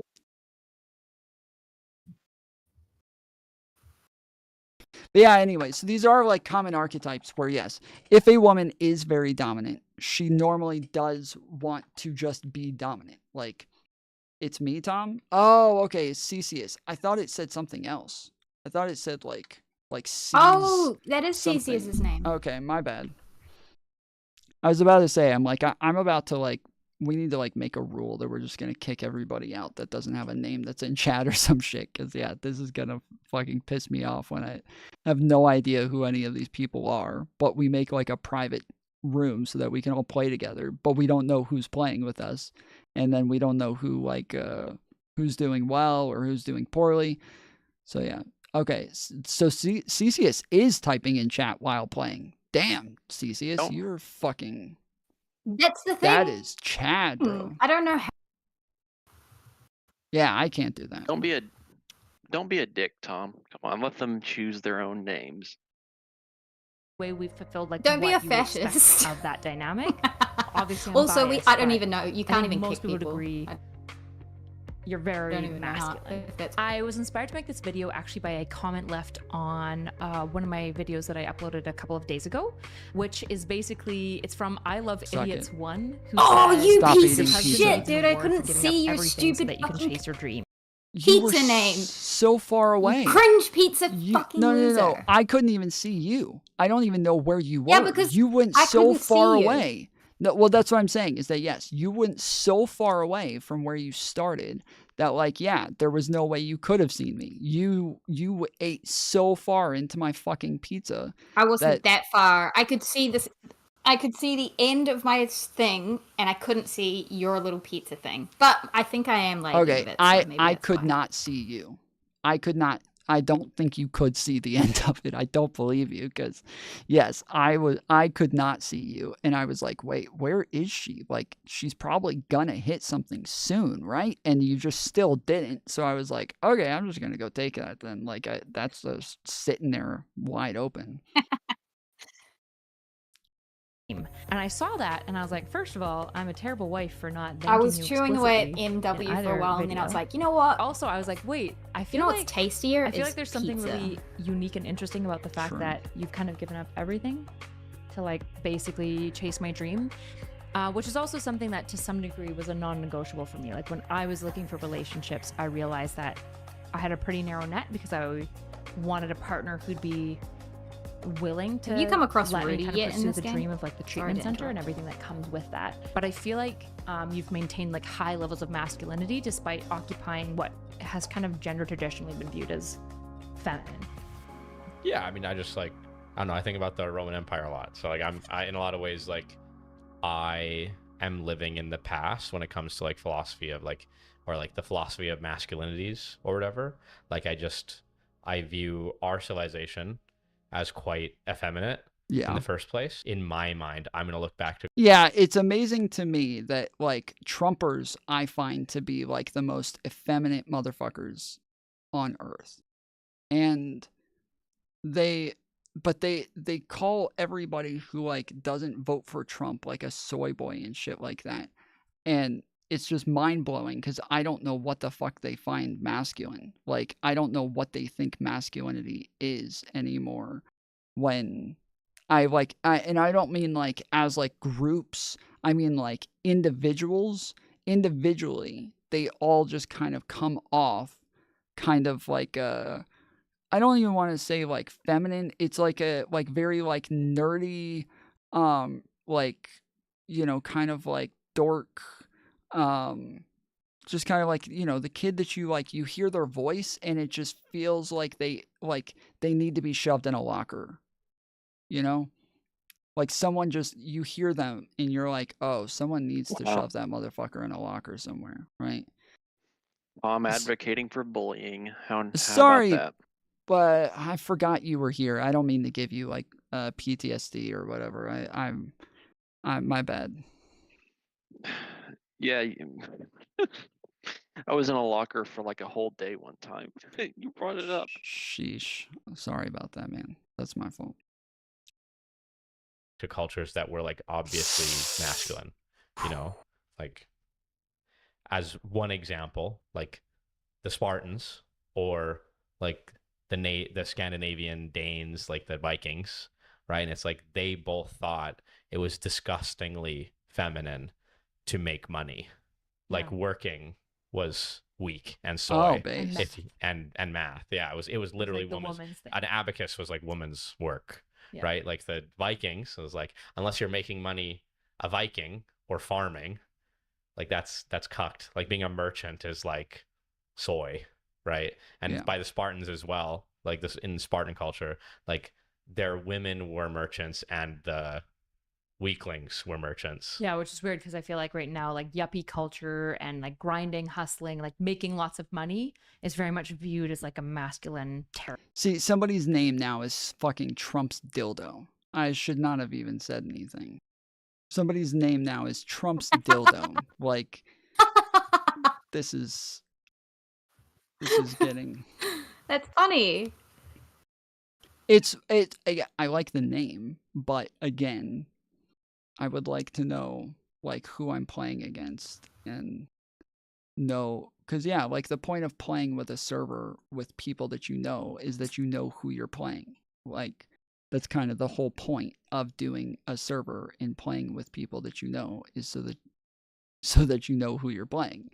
But yeah, if we just like don't even know who we're playing, then it just kind of defeats the purpose, it seems like.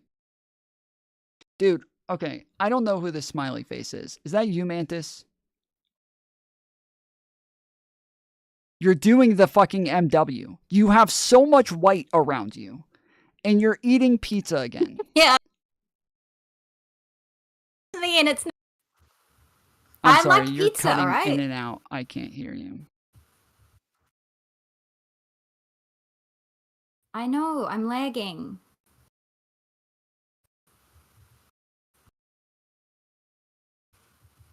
Territory. Well, yeah, I mean, you literally go back like not even 100 years, go back like 60 years.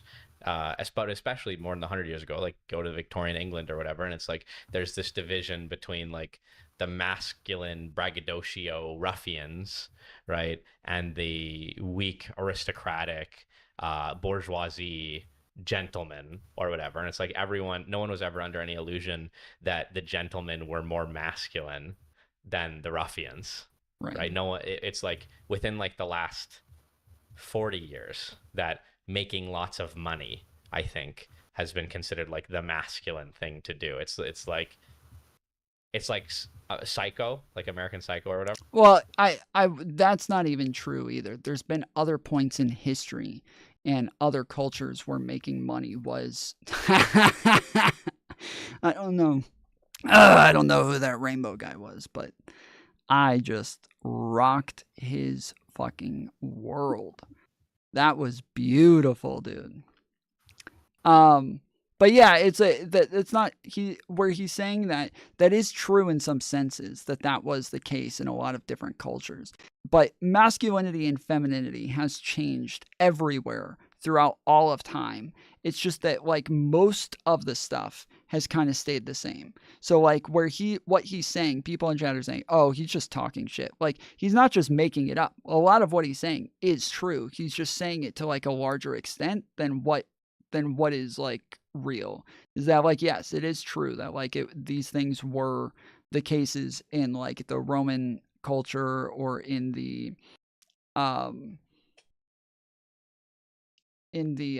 what do you call it? In the Viking culture and shit like that. Like this is all true.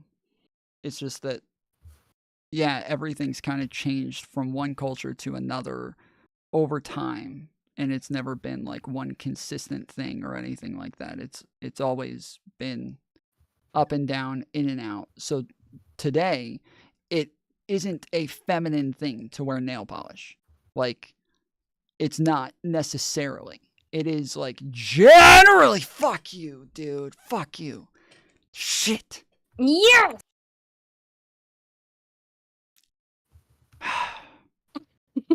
Oh, I beat my best score. Oh, I beat my best score on that one. Damn, I didn't even realize. Okay, nice. What were you at? Oh, no, I didn't. Wait, it says new best score, 38.1, but that's not my best score. I think it might have like... No. I think it thinks I just changed people or something, but it doesn't because I'm still... Yeah, I don't know what's going on. It says new best score on my screen.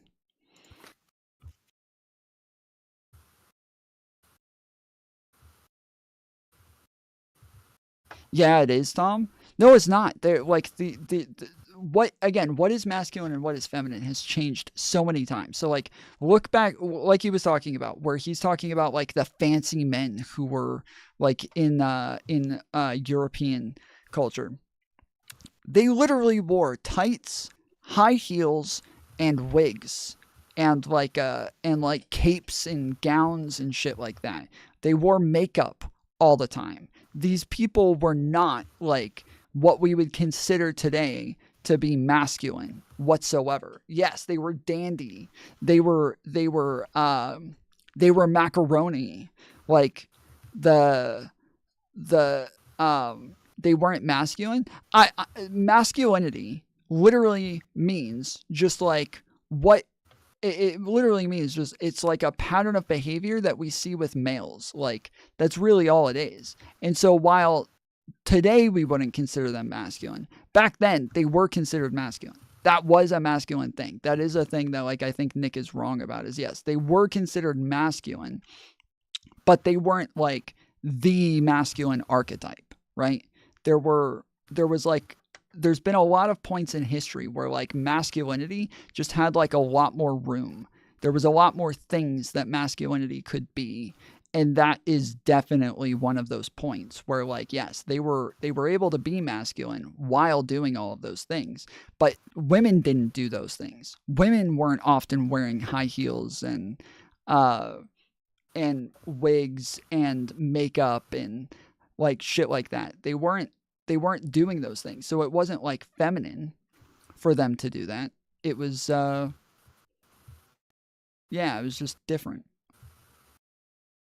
Like masculinity, again, like when we think of something that's masculine, we're thinking of what is something that is a norm for males to do. That is like a masculine thing. So we're like, if we think of something that's feminine, we're saying this is something that is like a normal thing for females to do. That's what we mean by feminine and masculine, right? That's like that's what we're talking about. And so if you're saying, oh yeah, this was a norm for men to do, but they weren't masculine. It's like, what you can't say both of those things at the same time. Like if it was a norm for men to do it, that just means it was masculine.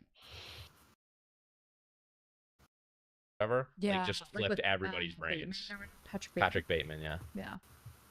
It's like it's like in the time that the book was written, it was like a mockery. Patrick Bateman was like a mockery of masculinity. Yeah. Like the shark. You don't want to be Patrick Bateman. Well, even it's just not masculine. Like the shark CEO guy is not a masculine figure. Yuppies are not masculine figures. So I've just, not to say that it's a wrong perspective to think that making money makes you masculine. It's just a very new one and not one that I subscribe to and one that I don't think makes very much sense. Yeah. You know, like I think Again, when you say new, it depends on which culture you're talking about. Because yes, in different cultures, making money was masculine. Like you go back to like old what do you call it? Shit. I'm trying to think of what was the like Ottoman Empire shit? Like yes, making money was masculine in the Ottoman Empire. Fuck you. Outcaster. Did you see? This is like the 10th time this has happened. You guys go out of your way to kill me, and then you kill yourselves every time. You guys keep doing this. You keep going out of your way to kill me, and then you fuck you up. You fuck yourself up by trying to kill me, and you end up killing yourselves over and over. Freddie! I'm happy for Nick to say chasing money has nothing to do with me feeling like a real man. This has fuck all to do with Sparta. Yeah, I think that most people would say that Nick is masculine. I think that that's true. But I don't think that most people would say that he fits the traditional archetype of masculinity. I think that is where like a lot of this would break off. And even like working out and shit like that. So me growing up, working out to me was a very lefty sort of thing to do. Like being healthy, eating healthy, like that was a very like vegan, like, you know, lefty, like, oh, I care about the earth and I care about animals and I want my chickens to be fucking, free roam chickens and shit like that. Like that was like the type of person that went to the gym, right? But it wasn't MW. I fucking swear, dude. But yeah, I can't play anymore. I'm done. Why? Oh, you fucking Freddie, we're playing a game together. We're in an alley. If you guys want to come play, we are all playing together. We're in a private server that Mantis made. It is posted in general chat in the Discord server. So if anybody wants to play, you can join in by joining the Discord. The link is at the bottom of the Discord server in general chat. But you have to use your chat name when you go in. You got to use your chat name. We're going to kick everyone. Is it a phone game? Yeah, you can play on your phone. It's hard to play on the phone. Tom, you went so far, and you could see that they could see you. So that was definitely your fuck up. I was on the other side of my thing to where I didn't think that they could. From where I was, I couldn't see them. No way. But I can't use a full screen because I'm streaming. So my like you guys can see how big my window is. It's in a square right now.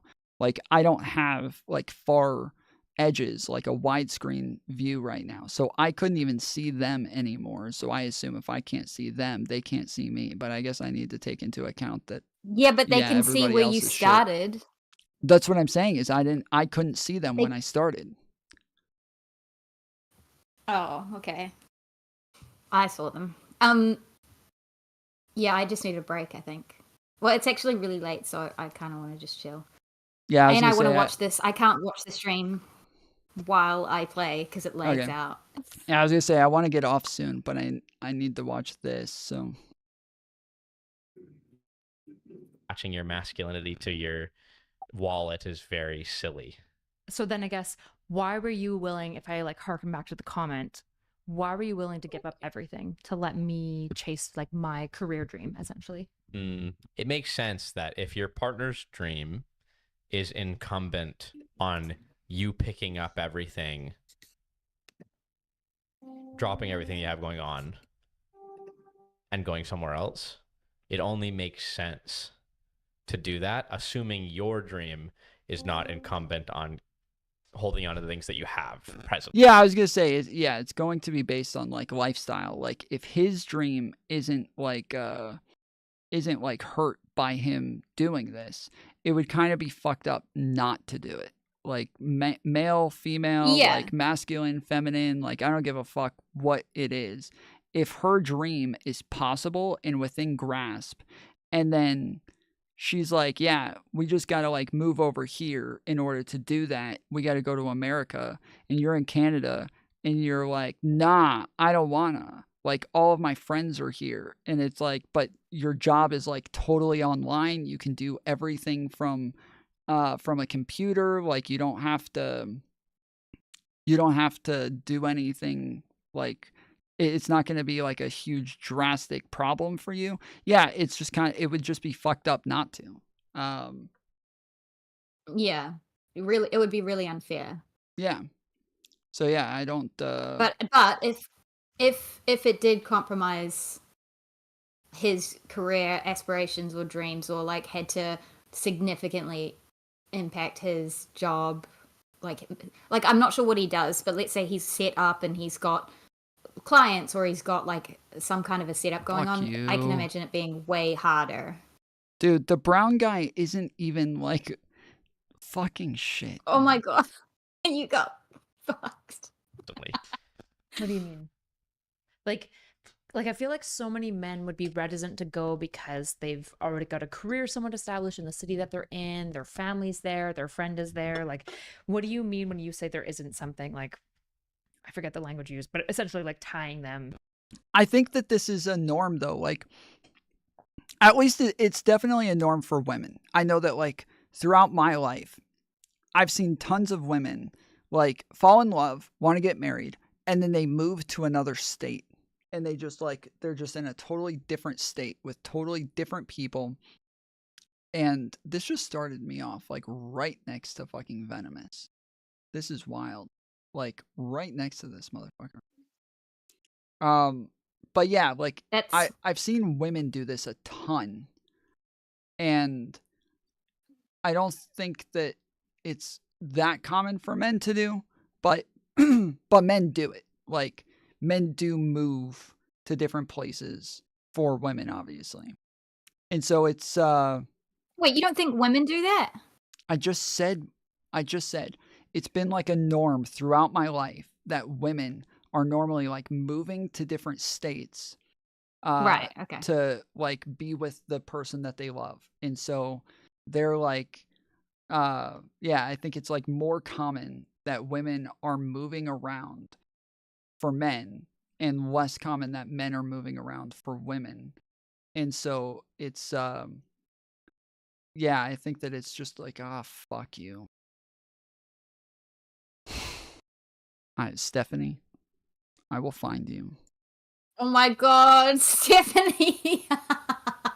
You see how far out she came to get me? Like, yeah, because you're riding around like you own the fucking place. again, I can't see anything. I have to keep it small so I can still see chat.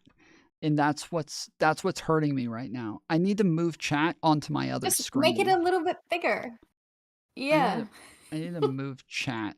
Like, you guys don't need to see this all that well, so I'm just gonna. I want to move play again chat. now. I've had a break. Okay. I'm just gonna.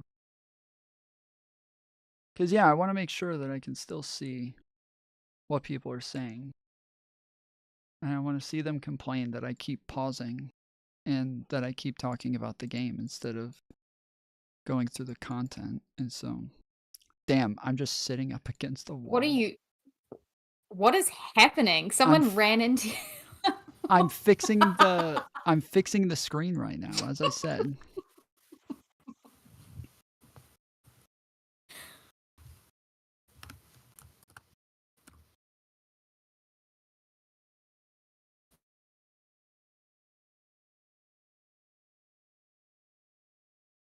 Okay.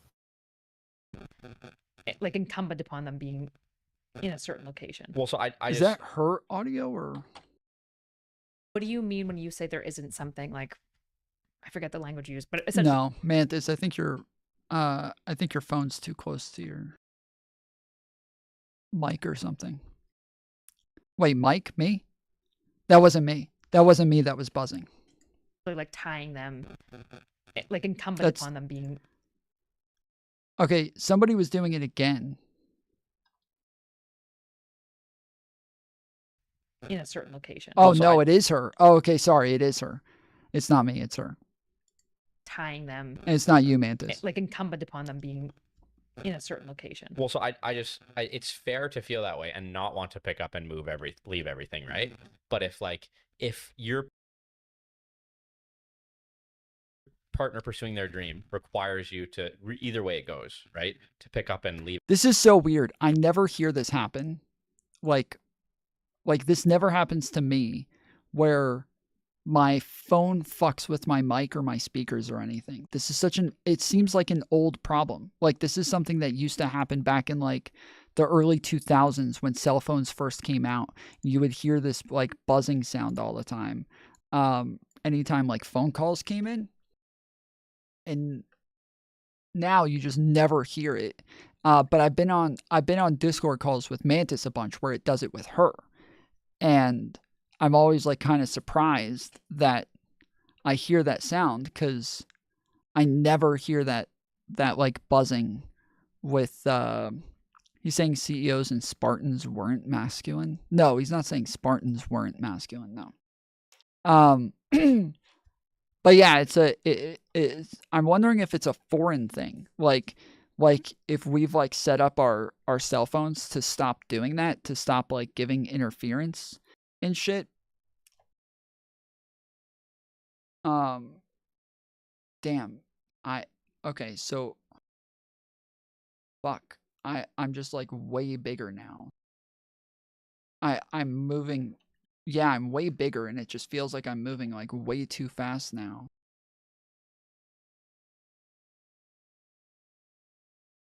No, the ad things popped up for me. You can X out of it. It should have an X button on it. Yeah, but when I do that, it just goes white. Oh my god, I'm dead. Oh, damn. That's Leave everything behind. Yeah. But your dream doesn't necessarily require you to stay where you are. It's just like expedient. It's just yeah, easier, I've got it's just that now simpler too. for you to stay where you are. I think that's a bad reason to stay. Like, I think it's really cool that it is a common And then, yeah, theme now there's a in white block relationships in the that way. women, but like wives, are willing to pick up and drop everything that they have and move across the country or move to a different country for their husband to pursue a new avenue in their career. I think it's bad when a husband asks their wife to do that and it's not in pursuit of. Yeah, it was analog on digital phones for years. They just started me literally like right up against somebody else and they just immediately killed me. I never even like made it back to my own Died island. straight away. Yes, just immediately dead. Like it just kind of lagged and skipped and then all of a sudden as soon as I realized I was going, I tried to go back to my island and I was dead. Yeah, so it's weird because yeah, Mantis's phone does that when it's close to her mic, it'll start buzzing. If she gets text messages When or it's calls charging. or anything. Only when it's charging. Well, no, not only when it's charging. it's just when it's close. Like the line on the charger will add to it because it's the analog is like it's like an antenna that's stretching it farther now because it's on a charger. So it can do it when it's farther away. But yeah, no, there's lots of times where like I think every time I've said something about it, it wasn't charging and it was just yeah. But yeah, now that I made my screen bigger, everything's just way bigger. Like and it feels like I'm just moving like too fast now. Like this actually is not better at all. Of their dream, it's like a $10,000 raise. Yeah. Like that's fucking idiocy. Yeah, yeah. Right? I agree. But if it's like to pursue a dream, it only makes sense for each partner. And I think it's admirable of either partner to do that if pursuing your dream requires that. And like he was the partner who would be moving. Your dream doesn't require you to stay where you are.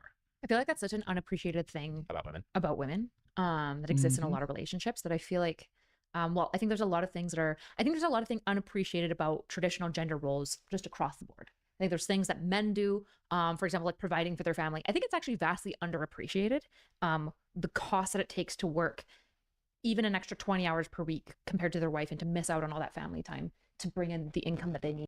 Yes, it's when I was younger and I heard about patriarchy and how this was oppressive to women, I remember thinking, wait, men having to go work all day and then you stay home and then they pay for everything is oppressive to you?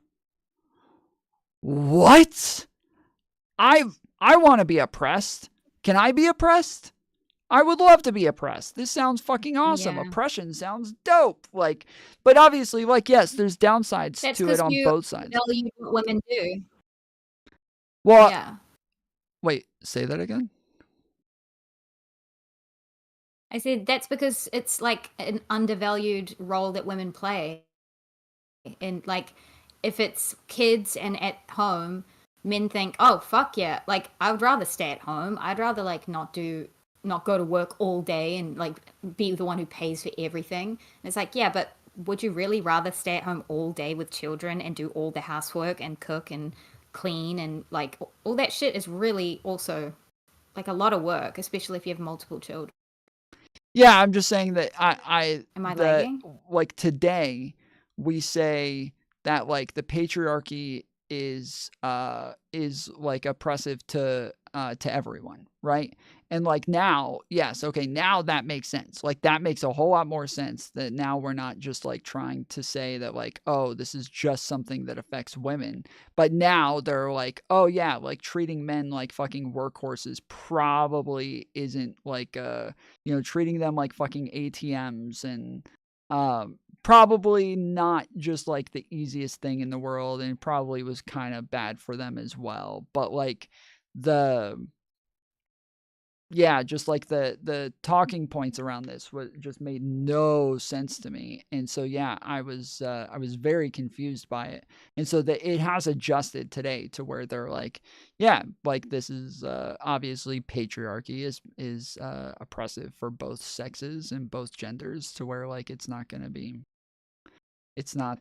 helpful to anyone. And then that is like a beneficial talking point as well. Tom's fucking hairline. Why is that your name? Why is your name Tom's hairline? What about Tom's hairline? Who is that? If your name is Tom's hairline, that must mean that you're losing. Oh! Haha. Get They it? just Get it? Do you get it?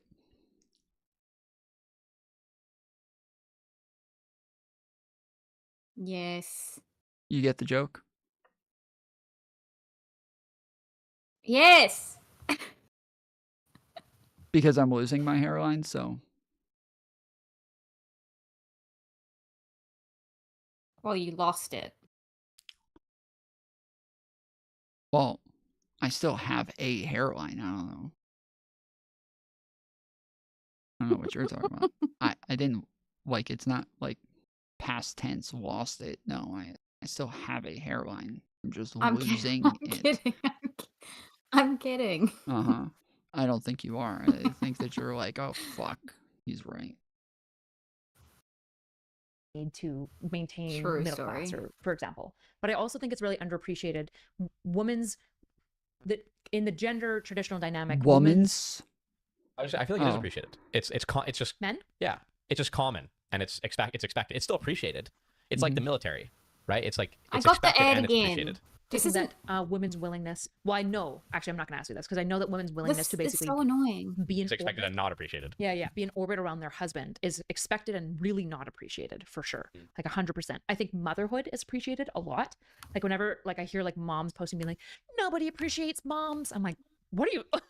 We over appreciate moms sometimes. Like, bro, chill. Like we appreciate moms, but we don't appreciate like wives. Yeah. I feel like a lot of the time. It also lacks respect.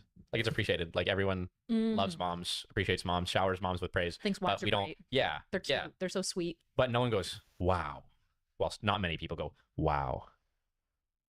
You're a mother. That's the hardest job in the world. Like, and if they do say that, it's kind of Yeah, no, they do say that sometimes, and it's fucking retarded. Like, there have been a ton of women who have said this. Like, being a mother is the hardest job in the world. It's like, what world do you live in? Your mic is scrapping out a bit. Oh, shit. Okay. patronizing. Yeah. Like they don't actually mean It's it. cringe. It's cringe as fuck. Yeah. Yeah, and I feel like nobody talks about the fact that traditionally women will just consistently pick up their entire life to follow the man and the career trajectory and like whatever he needs, basically. Like they just consistently will leave everything behind to support their partner. And then it's often not worth it. And then they grow to resent their partner. Yeah, that's true. And then it's not the orange. What if say this all blew up and I end up not making enough money, I fuck up Okay, in some way. my plate is an ad. Something happens where basically, fundamentally, the dream isn't worth it. It doesn't happen. Would you resent me for upending your life and bringing you to Florida? No. I don't. I think I just trade you for a 20-year-old. Base. Time for an open relationship. Bro, chill. Holy shit. Jesus. Listen, you used up your best years, not mine. Damn. No, I don't think so. I think Some mouth breathing smooth brain I think is gonna watch this. President Sunday is going to watch this and be like, oh shit. Yeah, that was a bad Sunday impression. I'm sorry, I haven't studied that enough to do a good impression. No. Okay. To seriously, She's though, not gay enough to No, do I a don't think good I would. impression. I would have. What was? I'm glad I know he's gay now, because he really does sound gay now that I think about it. Like he sounds like the Your guy. mic is still bad. Oh, that's right. Fuck. The question: Would I resent you? If this all failed? No, I don't think I would. Well, no, I know I wouldn't resent you if it failed. If I did all of this, what I'd say is if I did all of this or accepted all of this, and you didn't really put your best foot forward, you didn't really put in the effort, you didn't prioritize things, you didn't like take like criticism, you didn't take it seriously, then I probably would, because it's like, well, what the fuck did I give you this for? But you know what I mean? Would you say I'm there already? What do you mean? Like I'm putting my best foot forward, I'm prioritizing things. Well enough for sure. Like I think you're doing it like a damn good job. Yeah. Yeah. You could be better, and that's why I criticize you so much. No, I give you feedback obviously because it's perfect and no one's perfect. But no, I think you're doing a very good job. Yeah, and I have a lot of respect for you, and I admire a lot that you do, and I'm really proud of you. How do you maintain a sense of like masculinity? How do you feel respected when like on Instagram I'll post like thirst traps, like intellectual thirst traps, and I definitely like, Intellectual pretty thirst self-evidently traps? What lean the into fuck my does like that mean? attractiveness or sexual appeal. I don't know. I can't even talk. Fuck. It's not the only thing that I bring to the table, but Why? I'm by You no sound means fine now. hiding Oh, from the wait. fact where I feel I sound fine now? To me, you do. Oh, it sounds shit. fine. Oh. Did it self-heal? It's self-healed. What the? I don't know. That's a new one.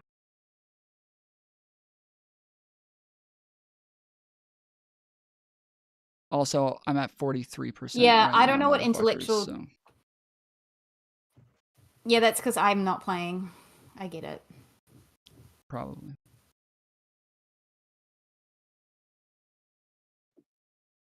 Oh. feel like if you Don't compare it to like let 'em Anna win, Kasparian, guys. she's beautiful, but I feel like she's never leaned into that. She's always tried to stay really, really professional, which is totally her choice to make. Whereas I feel like I've pretty intentionally like I wear a choker every Who? episode. I've never worn a choker before. Who but is I she also talking intentionally about? chose to continue wearing a choker after people were like sexualizing it. Wait. Because I don't care, and also I don't care about being sexualized. So do you feel like, even though I'm saying I respect you, am Wait, I respecting don't you? think that. Yeah, I mean, I just don't care about like I don't know why it would be disrespectful of me for my wife to be hot.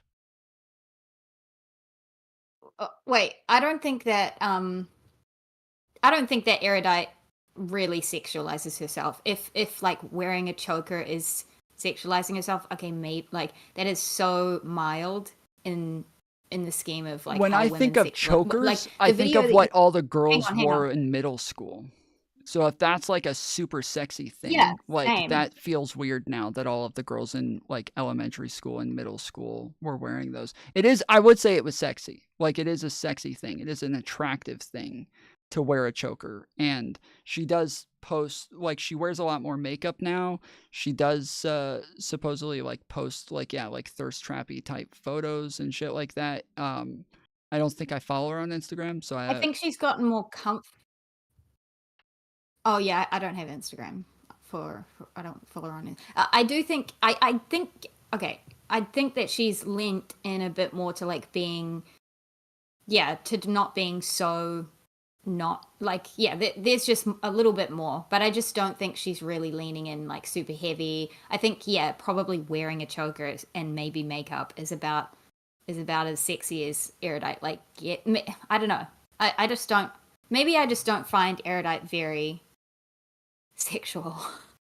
I don't think she's sexual either. But I think that like there's definitely Is that weird? No, I think that the incels like will sexualize everything, right?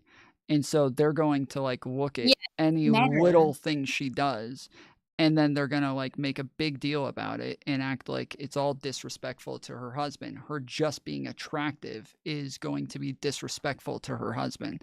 And so just being attractive and on the internet, like they're all going to criticize this shit and act like it's like a really big I deal. may also maybe it's like a product of how sexual it's gotten that I think that she's not sexual at all, like much at all. Because the video that you played when you first started stream today, that's overtly sexual. Yes.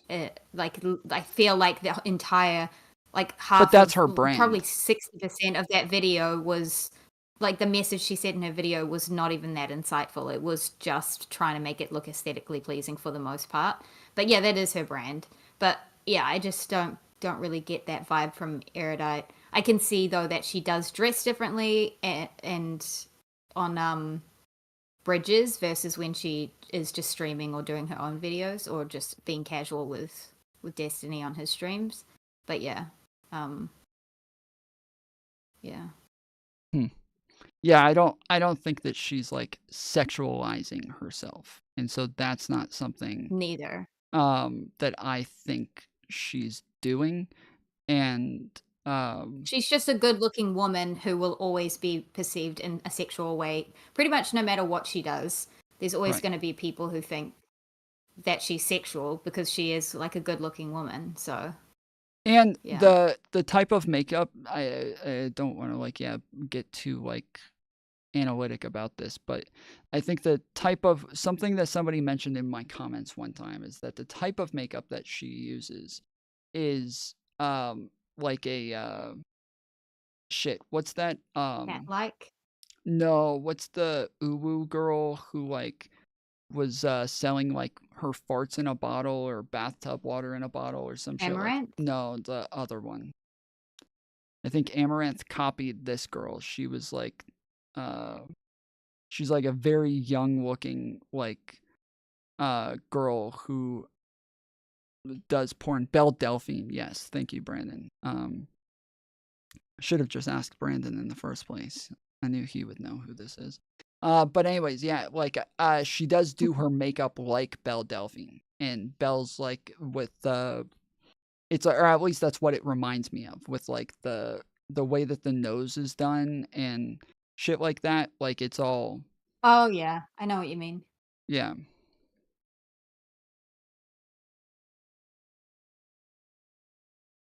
So yeah, I think that that's like something that like signals something to someone when they see the pattern. They're like, oh, that's like Belle Delphine. She's doing like OnlyFans type makeup, shit like that, which is kind of weird. But yeah, I think that I'm just kind of trying to like make sense of something that to me doesn't make sense. You know, or even beyond hot, like sexy, like to dress sexily. The only thing I can imagine, it's kind of like the reverse. If I had a problem with that, I don't know how that wouldn't obviously voice my just insecurity of mine. I think it's obvious that being insecure is emasculate, whatever. So I don't know. It just doesn't. I do too. I think that being really insecure is like an emasculine thing, and it's something that I've always looked at as very emasculine. And it's amazing to me that today, like, men will be like, "Wow, you'll let your girlfriend look sexy on the internet? That is so like disrespectful. That is so wild that you're gonna let her like turn you into a beta like that." And it's like, wait, you're like so insecure that like she just can't even like post pictures of herself in a fucking like bathing suit or some shit, and you think that I'm the one who's not masculine? Like that's wild to me. Like your insecurity they to frame me it. is emasculine. They frame it in the way of like, no, that's disrespect. She's disrespecting you, so you shouldn't be okay with it. But in reality, it's just a cope. It's disrespectful to you if you're insecure. That's why it would be disrespectful, right? Exactly. Is because she's willing to make you insecure. That's where the disrespect comes in. And so if you're insecure about it, then sure, that would be a disrespectful thing. But if you're not insecure about it, they'll still treat you like you're wrong for not being insecure. When, yeah, to me, like the insecurity is emasculating in and of itself. Or they use religion to like justify it. They're like, no, that's not like what a Christian woman would do or whatever. I've heard that a lot as well. I mean, look, I don't have a problem. That makes more sense a little bit. I don't have a problem with people like having issues with some of these things. Like there are things where like obviously I would draw a line where it's like, okay, you and I are in a relationship with each other. Like these things are meant for us. Like there's some things that are just meant for us, right?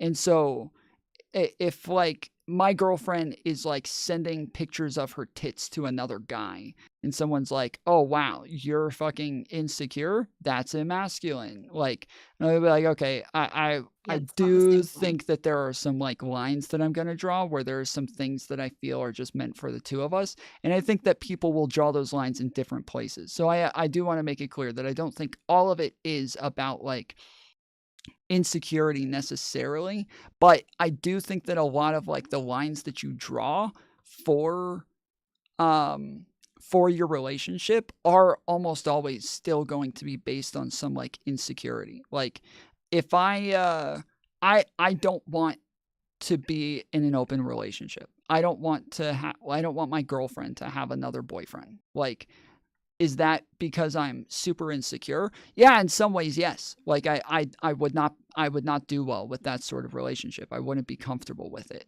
And this is something that I've had to like figure out over time, is that I used to think, no, that's not insecurity. That's just not the type of relationship that I want. But then over time, I started to think, no, actually, no, I would be like really jealous if my girlfriend was like having sex with another dude and I was like, and I knew about it and shit. Like, yeah, I would not like that. And that obviously is like a type of insecurity. Like you would get really jealous and really uncomfortable with the fact that she's having sex with somebody else. That's still insecurity. Like it just is. Yeah. And so, yeah, all of it's to some extent, like even where we say like, oh, well, we just want to draw lines there because, you know, that's where we think that's just meant for our relationship. Even that's probably still going to be based on like insecurities. Like even that is still, yeah, even that still has to do with insecurities in and of itself. So yeah, I take that back. Is it? Also, this intellectual thirst trap thing, I don't know what that is. I'm assuming. Yeah, I'm not sure. I'm not sure what you mean. It looks like everybody might have quit because I'm at 60% of the fucking map now. Like, I don't know if everybody just left or because it looks like MW's Some not playing people. anymore. You're not playing anymore, and so the only two people that were even a challenge to me, the two other people that were in the top 3 with me, are both gone. So. Yeah, I might as well just make the entire map a fucking pizza pie. CCS isn't playing either. He said he's making lunch. Okay. I don't see how that's disrespectful unless you're just... The only way I can see it being disrespectful for your wife to dress sexily or whatever, or to post, like post pictures. Yeah, is like if it's like hurting you because you're insecure. Yes. And that she keeps doing it after you voiced it. Yeah. Like the Jonah Hill Correct. situation. Yeah. Yes. You're just insecure. It's fine. It's fine to be insecure. And That was a huge fight in my community because the main thing was that I had like a bunch of feminists in my community when, if you guys remember the Jonah Hill scenario, he like told his girlfriend a bunch of times. She was like a famous snowboarder and she was really hot. And she posted like Instagram photos doing like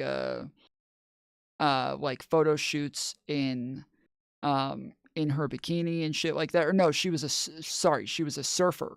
But people kept saying, "Oh, it's her job.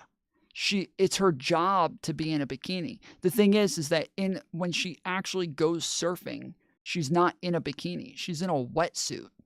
And so they kept saying like, it's just her job. He won't even let her do her job. But I think part of her job was going and doing photo shoots because she was hot and because fucking shit. You've got to be kidding me, dude. You've got to be fucking kidding me. Did you see that? Yeah, I saw that. He spawned right next to me, heading right into my line. I had 66% of the map, dude. And he just spawned right next to me.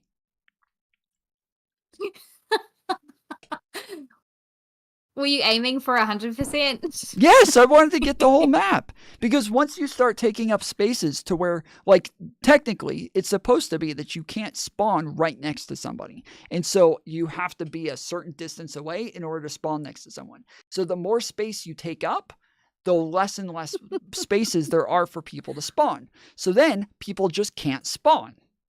They just can't spawn. And so the more and more you take up, eventually that's why you're able to get 100%, is because you leave less and less spawning room. But in a private server, maybe that's not the case because I don't know, or maybe I was just too far away from my territory. I don't know. But anyways, you were pretty far away. Yeah, I was very far away. But anyways, my point is that the story is that Jonah Hill's girlfriend, she was a surfer, and she would do a bunch of photo shoots in like bikinis and like lingerie and like sexy underwear, crap like that. And she would also post a ton of like, thirst trap pictures on Instagram. And so he would tell her like, hey, and he was like very respectful about it over and over and over, just kind of saying like, hey, this really makes me feel uncomfortable, especially the fact that like we're long distance a lot of times when I'm out or when you're out, like we both have to travel a lot. We don't get to see each other a lot. And then every time I do see you, you're popping up on my Instagram feed with thousands of men thirsting over you. And it's like, it's got to be really hard when you're not able to give them the attention that you want to give them. That makes it even harder because now there are tons, like thousands of men who are able to give them the same attention that you can. And where all you can do is just kind of tell them how hot they are from a distance and just kind of, give them compliments and shit. And so, yeah, that's gotta make it a lot harder. And she initially said like, okay, I'm sorry. Like, I didn't realize that this affected you that way, but then kept doing it anyways. And so he would say like, hey, Like, I've got problems with this shit. Like, we have to like draw boundaries now. Like, we need to actually have like strict ground rules on where we draw these lines. And again, she agreed to it. And then eventually he broke up with her and said, you keep crossing my boundaries. I've drawn these boundaries and you refuse to engage with them. And so this is too much for me. I'm not comfortable with this anymore. And it's hurting me, and you don't care that it's hurting me. So I'm going to go ahead and I'm going to get out of this relationship. And then she went and leaked all of the DMs of him telling her how uncomfortable this made him, how much this hurt him, how jealous he was getting, and all this shit. And her and all the fucking feminists all ran around saying that this was like, oh, this is disgusting. Look at this fucking pig trying to tell her how she can and can't dress. This is what's wrong with men these days, blah, blah, blah. And I was like, there's nothing wrong with this. There's literally nothing wrong with this. And you guys complaining about patriarchy all the time, complaining about the fact that like men don't share their feelings, they don't share their insecurities, they won't talk to you. This guy was straight up talking to her. He was being honest. He was telling her what he doesn't like. And then they keep saying, okay, fine, but she doesn't have to do that. And we're like, yeah, of course, she doesn't have to do that. And they're like, okay, so then yeah, if he doesn't like it, he should just leave. And we're like, that's what he did. And you're still criticizing him for it. Like, he did leave. That's what he did. He got up and he left, and you're still saying that he's a fucking disgusting pig for doing it. Like, there is no winning here. You just don't like that he's insecure about this and that he told her. And they're like, yeah, that is what we're saying. We don't like that he told her. Like, it's just, yeah, like it was kind of obnoxious. Like, I had this fight with Sass. I had this fight with Tuesday. There were so many people who I think maybe even Sick might have white knighted this shit. Like, it was just wild to me that people would actually like, he might have been a dick about it in one of them. I think in one of them, he went fully unhinged. And so I think at one point, yeah, it was like, go ahead. Yeah, I remember when this happened, just being like, I was impressed, actually. Like, you could tell he's had therapy, basically, because he was trying to be very respectful. He was trying to just lay down a boundary. He wasn't trying. I don't think he was trying to be controlling, but just because the content of like the boundary was like, I don't want you to show your body. It kind of became this, oh yeah, she's not allowed to show her body, what? And she's a surfer, that's ridiculous. But then you looked at her Instagram, and there were just a lot of like unnecessary, it wasn't promo, it wasn't like for work, it wasn't professional or anything. There were a lot of like some of it pictures was. that some of it very wasn't. Clearly. Yeah, I know, I'm not saying all of them, Yeah. I'm saying some of them. Like, there were some that were just clearly, obviously crossing the boundary that he had like in... I thought he was respectful in laying it down, and for the most part. What made it worse was like she agreed. Yeah, she agreed to it. So if you're going to agree, and then you're going to go ahead and like break that boundary, that was kind of the issue. That was the biggest issue, because if you don't want to agree, you don't have to agree. If someone lays down a boundary and you don't like it, you can just say no and say no. I would rather do this thing. So that was the issue, and it turned into a big, Yeah, there were, it was annoying. There were tons of fucking nutcase feminists who were all running around saying like, he has no right to tell her what to do. And it's like, he can't demand her. He can't force her to do anything. But as one of the parties within this relationship, he does get to tell her what makes him comfortable and what makes him uncomfortable. And if she wants, she can abide by it, or she can not abide by it. But what she shouldn't do is agree to it and then continue doing it anyways. Like, that is like the one thing that you can't do, because at that point it is cheating. That's what you're doing. You are cheating. If I lay down a line and I say, this is where I draw my line, and I believe that anything outside of this line is like, you're doing things for other people now that I think should only exist within our relationship, just between the two of us. like, yeah, at that point, that's what cheating is. You have broken the rules that you guys have set up for only the two of you. And yeah, and I think that's what he said. He kept saying, this is like cheating. And it was like, oh my goodness, she didn't have sex with anybody. He's so dramatic.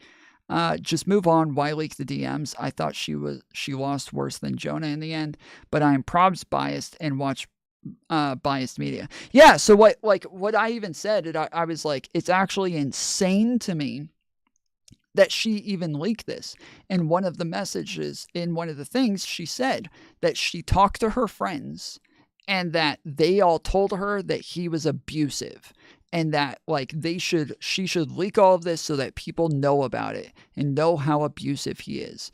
And there were other things in there. So if you guys remember, there were other things like, don't hang out with this guy, don't hang out with this girl, don't wear this outfit, don't do this photo shoot. Like there was a lot there, but this was like, yes, many attempts for him to try to get her to like respect him and respect his boundaries and like do things, not do things that she knew were going to hurt him. So yeah, this is the reason I'm bringing this up, is to say that she brought this up and that this is a good example of like men having insecurities.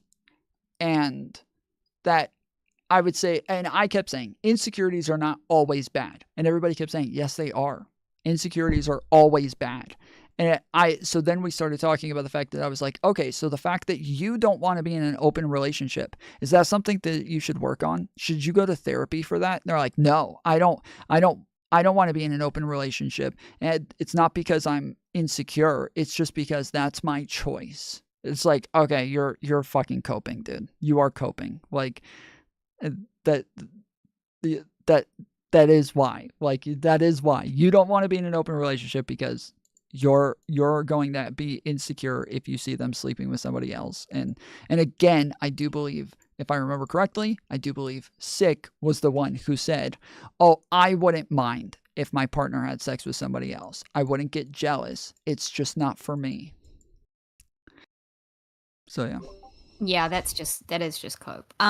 Also, Zatless or someone in chat saying it's controlling as fuck. I think I understand why you'd say it's controlling, but what would be controlling is if he said, you're not allowed to do this, you're not allowed to do that. Instead of saying, I don't really like this, and offering the boundary, and then there's room to negotiate. Like if he just said, if there was no room to negotiate, and it isn't, no, because even if he isn't saying there's no room to negotiate, like I think that he is like, these are things that I think everybody could understand him being insecure over, right? Like even if you wouldn't get insecure over it, even if you think that's something that you wouldn't get upset about, that doesn't mean that you can't understand why he would get insecure, or why any guy would get insecure over tons of guys thirsting over your fucking girlfriend, like thousands and thousands of guys.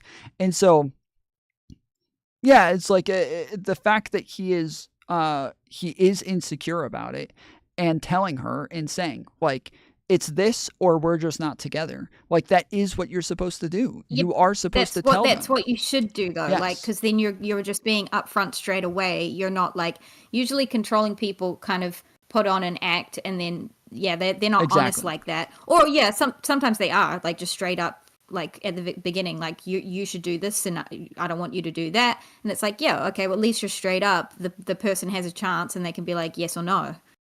Yeah, like.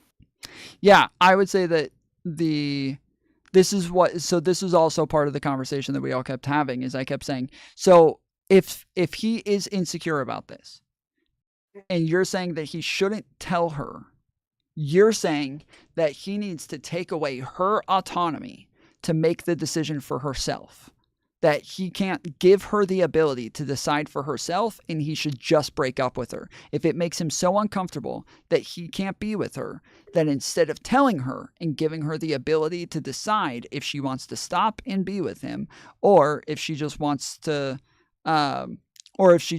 continue and break up, you're saying he shouldn't even give her the ability to decide for herself. He should just break up with her and make the decision for her.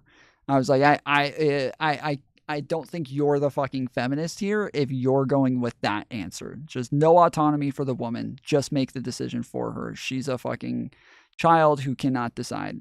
Like, that's insane. Yeah.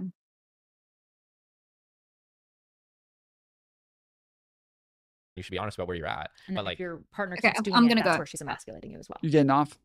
Is that what you're saying? no, I don't think that is emasculating you. Oh. All right. I Have just a think good that's the night, only reason Mantis. why you Thanks have a for problem doing the with it. private server. And it would be emasculating you if they Night. Night. entertain, if they're constantly entertaining men. You know what I mean? What like do you if, mean? if guys are in their DMs and they're like flirting back, that could be emasculating. Mm. You know, but like using your looks and sex appeal, I don't understand why that would be disrespectful to me unless it's out of respect to my insecurity about your sex appeal, which I don't have. Right. Do you think that men who are significantly less attractive are going to be more inclined to that, or like what makes a man more inclined to be nervous about his wife being like attractive, and for other men to look at her and go, yeah, she's really hot? Probably, if I had to guess, I'd say probably not their attractiveness, but just their lack of trust in their partner and their insecurity, or their lack of their hold on, their. I think what it is that there's parts of like a relationship that you feel like should just be between you and your girlfriend. And I think that it's not even that they're like, that they have to think that you're going to cheat on them, or that they have to be like distrustful of you. I think that it can be that like women enjoy getting attention from guys. They enjoy being told that they're good looking. They enjoy being told that they're beautiful. They enjoy being told how hot they are. They enjoy being told they got a nice ass. They enjoy, like, these are all flattering things, right? These are things that women and men, everybody enjoys this. But men can't just post pictures of themselves online and get a ton of female attention. But women can do this. They can post pictures that are sexy, and they can get a ton of attention just by just taking a quick photo and posting it online. And so there's there is this like thing where your girlfriend wants that attention from you. And I've had girlfriends who would tell me like pretty consistently, oh, guys are hitting on me when I'm at the gas station. Guys are trying to offer me free stuff. Guys are telling me how beautiful I am and like crap like that. And I would say like, yeah, like, I would say like, yeah, that's flattering, right? And sometimes they would say, not really. It's kind of annoying actually, because like I only want that attention from you, and it's not like it's not even flattering when other guys do it anymore. It is just an annoyance at this point. It is just something that just kind of gets annoying that I'm not able to. Sorry, not that I'm not able, that I'm getting this attention from anybody else because I don't want it. It now feels like creepy and like sexually harassy when they're not really doing anything wrong. It's just like, it's like almost being asexual to the point where you don't want male attention at all anymore. And now every time you get it, it just feels wrong and like invasive. And I only like it when it comes from you now, and it's kind of it's just annoying when it comes from anywhere else. Whereas other women will say, like, I had a girlfriend who cried because a guy hit on her and she liked it, and she like felt really guilty about it. And so this is the problem, is that when you know she's getting that attention and she feels good about it, and it's like it makes her, yes, it makes her feel really good about herself, and then now she feels like she's getting something from that person that like validates her and crap like that. That can be threatening to your relationship, right? Like, and this is something that, yes, like if I consistently tell my girlfriend how hot she is, how good looking she is, like stuff like that, I expect that other guys are not going to continuously do that, right? Like if Ryan found out that I was always like, Ryan, you have a girlfriend? Ryan, are you on mute? Ryan? Ryan?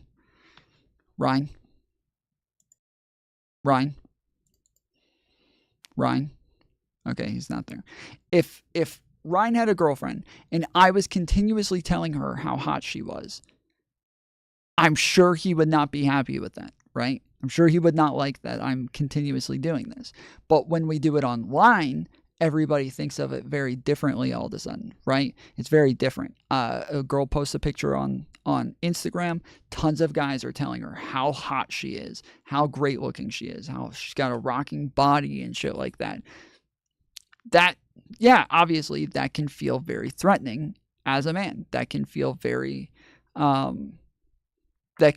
threatening, and to have people doing something that you feel like you should be the only person doing it.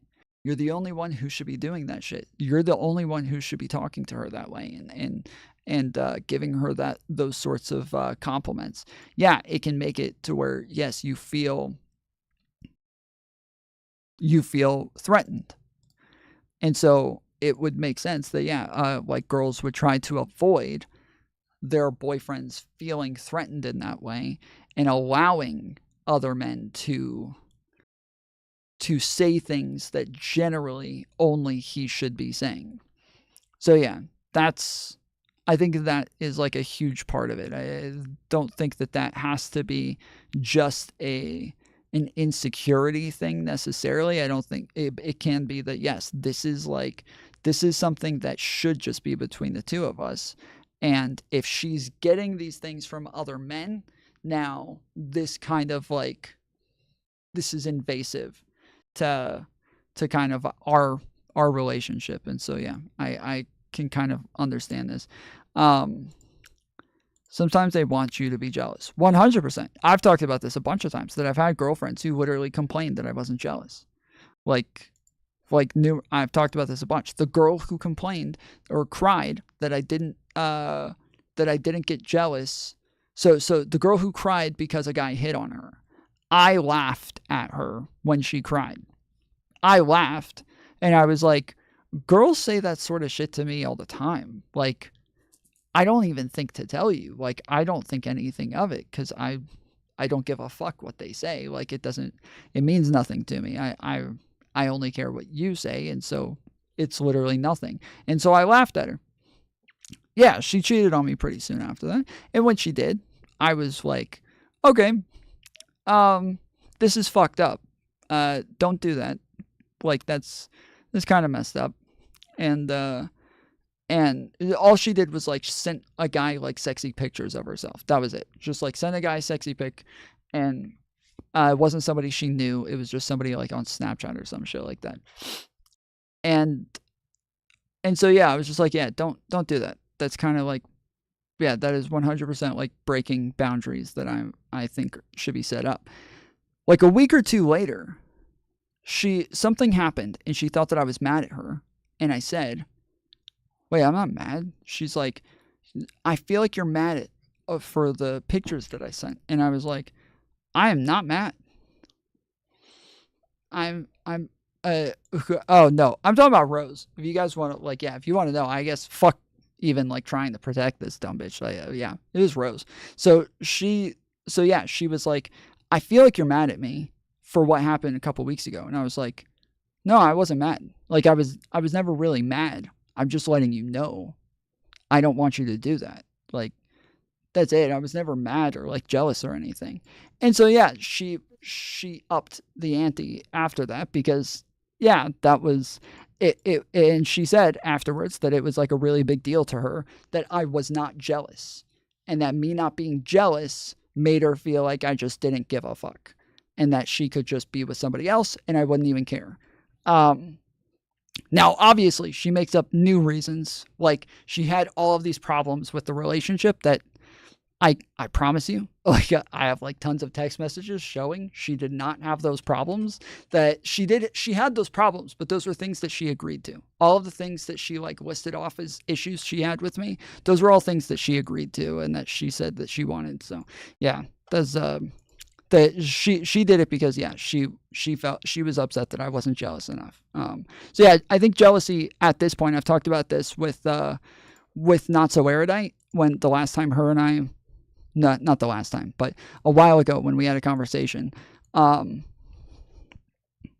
we talked about the fact that I was not jealous enough, and I told her, I said, I do think that I ought to be jealous more often.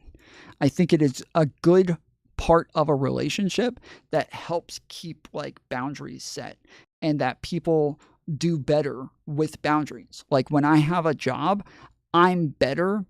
Who's Rose? Is just an ex, like is a ex-girlfriend. She used to be like part of my channel and shit. And was like a producer. She came on a bunch of times. We did videos together and streams together and shit like that. But yeah, anyways, that like when I don't have a boss that's like looking over my shoulder and like checking on me and like calling and saying, hey, did you get this done? Did you get that done? I am a bit lazier. I know that I am. I know that I do better with a boss. I'm well aware. I do better for sure when I have a boss, when I have somebody who's checking on me, when I know that there are boundaries, when there's like deadlines, when I'm being held accountable. And so I do think that jealousy within a relationship helps that person feel like there's boundaries, and that somebody who would never cheat might cheat when they don't feel like there's boundaries. When they don't feel like there's any pressure not to, they might cheat because, yeah, they'll feel like you don't give a fuck. And if they feel like you don't give a fuck, then they'll feel like you don't even like them. You don't even care. If there's things that they would get jealous of and you don't get jealous of that, then they start to think, oh, he doesn't like me as much as I like him. And so that's, her and I had a long conversation about this where I was saying, yeah, I think that jealousy is like a beneficial thing. Now, with that said, I went through like a long depression after this, and my whole psyche changed on like everything. Like on everything. Across the board, like my psyche just changed. My feelings changed. Like even the ability to feel feelings changed. And so yes, I am like a very different person now, and whether or not I get jealous totally changed now. The little things that'll make me jealous now totally changed now. So yes, I'm a very different person than I was at that point. And so yeah, you care a lot about this hoe, I suppose. Well, no, I don't. We're not together. I said ex-girlfriend for a reason. I do not care a lot about this hoe at all. I think truly, not even just do I not care. I think she is like one of the worst humans I've ever met in my entire life. Like hands down.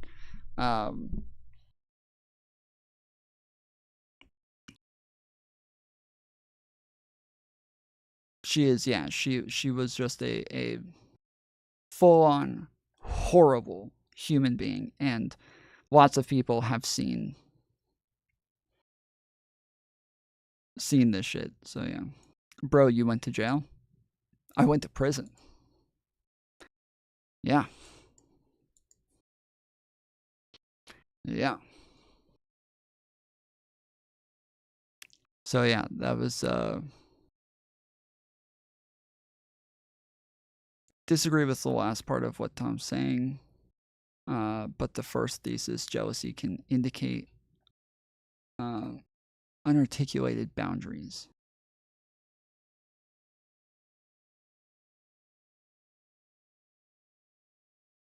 Okay, leave Rose out of this. Look, if she wanted to be left out of shit, she could have made that decision herself, but she decided otherwise. So yeah, normally as I started saying it, I was leaving her out of it, but then I remembered, oh wait, she doesn't want to be left out of shit. She wants to be included. So yeah, from now on, when I tell the horrible stories about the horrible fucking shit she did, yeah, no longer will I just leave her out of it. Now I will mention her every time. How old were you, Tom? I'm 36. I think I'm 36. I believe I'm 36. Yeah. But all right, I'm getting off. I'll be back on tomorrow. Till then, appreciate you. Love you. We'll probably finish this video tomorrow too. Because, yeah, it is a 47-minute video. We're only 14 minutes in. So, yeah. But all right. Till then, appreciate you. Love you. Make sure you subscribe. Hit the like button. I'll be back. Later, fools. Later, fools. The common good says. J6 dudes keep it peaceful. Bonzig says. Peace, peace, peace. Jared B says. Oh shit, it's Bye, January fools. 6th. Brandon Caballero says. LOL didn't why. Okay, wait, hold on. What do we want to do for January 6th? Should I just do January 6th debates all day? Should I just do call-ins? I think that's what I'm going to do. I'm probably going to just do January 6th debates all day. It's January 6th at 6:30 a.m. for me right now. So yeah, I think you wouldn't be saying that if you knew the lore common good. Wait, I thought you said you asked me a question.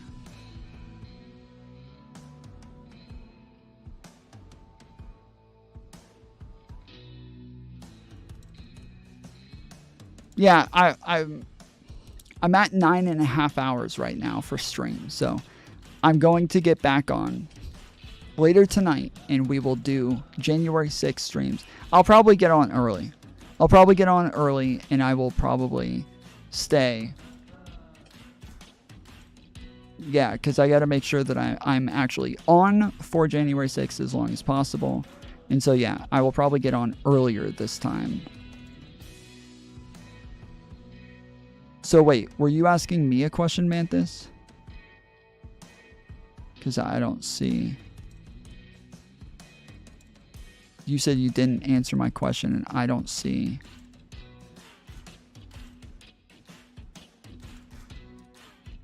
Read my comments. I'm looking at them all right now. There's only, how old were you?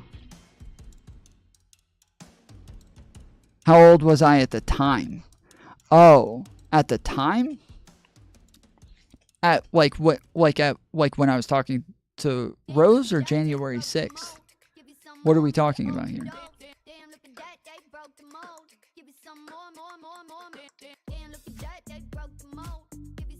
Oh, when were you with Rose?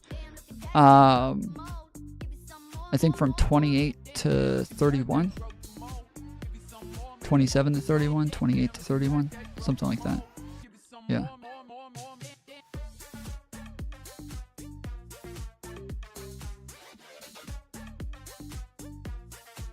But alright, I'm in now. I'll be back on tomorrow. How old were you when you were born? I'm actually not sure. I don't remember, but I'll go check, and I'll try to remember tomorrow. Why is he like this? What do you mean? We were just talking about a bunch of things, and then after we're talking about January 6th, and then as we're talking about January 6th, she says, "How old were you?" Like, what? Am I not supposed to think that that's related to January 6th? What the hell?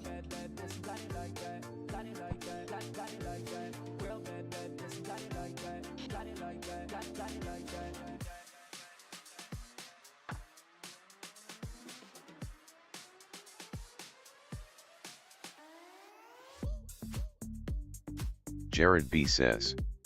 Triggered. Triggered! Mantis says. I still haven't set the Brandon fucking... asked you and you said 36. I thought Rocky he was asking Macabre how says, old I am. I Explaining am Tom 36. is like trying to explain me. Welchin Den says. Later fools. Brandon Caballero says. I still haven't set up the fucking Tom ha ha ha. Mantis says. Redirect. LMAO. Rocky Macabre says. Inexplicable bro. MW says. Oh. Alright, we're going Mantis to Blacklight says, Revelations. Red "No, he faces said, in how chat. old were you?" Red Mantis faces says, in chat. You can't read. I don't have my Z King glasses. says. Bye. Red faces in chat. Red Meet faces you at in the chat. Capitol later fools. Red faces in chat. Brandon Let's go. Caballero says. Red faces in chat. Hey guys, say the N-word for bot. Rocky Macabre says. Love you guys. LO.